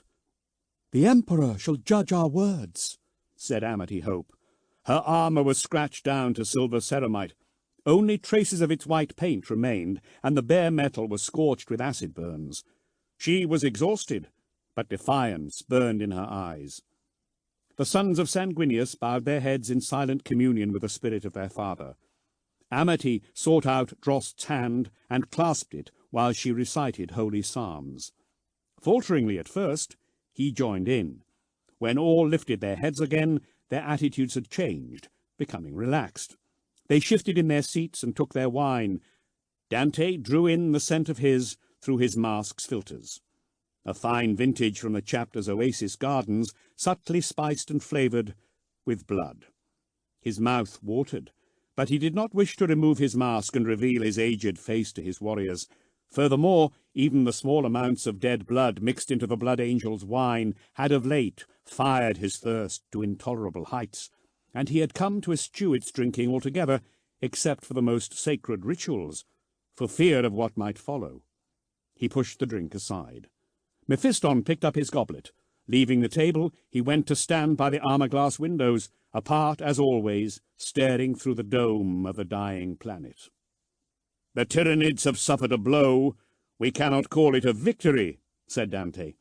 "In depriving the high fleets of biomass to replenish their armies, we have borne witness to the destruction of a productive and populous imperial system. I did not come here to utilize the Cryptman strategy, and yet we leave a devastated system in our wake. No choice has been given us, and our empire suffers. This is my interpretation of the events here. I will have no one refer to victory at Cryptus. Is that clear?" His officers murmured their assent. "Captain Phaeton, you will address the council first. Tell us how many civilians were saved." Phaeton was younger than the other captains, his pristine face unmarked by scars, and his hair still Sanguinius's golden colour. He was the image of an angel encased in ceramite. "Some 2,000,000, my lord. There were more. Several of the evacuation craft were destroyed before we could reach them." 2,000,000 from a population of billions, emphasized Dante. "More of them will die. I have looked over the provisioning of these ships. It is inadequate. Starvation will set in soon.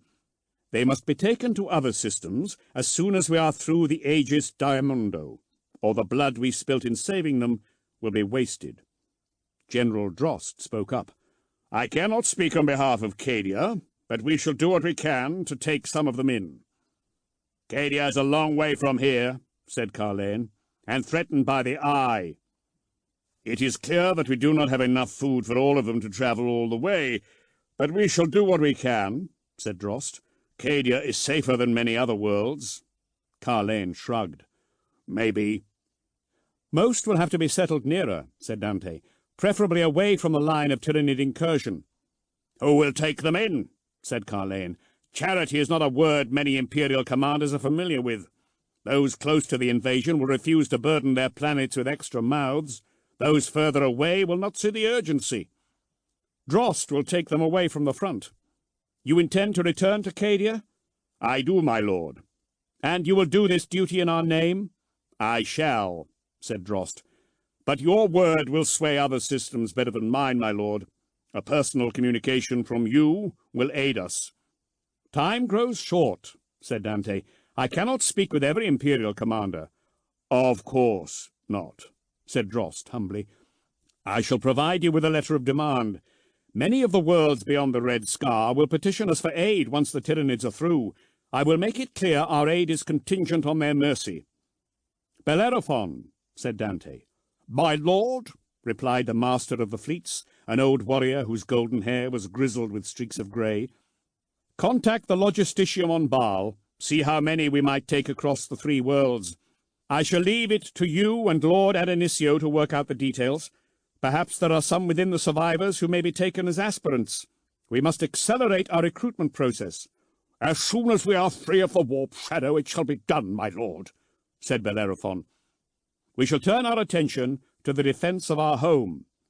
Satis has fallen, Vitria, and now the Cryptus system. The shield of Baal is buckling. The ocular stars have almost certainly been overrun."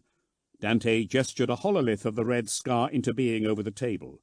The scarlet veil that gave the region its name was pierced by graphical representations of the questing tendrils of Leviathan in half a dozen places. Scores of star systems were contained within. Those to the galactic south of Cryptus had their names greyed out. "Cryptus was the last bastion system between the Tyranids and Baal," said Dante. "The Red Wilderness is to one side, interstellar deeps to the other. There are few places the enemy can go. These were the positions of the Leviathan swarms before we entered the warp shadow." Dante set a chronograph into action. The ghostly limbs of the high fleets began to move sinuously. Every inhabited system they crossed blinked twice and went dark. "This is their projected position now," he said, freezing the movement. He restarted the sequence. "And this is where I project the Tyranids will have reached within the next month." The Tyrannid fleets, spread like the arms of some great cephalopod, converged into a dagger tip half a light year across, aimed directly at the Blood Angel's home system. Baal blinked. "Our future hangs in the balance. If I may petition you, Lord Commander, we could concentrate our efforts on the guiding minds of the ships, the Norncraft and their queens, as we depart," said Drost. "If we might dismantle their command network, it shall afford you more time to reinforce Baal." Phaeton and Aphael shared a worried look. "Speak," said Dante to his brothers, holding up his hand. "While Drost is here, he is to be accorded the same rights as a member of our chapter. Let the record state that the Red Council will speak freely." "We have accounted for 80% of the Norm, Brood, and Hive ships seen in the system, General," said Aphael, "as per standard engagement strategy when making war upon the Tyranids." "The Hive fleet recovers quickly." "How?" said Drost. We lack sufficient intelligence to say exactly, General, but we're certain that adaptive evolution among the Tyrannid swarm has made the previous strategy unworkable. It appears the Tyranids have found a means to counter our destruction of their largest vessels, said Phaeton. Theories? Said Dante. He toyed with a bowl full of rubies set into the desk before him. The glassy rattle of them against each other was supposed to aid meditation. I have two, said Phaeton. The first is that the hive mind has devised a way of exerting its will over a larger area with fewer intermediary vessels required as nodes in its neural network. If this is true, it may be used to our advantage. If we were to commit to multiple strikes across a broad front of several infested systems, the operation of the hive mind might be greatly disrupted. By extending its range, the hive mind has increased its vulnerability. Provide the second theory, said Dante. They have evolved a way of spreading their neural network more widely across a given area, making it harder to disrupt, said Phaeton. The larger ships are no longer the only nexus points for the broader synaptic web of the fleets. Carleon slammed his goblet onto the table with a growl. You mean that shooting the big ones will no longer work, brother captain? Speak plainly, Phaeton. In fleet actions, yes, brother, that is the case, said Phaeton. Shooting the big ones will no longer work. We have yet to witness this change in the ground swarms, said Aphael. Can we expect it? Engaging swarms that remain coherent even when deprived of their leader beasts will be difficult. That will not happen for a while. Unlike the ships, the smaller organisms are not large enough to carry psychic nexuses, said Corbulo. Instead, we have seen the ships produce increasingly larger numbers of the warrior strain. According to the latest information I have from the rest of the Imperium, they remain the smallest species to be fully linked with the hive mind and capable of projecting its influence. Can we add to this knowledge ourselves? Asked Dante. What has Cryptus taught us? Corbulo leaned forwards and tapped on the table once. My main concerns are elsewhere. This xenology is not my area of expertise, but it is self-evident to say that their void craft are sufficiently large to allow a number of specializations to be contained within one body, whereas the same cannot be said of the ground beasts. However, I would not rule out change. Successive Tyrannid incursions show a growing number of organisms tailored to exploiting the weaknesses of this galaxy's races. The toxicrenes and psychobeasts among the more recent, and to countering its own shortcomings in the face of our weaponry. We have been exploiting one weakness. The hive mind will compensate for it, of that we can be sure. At the same time, we are witnessing a drop in speciation among the ships, said Phaeton. I suspect owing to our targeting of their command and control vessels. As a result, it is becoming harder to accurately target Nexus ships. They employ camouflage, said Order Mail scornfully. No space marine would ever hide his colours. Yes, and it is very effective, said Phaeton. Then if they are hiding the higher nodes, we must devise means of telling the ships that contain them apart, as a matter of priority, said Dante. I have had our auspexes recalibrated many times, my lord, said Bellerophon. We are no closer to being able to successfully scan the Tyrannid ships. We can locate the mechanisms they contain, if mechanisms we can call them, but accurately deducing their function still eludes us. This problem continues to vex other armed forces elsewhere in the Imperium. Mephiston, Dante called over his shoulder. Can you provide me with better news? You are among the few psychers capable of withstanding the roar of the hive mind. What do you see? Mephiston turned from the spectacle of the burning world. Psychic means could be employed to divine upon which ship the higher nexuses reside, Lord Commander, if indeed we are witnessing something as simple as camouflage. But it will take time in every battle, and will draw my librarians from their combat duties. Our astropaths and other mystics cannot withstand the mind scream of the great devourer. I am sure you will tell us all that time is the one currency we have little left to spend. Not the only one, said Dante. Blood, metal, we run short of all the coin of war, my brothers. He dropped the last ruby into the bowl. I have studied the reports of other chapters and battle groups combating Leviathan. Other splinters do not evince the same level of accelerated evolution. The splinters continue into the Imperium elsewhere. Baal is but one system in their path, but it has become clear to me that the hive mind is actively seeking our destruction. Is such a thing possible? Said Raphael. The evidence is there to see, said Dante. We are the primary military asset of the Imperium in this part of the segmentum. We must blunt the attack on Baal for the sake of the wider Imperium. When we are victorious, we might aid other forces elsewhere. We are reorganized, ready to depart this doomed place. Bellerophon nodded an affirmation. It is so. The fleet awaits your command, my lord. We return to the home world today. Dante raised his golden-masked face and surveyed his commanders. Have no doubt, this will be a difficult war. Our chapter is at little over 3/4 full strength, owing to our recent losses here and at Armageddon.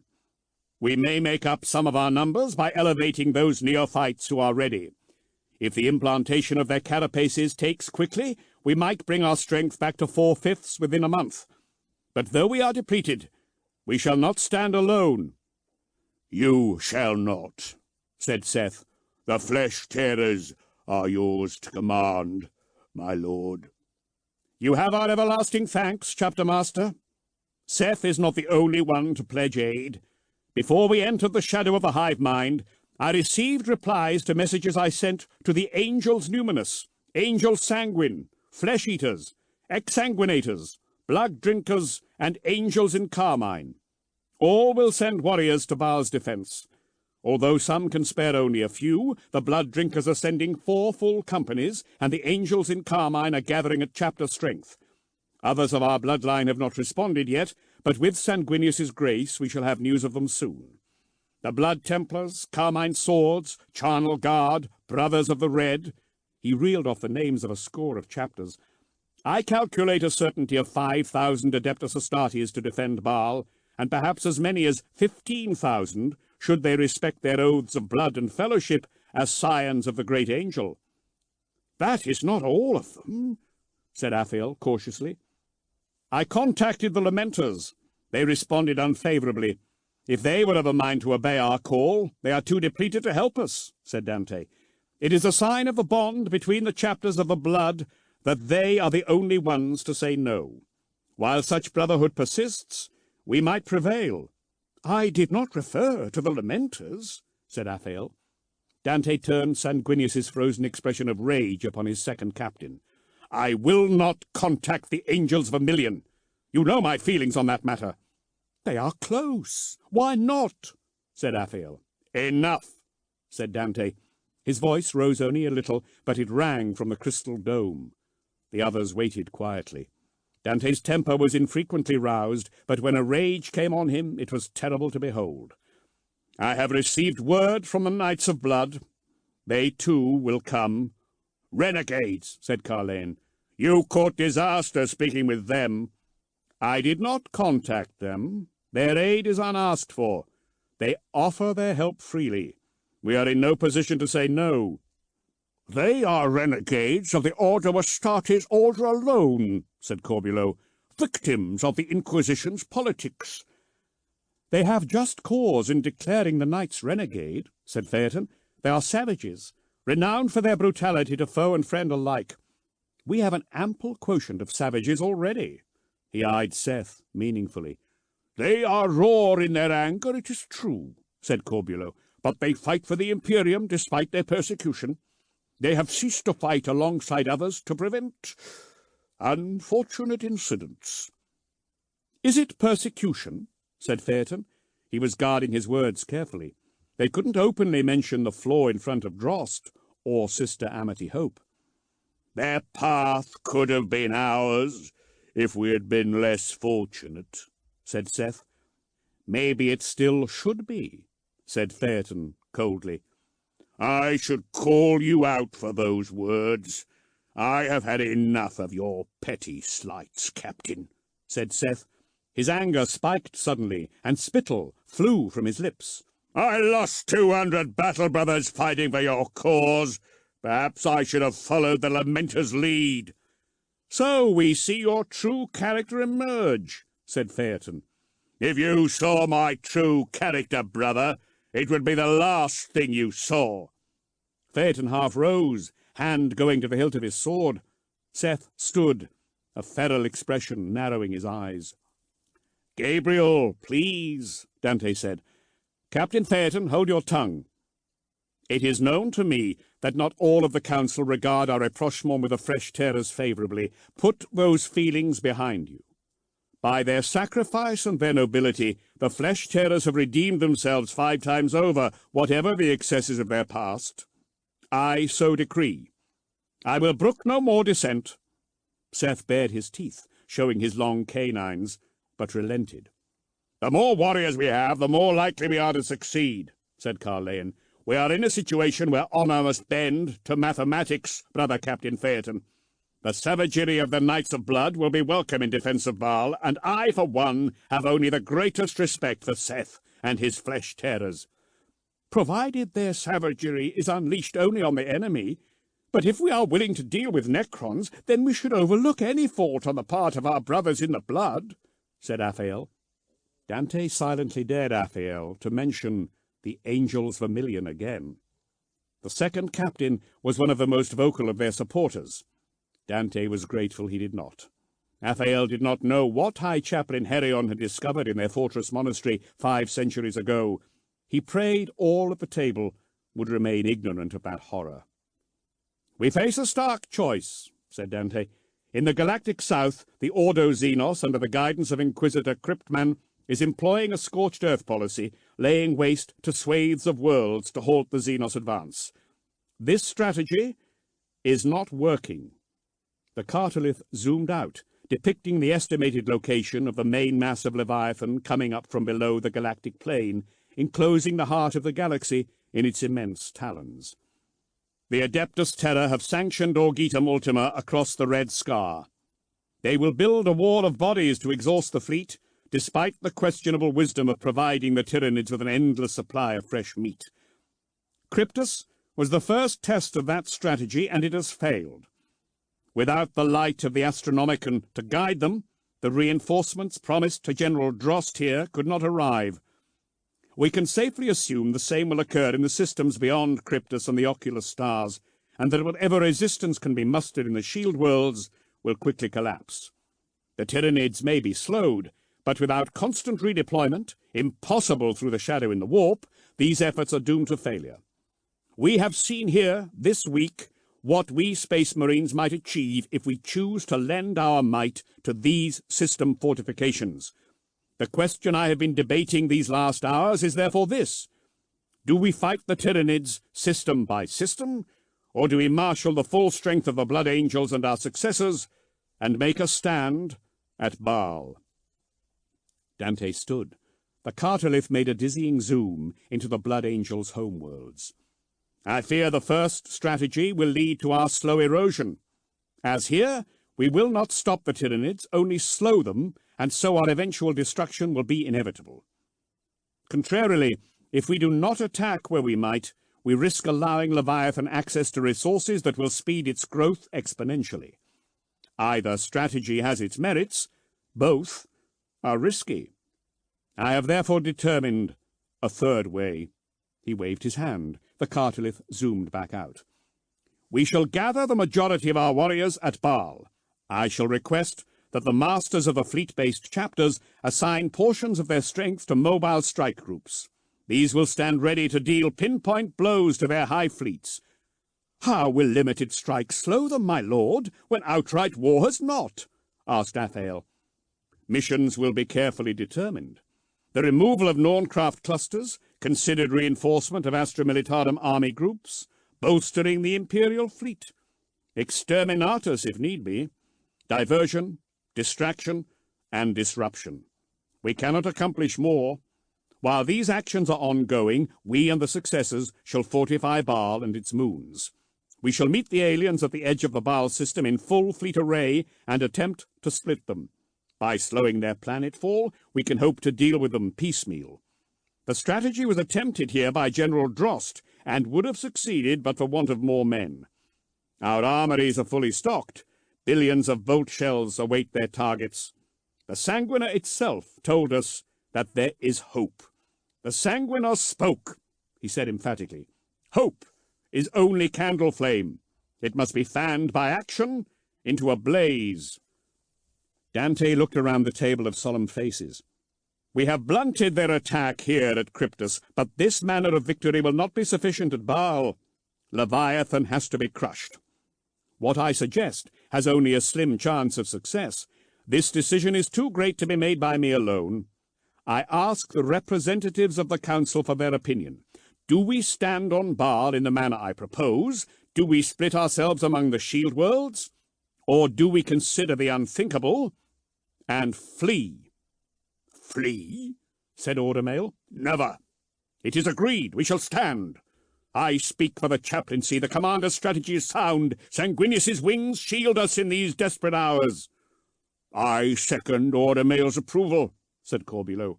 The sanguinary priest will stand by Commander Dante's plan. Brother captains? Asked Dante. Gabriel. I stand where you stand, Lord Commander, said Seth. There is no need to ask. I am yours to command. By the blood I swear it so. He slammed his fist into his battle-scarred plastron. Carleon looked to the 2nd and 7th captains, and to Bellerophon and Asante. They nodded. We of the captaincy agree, said Carleon. And what do you think, Drost? The general's steely eyes glinted with emotion. I lost 3 million men on Asphodex. I owe my life to your intervention. If you are to concentrate your forces on Baal, billions more will perish. But I do not believe you have another choice. If the Imperial Navy can bring its transports through to the shield worlds, your presence will have minimal positive effect. If they cannot, and we all agree this is likely, your presence will strengthen the hearts of every woman and man under arms. You will slaughter the Xenos by the million, and then you will fall to the last man. There is no other choice. Thousands of Space Marines together can succeed where hundreds will not. I condemn worlds to their deaths in saying this, but you must do what you suggest. Sister Amity? I go where the Emperor sends me, my lord. You are the sons of the Emperor's most holy offspring, the great angel. Sanguinius's soul works through you, and the Emperor works through him. If you have decided to fight for your home, that is what the Emperor demands, and you cannot deny his will. Dante inclined his head in respect. The Adeptus Sororitas and Adeptus Astartes did not always see eye to eye on the matter of the Emperor's divinity, but he respected their prowess in battle. I thank you for your advice, my brothers, my guests. Make all ships ready for immediate departure. Once we are through the Aegis de Amondo, we will make all speed for Baal. By Sanguinius's blood, so be it! The Blood Angels and Seth responded. Behind his golden mask, Dante worried. In the face of such single-minded destruction, hope could not be enough. Chapter 12. Second Birth. 456.M40. Baal Secundus to Baal Transfer, Baal System. The sky chariot shook. The vibrations were so intense, Lewis's vision blurred. Metal creaked from every quarter, punctuated by hollow bangs. The roar of the engines hurt his ears. The aspirants gripped their passenger restraint cages for dear life. Malafale and Rugon flew with them, and their comportment could not have been more different. They stood away from the few seats in the sky chariot. Thunderhawk, Lewis corrected himself, chatting with one another. Their conversation was inaudible, either lost to the roar of the jets or projected helm to helm, but he could see they were talking, completely at ease. They were unaffected by the great pressure that pushed at Lewis as the craft accelerated out of Baal Secundus's reach. His weight increased until he was crushed by his own body, pinned to his seat. Black spots whirled around his vision. He made himself examine his surroundings, to immerse himself in its detail where he could hide from fear. The black spots became a tunnel. He could not breathe. Something huge and malevolent was pressing the air from his chest. The blood angels swayed with the jolting movement of the gunship. Their feet were unmoving, locked to the deck by their armour somehow. Lewis moved his eyes painfully around the compartment, searching for other things to occupy his mind. There were a handful of seats in the ship, and although all of them had the massive restraint cradles like the one he was clinging to, he thought that the Space Marines rarely used them.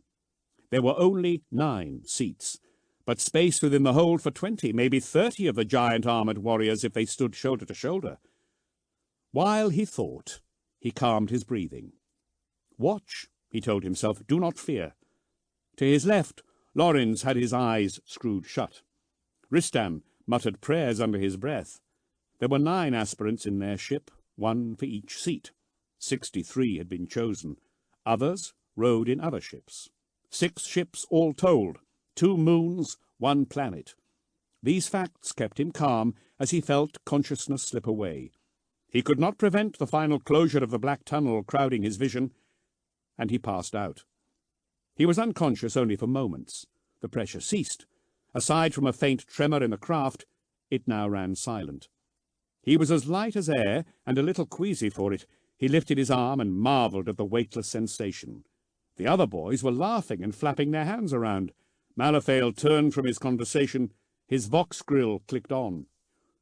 "Be calm, aspirants. We are outside the gravity well you have known your entire lives. This sensation will shortly cease." "We are in the void," said Lorenz. "You are in the void," said Malifale indulgently. "Enjoy the novelty of it, quietly." His vox clicked off, and he turned back to his private conversation with the sanguinary priest. Unable to contain their excitement, the successful aspirants talked in whispers for the 2 hours of weightlessness, smiling as they let their arms float around their heads, until, without warning, a loud rumble shook the cabin, and Lewis experienced the pressure again. "We are entering the Arx Angelicum approach vector, my lords," said a voice over the craft's internal box. "Aspirants, prepare yourself." "If you thought the ride up hard on your bones," said Rugon, his smile audible in his words, "then you will think this a nightmare. I advise you to hold tight." Lewis's stomach flipped. More noises sounded outside. The ship tilted, and he lifted, banging himself against the restraint cage. "Grip your cages," said Malifale. "Your bruises will be lessened. Keep your mouths shut, or you might bite off your tongues." Atmospheric re-entry began with a quiet rumble and built quickly to a roaring that transcended all noise Lewis had heard before. The ship's internal temperature rose rapidly. It bounced with such violence, Lewis thought the craft would land and open to reveal the shaken-apart remains of the new recruits. He screwed his eyes closed, teeth gritted, praying to the Emperor and Sanguinius for salvation. As soon as it started, it was done. The Thunderhawk levelled out. Whining noises came from outside, and the engine sound changed. The Space Marines' boots clunked as they disengaged, and they walked forwards to the massive assault ramp. "Nearly there," said Malifale. At least that's what Lewis thought he said. His ears were screeching from the punishment meted out to his hearing. They were over another world, flying down to Baal itself. Lewis yearned to see, but the ship's armour permitted no windows other than the canopy over the cockpit. To the fore of the cabin, a grainy flat pict screen blinked into life, too small for him to see much detail, but he caught a view of dunes rushing past before Malifale leaned in close to it and obscured it completely. The Thunderhawk slowed and banked around. Mechanisms whined within its metal skin. 3 closely spaced clanks banged sharply through the deck. "We arrive," said Malifale. "Prepare yourselves. This is your last day as mortals." True to its name, the ship emitted a riotous thunder of engine noise and slowed further. There was a series of delicate shifts, then a soft bang as it touched down and sank into its landing hydraulics. The engine screamed higher, then spooled down and cut off. "Stand!" commanded Malifale in the sudden quiet. The restraint cages disengaged and lifted up. The boys rose stiffly. Lewis felt heavier than he had on Balfora, feeble even. Moving was an effort, though again the blood angels behaved as if nothing had changed. Rugon punched a massive red button on the wall, and the ship's front ramp whirred down, letting in a soft light. "Exit the craft and see your new home." Lewis exited into a plain hangar that stretched away out of sight, full of ships bristling with weapons. The air was cool and smelt of oils, and he shivered. Again he was subjected to terrifying noise as the other ships landed and the rest of the aspirants came out of their craft, blinking dazedly. Laestides and Araeazon herded them together under Verono's stern gaze. In the center of the hangar, back from the landing pads, 45 space marines waited for them, standing in smart ranks, each warrior's armor different in its exquisite decoration. "Our brothers come to meet you, 5 from each company, save the 10th, said Rugon. "Come, you've labored long. There will be no more delay. Your elevation to an adept of the stars begins now." The space marines turned, marching into 2 long files with a space between them. Malaphael directed the aspirants into the gap. Lewis glanced nervously at the giants. They formed 2 walls like waves of blood. He couldn't see how he would ever be able to call these demigods brother. "We go," said Verono. The space marines marched.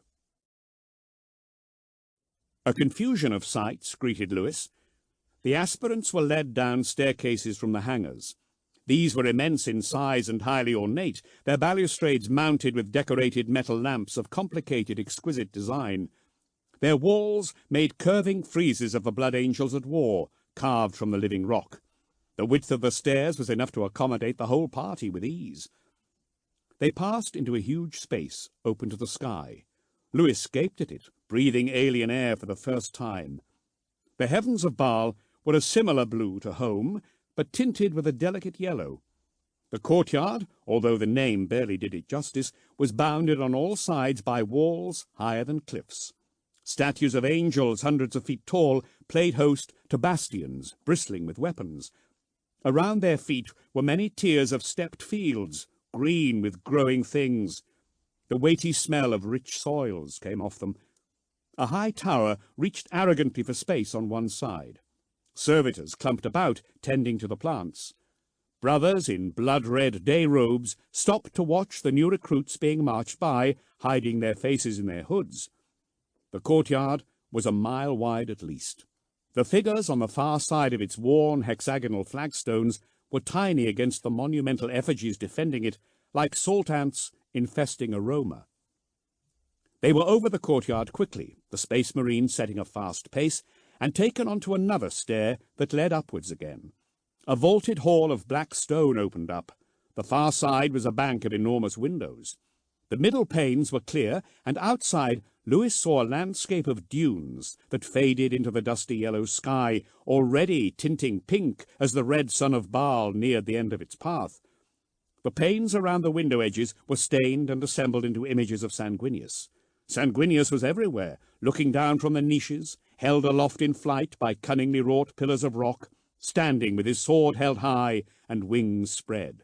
He was depicted at peace, at war, in flight, at his crafts, raising up the tribes of the blood. But whatever he was doing, his expression was tinged with an ineffable sorrow that pierced Lewis's soul. No explanation was given to the purposes of the rooms and spaces they were taken through. They went across the aisle of a huge hall. Lewis caught a glimpse of a giant statue of Sanguinius made of gold. He was unarmored, his weapons sheathed, his wings furled. He was looking down, his right hand out and open, blessing his children. Like all the other wondrous sights, it went by, replaced by more and more. A black iron gate was drawn back. The space marines formed 2 lines either side of it. The aspirants were taken inside a small chapel. A single shaft of light pierced the thick outer walls of the fortress monastery. A rose window was at the far end, 30 yards away. The walls were carved from the black stone and inlaid with precious minerals. Space marine armor was rendered in deep red carnelian. Eye lenses were emeralds. Gold and silver adorned everything. The aspirants had never seen such riches and skill on display. Everything about the monastery seemed designed to cow them, and although they were the best either moon had to offer, they were afraid. This is the chapter of vigilance in the Basilica Sanguinarum, said Maraphael. In here you will meditate for 3 days and 3 nights. Think upon your fate, draw inspiration from the artworks around you.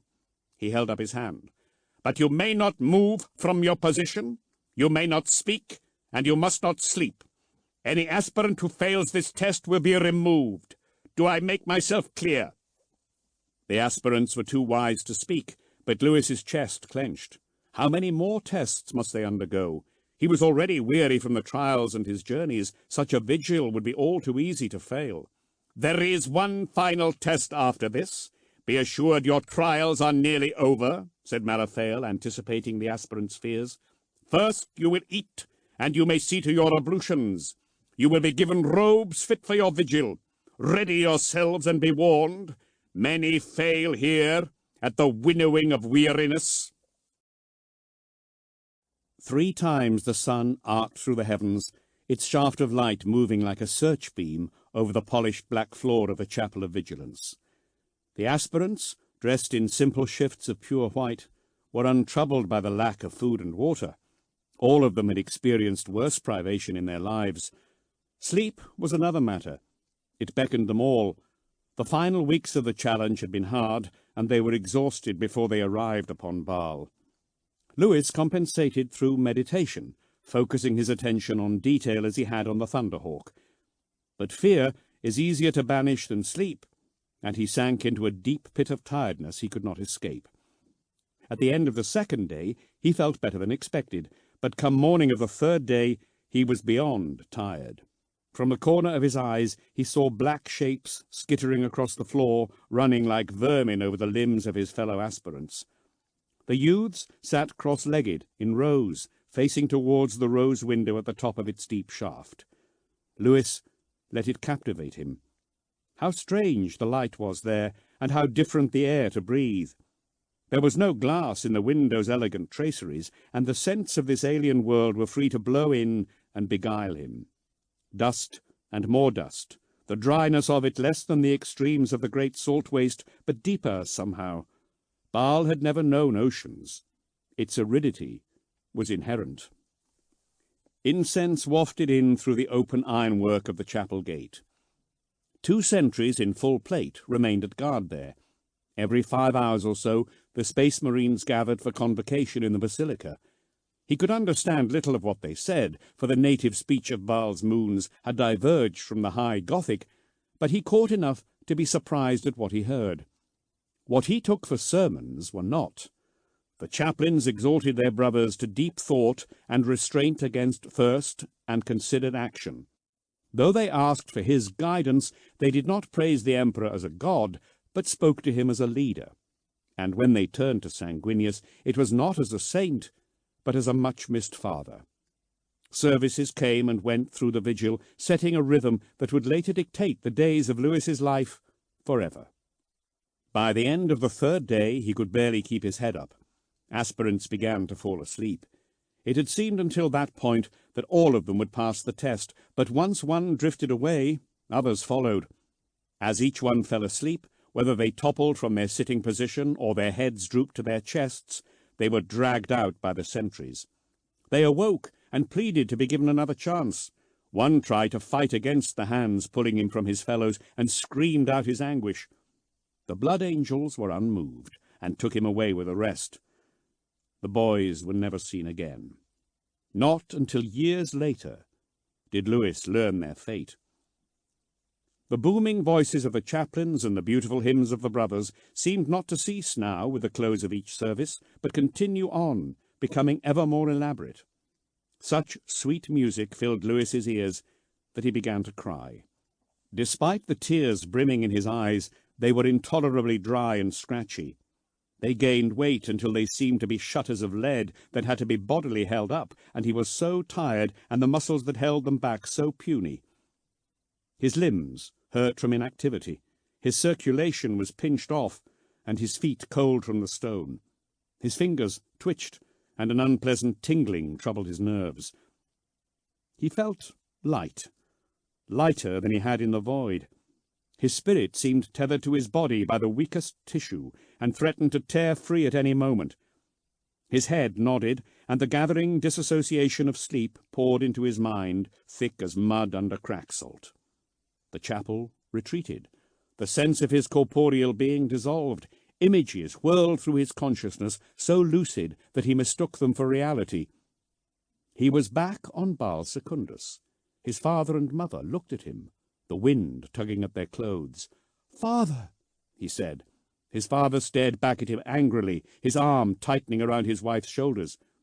Lewis's mother smiled and nodded encouragingly. "You are an angel, my son," she said, though her lips did not move. "Spread your wings and fly." There was a flash of light on golden armor in the sky behind her. The music swelled and swelled, the sound of the heavens. Surely the voice of the Emperor could not be so sweet. A hand touched his shoulder, and he jerked fully awake again. He had failed, he was sure. But instead of the red-armored sentries, he filled the room with his presence, but no other saw him. The golden angel shook his head and rested a hard armored hand on his shoulder. Strength flowed from it into Lewis. He smiled. "Thank you," he said. "Aspirant," said a gruff vox-moderated voice. Lewis blinked in confusion. The golden angel was gone. An angel of death stood in his place, his helm a grinning, bone-white death's head. "The vigil is over," said Malaphael. "Get up, Lewis Dante." Around him, dazed boys were being helped to their feet by blood thralls. Sanguinary priests stood about the room overseeing their efforts. A number of boys had gone. 57 of you remain," said Malaphael. "It is time. The ritual of insanguination begins." At the center of a chanting procession, they were taken through the cathedral. Lewis walked light-headed. The world had taken on an unreal cast. The statues of angels had become living creatures, trapped in stone, that moved with liquid menace, threatening to break free from their imprisonment at any moment. The green eye lenses of his potential brothers hid secrets he no longer wished to share. He could not understand the words the blood angel sang. The incense fumes stung his eyes and hurt his throat. He swayed on his feet, pins and needles raging through his limbs. Firm hands steadied him. He looked up to meet the fanatical eyes of a blood thrall. He sang into Lewis's face, his breath cloyed with wine and spices. Lorenz walked by him stiffly, his reddened eyes directed ahead. 2 gateways of black stone, barely distinguishable from the carved walls, creaked open. Lines of power-armored warriors marched from both, joining the throng. The chaplains were shouting, the sanguinary priests too. Warriors touched his shoulder. Blood thralls held him up. They were singing, all of them, joyful songs that promised battle. The assembly gathered around the statue of Sanguinius. The Primarch's sorrowful face swam in and out of focus. Rugon and Areazon were there among other sanguinary priests. They ascended part way up steps leading to a great altar at Sanguinius's feet. They gathered around one of their number whose armor was more heavily modified than the other priests. The blood thralls fussed over the right arms of the priests, removing armor plates to expose smooth, flawless skin. Blue veins pulsed under its translucent perfection.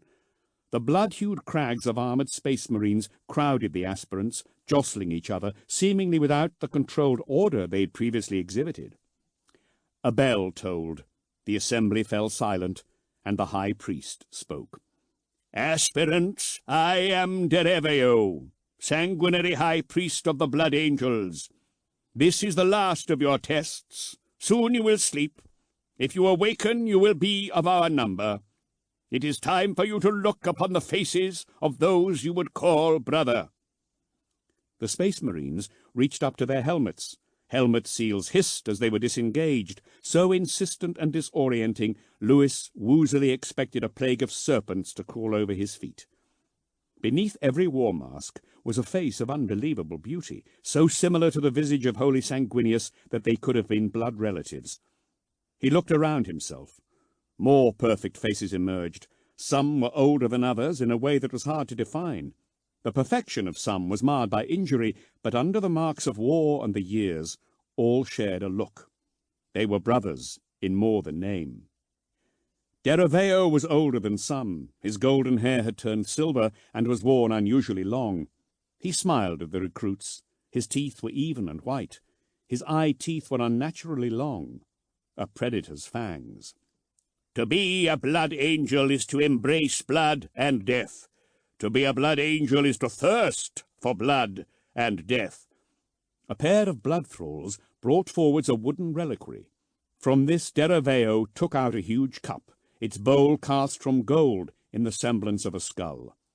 He handled it reverently and lifted it above his head. This is the Red Grail. In this vessel the blood of the Lord Sanguinius was caught. He lowered it. A circle of sanguinary priests crowded around the cup and extended their right forearms. Each produced a tiny, razor-sharp knife and opened an artery. Blood splashed into the bowl in spurting starts before their enhanced bodies quickly staunched the flow. Always we have used the blood of our father to activate the sacred gene seed you will soon be implanted with. After our father was murdered at the hands of the arch-traitor, his blood was taken from this cup and injected into the veins of our sanguinary priests. Each one of us, entrusted with this most holy duty, is a living host for the blood and spirit of our Gene Lord. A second circle of priests crowded the cup.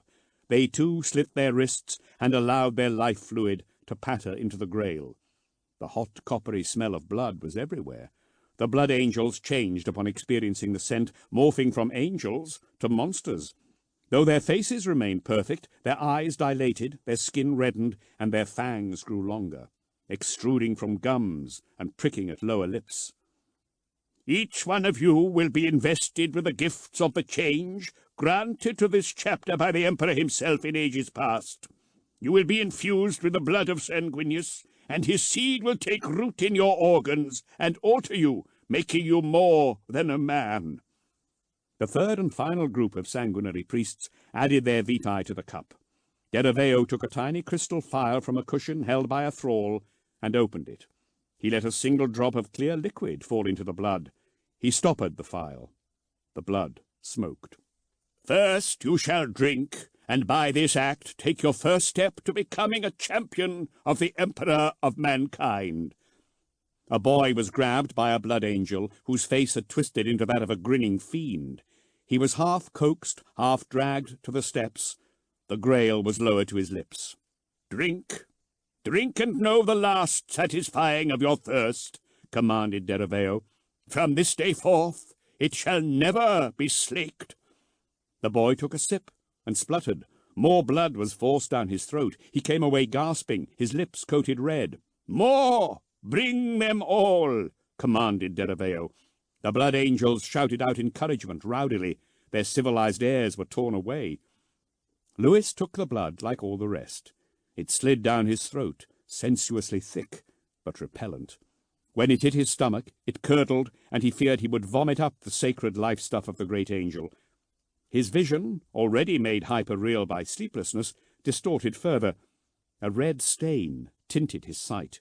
He gasped, and a trickle of blood dribbled from his mouth onto his chin. He wiped it off, smearing the sleeves of his robe.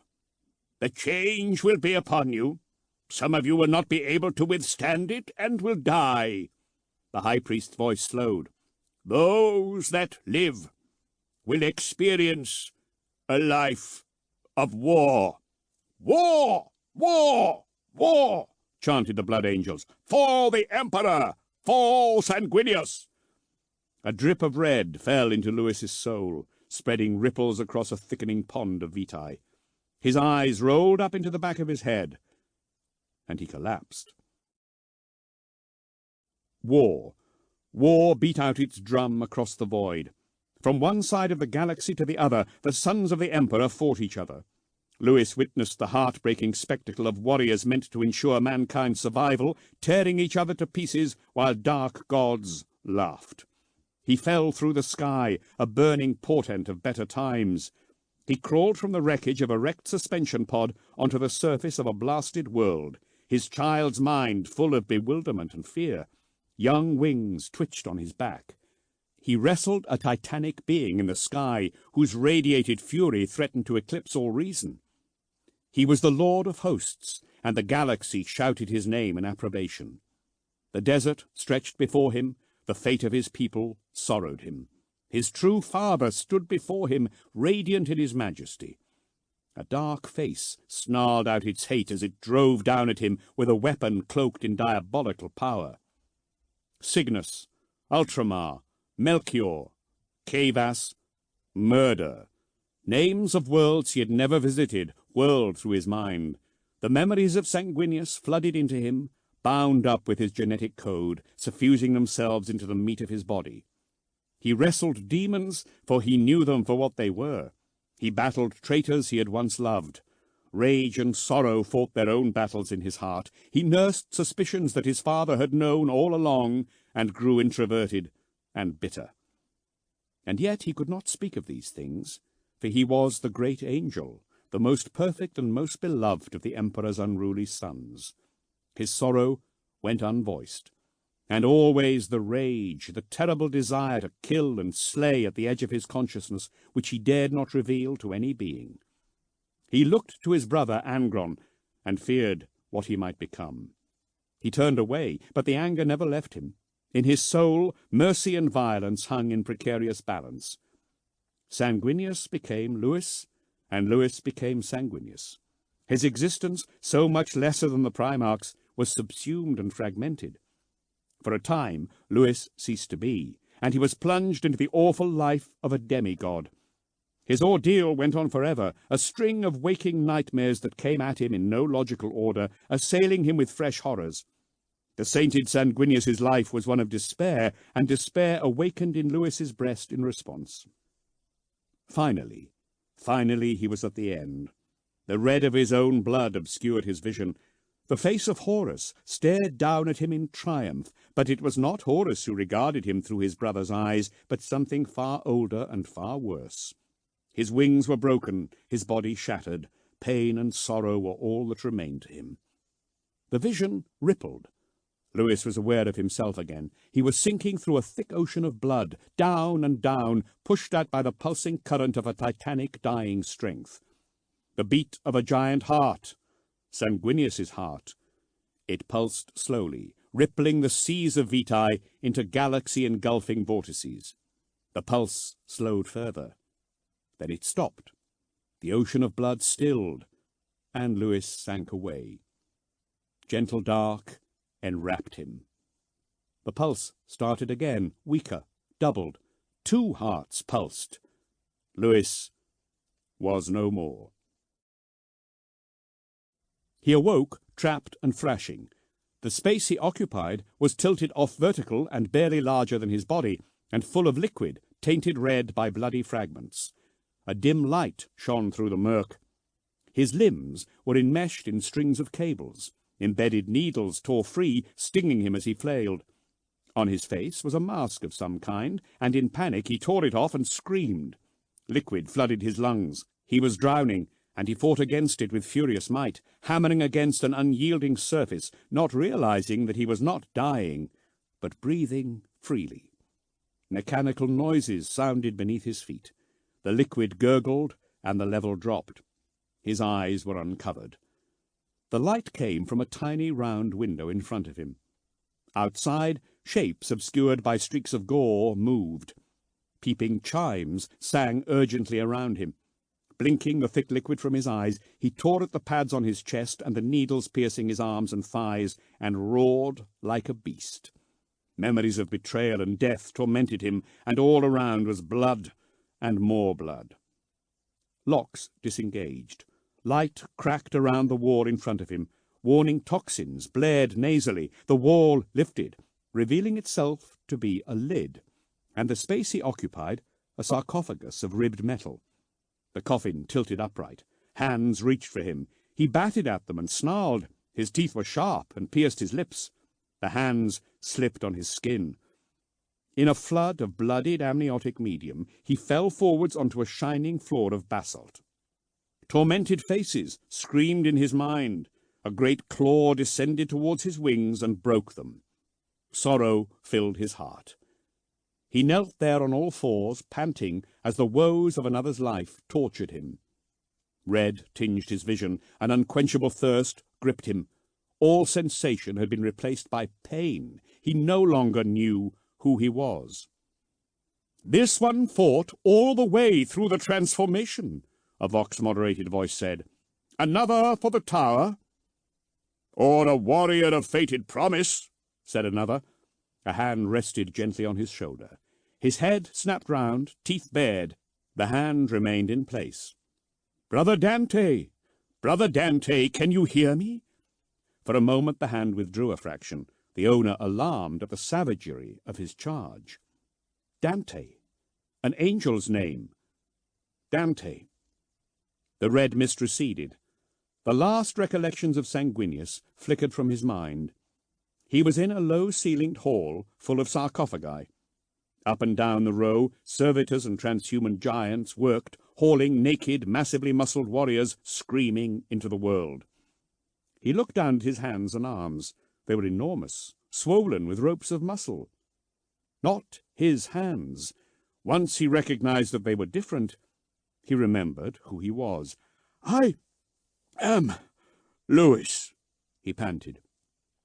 "You are Dante now," said the voice. Dante blinked. A space marine in a white and red surgical suit bent down to him. "I am Brother Arezon. Do you remember me?" "Dante," he said, "you are sanguinary priest to the 10th Company. And you are now a member of that company, and a neophyte to our chapter." Arezon's angelic face softened with relief. "You are aspirant no more." "Arise, neophyte," growled the vox voice.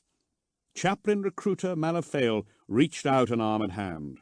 Unlike the others in the chamber, he was fully armored and masked. Dante took his hand and rose. He felt strong and massive. When he stood, he could look Malafale straight in his eye lenses. He held up his hands in wonder. "What has happened to me?" he said.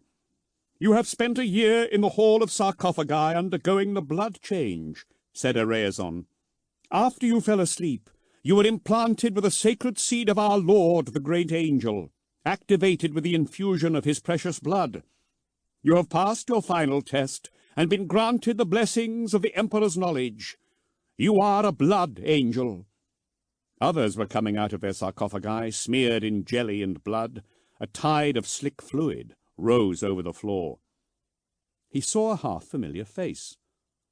"Lorenz," said Dante. He could barely believe what he saw. Lorenz had changed almost beyond recognition. He was as tall as the other brothers, fully mature. Not a man, but more than a man, hugely muscled, his face so broad and heavy it pushed at the furthest definition of human. Yet at the same time it was radiantly handsome, stamped with the sharp beauty of Sanguinius. Strangest of all, underneath these changes, Dante could still see his friend. "Come, neophyte," said Arezon. "Come and see." "Yes, my lord," said Dante, and was shocked at the bass rumble of his voice. He swallowed. The internal makeup of his throat felt different. Arezon laughed. "You may call me brother, neophyte, as I shall call you once your period in the scout company is done."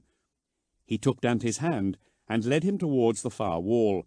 The screams and shouts of second birth echoed through the chamber, but Arezon's calm voice cut through it. Against the wall was set a large mirror in a wheeled frame. Dante saw Arezon approach with the stranger. It took a moment for him to realize the powerful creature he saw was himself. The blemishes of life on Baal had gone.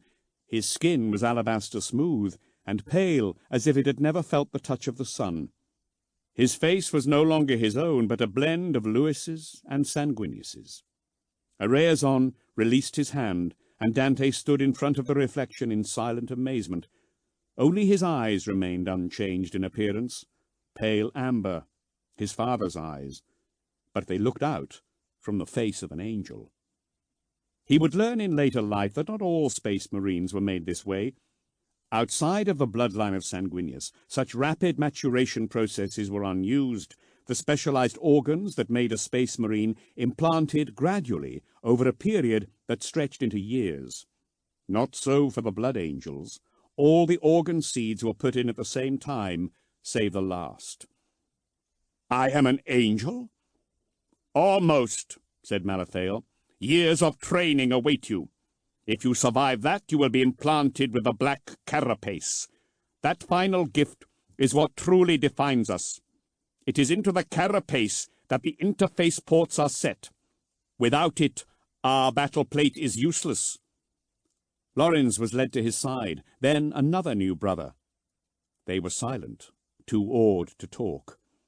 A frantic thundering came from one of the sarcophagi. Alarms rang, and Malifale grunted and half ran towards the sound. Dante saw now that there were bodies on the floor, 3 of them, draped in blood-red sheets. Malifale stopped by a sarcophagus.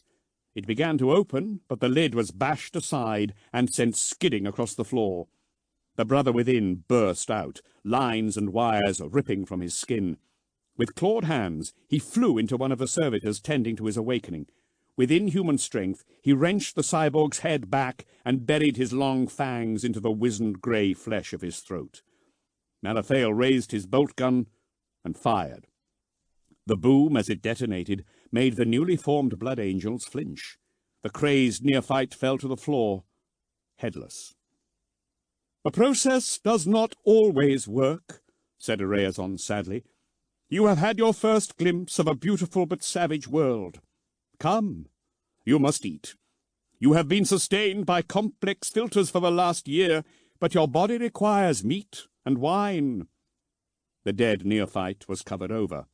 A blood thrall, tiny now, led them from the hall. Dante could not keep his eyes from the man's neck, where the skin throbbed to the pulse of his heart. The pained cacophony of rebirth followed them, resounding throughout the fortress monastery, and continued long into the night. Chapter 13. 5 Graces. 457.M40. The Arx Angelicum. Baal system. Dante woke from horrifying dreams to hard artificial light. He blinked away visions of twisted masks and groaned. His eyes opened upon a maze of pipework and conduits. Lumen balls of long, stiff pipe mounts hummed in square formation. The small windows of the barracks were red and dull. Dante's mouth was dry and tasted of metal. His forearm slid from his forehead. He blinked and wiped at an itchy crust on his face. His fingers came away powdered with gritty blood. He had bitten his arm in his nightmares. Clusters of paired holes, scabbed over already, marred his newly perfect skin. "Still night," groaned Lorenz. He rolled over on his cot, bare feet slapping the cold floor. Dante sat up. His awakening yesterday and the lavish feast that had followed seemed like a dream. A clarion fanfare rang through the bare dormitory. "Neophytes!" A familiar voice boomed at them. "You will rise. You will dress. Your training begins today. Wait at the table to break your fast." "Captain Verono," said Ristan. "He's our lord now," said Dante. "I suppose it will be him that trains us." "What do you know about it?" said a queasy-looking neophyte. He staggered past with a couple of others to the plasteel ablutorials sticking out from the wall, and was noisily sick. "I'm so damn thirsty," said Lorenz. "There's water," said Ristan, rubbing at his eyes and pointing to a large glass sphere embedded in another wall. "It's not just thirsty.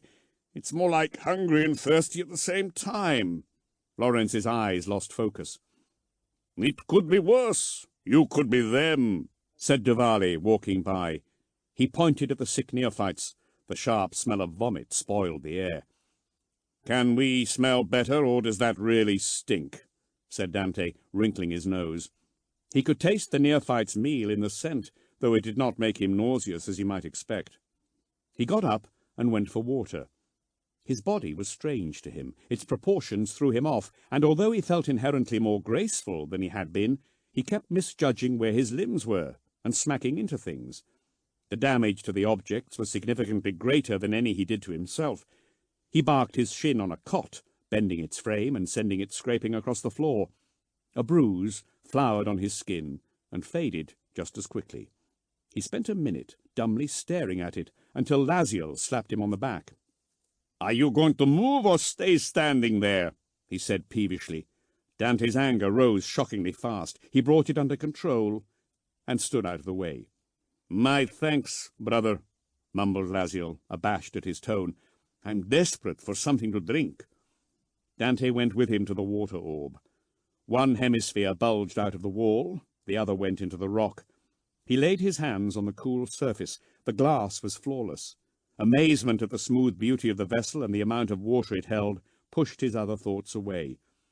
"There must be 200 gallons of water in here," he said. "More, I reckon. I've never seen so much clean water in one place," said Laziel. He opened the tap, filling a silver cup to the brim. Shining bubbles swam up the glass ball. He drank and gasped appreciatively. "Sweet, too." He took another 3 cups, gulping each faster than the one before. He stopped halfway down the third with a frown and walked away. Dante understood Laziel's actions soon enough. No amount of water could quench his thirst. Each drink he took worsened the sensation, and he left, troubled and still thirsty, his belly stretched taut with water. A line of other scouts waited behind him, all of them complaining of thirst. In a locker bearing his scout number, Dante found a set of loose-fitting fatigues in blood red. The neophytes dressed, and in 1s and 2s they took their seats at the barracks refectory tables. Of the hundreds of youths who had set out to take part in the trial on both moons, 48 had made it through to the very end. Their conversation died on their lips. Their first day as angels, and they had no idea what was expected of them. "What now?" whispered one of them. "It's not like wisdom has landed on our shoulders," said Duvali. "What are we supposed to do?" They looked at one another. Lawrence grinned at Dante. "Funny, isn't it? We're in the heaven of the blood angels." The doors banged open. "I fail to see the humour in your situation, neophyte," said Araezon as he strode inside. He wore his day robes. Blood thralls followed in a double line, pushing carts stacked with covered plates. "You have won a great honour. We will see if you are worthy of keeping it. If you are incapable of understanding that, perhaps you are not worthy." Lawrence's face fell. "Sorry, my lord." Araezon stopped at the head of the table. "You will be taken to your first training session shortly. First, you must eat. When you have passed the first stages of training, you will be allowed to join the other neophytes and the rest of the chapter in the Great Hall. Before that, you will take your meals in here." "There are others?" someone asked. Araezon gave him a hard stare. "Of course there are. They proceed through their training. You are at the primary stage. Eventually you shall pass this and advance to the secondary. After that, you will be inducted as scouts into the 10th Company and serve the chapter on the field." The blood thralls put bowls in front of them. Cautiously, the boys removed the covers and sniffed suspiciously. "What by terror is this?" said Duvali. A number of others shared his frown, but others looked at the slop before them with relish. The bowl was filled with thick blood. Dante poked at the hunks of raw meat bobbing in it with his finger. "Blood gruel," said Araezon. "Your bodies are still changing. This food contains the necessary nutrient balance along with certain preparations to make sure that your Emperor's gifts finish their maturation processes." "What animal is it from?" asked Kristan. Araezon ignored him. "Who here vomited this morning?" The neophytes who had been ill tentatively raised their hands. It was comical. They had the bodies of demigods, but the mannerisms of boys. "See me after you have eaten. I shall test you all again later today. Do not be concerned. It is a matter of chemical imbalance and is easily rectified. Now, eat," said Araezon. Dante bent his head close to the gruel and breathed in deeply. Flashes of insight sparkled in his mind's eye. Things that grew, that yearned for the earth, animals taken from their flock. The ecstatic face of a man bled white. He shook his head. Some boys pushed away the food. Dante would have been one of them, but the smell of blood fired his appetite so that it exceeded his revulsion, and before he knew it, he was spooning the raw mix into his mouth with his fingers. His thirst burned his gullet, then quickly subsided as the first cold blood and meat hit his stomach. He turned to Lawrence, his mouth full and his face smeared with blood. "My thirst is gone," he whispered. Other neophytes remarked on the same thing, and on how good the food tasted, and the barracks filled with their chatter. The acoustics in the room were terrible, muffling some sounds and turning others painfully sharp. Arezon surveyed the neophytes. "You are performing satisfactorily. Eat, then we shall begin your training." After they broke their fast, Arezon led them in a period of meditation designed to balance the working of their new bodies, so he said. Not long after that, a wheeled servitor came to the barracks and commanded monotonously that the neophytes follow. The cyborg set off at a fast pace, and the neophytes ran to keep up with it in a column 4 abreast. The halls and passageways of the fortress monastery seemed endless, honeycombing the rock curving round the great central space. Although it was spotlessly clean, lavishly decorated, and in fine repair throughout, much of it appeared deserted, except for the odd blood thrall or man-machine. Dante wondered what kind of place it was, how it was built, and how extensive were its halls. Lawrence had other matters on his mind.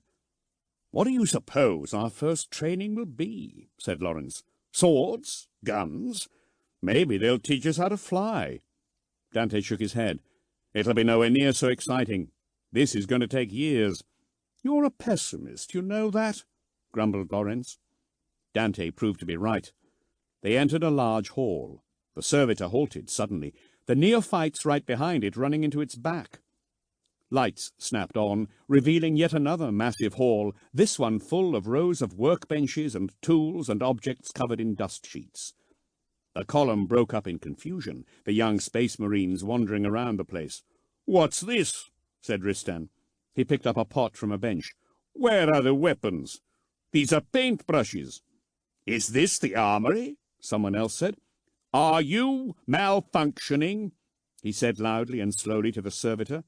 The servitor spun around to face the youth. "This is your destination," it said in its dead voice. "This is not the armory." It reversed and turned, and rolled out of the room at the same pace it had led them there, scattering neophytes. "Are we here alone?" asked Laziel. "What are we supposed to do?" said a neophyte called Arvin. At the far end of the room, a figure jerked into life. The young space marine's attention went to the movement instantly, like a flock of hunting raptors catching sight of prey. A battered-looking servitor limped up the room.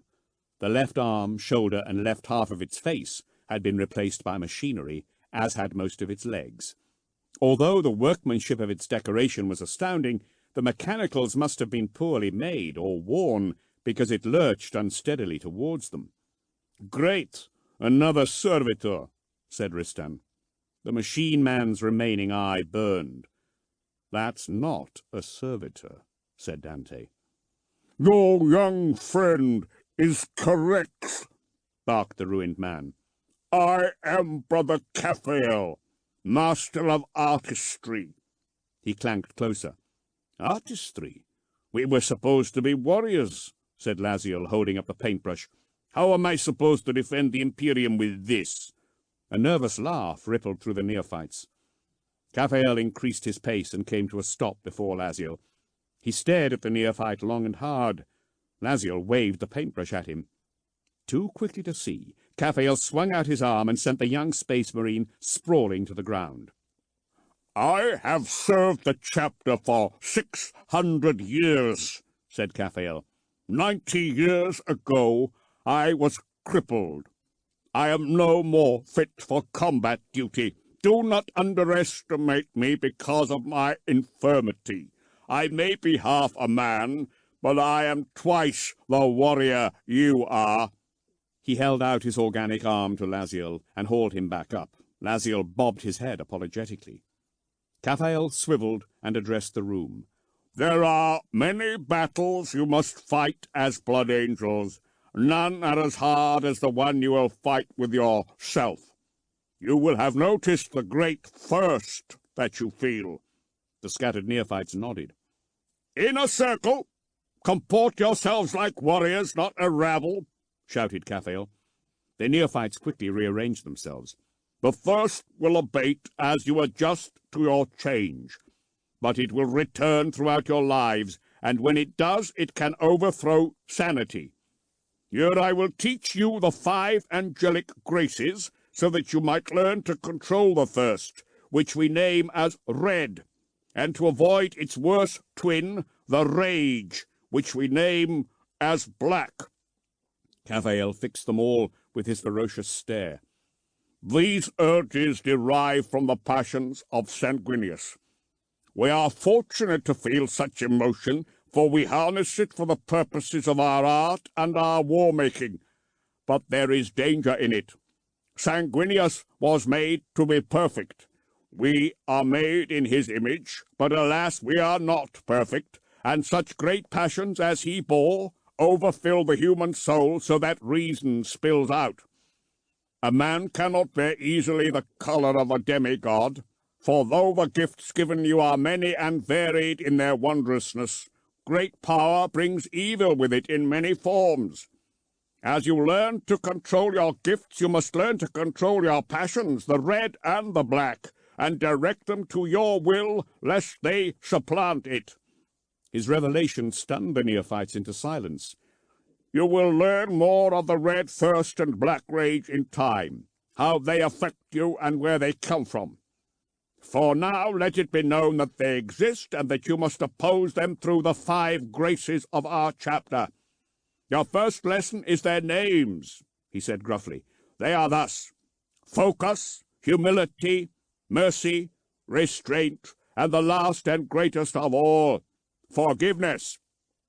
Are these a warrior's traits, my lord? Said Lawrence. Dante nudged him hard, but Lawrence blocked his elbow. There are warriors' virtues as there are angels' graces. You will learn both in time, said Caphael. With me, you shall focus on the graces. Ask me not of the virtues again today.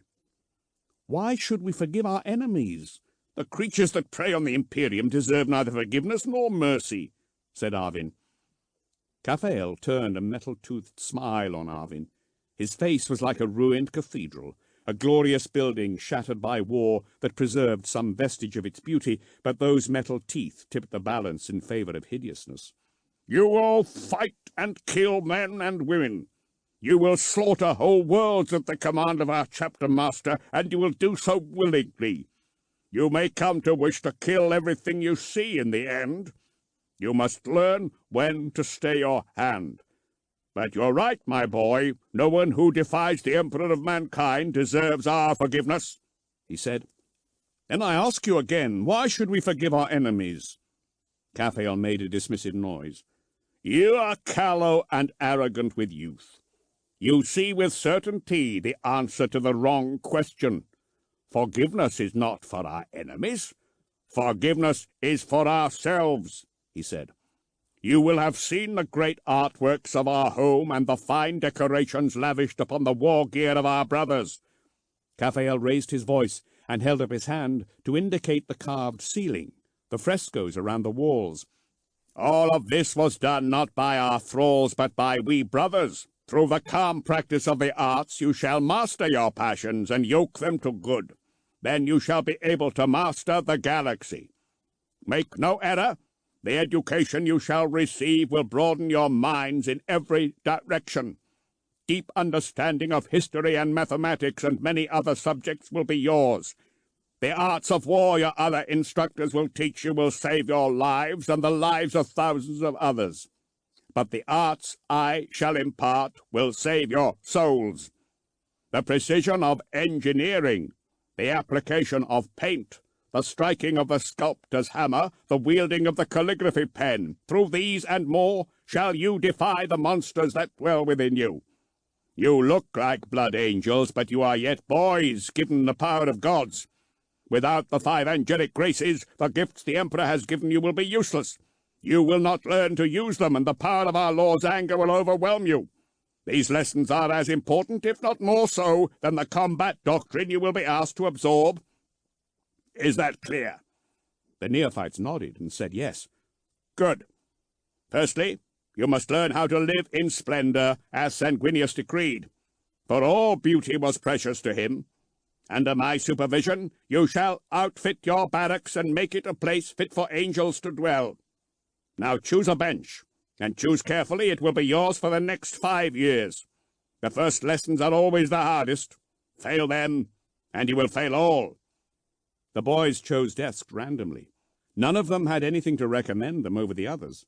Caphael waited for them to be ready. "We begin," he said, and took up a paintbrush. Days turned to weeks, and weeks to months.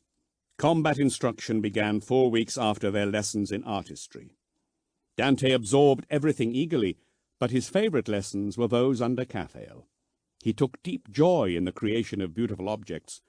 The lessons were formal to begin with, but as their expanded minds mastered new skills quickly, they were soon given free rein to create whatever they wanted. They were not yet permitted to modify their uniform or gear, but their barracks was gradually transformed. Painted panels covered over the pipework. The walls were hidden behind murals and stucco work. There was no plan behind the works, and they clashed in style and skill, but the drabness of their new home was replaced by a crude approximation of the fortress monastery's splendor. Remembering the angels his father had created for the family Roma, Dante decided to make something similar. The golden angel who had come to him in the desert provided him with a model, and he set to work. Unlike his father, he had access to all the tools of a metallurgist, and his plans grew in ambition. He sketched for days until he grew despondent and set his book down. "Neophyte Dante." Dante looked up.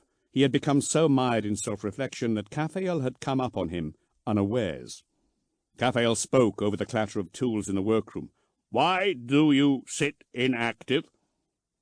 "I plan a statue to honor my father, but as I draw I realize that the work will far surpass his own, and this seems arrogant, as if I would deliberately belittle him." "You cannot belittle Sanguinius," said Caphael. "I meant my other father." "You have grown beyond him and all other mortals," said Caphael. "It does not mean I love him less," said Dante. "You must put him from your mind." Caphael rested his calloused hand on Dante's shoulder. "You have a new father now. The memory of your life before will fade in time." "Will I forget?" "Some do. Some forget everything. Some remember. If you held your father in such high regard, you will never forget him entirely." "Do you remember?" asked Dante. Caphael's face softened to near humanity. "No, neophyte. I can recall nothing from before my insanguination. I do not remember remembering. To my mind, I have always been a blood angel. Now, let's have a look at your sketches. You are to attempt a bronze?" "Yes, my lord. It seemed fitting, although I would like to make the wings from ribbon, if I can get it to look right. That's what my father used. When I was a child, I used to like the way they fluttered in the wind. It would be good to capture that somehow." Caphael picked up Dante's sketch pad. On the first leaf were many studies of detail for the statue's hands, executed in soft charcoal. He made approving noises. "These are very good. You have a natural talent that your training here will only bring out." He turned over another page. "This face, for example, is—" He frowned, the skin of his forehead puckering oddly when it joined the metal of his augmetics. He flicked the pages over quickly. He held the pad out suddenly. On the page was a full sketch of the angelic warrior Dante had seen. It wasn't the statue he planned to make, but a drawing of how Dante remembered him. From there he had meant to work up a treatment for his bronze. "Who is this? Where did you see him?" said Caphael urgently. "My lord, have I done something wrong?" "Where did you see him?" repeated Caphael.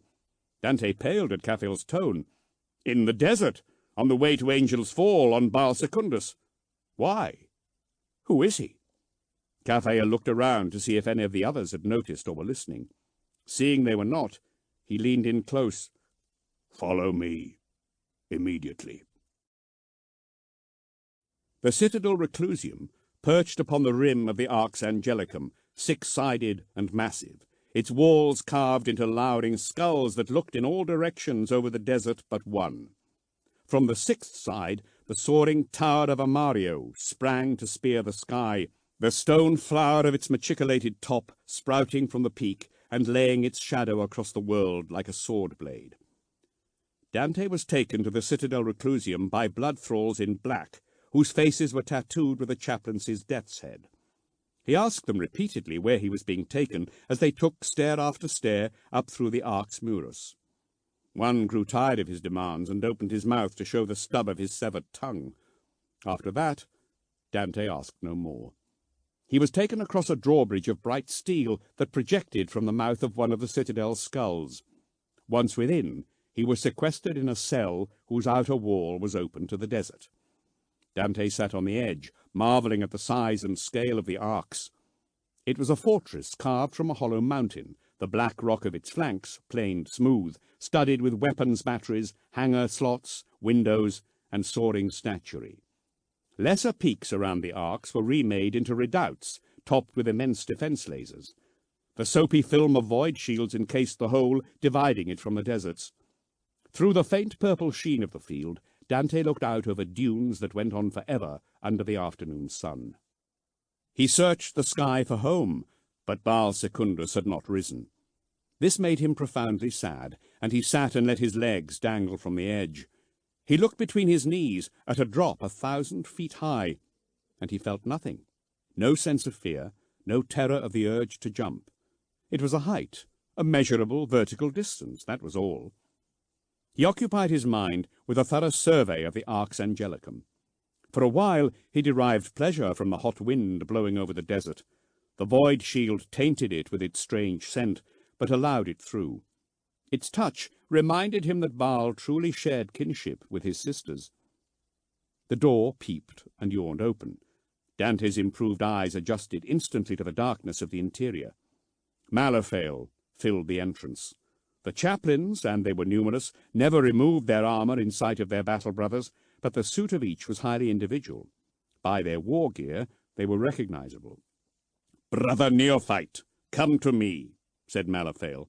Dante went before him and fell to his knees. "Tell me what you told Caphael, Dante." "I told him of the golden warrior I saw on Baal Secundus, my lord." He related the story of how an angel had saved him from dying of thirst, and how he had seen him again during the winnowing of weariness. "Is that all?" "Yes," said Dante. "Dante, you have no reason to fear to speak your heart and mind to me if you are telling the truth." "I am, my lord." Dante lifted his eyes. The chaplain rested a heavy gauntlet upon his head. "I believe you. Stand and come with me." Dante followed the huge figure of the armoured chaplain through the high spaces of the Reclusium's heart. A large cross-shaped chamber rose to the top of the citadel. The four ends terminated on the inner face of a skull. The carving inside was as accomplished as on the outer surfaces, and the stone had been cut to a shell so thin it was partly translucent. At the very centre was a large altar under a baldacchino 100 feet high. Another chaplain walked by, trailed by servitors pumping out scented smoke from chimneys embedded in their backs. Otherwise, the giant space was empty. "Do you recall that I was forced to execute one of the neophytes in the hall of the sarcophagi?" said Malaphael, his voice echoing around the Reclusium. "Yes, my lord," said Dante. "And has Caphael impressed upon you the peril of succumbing to the passions of our Lord, the great angel?" "Yes, my lord. That boy I killed had fallen into the black rage while he changed. It can happen to any of us at any time as soon as the gene seed is implanted. There are triggers, of course, and it can be avoided. That is why we teach you the graces and the arts. But the rage cannot be held off forever, not by anyone, only forestalled." "I understand, my lord." "I was close to executing you," said Malaphael bluntly. "Why?" "Throughout the process of insanguination, you raged and thrashed in your sarcophagus. You shouted out the names of ancient monsters and heroes." He laughed gruffly. "Such was your might, you scored the inner lid of the device with your bare hands. I remember none of this. You would not. You were deep in the blood fever. Some of my order thought you would emerge a monster. Others maintained you would be a warrior of great importance. But you emerged perfect. No aspirant in our records has suffered so much as you and emerged alive, let alone sane. And what did you decide, my lord? I do not feel special. You are wise not to think you are someone of import, neophyte. For all I knew at the time, your swift descent into madness was certain. But now I am not so sure. Here. He led Dante to a wall into which was set a gleaming brass representation of the Golden Warrior. "It is him," said Dante. "And you have never seen this image before your vision in the desert?" "No, my lord, I swear. I saw statues of angels at Seltown and in Kemrender. Nothing like this. Who is he?" "It," said Malaphael, breathing a deep sigh, "is the Sanguinor. No one truly knows who or what it is, only that at times of peril it comes to aid the chapter. So dire are the circumstances under which it appears, there are few witnesses. Throughout our 9 millennia history, it has appeared only so many times as to half fill a slender codex. Each appearance is recorded. Now the question your revelation poses is, should we include another entry in the record? Malaphael stared down at Dante. "I believe what I saw," said Dante. Malaphael regarded him a moment longer. "There is something else I wish to show you." They went to the side of the great altar. In a niche in the side was a tall brass cylinder worked with marvelous fretwork of beasts and angels intertwined, hunting one another through the foliage of an alien forest. "This is the reliquary of Amit, forged by the founder of the Flesh Tearers, one of Sanguinius's most favored sons. Our brotherhood extends beyond this chapter, remember that. All of Sanguinius's descendants are close." "It is beautiful," said Dante. "Study hard, and you might craft the like. However, it is but a housing for the greater glory within." The chaplain lifted the Crux Terminatus badge hanging on a chain around his neck and pressed it to a lock stud hidden in the fretwork. The flicker of an energy field played over the reliquary as it shut off. A soft illumination shone through the holes in the metal, and the doors opened silently. Floating in a stasis field was an enormous feather, as long as Dante's leg. "This is one of the pinions of our Lord Sanguinius. It was dropped into the stasis field as it was activated. It has, in effect, been falling for 9,500 years. It is said that as long as it remains suspended and touches not the unclean floor, the sons of the great angel shall never fail. See here these flecks of blood, red as the day they were spilled?" He pointed. "That is his blood, the same blood that now flows in your veins. It is immeasurably precious. There are only 2 sources of our father's blood that have not been adulterated by inclusion in the living vessels of the sanguinary priests. That contained in the blood ruby of the Lord Commander's mask, and that upon this feather here. It is enormous. This is one of the smaller ones, a secondary from his left wing. Sanguinius was a towering figure. I have visited the mausoleum of Rabute Gilliman on Macragge, where the body of the Ultramarines Primarch sits in stasis. The Primarchs are past our understanding, Dante, as far beyond us as you are beyond the boy you were. They were beings beyond mortal comprehension, and they had many gifts." He regarded Dante again. "Among our Lord's abilities was the power of foresight, inherited from his own father, the Emperor, Lord of mankind. The size of our librarium attends to our Primarch's psychic might, for we are shaped by him as much as we were by our birth fathers. His second sight exhibits itself sometimes in our ranks, even in those who are not in other ways considered to be psychic. So tell me, have you had any other visions, Dante?" Dante hesitated. "There are the dreams, my lord, of strange battles," he offered. "We all share those, the death pangs of Sanguinius and the fragments of his recollections. You will grow used to them, or they will destroy you. I speak of foretelling only. Do you have dreams that come to pass, or waking visions like the one of the Sanguinor? None, my lord. There is nothing more you can tell me of the encounter with the Sanguinor? Dante shook his head. It seemed sad and caring. There are certain writings in the scrolls of Sanguinius. Malathael trailed off into reflection. What does it mean? Malathael took in another deep breath, and his voice quickened. It means, neophyte, that I shall be keeping an even closer watch on you. Have you told anyone of this? No, said Dante. Good. I forbid you to speak of it with anyone else.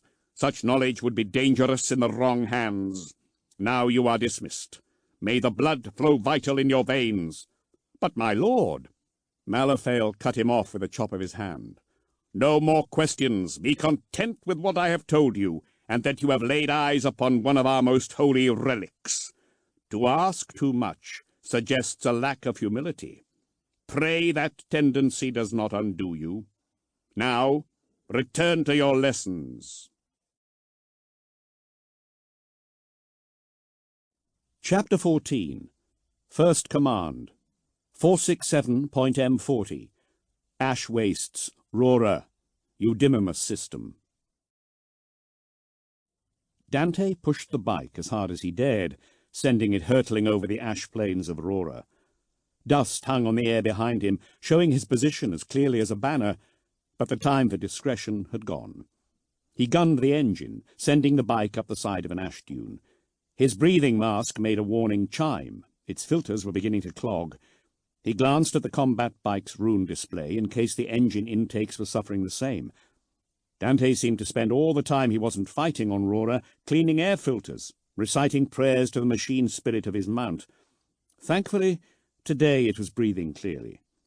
He half-jumped the ridge at the top of the dune. The wheels spun on the slip face of the dune, the vehicle skiing down the loose ash.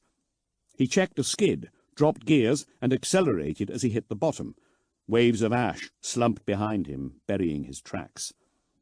Lawrence was on lookout by the abandoned pumping station, Dante's keen space marine eyes picking out his camouflaged position from hundreds of yards away. He pushed the combat bike hard up the slope. The ground around the station was firmer, and his mount growled with pleasure as it surged to the base of the pumping tower. Dante brought it to a halt by his friend, and shut off the engine. "You're late," said Lawrence, slipping his magnoculars back into their case. Dante dusted ash off the combat bike's fairing. Its red livery was covered in a thin layer of grey. "I had company," he said. He got off the combat bike and genuflected in thanks to the machine. "Orc scouts." "Were you followed?" said Lawrence. The bike's engine ticked as it cooled. Loose plates of rusted metal banged forlornly on the pumping tower. "They'll be here soon," said Dante. "We don't have much time." He grabbed the combat bike's handlebars and pushed it past the tower towards the station interior. The strength gifted him by the Emperor's arts astounded him still. Massive with armor plates and an enormous engine, the bike weighed nigh on a ton, but he could move it without difficulty. Water had once been pumped up from the aquifers of the hills by the station. They had been sucked dry millennia ago, their replenishment ceasing as Rora made its sure and sorry progression from living planet to imperial hive world. The vast reservoir tanks that surrounded it had collapsed, leaving faint, ring-shaped outlines in the sand. The control complex was barely more sound. It was choked with fine ash, jagged holes corroded into its sides. In empty, crumbling machine halls, the scouts camped, their bikes and bivouacs out of sight of prying Xenos eyes. There were 2 squads, 16 neophytes and 2 brother sergeants to guide them through the last stage of their training. Sergeant Galileon was the senior, a warrior with half a millennium's experience in training scouts. He was a grizzled man with a biting sense of humour, his angelic face scarred by centuries of battle. Sergeant Ariel was his second in this campaign, young enough to remember the trials of scouthood and quick to form bonds with his charges as a consequence. Galileon seemed to sense Dante before he saw him. He was explaining something to 5 of Dante's comrades, sketching in grey dust burying the floor, but he stood as soon as Dante came into the room and beckoned to him. Dante had liked walking through the scouts' barracks as they made their way to the hangars of the Arx Angelicum a few weeks before. The unassigned neophytes looked on jealously, a feeling Dante was glad not to have to endure any more. The younger scouts had years before they would come anywhere near a battlefield. Dante and his intake were near the end of their journey. All they lacked was the black carapace and the power armor to go with it. The full panoply of war would soon be theirs. Over all things, Dante yearned for a jump pack, to fly like a true angel. He tingled with anticipation, thinking of it, but this deployment had been the longest and most grueling yet, and Dante had come to miss the Spartan comforts of the training halls. "Dante," said Galileon, "what news from Captain Rodrigo?" The sergeant led the scout into an adjoining room, far enough from the others that they could not eavesdrop. "The orcs are moving on the primary hive, Brother Sergeant," said Dante quietly, aware of his brother's enhanced hearing. "The Lord Captain asks that we rejoin the main force. This is to be the final blow. Our covert operations are to end immediately, and we are free to abandon Vox Silence." He withdrew a message tube from his combat webbing and handed it to his superior. "It's all in there." "He told you all this?" "Yes, Brother Sergeant." Said Galileon, opening the tube and removing the scroll inside. He read the contents with one glance and rolled it up again. "Well, that's it. All as you said." "There's more, Brother Sergeant. The area around Rodrigo's forward post was swarming with orc outriders. I was seen." Galileon cocked an eyebrow. "Unavoidable, I suppose?" Dante nodded. Galileon's gaze bored into him, releasing Dante's excuses. "This time, yes, Brother Sergeant. I had to ride for my life. I lost them, but they will have picked up my trail." Galileon was displeased. "Be more careful in future. Tell me at least that you exacted a heavy soul tally from them." 4 dead at least," said Dante. Galileon placed a hand on Dante's shoulder and guided him back into the main hall. Murmured conversation ceased. All eyes went to Dante and Galileon. "Scouts of the 10th Company," shouted Galileon, "prepare for battle. The orcs are approaching our position, and we must fight free of them. We have been ordered to rejoin the strike group. Today we shall destroy the orc threat. Soon we will depart and return to Baal." The scouts smiled. They were tired of food that tasted of ash. They were tired of hiding for days at a time. Each and every one of them had dreamed of war's glory.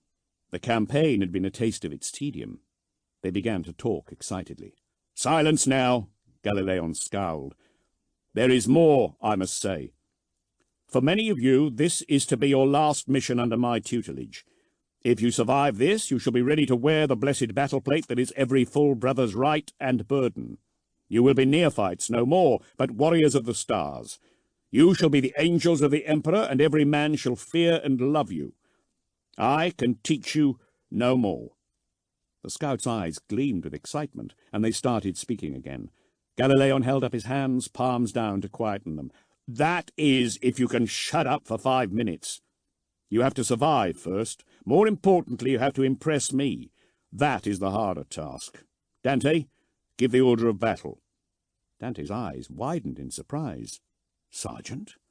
"Yes, Dante. I want you to present a plan of attack. You do realize that part of my role is to assess what function you might fill in our chapter when your training is complete. I'm testing my opinion of you right now. I suggest you hurry, or you'll find yourself guarding munitions trains for the next 100 years. Dante cleared his throat. Riston smirked at him when Galileon wasn't looking. Lorenz nodded encouragingly. "Orc outriders are inbound. We've been ordered to regroup with Captain Rodrigo and the Ironhelms, but we're going to have to fight our way through." "Mount up," suggested Dante. Galileon looked at him incredulously. "Sergeant," said Dante, "that is an edification. You will never be more than a line warrior with powers of leadership like that. I'm not often mistaken, but it looks like I've misjudged you." Dante flushed red. I'm sorry, it's my first one. Galileon shut his eyes and pressed his fingers to his temples. "By the powers of foresight my gene bond with our sire Sanguinius grants me, I predict you will," he screwed up his face, "be a woeful officer, neophyte. Pitiful." The scouts laughed. "Well, I don't know what I'm supposed to say," snapped Dante, now deeply embarrassed. He could deliver plans, he had done so before, but Galileon made him bashful, so anxious of making a mistake he could do nothing but. Orc speed cultists usually attack en masse, screens of bikes in front of light transports. Their weaponry is heavier than ours. Attacking them front on would be counterproductive. We should divide ourselves into a number of groups, maybe 3, try to split them up. If we stationed a small squad in the pumping tower with sniper rifles and set a field of cluster mines about the base, we could cut them apart before they can reorganize themselves.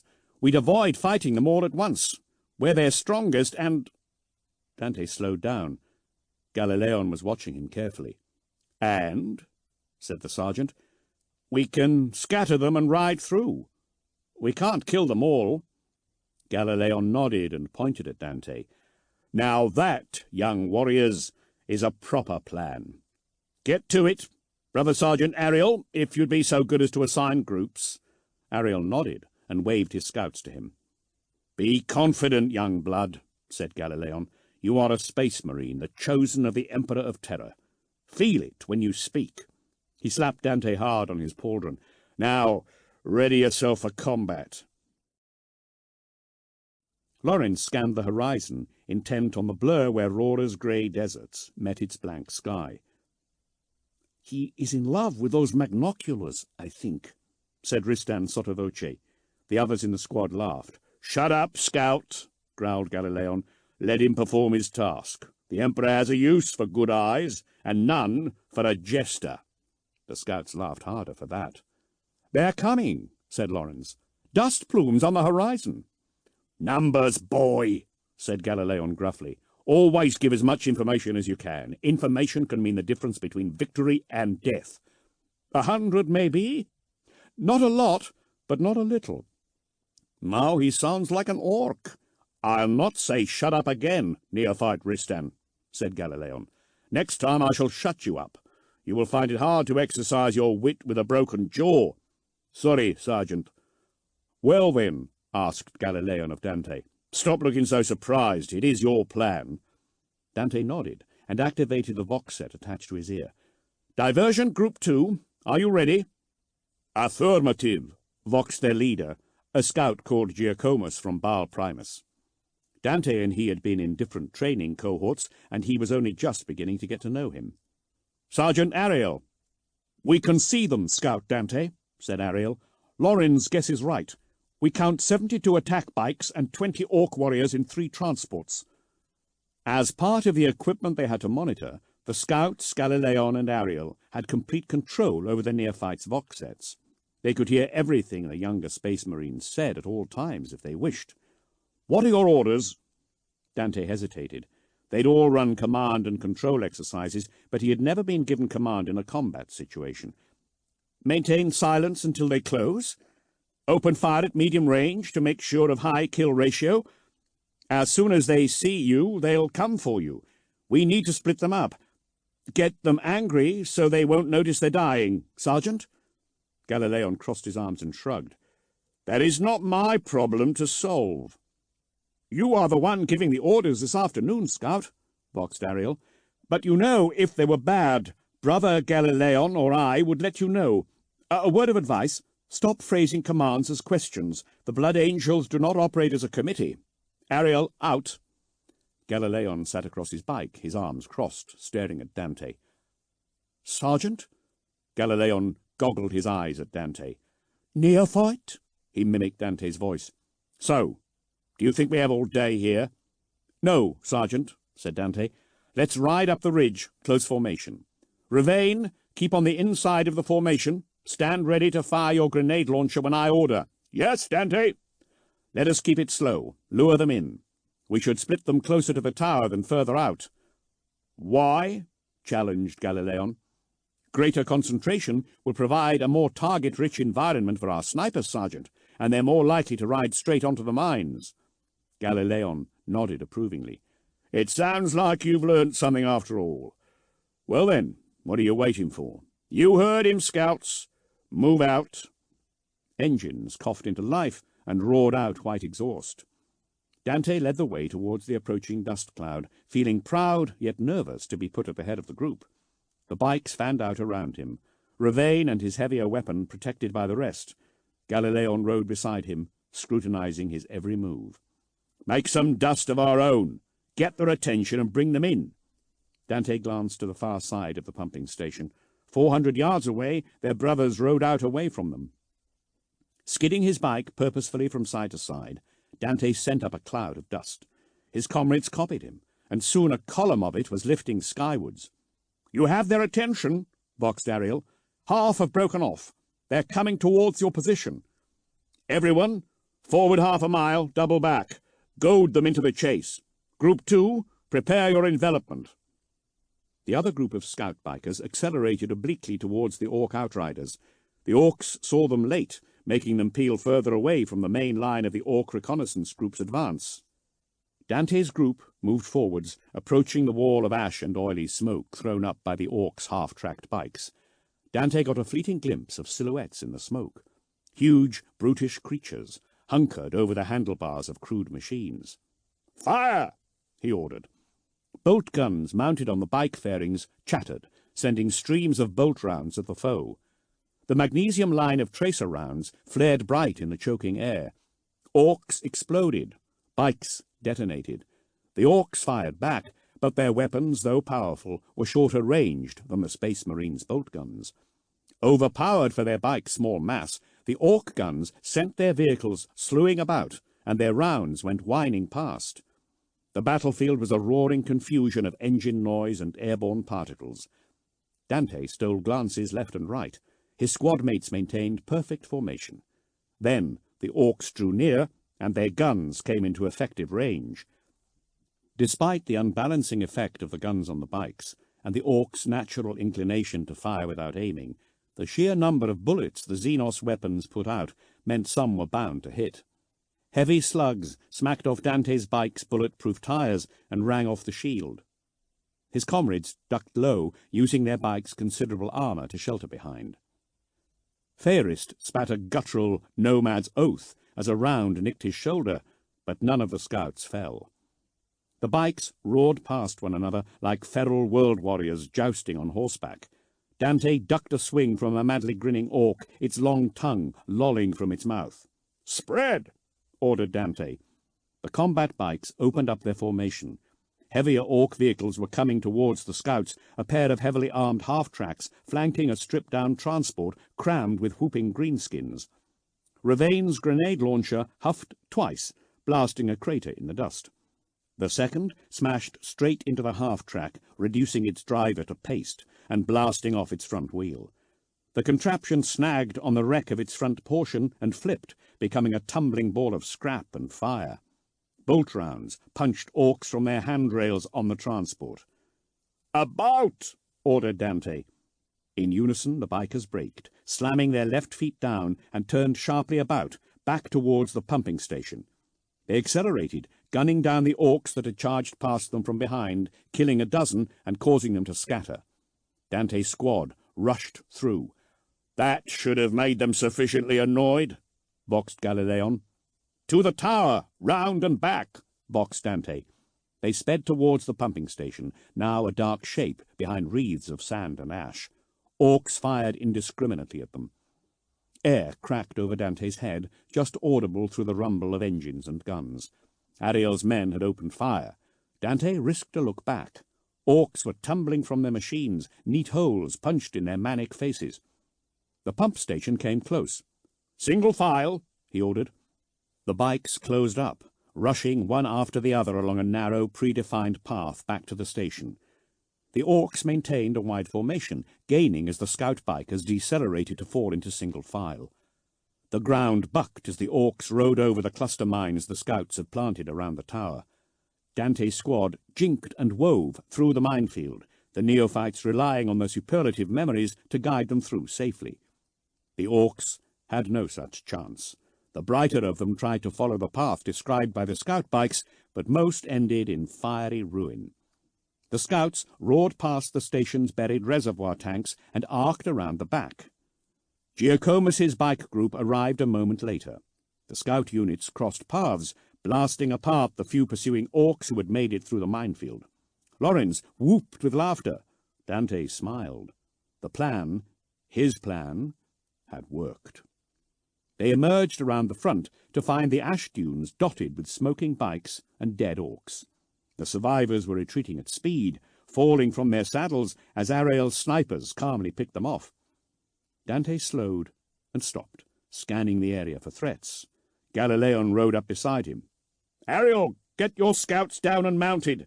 We're moving on the front," bellowed Galileon. The scouts in the tower broke down their sniper rifles quickly and rappelled to the desert floor. Moments later, the first of them came roaring out of the pumping station on their bikes, joining Galileon's squad. Galileon waited for both units to assemble, then nodded at Dante. "Not bad, Dante," he signed with one hand. "Not bad at all." The roar of battle reached the scouts long before they crested the rise overlooking the plain, the thunderous reports of whirlwind rockets, the buzz-saw rattle of Baal-patterned Predator's guns, the rippling, popping bang of exploding mass-reactive shells, intermingled with the gruff chatter of orc stubbers and the weird singing of their energy weapons. A flight of storm talons rushed over the scout bikes, tipping their wings in salute. They disappeared over the brow of a hill, which the scouts summited shortly afterwards. Galileon brought them to a halt at the top, Ariel pulling up beside him. He shut off his engine, and the scouts followed suit. A long, shallow declivity swept down to a plain of baked mud, so similar to parts of Val Secundus that Dante could almost believe they were home. In the far distance, the hollowed-out bulk of Rora's hive Quintus smoked. It was devoid of life now, and had been burning for 3 years. The air smelt of burned oil and blood. Dante's eye-teeth twitched in his gums at the scent, and he had to swallow away a flood of saliva. Tanks billowing oily smoke dotted the hillside. The corpses of orcs lay thick in clusters where smaller parts of the greater battle had been fought and decided, their apish limbs entangled. The fight had started on the hill before moving to the plain. A wedge of blood angels were driving deep into a sea of orcs. The gunships unleashed streaking missiles at an orc heavy tank, destroying it in a spectacular mushroom of fire. Galileon made a disapproving noise in his throat. "The position does not look good," said Dante. "It is not. You witness the effects of the rage of our Lord, the greatest of angels. Look upon it. Ask yourselves, my scouts, are you ready to control such fury and bend it to your will?" "They are in the grip of the thirst," said Dante. Galileon nodded. "Our brothers are outnumbered and close to being overwhelmed. They have felt the thirst call, and have answered." "They may lose because of it," said Lawrence. "It may seem so," said Galileon, "but at times such as these the thirst can be our greatest weapon. They shall prevail." He pulled up his breathing mask and spat gritty saliva into the dust. "Surely it will not be enough," said Dante. "They will be slaughtered." The line of red was very thin, and the orcs near numberless. "Have faith, young one," said Ariel, "for wonders grace the sky." The younger sergeant pointed to a golden figure streaking through the heavens. The figure wore a jump pack fashioned in the shape of spread white wings, a sword held out in front of it that glittered with the blue fire of a disruption field. It dropped like a hawk into a mass of orcs. The scouts held their breath, for the aliens piled onto it in their multitudes. A second later, the figure exploded out of the melee, leaving a crowd of dead orcs behind. Dante gasped and leaned forwards, squinting. At that distance, his enhanced vision gave him but the fleetest glimpse of the warrior's mask. But he knew it. "Who is that warrior? I did not know any of the guard had come with us," said Ristan. "Not joking now, Ristan," said Galileon. "That is no ordinary brother. That is the Sanguinor, the herald of Sanguinius, the true angel. It appears when the sons of the great angel are sore beset, coming from nowhere, departing as mysteriously. The situation is dire indeed if we witness its presence." "The Sanguinor's real?" said the scout, Lethiel. "I thought it was a metaphor. Sanguinius looking over us from beyond the grave." Galileon would ordinarily greet such an utterance with a blistering remark, but he stared out over the battlefield, watching the Lord of the Hosts do its bloody work. "No, scout. It is real enough. You will find there is a lot that is strange and terrible in this universe. The Sanguinor is one of those things. Be glad it's on our side." Galileon turned his engine on. "Our brothers need our help as much as they need the Sanguinor. We're going into the thick of battle. Follow me. Do exactly what I say, and you will make it out alive today. Hit and run, short bursts, strafe the edge of the foe. Draw some of it off if we can, but do not engage in melee, no matter how strongly Sanguinius's blood calls for you to fight close. You will slay many of them in your fury, but you will be swamped and cut down. This light armour is not good for protracted hand-to-hand combat against the likes of orcs. The scouts readied themselves for the ride onto the plain, but Dante stayed rooted to the spot, watching the flashing of gold as the Sanguinor swooped low to strike at the orcs. "Dante, do not let success go to your head. Move out." "Sergeant, I have seen it before," he said, pitching his voice so that the sergeant alone could hear him. "What?" "The Sanguinor. I've seen it before." "I do not recall reports of a manifestation from any of your engagements." "What's this, your 23rd? Dante nodded. "It does not show up just like that, Scout," he said, snapping his fingers. "This is a great wonder you bear witness to, not a commonplace happenstance." "No, Sergeant, before. I mean I saw it before I was chosen. On Baal Secundus. I was dying of lack of water." He couldn't bring himself to use the word thirst any more for something so prosaic. On the way to Angel's Fall, it appeared in a vision and pointed the way to water. "You are serious?" said Galileon. He looked at Dante with new eyes. Dante nodded. "I do not lie. I swear it by the blood." The sergeant shrugged uneasily and looked around to see if they were overheard. The other scouts continued to prepare, too excited to pay attention to the conversation. "If that is true, then it means something. Best speak with the chaplains. See what they have to say. It is their task to divine the meaning of such mysteries, not mine, thanks Sanguinius." "I have spoken with them. I was told not to speak of it." "Then you have already said too much. The chaplains do not make such bans lightly." He became thoughtful and looked out over the maelstrom engulfing the plain. "None of that will matter one drop of blood if we lose this battle. Ready your steeds." Galileon shouted, "The orcs die today!" He twisted his throttle, making his bike roar off, drawing his chainsword as he sped at the foe. Galileon leading the way, the scout squads thundered down the hillside into the raging battle. Chapter 15. Duty's Burden. 998.M41. Interplanetary Space. En route to the Aegis Diamondo. Cryptus System. Autumn Mail finished his reading and snapped shut the Book of Sanguinius, the volume that contained the most profound epithets of their Primarch. Music, beautiful but dolorous, played from behind the fretted screens either side of Sanguinius's statue. He rejoined his chaplain brothers, and Dante took the podium. Rows of brothers in their full war gear, repaired and repainted after the events of Cryptus, looked up to him. Drost and Amity Hope were small figures at the front. The broad space before the podium was occupied by dozens of biers. On each one was the corpse of a fallen brother, shrouded in tight winding sheets from head to foot. Their necks were covered with white bandages, pinned in place with gold blood-drop badges, covering the wounds where their progenoids had been excised. They lay like the ancient mummies of old earth, awaiting a resurrection that could not come. They were each as dead as their progenitor. Though every space marine in the strike force was present, Flesh Terror and Blood Angel, along with all the mortal humans they had rescued and all the blood thralls not on duty, the chapel was only half full. Dante had never seen it fully occupied, not even back in his earliest days when the chapter was mightier. Every turn he took in the ship confronted him with another truth of the failing Imperium. The days of the legions were so immeasurably distant he could not imagine seeing the room full. In those days the assembled chapters would have filled the hall 50 times over. There would not have been enough space on the Blade of Vengeance to accommodate them. He wondered fleetingly if the ship remembered those times, and if, under the surging violence of its machine spirit, it regretted their passing. His thoughts remained his own. Not one trace of his exhaustion or his doubt entered his voice. Sanguinius's mask amplified his words to fill the chapel in a way his warriors could not. "Brothers, brave soldiers of the Imperium, sisters of the Ministorum orders, we ask you here today to share in our grief at the loss of so many brave souls. Yet do not despair. By their efforts, the progress of the High Fleet Leviathan has been slowed, and it might yet be turned away from Baal.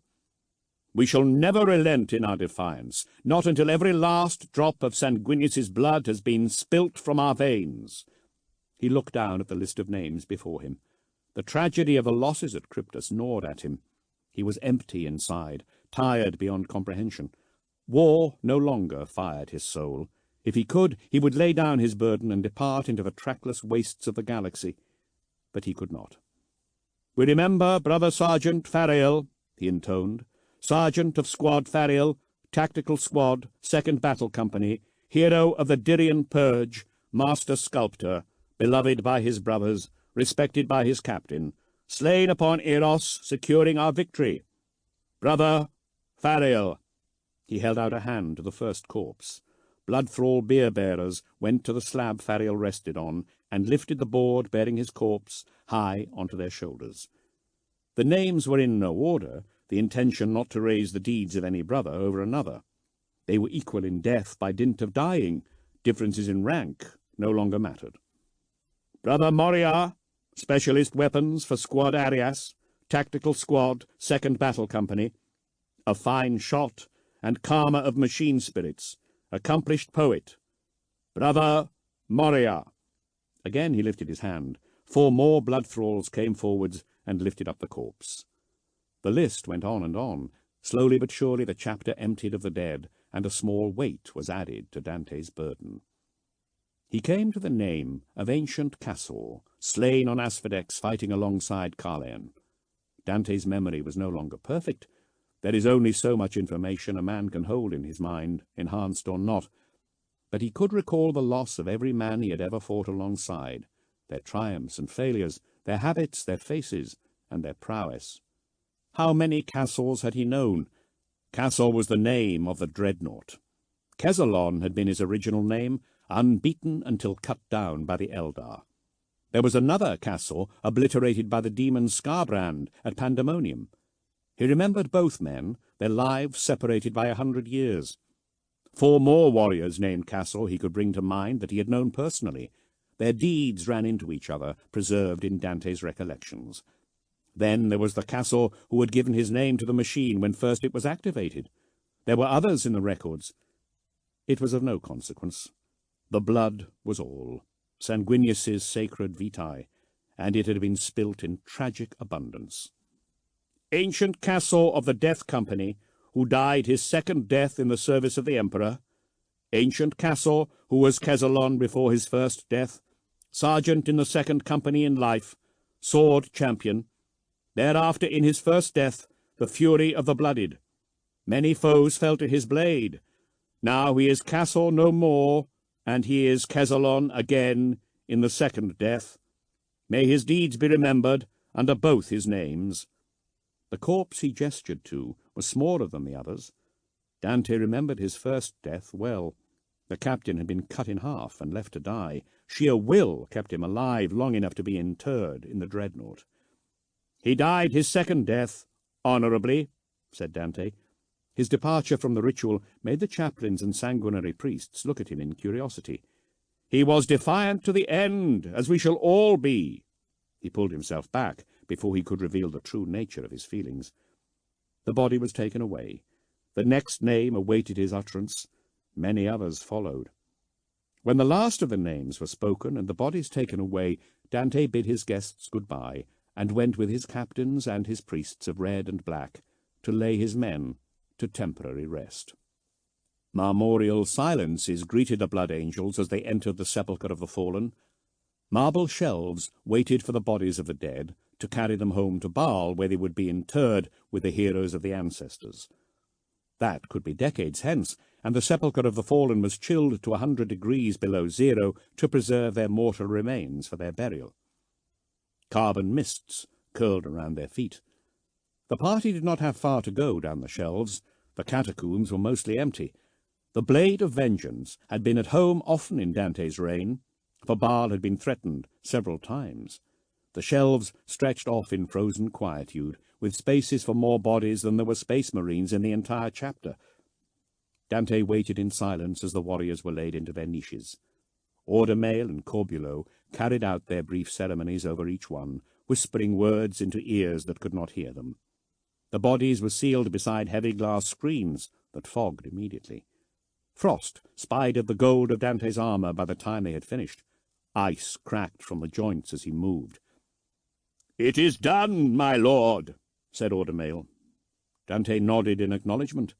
He did not have the heart to say more. They approached the Aegis Daimondo not long after. Dante took to the command deck of the Blade of Vengeance as the wall of ice and rock approached. Asante and Bellerophon directed the efforts of the ship and armada.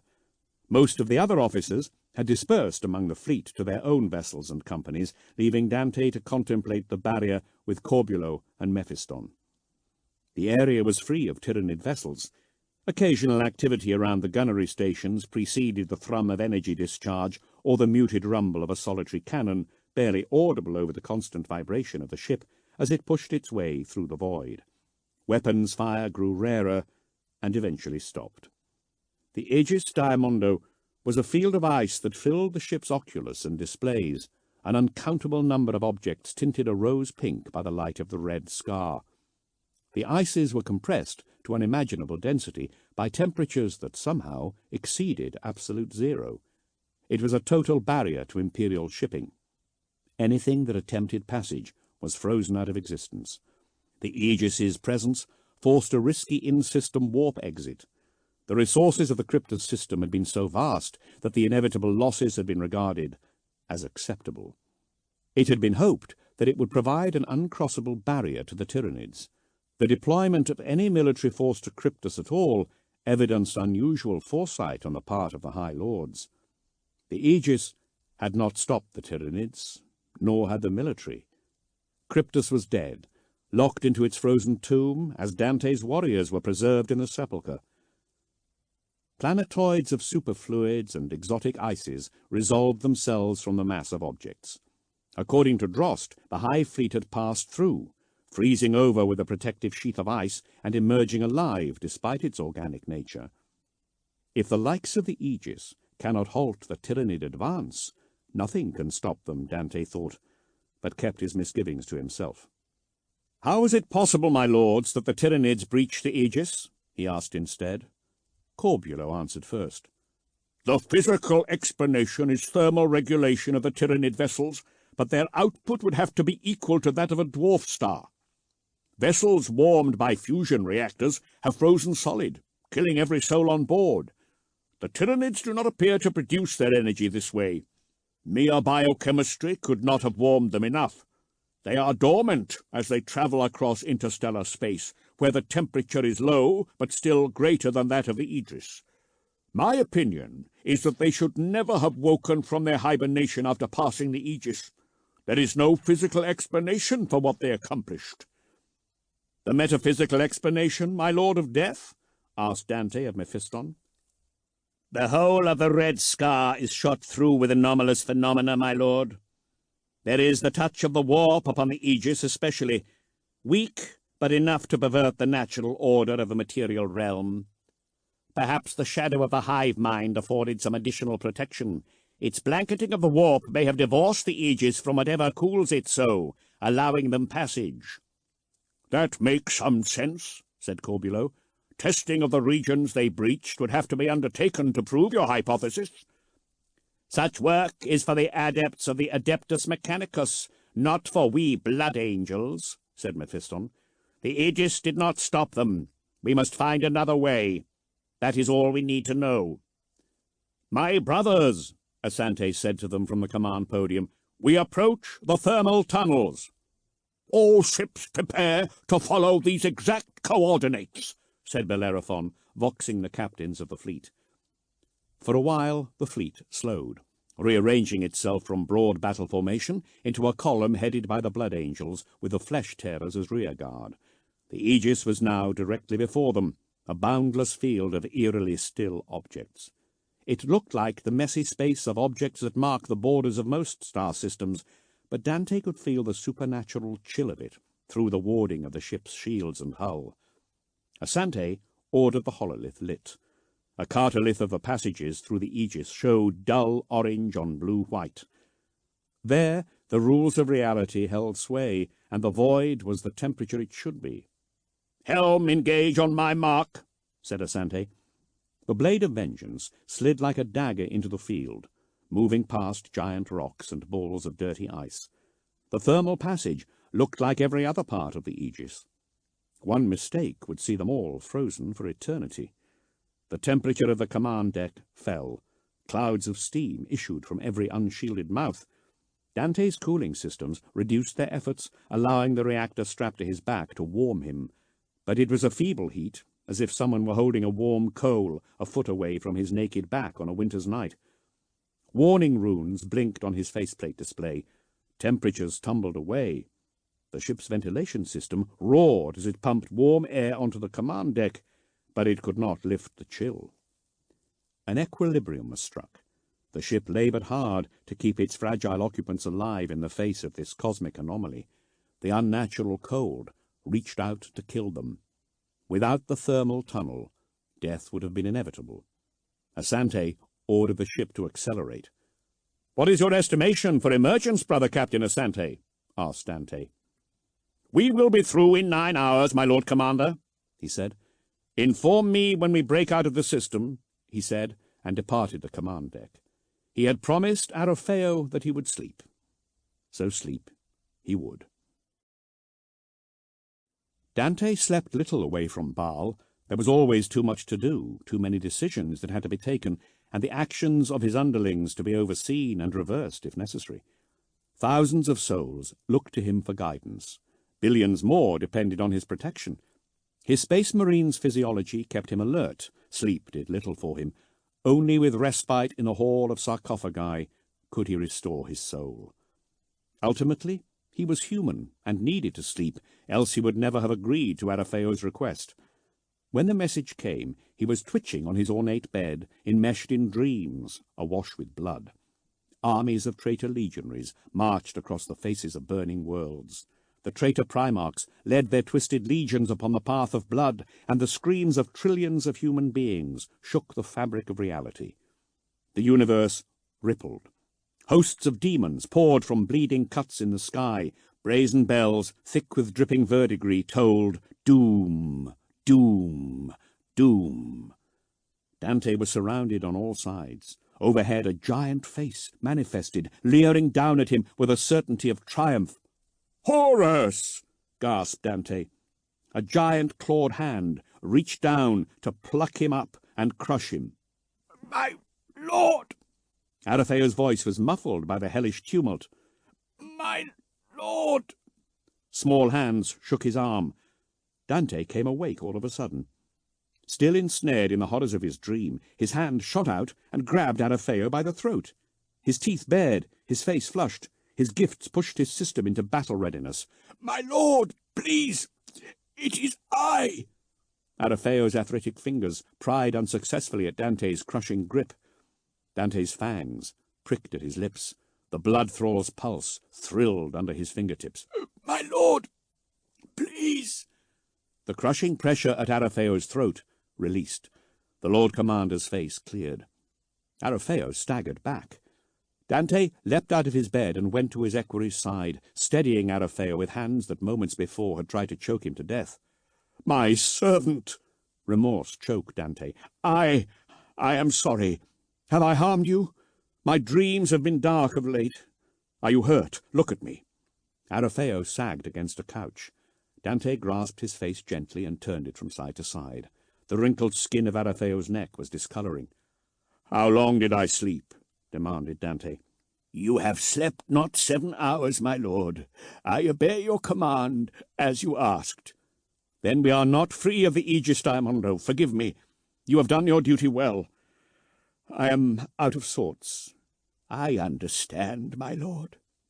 The rebuke that Arofeo could never understand fought to be free of Dante's throat. "I could have broken your neck. You were seconds from death." "But I am not dead. I am well, my lord." Arafeo gasped hoarsely. "It was I who asked that you rest. I should be more careful in my care in future." Dante smiled a little. "Your spirits are unharmed at least, my friend. There is a messenger here for you from the Astropathicum, Adept Kostchin." Dante shook his head. He had no knowledge of the man. The servants of his chapter numbered in the thousands, all told, and they lived and died so quickly the lesser of them did not register on his notice. "Alert my arming thralls. Send refreshment to this Kostchin. I will greet the adept in my armour." He turned his face further away from Arafeo into the shadows. "Of course, my lord, it shall be done," said the aged thrall. Dante came to his audience chamber garbed and masked for war. The room was sized appropriately for its purpose and decorated to emphasize the majesty of the Blood Angels. The adept, a mortal servant of the astropaths, looked lost under the painted dome. The servants of the Adeptus Astra Telepathica rarely had cause to leave their quarters, and he eyed the statues ringing the chamber as if they would smite him. His posture became submissive when Dante strode in. The adept quaked under Dante's inscrutable red-glass gaze and averted his eyes, his expression a mix of awe and terror. "I do not know you." "I am Adept Kostchin, my lord, translator extraordinary to Lord Astropath Prime Jareth." "You are blessed. Jareth has served me well for 2 centuries. He is a good man." Kostchin nodded too fervidly. "It is an honor to serve him. My post is a new one. I have never had the pleasure of making your acquaintance." The man was terrified. Dante took a step back and moderated his tone, mindful of his effect on mortal minds. "I am sure you will also give my chapter many good years of devotion, adept. You have a message for me?" "I have. It is here, my lord." He held out a parchment. "It is from High Chaplain Estorath the Grim." "I was told communications would not be possible until we were further from the mind-shadow of the great Devourer, and that would not be until we were free of the Aegis Diamondo." "The shadow in the warp lessens, my lord. This message was sent at extreme boost through astropathic lensing stations at the highest priority grade, and so we knew immediately that it was of the gravest import. Astropath Prime Jareth received it an hour ago. We expedited its translation and have been processing the message for you since its arrival." "Text or image encoding?" "Text only, my lord. There are image components, but the transliteration of the astropath's reading into finished picts will take time." He held out the scroll with shaking hands. "It was highly encrypted, iambic hexameter duocoding. The metaphors were of the rarest kind and required 3 shifts of translation." Dante took the message delicately in his gold-armored fingers, searching for something positive to say to this cowering man. "The ink is still wet," he said. "You did well to bring it to me with such dispatch. You have my thanks." The adept bowed, but tensed as Dante opened the seal and unrolled the scroll. Kostchin knew the content and feared the reaction it would produce. Dante read the message in one glance, his gauntlet clenched, rumpling the parchment. "Thank you, adept. You are dismissed." The cold anger in Dante's voice shook the mortal to the core. He left, bowing, turning to hurry off as soon as he thought he was out of sight. Although he had memorized the message, Dante read it once more, scarcely believing it to be true. Framed between the humdrum information of the astro-telepathic process, the heraldic coding of the Fifth Company, Astorath's signum data of relay stations, the names of the astropaths involved, and every paragraph signifier rendered in exquisite calligraphy, was news of such import that Dante was at a loss for the first time in centuries. "Lord Commander, grave tidings from the Cadian Gate. Abaddon has emerged from the Eye of Terror at the head of a black crusade of unprecedented size. Auguries are unclear, but ill portent is everywhere to be seen. The demon Primarchs are abroad. Thousands of ships essay into real space. Cadia is attacked. I have reports that the thrice-damned Scarbrand has emerged once more into the material realm and comes in the van of the traitor's hordes. The Diamor system is assailed. The priests of Mars have been conducting excavations there, and I cannot think it by chance that the arch-traitor leads his forces against the system now. Whatever the tech priests have uncovered cannot be allowed to fall into the hands of the enemy. I have instructed Captain Sindini to accompany me to Diamore, along with the full strength of the demon banes. I petition you to directly send as many warriors to me as can be spared to aid in the defence of Diamore. Should the great enemy break free of the gate, Abaddon has enough vessels and warriors to drive for terror. I realize this puts the Baal system at risk. However, I judge that the presence of our chapter will have a large beneficial effect upon the morale of Imperial forces gathering to repel the traitors. This war was begun by our forebears. We should finish it. The decision is yours to make, my lord, yet I hope you trust my counsel and have faith enough in the wider brotherhood of Sanguinius that they might keep Baal from harm. I await your reply as soon as it may be delivered. Your obedient servant, High Chaplain Astaroth. Dante's soul withered in him. Another choice between two evils. He had fought his earlier years full of hard-won victories. The difficulties of those times were nothing compared to the dilemmas that tormented him daily. As he read and reread the missive, his composure broke. Dante howled in fury, ran at the wall, and slammed his perfect golden fist into the mosaic there, destroying a portion of ancient artwork a yard square and denting the metal beneath. Shattered tesserae tinkled to the floor. The door burst inwards. A pair of Dante's sanguinary guard came in, weapons raised. Arafeo came after them. "My lord," said Arafeo. "Commander," asked one of the sanguinary guard. Dante swayed back from the wall, his hand up. "It is nothing, brother Dontoriel. Return to your post." "As you command it." The sanguinary guard scanned the room a last time and left. Arafeo did not leave, but approached carefully. "What is it, my lord?" "Dire news from Astaroth. A new threat as bad as the Devourer." Dante's armor felt unbearably claustrophobic, and he sank into a crouch. He had a fleeting memory of a boy who had sat like that habitually, but he could not remember his name. "Will you convene your brothers, my lord? You have but to ask, and I shall pass on your summons." Behind Sanguinius's mask, Dante closed his eyes and bowed his head in reflection. The purring whine of his armor systems irritated him. He longed for the dry silences of Baal. "I must think on this a while. I shall speak with them after we are free of the Aegis. We can do nothing for the time being but fret at the problem, and I need to consider this carefully before I make any decision." Chapter 16. Red Thirst. 471.M40. Lost Colony. Arius 5. Arius System. Jet turbines roared upon Dante's back, arcing him over the rough barricades surrounding the Oreti camp. Dante crashed through leafless trees and came down, firing. His bolt pistol kicked satisfyingly in his hand. Every shot ended the life of a scavenger. Dante slammed into the ground at the center of the camp, denting the packed earth. The Oreti brandished their odd-looking guns at him. In return, he gunned his chainsword. The small Xenos scattered, shrieking. Gathering their weapons under them in their mismatched belly appendages, they loped away at surprising speed, knuckling along on their long forelimbs, powerful thrusts from their single back limbs accelerating them away. Dust puffed up from the dry ground behind their hooves. Long grasses rattled frantically as they sped through, then fell still.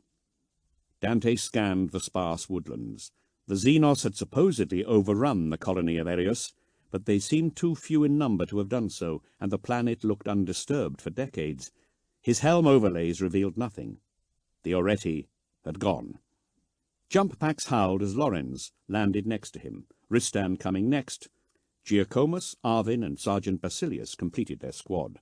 They spread out, peering into the dirty tents of the Oreti. Arvin lifted piles of rags with the end of his chainsword distastefully. "Filthy Xenos," he said. "Look at this place, worse than animals." "The area is clear," said Giacomus from one end of the camp. Dante knocked down a hut roofed with fabric. Besides a few bones around a dead fire, it was empty. "Nothing here either, Sergeant," he said. Their jump engines whined down. Chainswords purred to a stop. An unnatural quiet fell. The myriad animals in the bush held their silence. "We should not be here. These things are no threat," growled Lawrence. towing the shredded remains of an arete. There wasn't much left but a few jointed, insectile limbs and rag. Its blood stained the ground. The sight made Dante's lips tingle. "They are pathetic foes. One bolt round and there is nothing left of them," said Giacomus. "Quiet," said Sergeant Basilius, holding up his hand irritably. He pulled his auspex from his belt and bent his head to the screen. Far off, a beast roared. The Space Marines fanned out into a defensive circle without thinking. Arvin lifted his pistol to cover the shadows. Dante shifted his grip on his chainsword. "Sounds big," said Giacomus. "Sounds angry," said Lawrence. "Let us go and fight that instead. There is more honour there than exterminating these weaklings." "I will kill them all, weak or not," said Arvin fiercely. Dante and Lawrence turned to look at him, such was his vehemence. "I said silence," said Basilius. Lawrence made a dismissive sound, but obeyed. Arvin growled. The quiet chirruping of the auspex filled the clearing. The camp was small, 3 interlinked circles around campfires, fenced by barricades of scavenged metal. "The Colonia is that way," said Basilius, gesturing to the north with his auspex. "Spread out, stay low to the ground." "We should be fighting a better war," Lawrence voxed Dante. "This scale of action is beneath us. How many colonists were there here? 2,000? Send more is what I say." "We are obliged to defend every world of the Emperor, brother," said Dante, "no matter how small. If they send more people and there is insufficient military presence, they will die." "Commander Millinus should be more selective in responding to requests for aid," grumbled Lawrence. He kicked over a charred log in a fit of pique, scattering ashes. "Dante, Lawrence, concentrate." Basilius cut into their private conversation. "No talking, anyone. You're not so long into your black carapace that I can't knock you down, and I will if you don't stay alert." Basilius's suit was artfully decorated where the other's plate was plain. The style suggested a considered artist. In truth, Basilius was, but he was also an exceptionally angry man. He had to be, to keep the impetuous young Space Marines in check. There had been one older brother in their squad, acting as battle squad leader when the unit split, but as their campaign had proceeded, he had been reassigned to other duties, leaving Basilius with a band of hotheads to chaperone alone. "I don't see why we can't fly," muttered Ristan. All of them yearned to. Flight was in their blood, a legacy of Sanguinius's gene seed. Basilius halted. With swift battle sign, he sent his squad out wide either side of him, Lawrence with Dante and Ristan on the right, Giacomus with Arvin on the left. Arvin ran forwards brashly. "Easy!"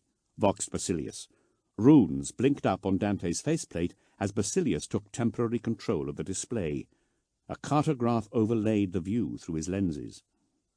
"The Colonia," Basilius communicated via vox text reinforced with battle sign. "Expect resistance. Dante and Lawrence scout ahead. Provide suitable attack point. Stealth, brothers. Do not alert the enemy."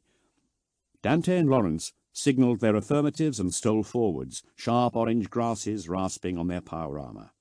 Despite their heavy armour, their stealth was commendable, the blood angels dropping their shoulders so that their jump packs did not knock on the branches of the dwarf trees, the footfalls of their heavy boots close to silent. A wall of creepers appeared between the trees. Leaves rustled in the warm wind, flashing glimpses of crumbling plascrete. "The Colonia Wall," said Dante. Dante signalled he would take the primary position.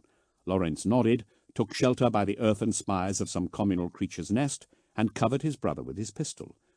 Dante approached the covered wall, pulling away the vines. Chunks of plascrete came away with it. The roots had penetrated deeply. The metal fence that would have continued the barrier another 5 meters upwards had fallen, rusted strands of it providing a framework for plants to climb. Dante crumbled the decaying material between his fingers. On Baal Secundus, structures that had been ruined 12,000 years were periodically uncovered by the sand, perfectly preserved at the moment of their destruction. Less than 20 years had passed on Arius V since the colony had gone quiet. Already the stamp of man upon the world was melting away. The power of vital worlds fascinated him. Life was potent. He looked back to Lawrence and signed that he should shadow him, then proceeded along the wall. Through gaps in the fortification's length, he saw tumbled ruins, similarly covered in vegetation. It was quiet. The landscape lived gently. The sounds of growth and small animals rustling in the undergrowth were crisp in his ear beads. His breathing mask was open, admitting the healthy sense of a vibrant ecosystem. Soft wind played over his armor. The temperature was 42 degrees. He saw all of this as readout runes, but felt none of it. Caution forbade him from taking off his helmet. The energy weapons the Areti carried were too weak to penetrate Adeptus Astartes' power armor, but they would easily hollow out a bare head. They came to the gates. A road, made of prefabricated rockcrete sections, led away into the scrub, its flat surface broken up by the actions of tree roots and crowded with waving grasses. Finding the road's position without the reference to the gates would have been impossible. Lawrence joined Dante. "We have reached the gates, Sergeant," voxed Dante. "We proceed." "Understood," said Basilius. "Keep vox to a minimum. I'm detecting no electromagnetic informational traffic, but prudence is the ward of life." The vox clicked out. "Basilius doesn't like us," said Lawrence. He kept his voice low, but there was an edge to it through his suit vox grill that helped it carry. "Do you think?" said Dante. "It's nothing personal. I hear he's been a sergeant to assault marines for a century and a half. If his humours were better balanced, he would have been promoted to captain." "I'll be a captain one day," said Lawrence. "We've been full brothers for less than 4 years. You're getting ahead of yourself," said Dante. They skirted the overgrown road.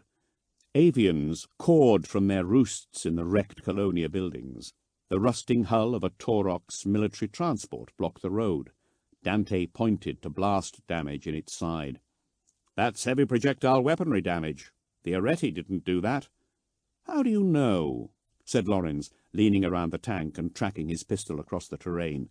"Nobody knows anything about them. They're not in the chapter records. Because all we've seen them wield are weak particle beams. Maybe they've got something stronger." "You were the one that said they were feeble," said Dante. "That they are," said Lawrence. "Lord Milanus knew that. Otherwise he would have sent more than 2 squads to deal with them. They're just another beggar race, picking over the rubbish of better species. This is a waste of our time." "Doesn't their lifestyle remind you of anything?" said Dante. They jogged down the street. The purr of their armor blended into the hush of the day. "They're not like the Barlights," said Lawrence. "Our life made us hard. It made us fit to be angels. These things are weak. We'll kill them all, and it'll be as if they never were."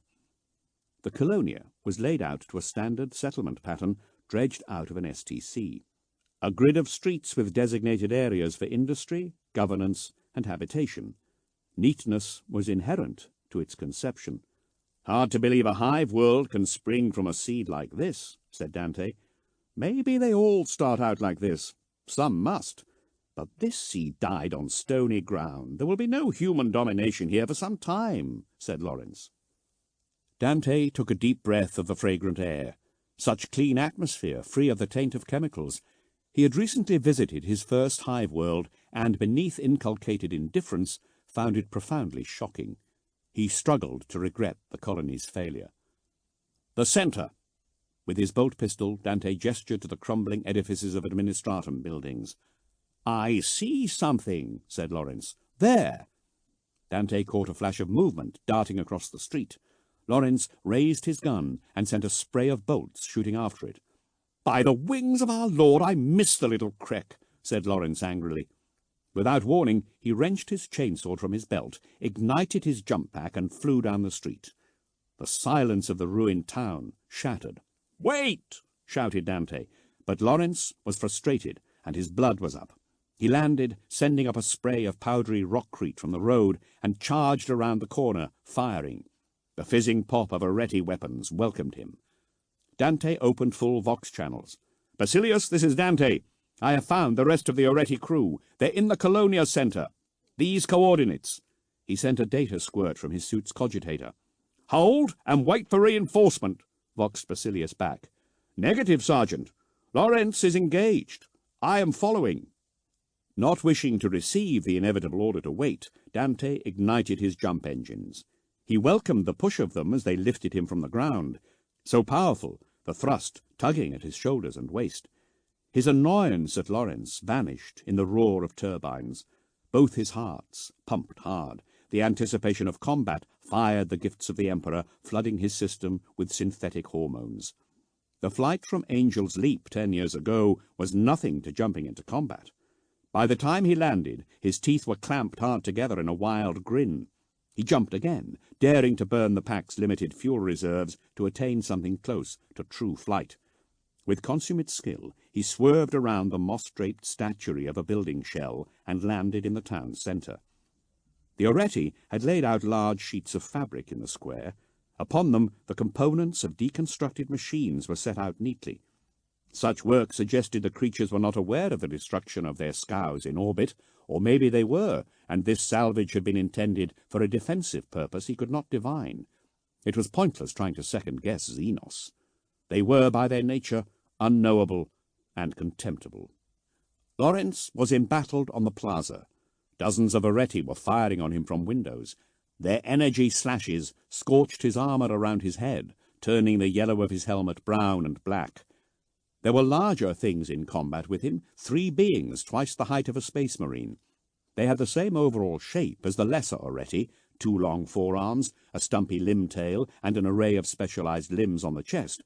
But where the lesser things were covered by loose robes, the larger creatures wore plates of iridescent armor. Helmets covered their long heads.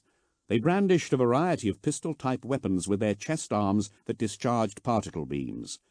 These were as inoffensive to battleplate as the fusils carried by the lesser Oretti, but the creature's powerful forelimbs were tipped with gleaming blades that did pose a threat. The aliens reared up on their thrusting limb tails to drive down and strike at Lawrence. He dodged between their blades. A pair of swords slashed at him, and he caught them on the edge of his chainsword. Sparks flew from the weapon. With a grunt, he threw the creature back and was immediately set upon by the other 2 larger creatures before he could finish the first. Dante thundered down among them, bolt pistol blazing. 5 bolts hammered into the side of one of the creatures, punching through its gleaming armor as if it were paper. Multiple explosions blew out craters the length of its body. Subsidiary arms flew everywhere. It rocked back on its muscular limb tail, exposing pulsing organs within its ruined torso, threw its head back, and died. Loosing bolts in every direction, Dante slammed into the melee. "Brother!" shouted Lawrence. "I may have been hasty." "We should have waited," said Dante, aiming a blow at an alien leg.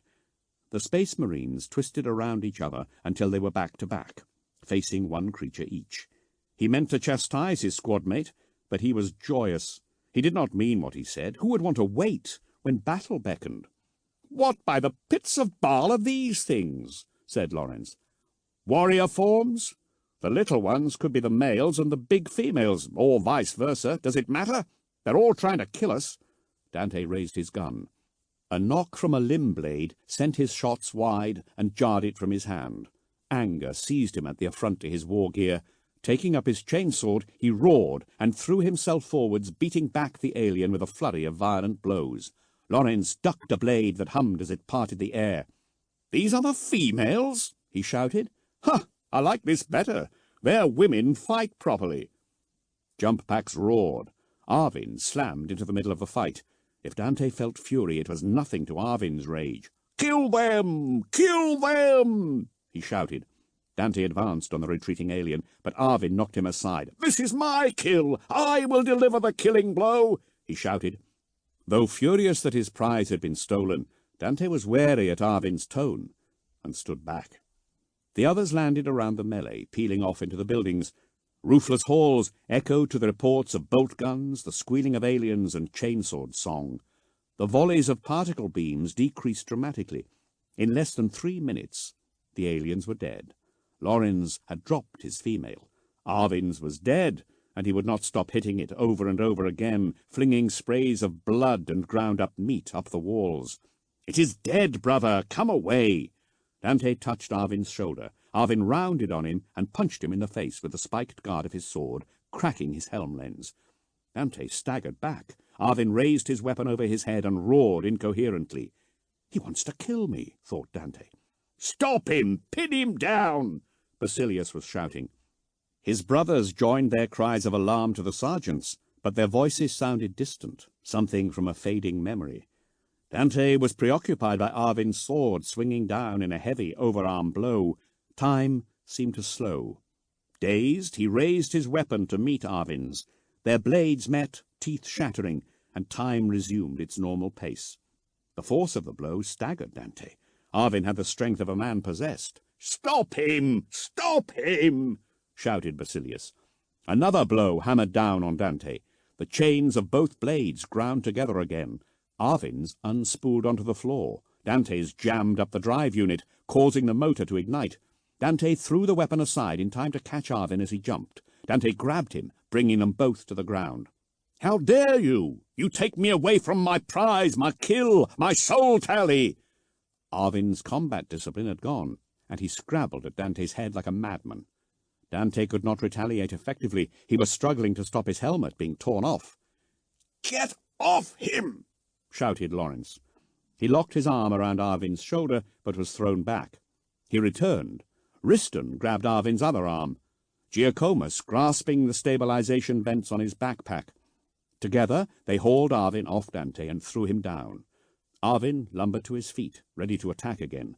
Lawrence tackled him around the midriff, and they both crashed to the floor again. Dante got up. He was physically shaking inside his armor. In part, this was due to the shock of his brother's attack, but largely he wrestled with his own desire to fight Arvin. The kill had been rightly his, not Arvin's.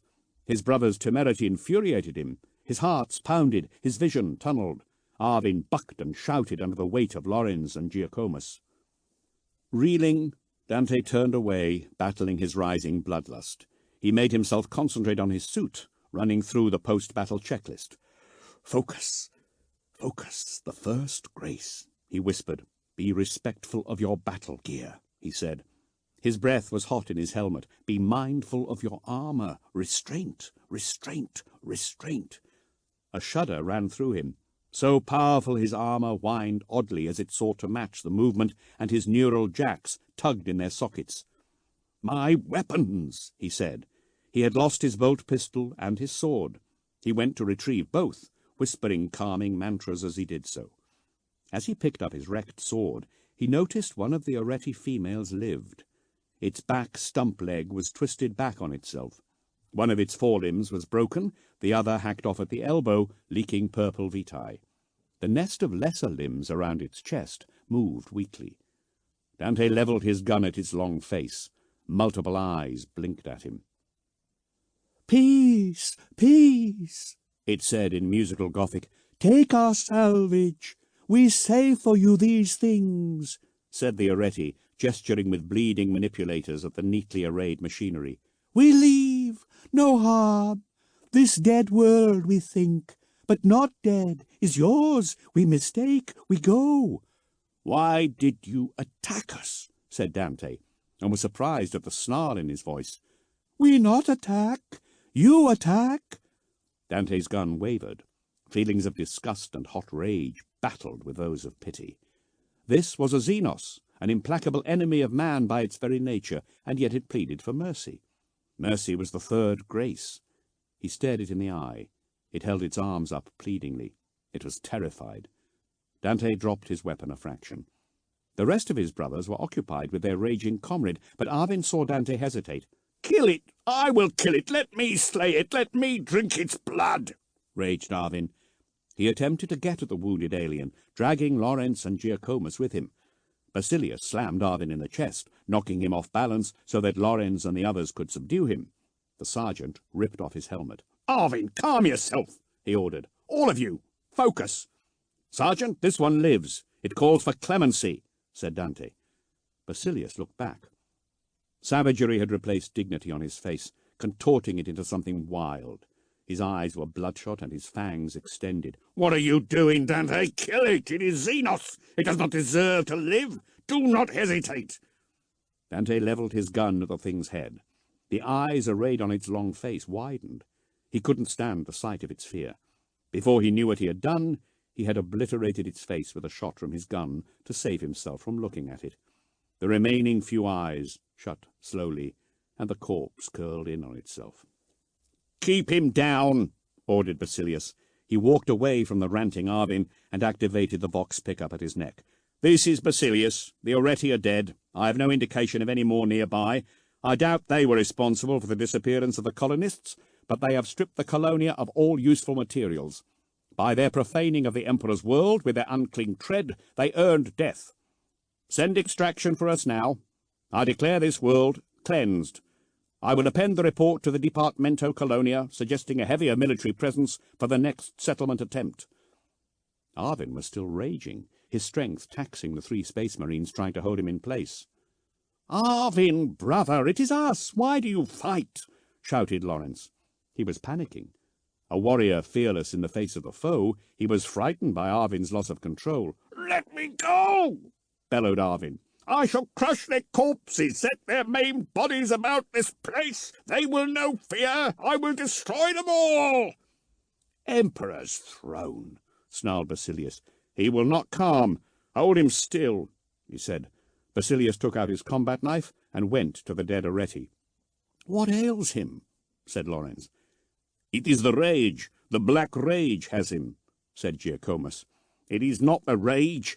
It is the red thirst," said Basilius thickly, his control steadying the others. "It has him in its grip as it has me in its grip. I have the measure of my own passions, that is all." "We have all experienced the thirst," shouted Giacomus. "It has never been like this. I don't understand." "Then you have much to learn. There is only one medicine for this ailment. Get his helmet off." With evident disgust, he searched around an alien neck, then bent and cut once with his knife. He cupped his hand under the wound, filling it with the purple blood. Lawrence and Giacomo pinned Arvin's arms, while Riston grappled with his thrashing head. Finally, Riston got his fingers into the release catches at the top of the soft seal and yanked off Arvin's helm. Their brother had gone. A monster had taken his place. The veins throbbed on Arvin's neck and face. His alabaster skin had turned crimson, his eyes bulged, and the whites had reddened. His bared teeth snapped at the arms of his brothers, his fangs fully extended. "Hold him!" said Basilius. Careful not to spill the precious liquid, the sergeant brought his hand close to Arvin's mouth. "Drink the vitae, let it slake your thirst, brother," said Basilius. Arvin let out a strangled howl. Basilius jammed the blade of his palm into Arvin's mouth, forcing his teeth wide. Arvin's fangs squeaked on ceramite. "Drink!" commanded Basilius. Blood slopped into Arvin's mouth. His thrashing calmed. With desperate lapse, he licked up the blood from Basilius's hand. Lawrence, Ristan, and Giacomus stepped cautiously back. Arvin's face had lost its horrible red color. He licked frantically at the alien blood, eyes dilated. "He is blood-drunk," said Giacomus. "He will calm now," said Basilius, his face and voice hardly less savage than Arvin's. The young space marines looked hungrily on the blood, their own thirsts stirring. Basilius looked at them. "It is affecting you too. It is the way of our chapter that when one falls to the thirst, many follow. All of you, drink quickly. Drink for the victory you have achieved. Drink for the glory of the Imperium. Drink for the memory of Sanguinius. Partake of the communion of blood. Wash away your savagery. Rediscover restraint, and through it seek forgiveness for this lapse." They had never partaken of such a libation, not in these circumstances. Blood, and the drinking of blood, were sacred to their chapter, but it was always done under the watchful eyes of the sanguinary priests. Gingerly at first, they knelt by the alien body and removed their helms. Lorenz was first to kiss the alien's hide, his face wrinkled with disgust at the touch of it on his lips, even as his skin reddened in anticipation. Dante followed. The leathery flesh was still warm. Despite his abhorrence, his mouth watered. His fangs extruded themselves fully from his gums, piercing the skin. Spiced Xenos blood trickled into his mouth, spurring his appetite.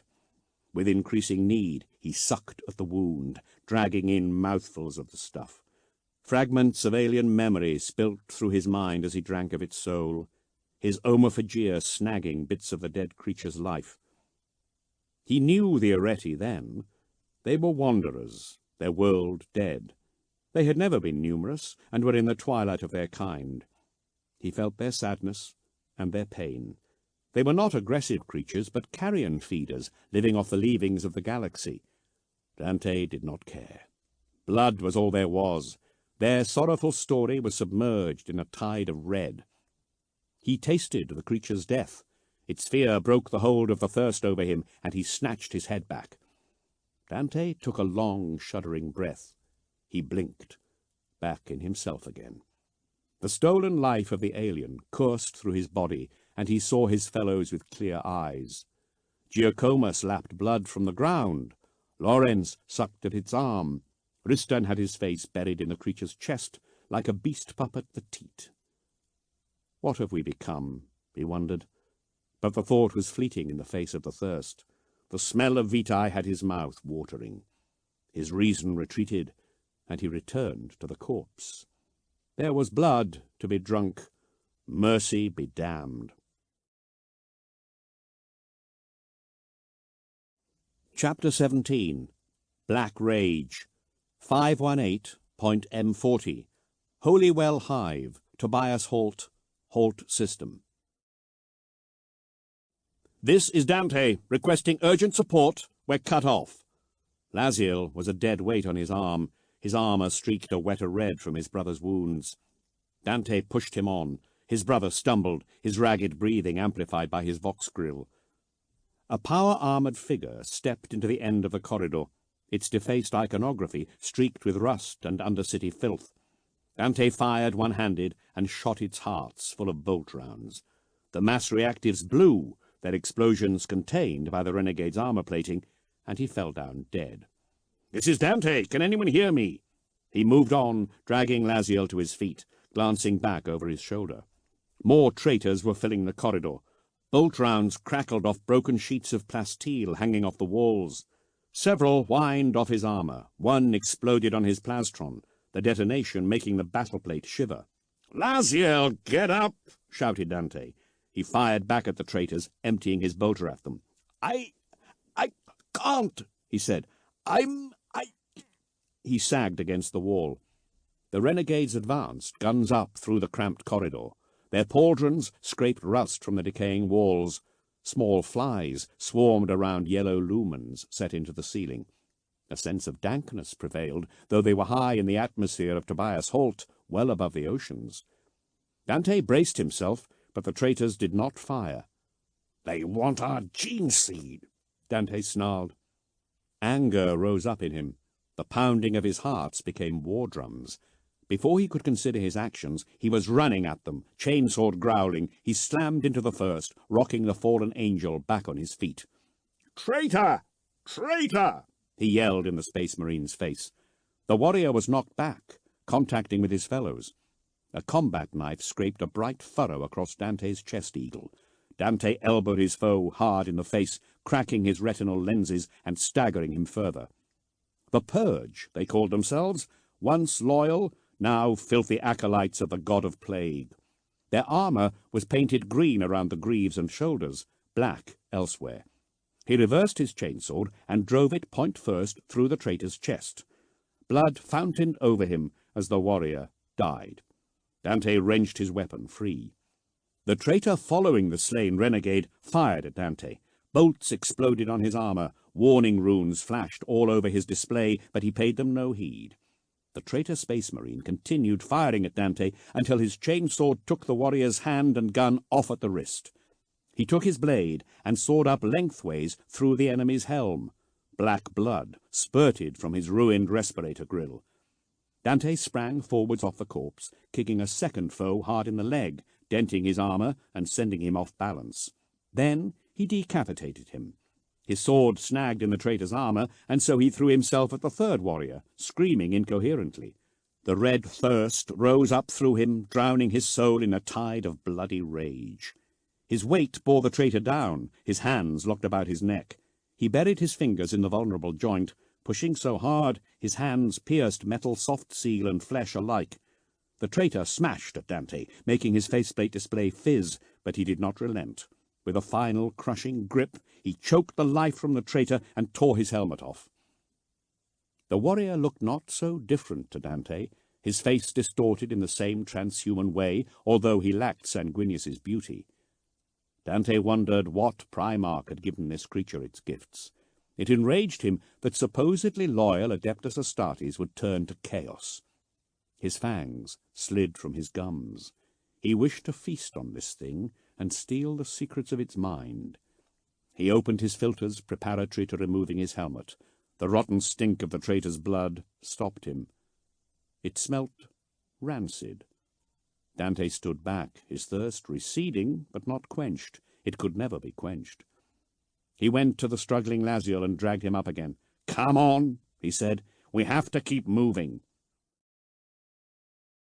Dante helped his brother through the network of tunnels. Everywhere there were the emaciated corpses of citizenry. The purge had occupied Tobias Halt and begun to systematically starve the inhabitants to death. Millions had died. Some of the bones they saw bore signs of butchery, inflicted as the desperate inhabitants resorted to cannibalism. The hive shook to explosions, hivequakes following in their wake, as the mountain-sized city shifted. At any moment he expected the whole edifice to collapse on them, but it held. His calls for aid went unheard. "We have gone too deep," Lazial gasped. "They cannot hear us." "Then we must get nearer to the hive skin," said Dante. They were on the brink of a shaft that disappeared into darkness 1,000 meters below them. Distant gunfire rattled down towards them from above. Dante struggled to orient himself. Holywell Hive was 6 kilometers wide. "Which way is it?" he said. Lazial leaned against the wall.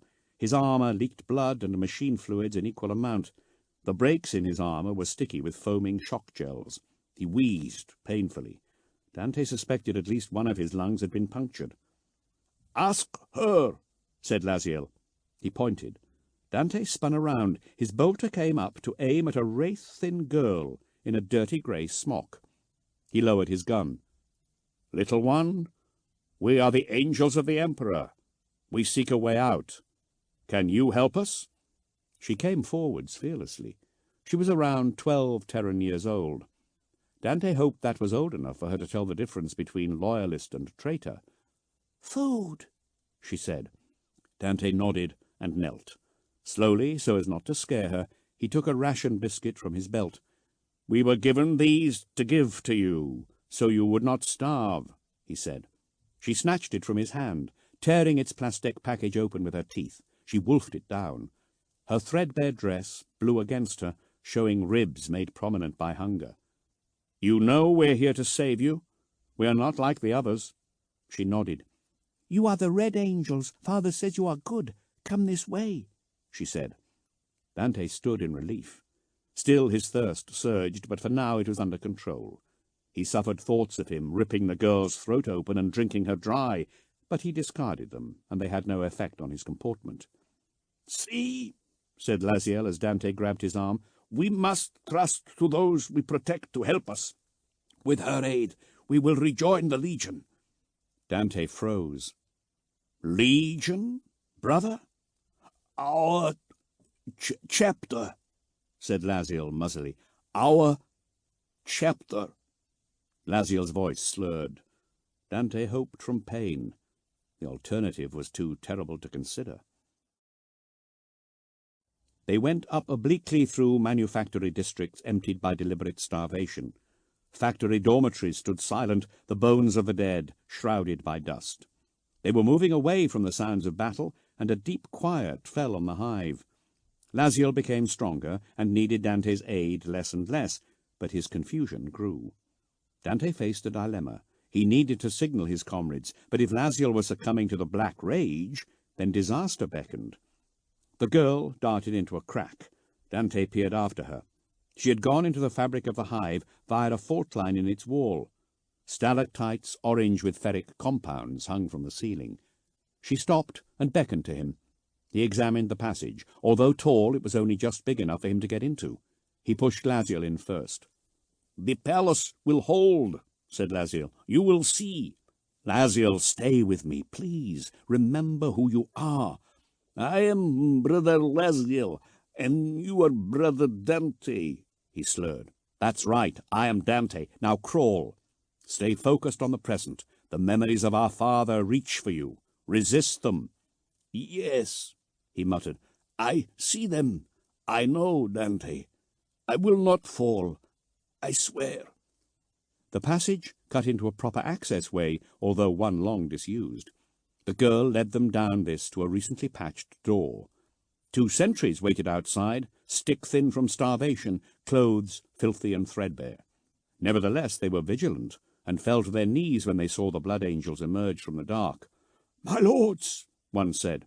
"On your feet, please. Do not bow," said Dante. "My brother needs urgent help. I have to contact my chapter."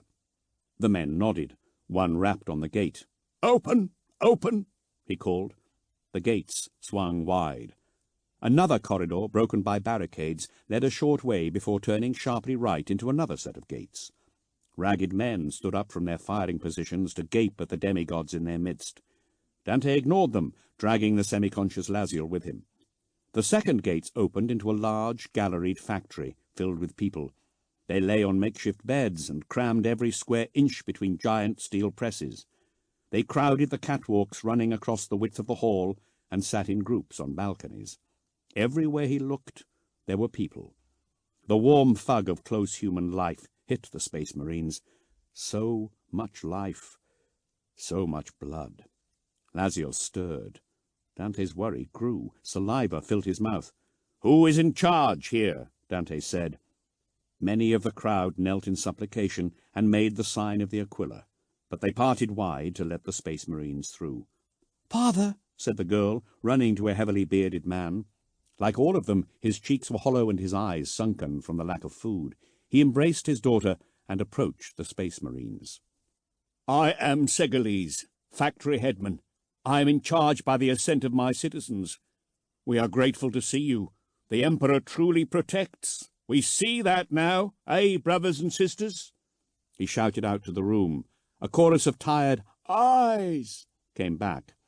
"The war is not yet done," Dante said. "Do you have a room where I might lay my brother? He is sorely wounded." "Yes, of course." Segeles led the way to a small office. He ushered out the 2 families inside. Dante lowered Lazial to the ground, glad to be free of his weight. "Horus comes, brother," whispered Lazial. "What is he saying?" said Segeles, curiously. "He is Delirious," said Dante, more sharply than he intended. "Please, a moment. I have to signal my brothers." "Of course." Segeles bowed and withdrew, closing the door after him. "Too flimsy to hold a brother." Dante cursed inwardly. "Lazial, listen to me. You must remember." "Remember?" "The 5 graces. Remember?" "What graces?" he said feverishly. "The rule, Lazial, the 5 graces and the 5 virtues." "Rule? I impose no such thing on my sons." Dante's pulse rose with his anguish. He opened his vox channels. "This is Dante. Respond. We are separated from Squad Ophid. Please respond." A tense second followed. Dante nearly shouted in relief when the vox crackled in response. "Dante? This is Lawrence. We thought you were dead. The enemy is retreating. Victory approaches. Stay where you are, and we will come to retrieve you. Captain Avernus has located your suit signum. I warn you, it might take a while. There is a knot of resistance between us and you. Somehow you've pushed your way through the Purge's lines." "How long?" said Dante. He was whispering. "What is wrong?" "Lorenz, we have been taken in by a group of civilians. There are 1,000 or more of them." "It's good that someone has survived this horror." Dante's mouth went dry. "Lazial is badly wounded, Lorenz. He's falling." "Black or red?" The black rage. He's gibbering about legions and the imperial palace." The vox snapped. Avernus's voice replaced Lawrence's. "Dante, you must leave immediately. Get Lazial away from the citizens. Head for this rendezvous point here." A cartograph flashed across Dante's faceplate. A red dot pulsed upon it. "I will send someone to get you now. The route is harder, and you will be at risk, but you have to leave. Be ready for extraction in 1 hour." "Yes, Captain," said Dante. "Stay here," he said to Lazial. Lazial moaned. Dante stopped by the door. No fear. He felt no fear for himself. That part of the legend was true, but he feared greatly for the fate of the people in the machine hall. "Segeles, I need your help," he said as evenly as he could. "My brothers are coming to evacuate my injured comrade. I need to get to here." Quickly he sketched the map on the floor with the tip of an armoured finger, scratching it into the rockcrete floor. The mortals glanced at each other, amazed at the skill the rendition exhibited. "I recognize it. It is half a mile from here, an external port on the hive skin. Maintenance." The hive shook to a faint rumble. "Can you point me in the correct direction?" "It would be easy to show you," said Segeles. "It is not necessary." A cry came from Lazial. Dante weighed his options. He could probably get there on his own, but if he didn't— "Very well, take me, but only a few of you. We cannot risk attracting the enemy's attention." That was not the reason. Dante could not tell them of the risk Lazial posed to them. Better a few die than many. "We shall leave immediately. Zelga, Bozots, get your guns and your crews." He spoke again to Dante, face bright with pride. "I will lead you out, personally." On reflection, Dante was glad of his guides. They took him through a tangled labyrinth of neglected passageways that would have confounded him had he attempted the trip alone. Lazial moaned every so often, but was quiescent, and Dante dared to hope. In half an hour they stood in the antechamber to an airlock leading outside. Segeles looked at it thoughtfully. "I've never seen beyond this place." "You would need breathing apparatus to survive outside," said Dante. "The air is thin so far above your world's seas." Segeles nodded. "So it is said. It is good to know for certain." Dante glanced at Lazial, who was slumped against the wall. "You must go." Segeles's men gathered up their guns. The sentry at the door held up a hand. The rest fell instantly silent. "Footsteps," he said. "Heavy. Adeptus Astartes." "Your brethren?" asked Segeles. Dante shook his head. He unslung his bolt gun and moved alongside the sentry. The burning glow of helm lenses shone down the passageway. A bolt round slammed into the wall by the door and exploded. "The purge!" he shouted. He fired back. They were trapped. The civilians would be slaughtered. Segeles's men were prizing cabinets from the walls and taking shelter behind them. Such barricades would be next to useless against mass reactives, and the militia would last seconds in combat with renegades. Dante's fury rose. So close, and here innocent men would lose their lives because of him. He emptied his bolt gun, filling the approach to the antechamber with streaking micro-missiles. They exploded loudly around his enemy. One gave out a metallic cry and fell dead. They retreated a step.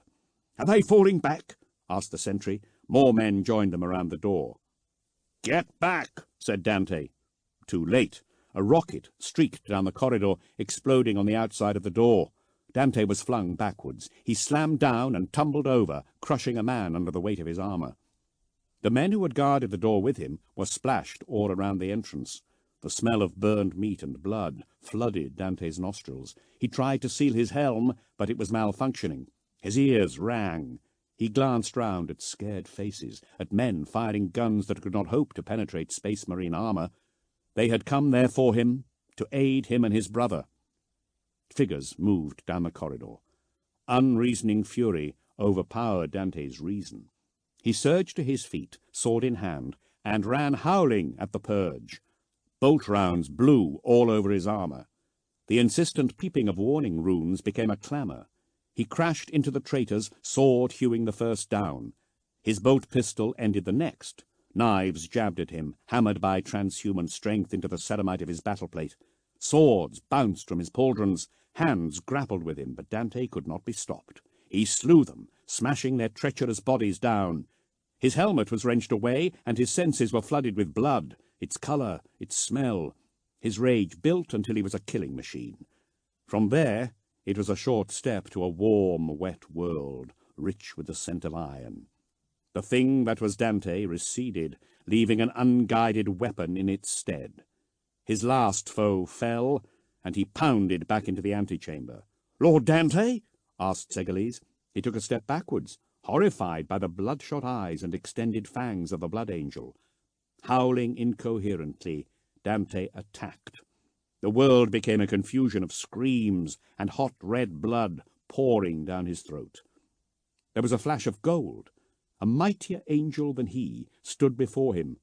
With a single blow, the Sanguinor sent him reeling backwards. A second banished him deep into unconsciousness. "Dante, brother Dante, can you hear me?" A bright light flashed in his eyes. "He's awake, Captain. Is he cogent?" "Captain Avernus," said Dante. "Where am I?" It took a moment for Dante to place himself in the airlock adjoining the antechamber. His brothers stood around him, weapons ready. Both interior and exterior doors were open. A stormhawk hovered in the dirty sky outside. A humid decompression wind blew out from the hive. "The Purge," said Dante. "You killed them all," said Avernus. "6 of them by yourself. Impressive. You display the warrior's virtues strongly." Dante got to his feet. "What of Laziel? He is unconscious. We shall heal his hurts. Then we will know soon enough if he has fallen too far." "Unconscious? I remember blood and screams," he said in sudden dismay. Dante looked down at his hands. They were drenched in blood. The salty iron of vitae coated his throat. Not Laziel. Him. The civilians. 2 of Avernus's command squad caught his arms. "Let me go! Let me see!" "Stop, brother!" commanded Avernus. Dante yanked free and stumbled back into the antechamber. The natives were dead, their throats torn out, skin pale from exsanguination. Dante looked around himself in horror. Segeles yet lived. He was propped, dazed against a wall, his stomach bleeding from a ragged wound. He stared ahead blankly. "The golden angel! The golden angel!" he said repeatedly. Avernus took Dante's arm and drew his hand into both of his own, gripping it tightly. "Dante, the thirst took you. You are not responsible. You would have been dead if it had not. You have saved hundreds of civilians like these. This is the price we pay." "I cannot," said Dante. He could not deny what he saw. He could not deny the flavour of vitae on his lips. Against his horror, his appetite rose again, and he turned away in shame. "What of this one?" asked veteran brother Strollo, one of Avernus's warriors. He pointed at Segeles. "No one can know of this," said Avernus. "Our shame must remain secret." Gently he shepherded Dante from the room into the airlock chamber. Dante was climbing into the Storm Raven when a single bolt shot banged from inside. He made to go back across the shifting assault ramp of the gunship, but Avernus pushed him inside. The ramp closed, and the Storm Raven bore Dante away. Appalled, Dante henceforth resolved he would take no blood from a living host ever again. Chapter 18. The Grace of Mercy, 998.M41, the Aegis Diamondo, Cryptus System. The Lord Commander's private librarium aboard the Blade of Vengeance held thousands of volumes. Many had been painstakingly copied by hand from data retrieval devices broken long ago, and as such were unique. Of these treasures, none were as precious as the Scrolls of Sanguinius, 99 rolls penned by the hand of the Primarch himself, recording his innermost thoughts. The originals were interred deep in the vaults of Marest in the librarium, protected from decay by powerful stasis fields. There were only 5 other copies. In his long life, Dante had handled the originals only 3 times. Dante sat in day robes of red and gold at his oversized desk. Though the copy exhibited little wear, Dante had read Sanguinius's words on countless occasions. One passage in particular he returned to more than any other. His fingers traced the words now, smooth velvet gloves protecting the vellum from the secretions of his skin. "I fear what I have seen," the Primarch wrote. "My visions plague me with darkness." So little of comfort can be gleaned from them. The consequences of our victory are dire indeed, as I have described in these writings, and yet there are some things I cannot bring myself to record, visions so dark that they fill my heart with despair. The dreams of my father are dead, that is certain. Long eons await of war and suffering that would break the heart of the Emperor to perceive. He never showed any sign that he saw the dark future advancing towards us. Does he know? I cannot credit that he does not. My gift of foresight, if gift it can truly be named, descends from his, and his is more potent than I can conceive. Time and again I have asked myself, did he always know, and did he foresee all that has come to pass? Or was he, like me, taken unawares? The brighter future I once saw has been burned to ashes, and a second, rotten potentiality raised in its place. I curse you, Horus, I curse you to the end of days. I have written too often on these matters. I still cannot divine the answer. I shall instead write down my dream of last night. This brought some comfort to me when no comfort ought to be expected, and is thus worthy of record. Dante unrolled the scroll, exposing the next page. There shall come to pass days of great darkness, when mankind is diminished, and all the lights of the world shall be extinguished, and the final scraps of hope torn away. I dreamed I was upon a plain of black sand, studded with diamond stars. In the dream there was a great hunger that pervaded all time and space, a more terrible and consuming appetite than the thirst that dogs my sons. It rose from the east of the night, and swallowed the moons of Baal that coursed across the unfamiliar sky. Before Baal Secundus was consumed, a bright light flashed upon it and sped away, outpacing the shadows. The hunger spread rapidly, bloated by its meal of my home. Fortified by the blood of Baal, the formless hunger took shape, becoming a ravenous dragon that consumed the stars in great mouthfuls until the only light was the memory of their glory trapped in the diamonds on the sand. As the last star was eaten, the hellish octet of the traitors burned through the western sky, writ in fire on the starless void. Then this too went out, and I was alone in the dark. Shadows swirled and parted. The vision lost its disguise of metaphor, and I looked upon a scene that may be a true echo of the future. I saw my father, ruined, broken. I knew it was him, though his body was little more than a corpse, for I could feel his mind. His power was much reduced in potency, and I could feel no sense of consciousness there, merely raging, ungoverned power that threatened to obliterate my sleeping mind. This living corpse of my father was trapped in machinery that fed his soul, the essence of others. I do not know if I should commit this to paper even in my private writings. He cannot ever know of this fate, if he does not already. Or is he aware and makes this choice between that life in death and the utter destruction of mankind? If so, my respect for my father grows. As the guns of the War Master pound at the walls of the palace, perhaps this miserable reality is the best that can be hoped for. Perhaps this is what I must die to ensure. The hunger came for my father. The puppets of the dark gods clashed with the hunger for the pleasure of killing him. There was a warrior in gold before the throne, surrounded by my father's custodians and other heroes who, mighty though they were, paled next to the lords of our days. There they fought, and there they died. The vision ended as the devourer of flesh and the devourers of souls closed in on my Lord and Creator. There was despair only, despair and more despair. But before I woke, something more.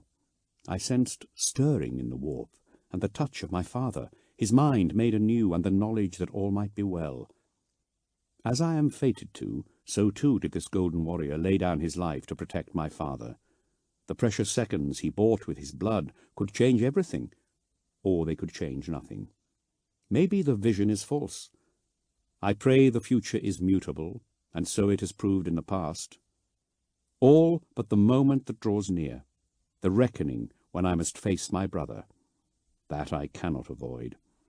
I do not know who this golden warrior was. He appeared similar to my herald, and I saw my own face depicted upon his mask. But he was not me, and he wore a form of armor I do not know. It is certain that he was one of my sons, and whether his sacrifice will prove to be in vain or not, I know this, that he was a noble warrior, true and purer than any of his age, and I love him for that, for it means that my works for the Emperor at least have not been undertaken in vain, and that my unavoidable death might also prove fruitful. The entry ended. The commander sat back in his chair, the ancient rosewood creaking with a shift of his weight. He did not recall the first time he had the notion that the warrior was him. Others assumed it was the sanguinor, but Dante was convinced it was not. He had dismissed his thoughts as vainglory, and sought penance. His discomfort at casting himself as this great saviour grew every time he read the scroll. The compulsion to read it only grew in tandem with his conviction that Sanguinius had been describing Dante, 9,000 years before he had been born. Maybe he was like Sanguinius, facing his own certain end, searching for hope in a cruel future. But even that comparison was arrogant. He let his eyes wander over the priceless volumes of his librarium. Could it be that the Primarch had foresight of the Devourer? That passage had mystified and worried Dante for centuries before the Tyrannid threat emerged. When the scale of the threat became apparent, he had known what the Primarch saw. And now Abaddon struck out from the Eye of Terror. The likelihood that he was the warrior in gold increased. He fretted over what he should do. Should he emulate his gene father and rush to face his fate? Or should he try to defy it? Would seeking to hasten the event lead to disaster? Was it only resistance to the bitter end that would make Sanguinius's vision come true? There was only one answer to that question. He let his mind wander. He imagined himself dying in the face of impossible odds. Such daydreaming was his only indulgence, and more restful than sleep. The relief death would bring to him. How he anticipated it more eagerly every year. He must wait. He must fight. Dante would never allow himself to give up to any enemy, least of all despair. My lord? Arofeo stood at the far end of the room, bearing a rattling tray of food and drink in his gnarled hands. "Approach, my servant," Dante said. He was relieved his dark reverie was broken. Arofeo's presence anchored him to the present and reminded him who he was and of his appointed task. "I thought you might need refreshment, my lord." Dante made an equivocal gesture. Arofeo set the tray down. "You are troubled, my lord," said Arofeo. Dante almost shouted at his servant for presuming to know his mind. He subdued his anger and laid a hand flat on the scroll, seeking to draw comfort from Sanguinius's words by physical contact. "Who could not be troubled, Arofeo? The galaxy burns. I have led this chapter for over 1,000 years. I served as captain for 300, and before that I was a line trooper and sergeant for 200 more. He looked into the rheumy eyes of his servant. I have fought every foe that mankind must face, from the overt aggression of the orcs to the grinding of unthinking bureaucracy." "You have triumphed over them all, my lord," said Arofeo. His face lit up. "You are the greatest hero of the Imperium. Who can claim to have lived so long, or achieved so much?" "I am an outcome of probability," said Dante. "There is nothing particularly special about me. It has often been said of my kind that we are functionally immortal, but we rarely survive long enough to test the theory. When I see the lines on my face, I begin to understand what that means. I am not immortal. I have become old. I wonder how many years are left in me. And it is not my skill at arms or my skills in leadership that have preserved my life, Arofeo, but chance. Someone from the thousands of space marines of Sanguinius's line had to reach so advanced an age. It just happened to be me." "You are more than a product of chance, my lord. You are a being of will and power, a warrior saint." "Arofeo, I am no saint," warned Dante. His servant continued to speak, his words rushing out. "Before I attempted the trial on Baal Primus, I used to listen every night to the stories of your heroism. It was your example that made me dream of the stars, of ascending in the sky chariots to Baal itself, and serving in the Emperor's wars." He spoke rapturously, carried away to some other place. "I am sorry you were not chosen." Arofeo smiled, exposing teeth made long by age. He bent forwards and gripped Dante's hand in his cold, gnarled fingers. "My lord, serving you has been my great pleasure. When I was denied entrance to the chapter, my heart was broken. If I could go back to that day when I was taken from the chosen ones, I would whisper in my younger self's ear, 'Be glad. Sanguinius smiles upon you, for you shall serve Lord Dante himself.'" Arofeo gave Dante's hand a fatherly pat. Although Dante was 14 centuries his senior, Arofeo's paternal attitude comforted the commander. Dante withdrew his hand. "I read these scrolls looking for meaning in my life. I am afraid to admit it, but I must to someone. I apologize for what I am to share with you, Arafeo, you who have served me so well." He paused. The gravity of what he wished to say was unbearable. He had to share his fears with someone. He spoke measuredly, without emotion. "The Imperium will fall. Not today, but soon. I search for a way out, but all I see are the black walls of dead ends.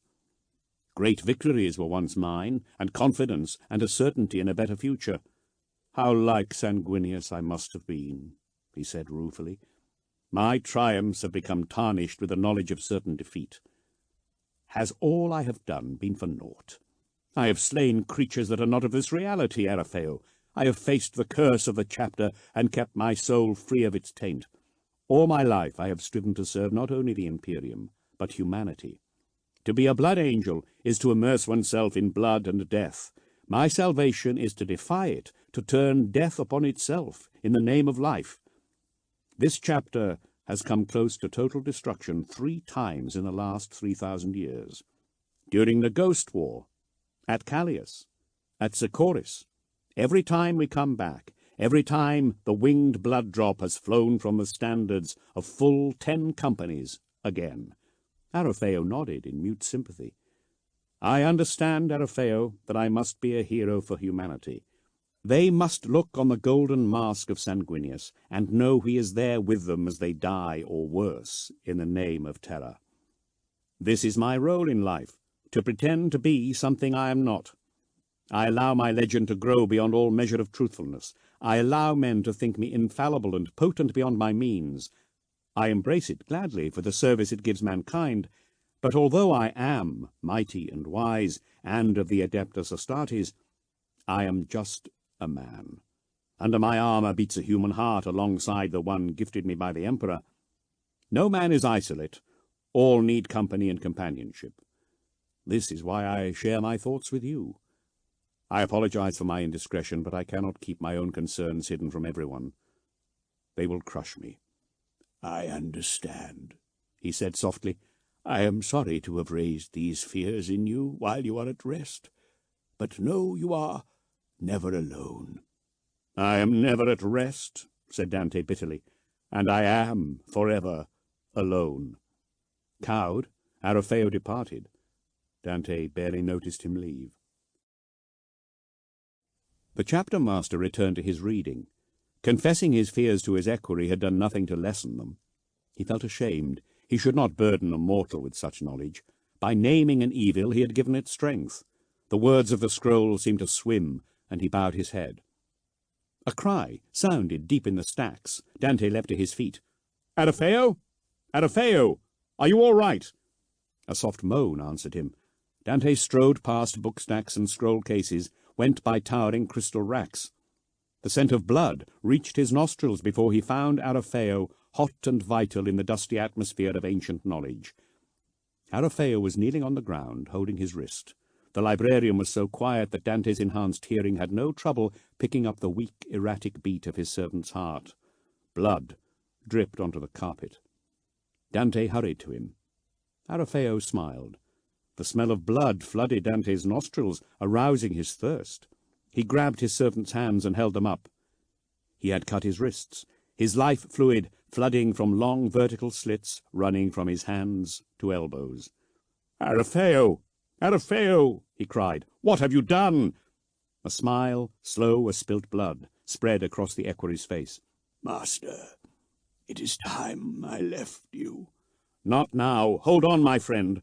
I am sorry. I should never have burdened you with my woes. It was not right. I did not mean to frighten you. I shall summon Corbulo himself to tend to you." Dante reached for the vox bead embedded in his collar, but Arafeo pawed at his arm with a feeble, paper-skinned hand until his weak fingers snagged themselves around Dante's thick wrist.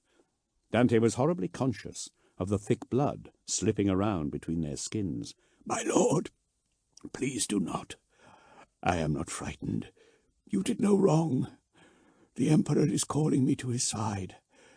My time is done in this world." Dante reached for his button again. Arafeo gripped with surprising strength. "You are my master, but I beg you, allow me this one decision. My heart is old, and I am weary in my own way. "You do not have to die," said Dante. Arafeo shook his head, so painfully slowly. His neat grey hair had come undone from its fastenings, and hung about his head in a curtain. "We all have to die, except you, my lord. You cannot." "That is not true. I can die, and I will."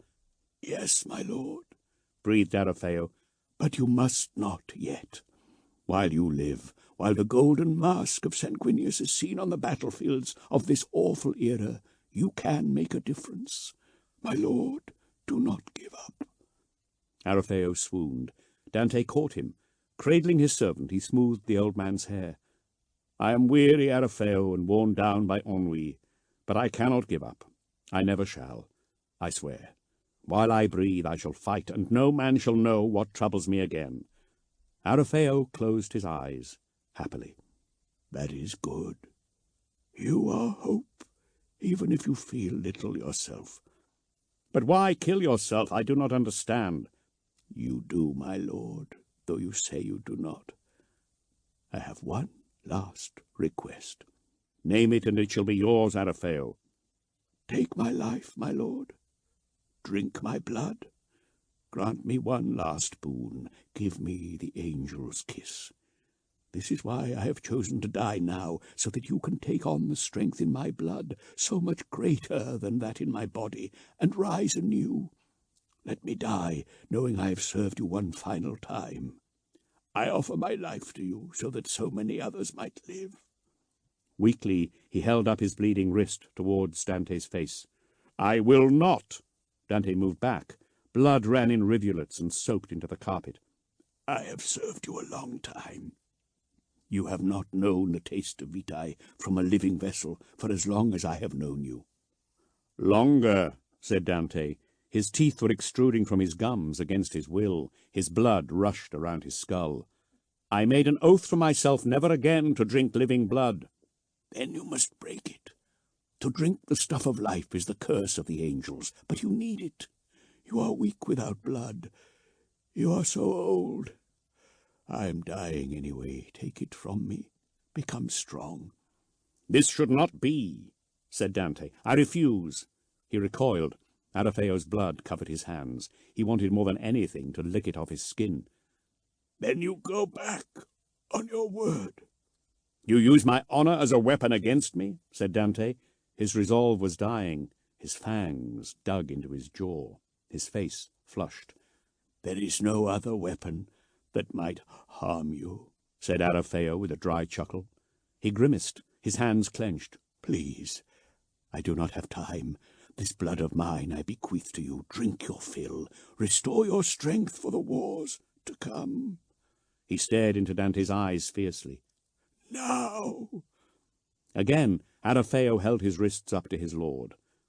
Against his will, Dante opened his mouth wide. Saliva flooded his mouth as his lips brushed against Arafeo's blood-slippery skin.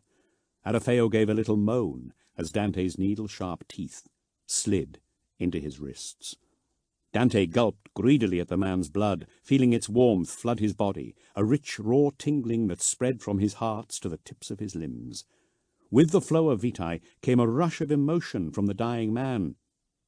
Dante's omophagia engorged itself with fragments of the man's genetic life code, teasing his memory from the engrams graven upon their metaphysical fabric.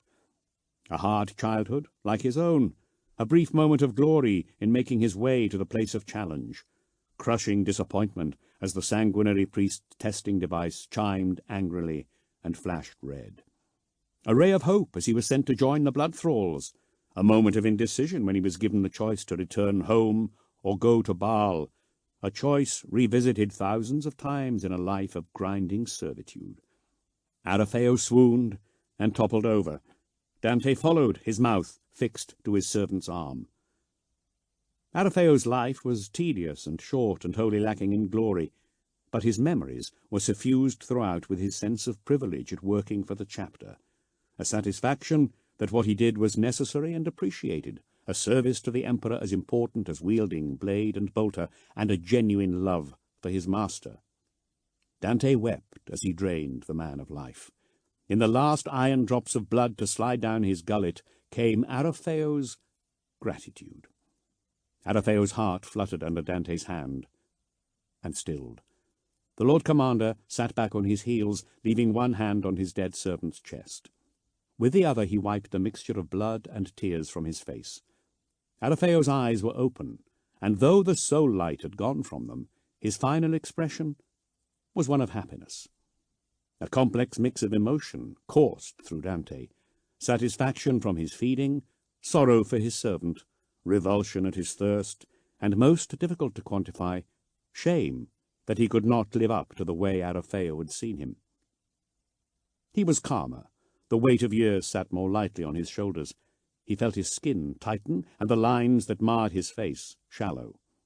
He got to his feet, heavy with his meal, yet already feeling the first sting of renewed vitality. He depressed the tiny emerald that served as his vox switch.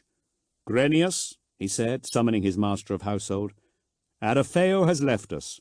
Send a mortuary team to my private librarium, and summon my armorium thralls. I need my armor." Dante knew what he must do. The time for thought was done. Chapter 19. The Pirate King, 752.M40, Odrius Freeport, Maz, Tivian System. "Everyone down!" ordered Dante. Squad Dante threw themselves into the heaved earth. Ceramite scraped on buried masonry. The booming chug of heavy bolter fire sent shrieking munitions past them. Dante took shelter in the corner of a wrecked building. Blue paint still clung to the plaster in the angle of the walls, bizarrely bright in the grey and brown dust of the shattered city. A large caliber mass reactive blew a chunk from his cover, and he leaned back and reached for his auspex. The device supplemented his suit's sensorium, projecting fine detail scans on its screen and into his faceplate simultaneously. His squad took opportunistic shots at the shadows flitting through the buildings on the other side of the street as he scanned the pirate's strongpoint. "Heavy bunker emplacement at the crossroads," he said. "Anti-tank cannon, threat extremis. Keep the armor back." "Let me take it, brother sergeant," said Gallimimus. Dante risked another look across the rubble-strewn road. The city had been so heavily bombarded it had become a wasteland of bricks and toppled blocks. The roads were evident as valleys amid hillocks of ruination. The bunker guarded a crossroads on the route to the palace, but the roads were choked with rubble, and the bunker was buried to the vision slits in a plain of loose stone.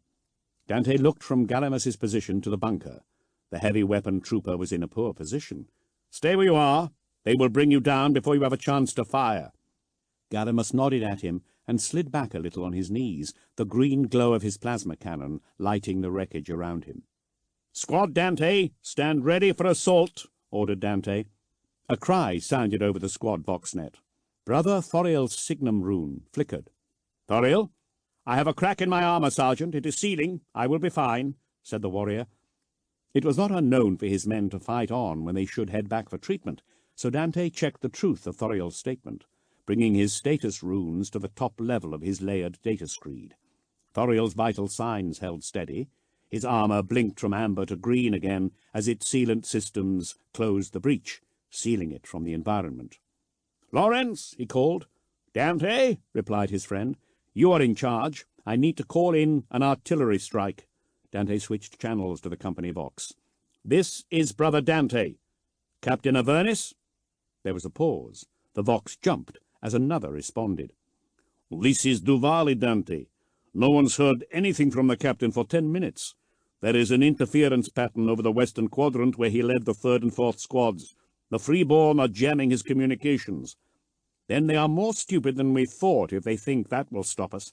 I am going to push forwards. I could do with some support. Are you with me?" The crackle of weapons fire, heard through the thick plating of Space Marine armor, was Dante's answer. Duvali's bolter coughed through the vox. "Sorry, busy. I am with you. I am about 150 yards behind your position. Let me clear these irritants out. We are nearly done."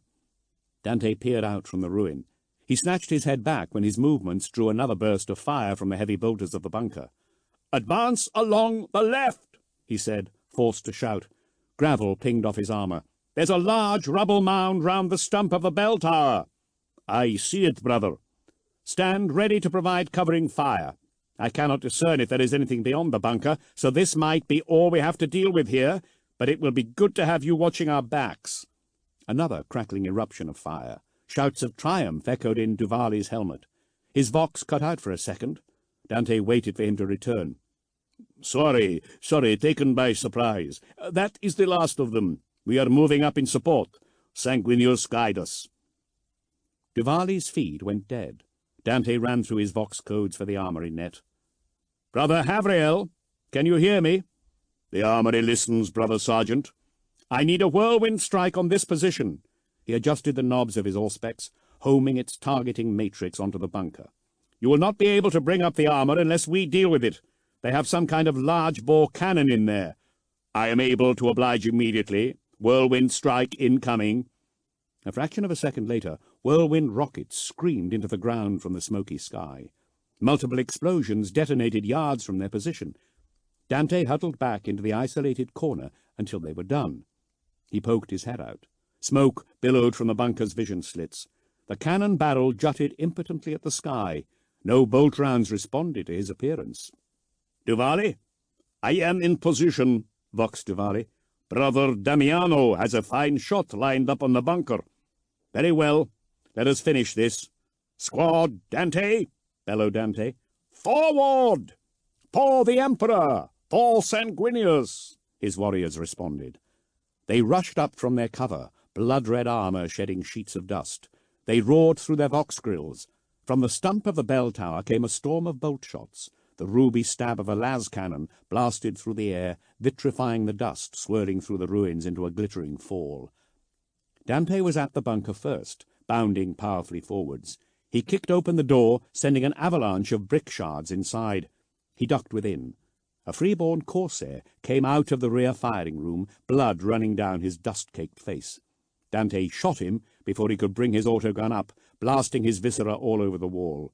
Dante sealed his suit mask, shutting himself off from the enticing smell of blood. Brother Emmanuel slid down the bricks into the bunker. Dante strode forwards, flinging a frag grenade into the rear room. The entrance to the front was sealed tight. Dante plucked his melter bomb from his thigh. It was a waste to use the munition. The freeborn in the firing chamber were probably all dead, but his patience was frayed from the delay, and he wished to be done. He signaled Emmanuel back and remotely detonated the bomb. It hissed as its fusion reactor went off and burned out, taking the door to the floor as a sheet of orange liquid metal. Dante approached along the wall. He had not seen the freeborn wield much in the way of personal weaponry that could penetrate Adeptus Astartes' battleplate, not the human ones anyway, but his natural caution had never left him. He plucked another frag grenade from his belt and tossed it around the door. It banged loudly, and he followed, bolter up. Wisps of blue Physalin smoke curled up from the floor. There were 4 pirates, 3 human and a reptilian slith. All of them were dead, their bodies opened up by shrapnel from the rocket strike. The vision slits were ragged with chunks of metal. "Clear," said Dante. "No enemy here," said Emmanuel. "Duvali, brother, any more trouble?" "Negative. The freeborn are dead or fled.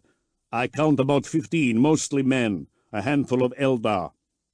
"There's a slith here." "A slith?" cut in Lawrence. "I've not seen one of those for years. Make sure you get its skin. It's a pleasure to work with." "You're welcome to it, brother. Havriel filled it with holes." "A pity," said Lawrence. Dante strode out. Emmanuel stepped aside. When he exited the bunker, he put up his back banner. The pole emerged from his power plant, the crossbeam opened out, and the cloth unfurled into the dust-clogged breeze. "Squad Dante, form up on my position." "Duvali, are you joining us?" "Brother, you are senior sergeant of the 5th. While Captain Avernus is absent, I will gladly follow you." "Brother Havriel, this quadrant is secure. You are safe to bring up the armor." Dante walked up the shifting slopes of rubble. The strike cruiser had done a thorough job of flattening the city. He reached a ridge formed by a tower that had fallen across the street. It had come down whole, the masonry separating only as it laid itself across the road. The stone and brick parted slightly in a way that gave it the appearance of a great skeleton. From his new vantage point, Dante had a clear view to the Pirate King's palace. All of the Freeport was cast down.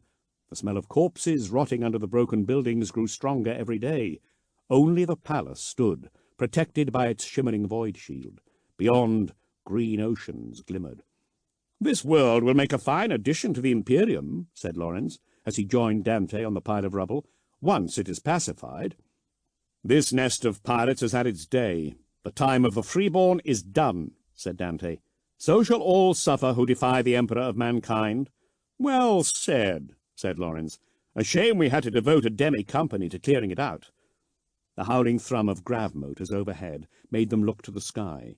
3 light Eldar support vehicles zoomed past, weapons pointing backwards, firing rapidly at the Stormhawk pursuing them. Tracer fire blazed from the Interceptor's assault cannons, shattering one of the Eldar skiffs. They raced away, lost to sight. The squeal of tank tracks on stone echoed up the street. 2 Baal Predators, a Land Raider, a Vindicator, and the Whirlwind advanced upon the crossroads. "The forces of the armory approach," said Dante. "We shall wait for the captain. He will most likely order a frontal assault." "This is his way," said Lawrence. "What would you do?" "I would order a full frontal assault, brother," said Dante. Lawrence chuckled. "Brother Sergeant Dante!" The urgent voice of veteran Brother Strollo cut into their conversation. "Brother," said Dante, "you have dealt with the pirates' jamming devices?" "We have, but that's the only good news I have. We need you here now. Captain Avernus is slain." Avernus lay twisted on the rubble, his battle plate gaping with ugly, half-melted breaches, his neck bloody where his progenoids had been removed. "Eldar?" said Dante. The 5 sergeants of the demi-company were gathered together around their fallen leader. "Eldar," said Strollo. He pointed to a collection of bloody rags in the corner. "I killed it the second it shot the captain. Multi-shot melter weapon, burned him from the inside out. Cursed luck." Strollo was a phlegmatic man. If he sorrowed, he did not let it show. Techmarine Havriel knelt at the captain's side. Sanguinary Viscomi stepped away to allow him space to work. He slid out the reductor pod carrying Avernus's gene seed and placed it into an armored case. "I have salvaged his progenoid glands," he said. "His line will live on." "But his armor is ruined," said Havriel. "Where is the rest of his war gear?" Strollo pointed back to his squad mates. Havriel went to them and took the captain's weapons. "The pirate king is looking to behead us," said Duvali. "He has succeeded," said Sergeant Horiel. No, he is not," said Sergeant Malthus. "They think removing our leader will stop us. I do not think they have fought Space Marines before." His blue helmet looked around the circle of Space Marines. "They are wrong, are they not, brothers?" "They could not be more wrong," agreed Sergeant Calliel. "Victory is within our grasp. Who shall lead us?" "We should ask Captain Furnibus to come down from the ship," said Horiel. "He is injured, and waiting would delay our attack," said Malthus. "Dante is senior in the demi-company," said Duvali. "Then I shall lead," said Dante. "Do any of you object?" "No," said Horiel. "Nor I," said Calliel. "We shall verify this with Furnibus," said Malthus. "But as far as I'm concerned, you are our captain for now, brother. Congratulations. I can think of none better." Dante nodded curtly and looked to the archaic stone castellum of the palace, a modest structure by imperial standards. "Then let us plan our attack," said Dante. "We shall add vengeance to our mission objectives." The corridors of the castellum echoed with the sound of bolt gun fire.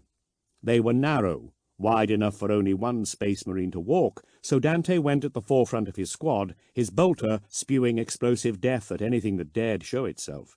Humans, Eldar, and aliens of lesser races died at his hand. They went into a long gallery. Shurikens hissed through the air, spat by the guns of bounding aliens. Humans fought alongside them, firing from behind barricades made of toppled statuary. The Blood Angels fanned out, their armor shrugging off the worst of the enemy fire. "Remarkable," said Lawrence. "I've never seen an Eldar working with humans." "It is a wonder we could do without," said Dante. 3 shurikens thunked into his armor, their monomolecular edges protruding from his chest. He blasted apart a pirate lurking behind a pillar in reply. He ran into a storm of las-bolts and shurikens, his squad with him. Brother Cheriel went down. The rest of them thundered into the barricades, kicking them over and making short work of the men behind. They caught a handful of the Eldar, but several raced away, disappearing deeper into the palace. Lorenz made to chase them. "Leave them! This place is small, they will not go far." Dante reached down and hauled a dying man to his feet. "The Pirate King! Where is he?" The man gurgled, choking on his own blood. "The freeborn will never submit." "As you wish," said Dante.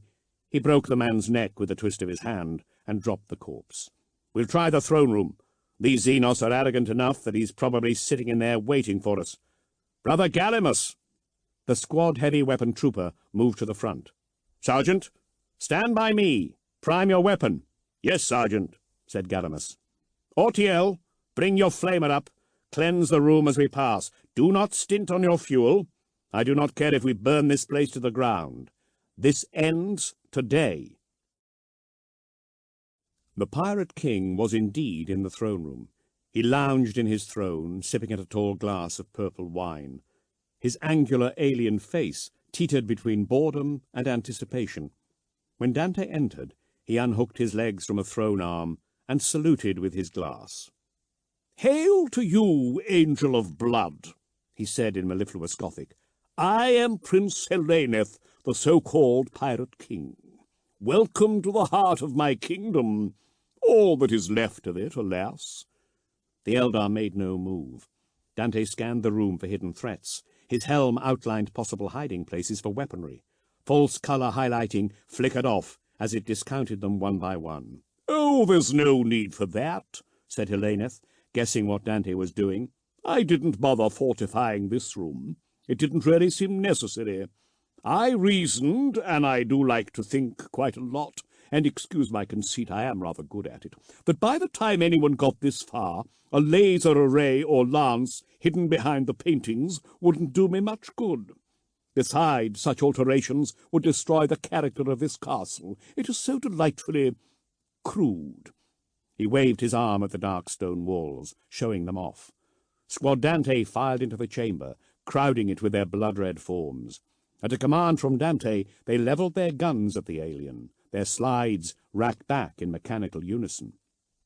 "Xenos, you have enslaved the human populace of this world and used it as a base to commit gross crimes against the Imperium of Man. Do you have anything to say for yourself before I kill you?" "I enslaved nobody. All were free-born here. My people were free of the path of my kind. Your people liberated from your soul-sucking emperor. I doubt you can understand the concept of freedom, though. No more than a sword of dull iron could. You are a tool. Tools are not free. What a pity. You destroy that which you cannot understand." "Very well," said Dante, not interested in the least in the Eldar's words. "Squad!" Heleneth stood, his face darkening.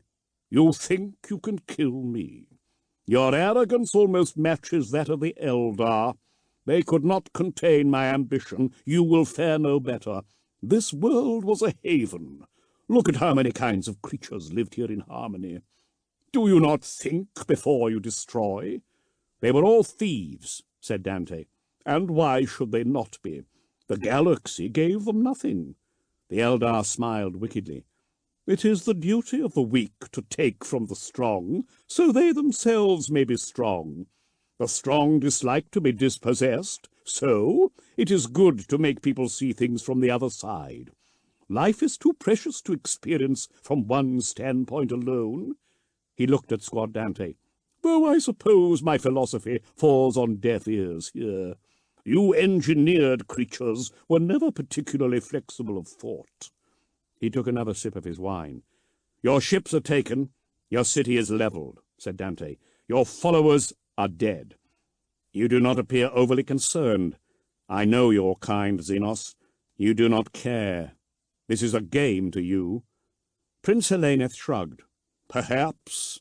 These last 50 years as ruler have been a distraction from despair. This galaxy was once so bright and vital. Now horror walks where joy danced. I do need a distraction from all that. What's your distraction, adept of the stars?" His face lit up. "Isn't it drinking blood, then feeling sorry for yourselves?" "Enough!" shouted Dante. He drew his chainsword and thumbed it to life. "Ah, well," said the Eldar. He drew no weapon. "I tell you what, if you can kill me, we'll say you win. That's a fair wager." "Silence," Dante said. He advanced on the prince and swung his sword at him. Heleneth made no move to block it, but stepped around the blow liquidly. "You must try better," he said. Dante attacked in earnest, directing a flurry of blows at the Eldar. The prince slid around them, pulling mocking faces at the sergeant, until Dante tricked him with a complicated reversed attack. His sword cleaved through the Eldar, chopping him from shoulder to hip. There was no resistance. He cursed as the teeth of the blade jarred on the flagstones with a spray of sparks.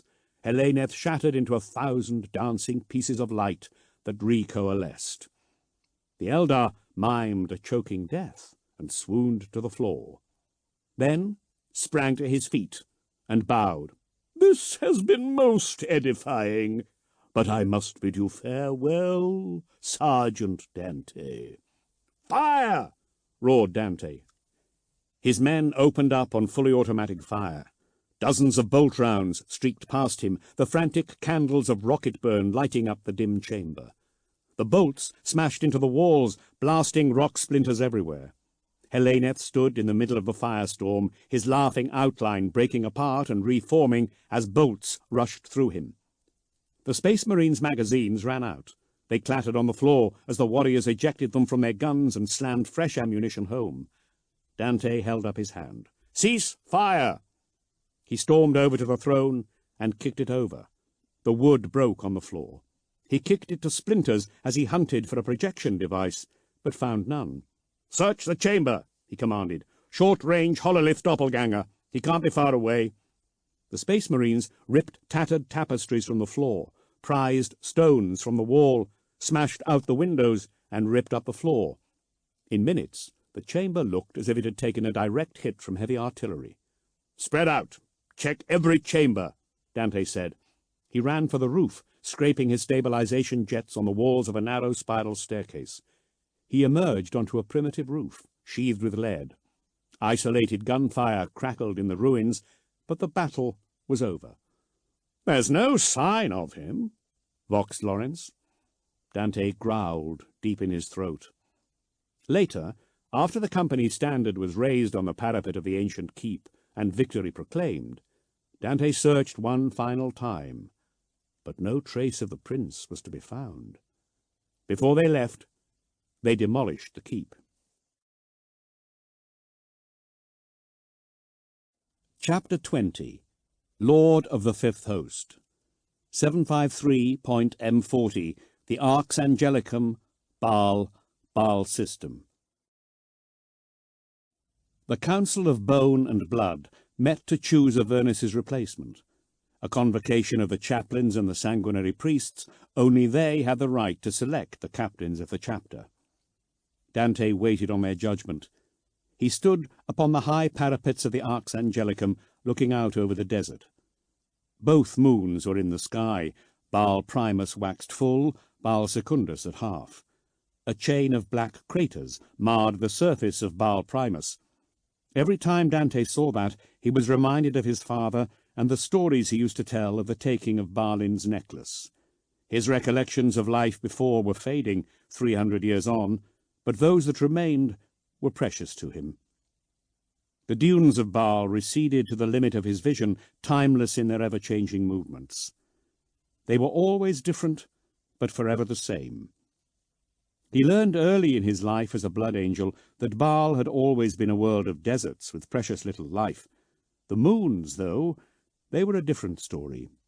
Lush paradises before the dark age of technology had ended and night descended across mankind's first empire.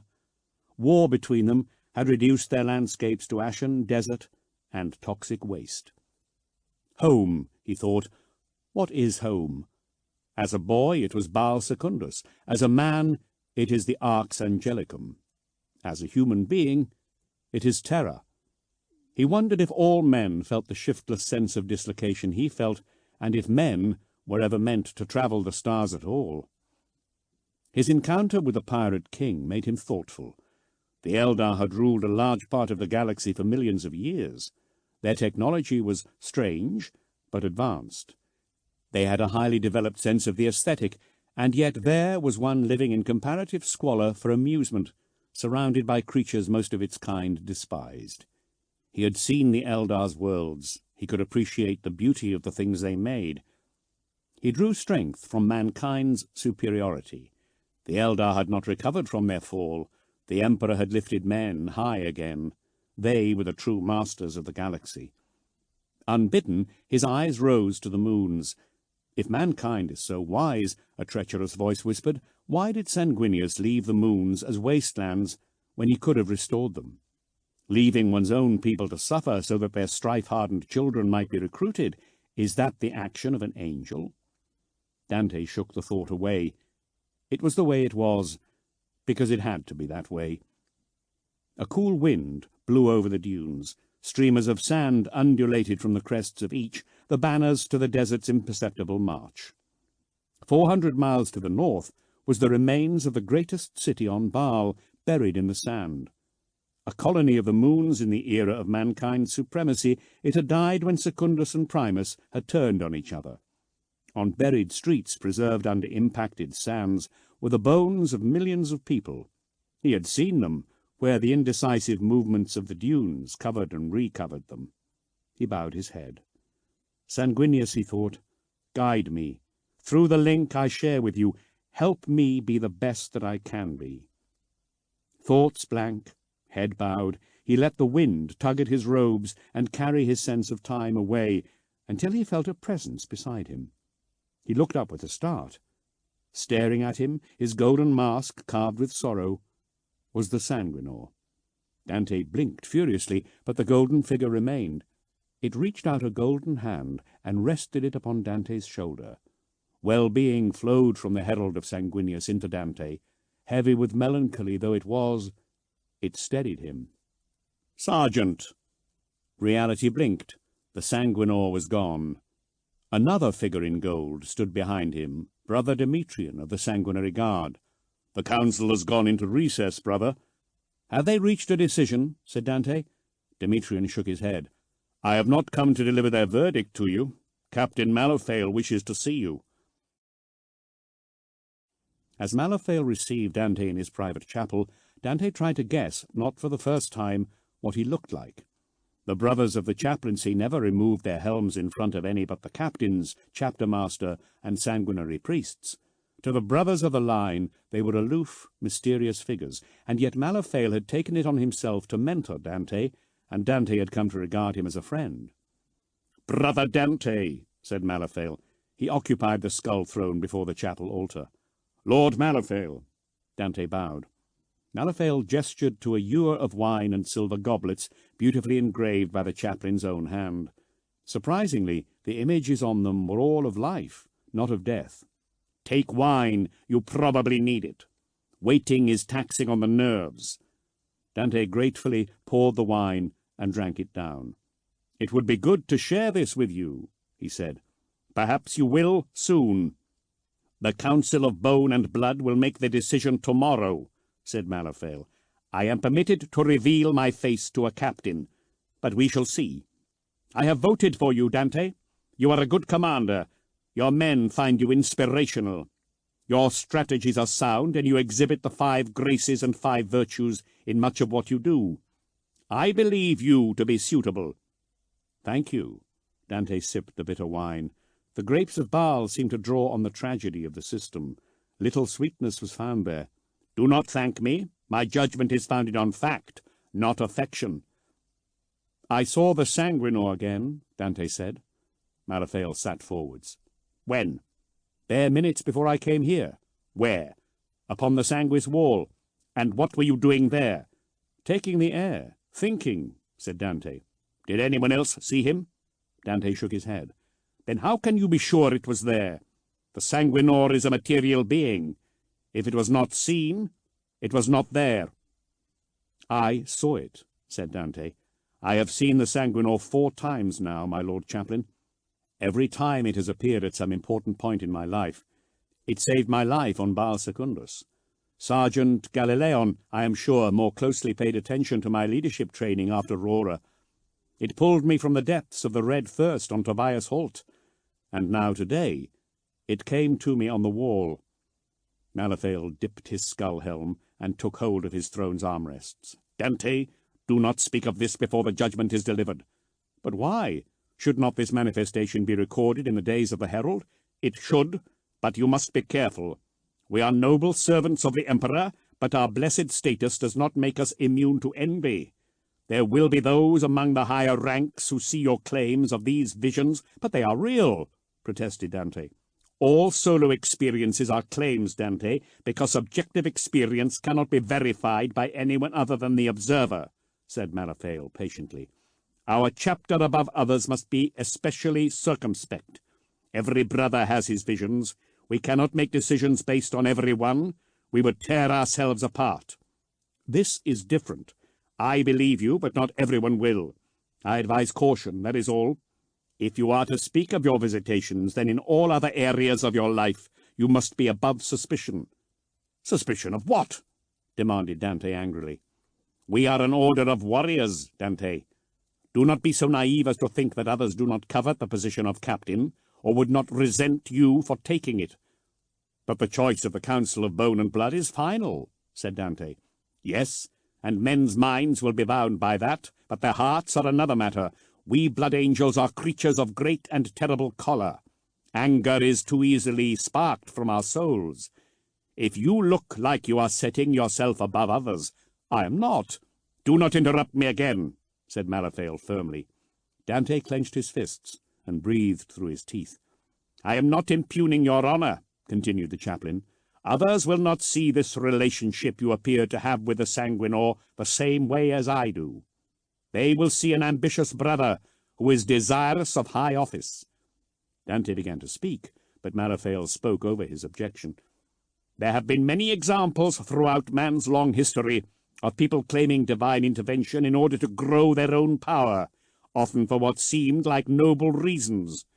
The Sanguinor is not divine, but it is mysterious, and it is dangerous. Be wary, that is all. Dante breathed, fighting his anger. He let his mind go blank, reaching for elusive restraint. I understand, he said eventually. You show great control, that is good. I advise you to rest, Dante. If you are chosen, the blessing of the host will tax you. You will need your strength.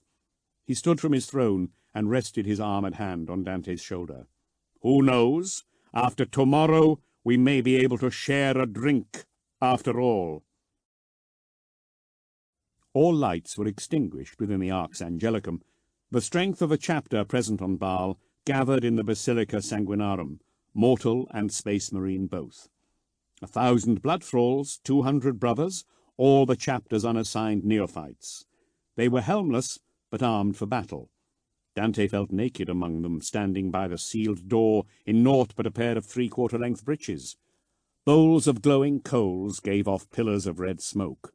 Red glass screened the windows of the basilica so that the cathedral appeared drenched in blood. Surf choirs sang low, repetitive hymns that quickened and shushed like the thrum of blood in veins, while others chanted a wordless heartbeat.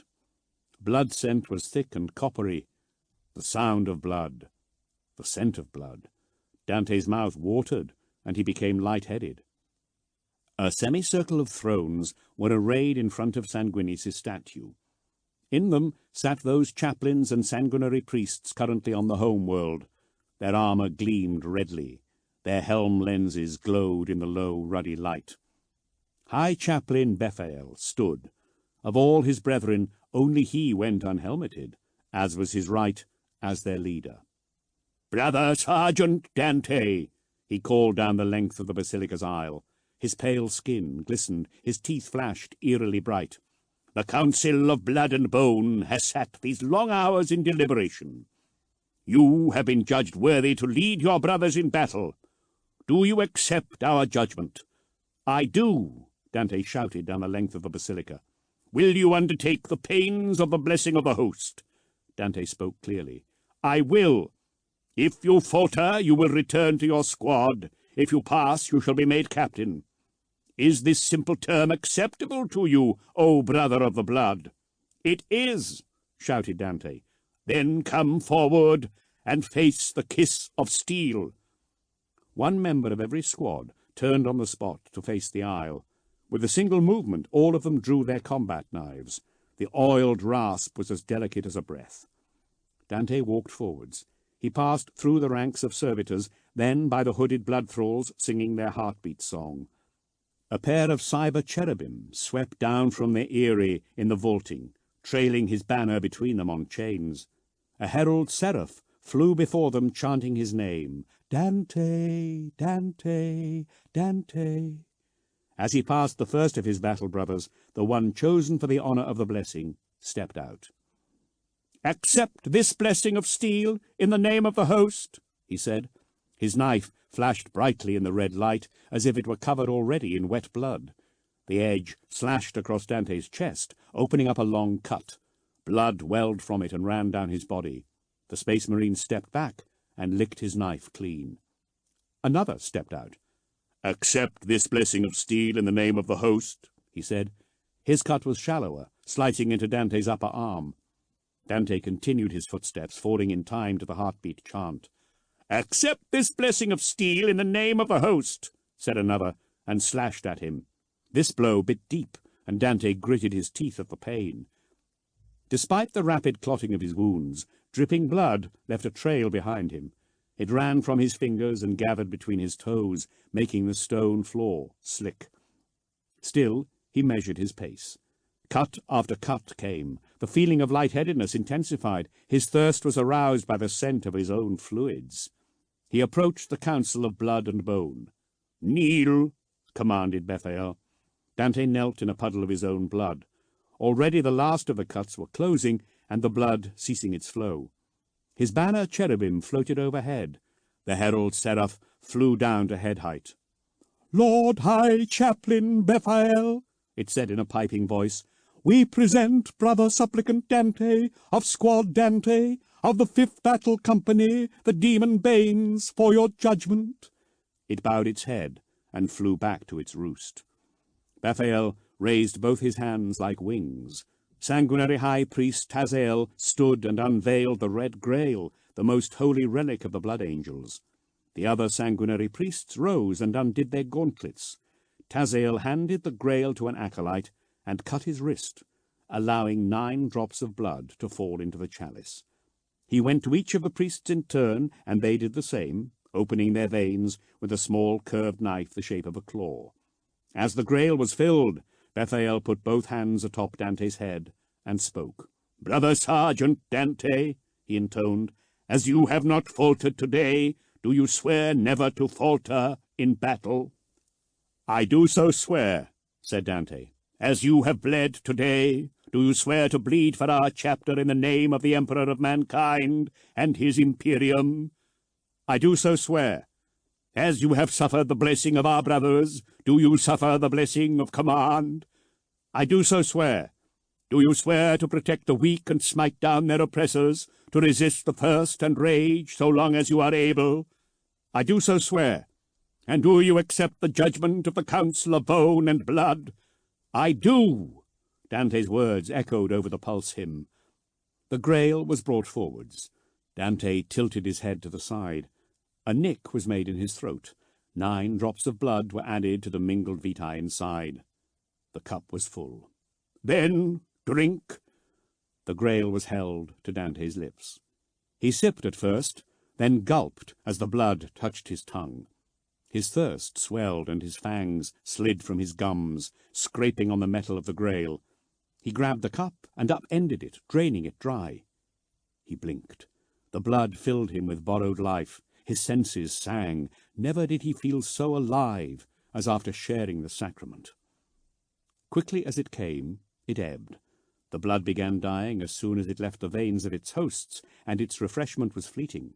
Tazael took the Grail away, wiped it clean with fresh white cloth, and covered it over again. "My brother chaplains," Bethael turned to the grim, skull-faced figures still sitting to his left.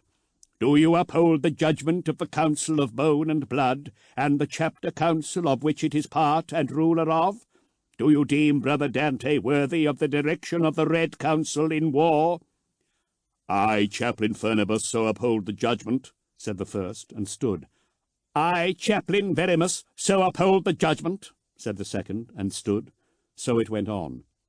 "I, Chaplain Malifale, so uphold the judgment," said Dante's mentor. Then the last, until 7 chaplains and 9 sanguinary priests stood in a semicircle in front of their chairs. "It is done," said Bethael. "Stand, Dante, lord of the 5th host, captain of the demon banes." Dante stood and turned. The heartbeat chant ceased. "Hail, Dante, 5th captain of the blood angels!" his brothers shouted, and went to their knees. Dante's hearts filled with pride. The council came to him one by one and took his hand, and offered their congratulations. The ritual was over, and the feasting began. Chapter 21. The Promise of Hope. 998.41, Mandeville Point, outside the Aegis Diamondo, Cryptus System. From one of the Blade of Vengeance's observation domes, Commander Dante watched the ships of the 1st, 2nd, and 5th companies peel away from their fleet. They accelerated hard, their engine stacks blazing brighter than suns. He watched for an hour, Sanguinius's death mask under his arm, wishing to see the sight of his men with his own senses, not those of his suit. The stack shine of the vessels dwindled into the wider starscape of the Red Scar, and was lost in the slow undulations of the cosmic landscape. A purple globe enveloped them. The light hurt Dante's eyes, bored through his optic nerves, and scratched his brain. Still he watched as the warp enfolded his warriors. The globe blinked out. The ships were gone. The dome's angel of address swiveled on its podium. Its mechanical mouth opened. "The task force has departed, my lord," said Asante. "We are making preparations to enter the warp ourselves. I note you are in observation dome Upsilon. I will be ordering the external shutters closed soon, my lord." "Thank you, Asante. I'm done here." Dante felt better. The crushing sense of futility had been alleviated by Arafeo's sacrifice. He thanked his equerry in his heart. He could not grow used to this state of mind. His weariness would return, and he dare not take more blood for fear of where the red road led. But for now, at this crucial juncture, he could think clearly, and a plan was forming in his mind. He turned away from the giant armor-glass panels. The segments of their shutters rose up point first from their housings outside. The dome shook as they crawled up their tracks to meet at the apex. The door opened, and Corbulo entered. He looked more drawn and haunted than ever. "My lord," said Corbulo, "what can I do for you, brother?" The dome shutters clanged together, sealing the dome against the void and the coming storms of the warp. "I have tested the small amounts of Satyric's elixir we managed to recover from the Cryptus system." He was despondent. The chemical had been used by the inhabitants of the Cryptus worlds to stave off madness. Corbulo had hoped it would similarly alleviate the thirst and rage. "I believe it would have treated the flaw. It was not a cure, but it was a start. And now it is all gone. Satyrix is devoured, and the stocks at Cryptus lost." "Can you synthesize it?" Corbulo shook his head. "No, its structure is too specific. I apologize, my lord." "No one should bear his burden alone, not while he has a brother. The search must go on, sanguinary high priest. We can never falter, never stop. It is a setback, that is all." "I was sure this would be it. I do not know how many more near successes I can bear. I should put the darkness from me and concentrate on my duty." "Your visions?" Corbulo nodded. "They grow worse. I cannot speak of them, but I will submit myself for penance to order mail for my doubt. The sanguinoid self said there was hope. We live in an age of wonder." Dante lifted his helmet onto his head. The seals locked, replacing his face with Sanguinius's. Hope is not always enough, Corbulo, but while there is blood, there is strength. Chapter 22. Homecoming. 764.M40. The Great Salt Waste, Baal Secundus, Baal System. The Thunderhawk banked. The Great Salt Waste slipped by, an endless tract of white, flat as paper, tinted a barely perceptible pink by the glow of Baal's parent star.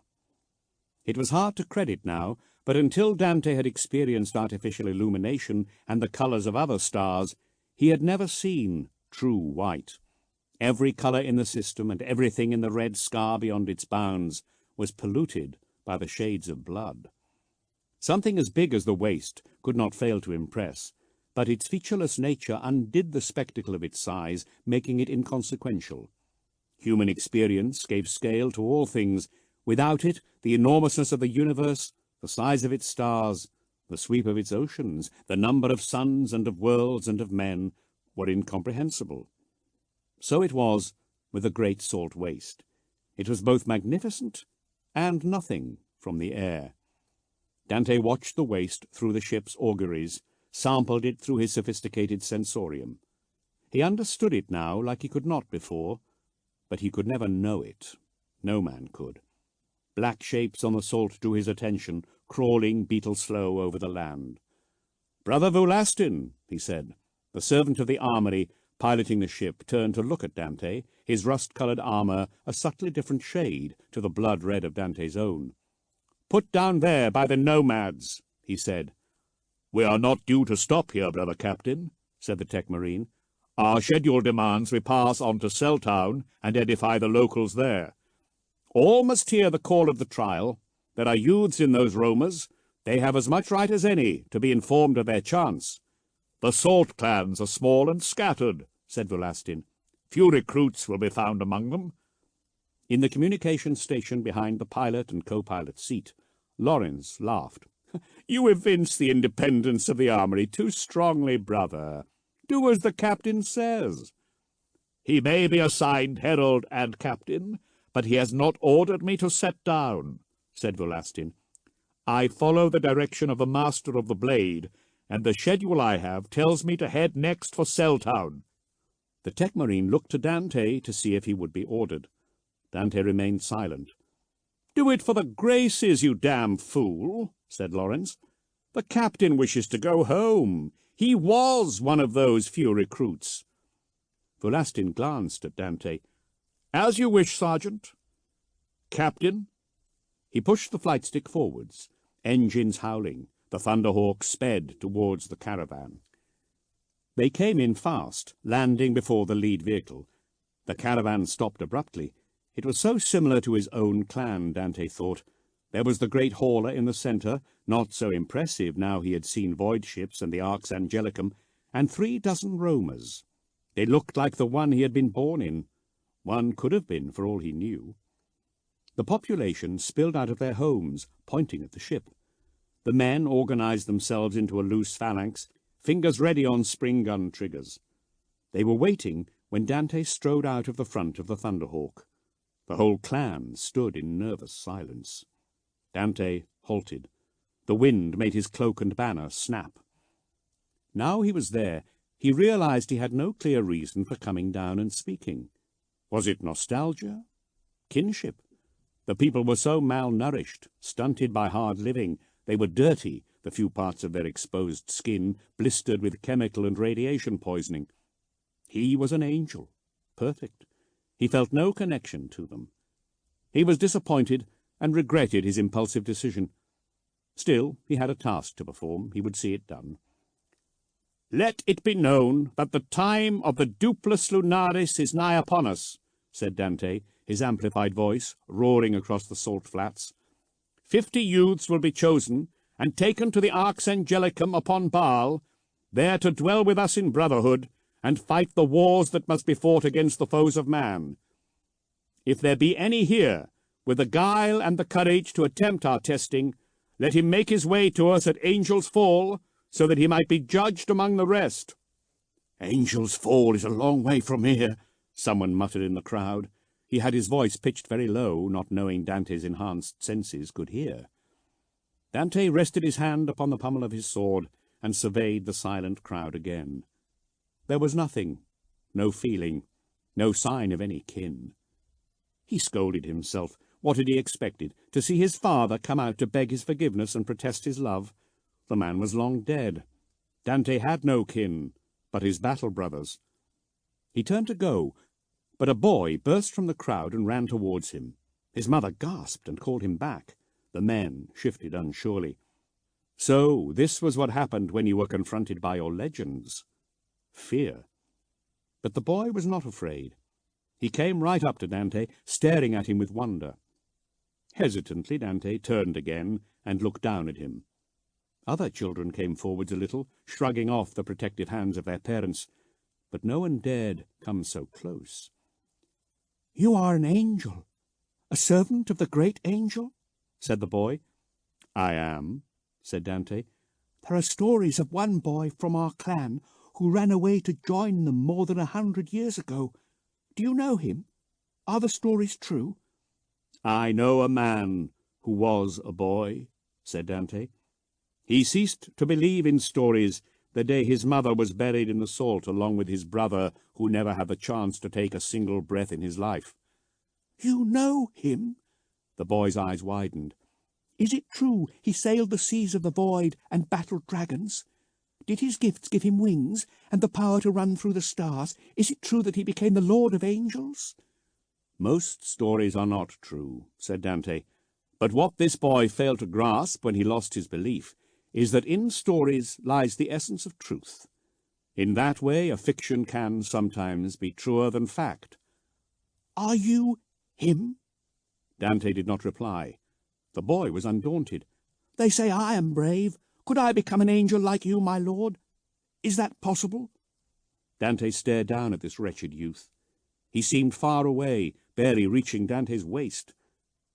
But there, yes, perhaps there was the kinship he sought. In this boy he saw himself. "Anything is possible, boy. If one has determination and will and courage, there can be no failure. I am living proof of that, and as my word is my bond, I shall ever remain to be so." He looked to the crowd. "The trial begins in 4 moons' time. By the blood of the great angel, spread the word." Leaving the boy to stare after him, Dante returned across the deserts of his childhood and re-entered the Thunderhawk, his thoughts already turning to his next war.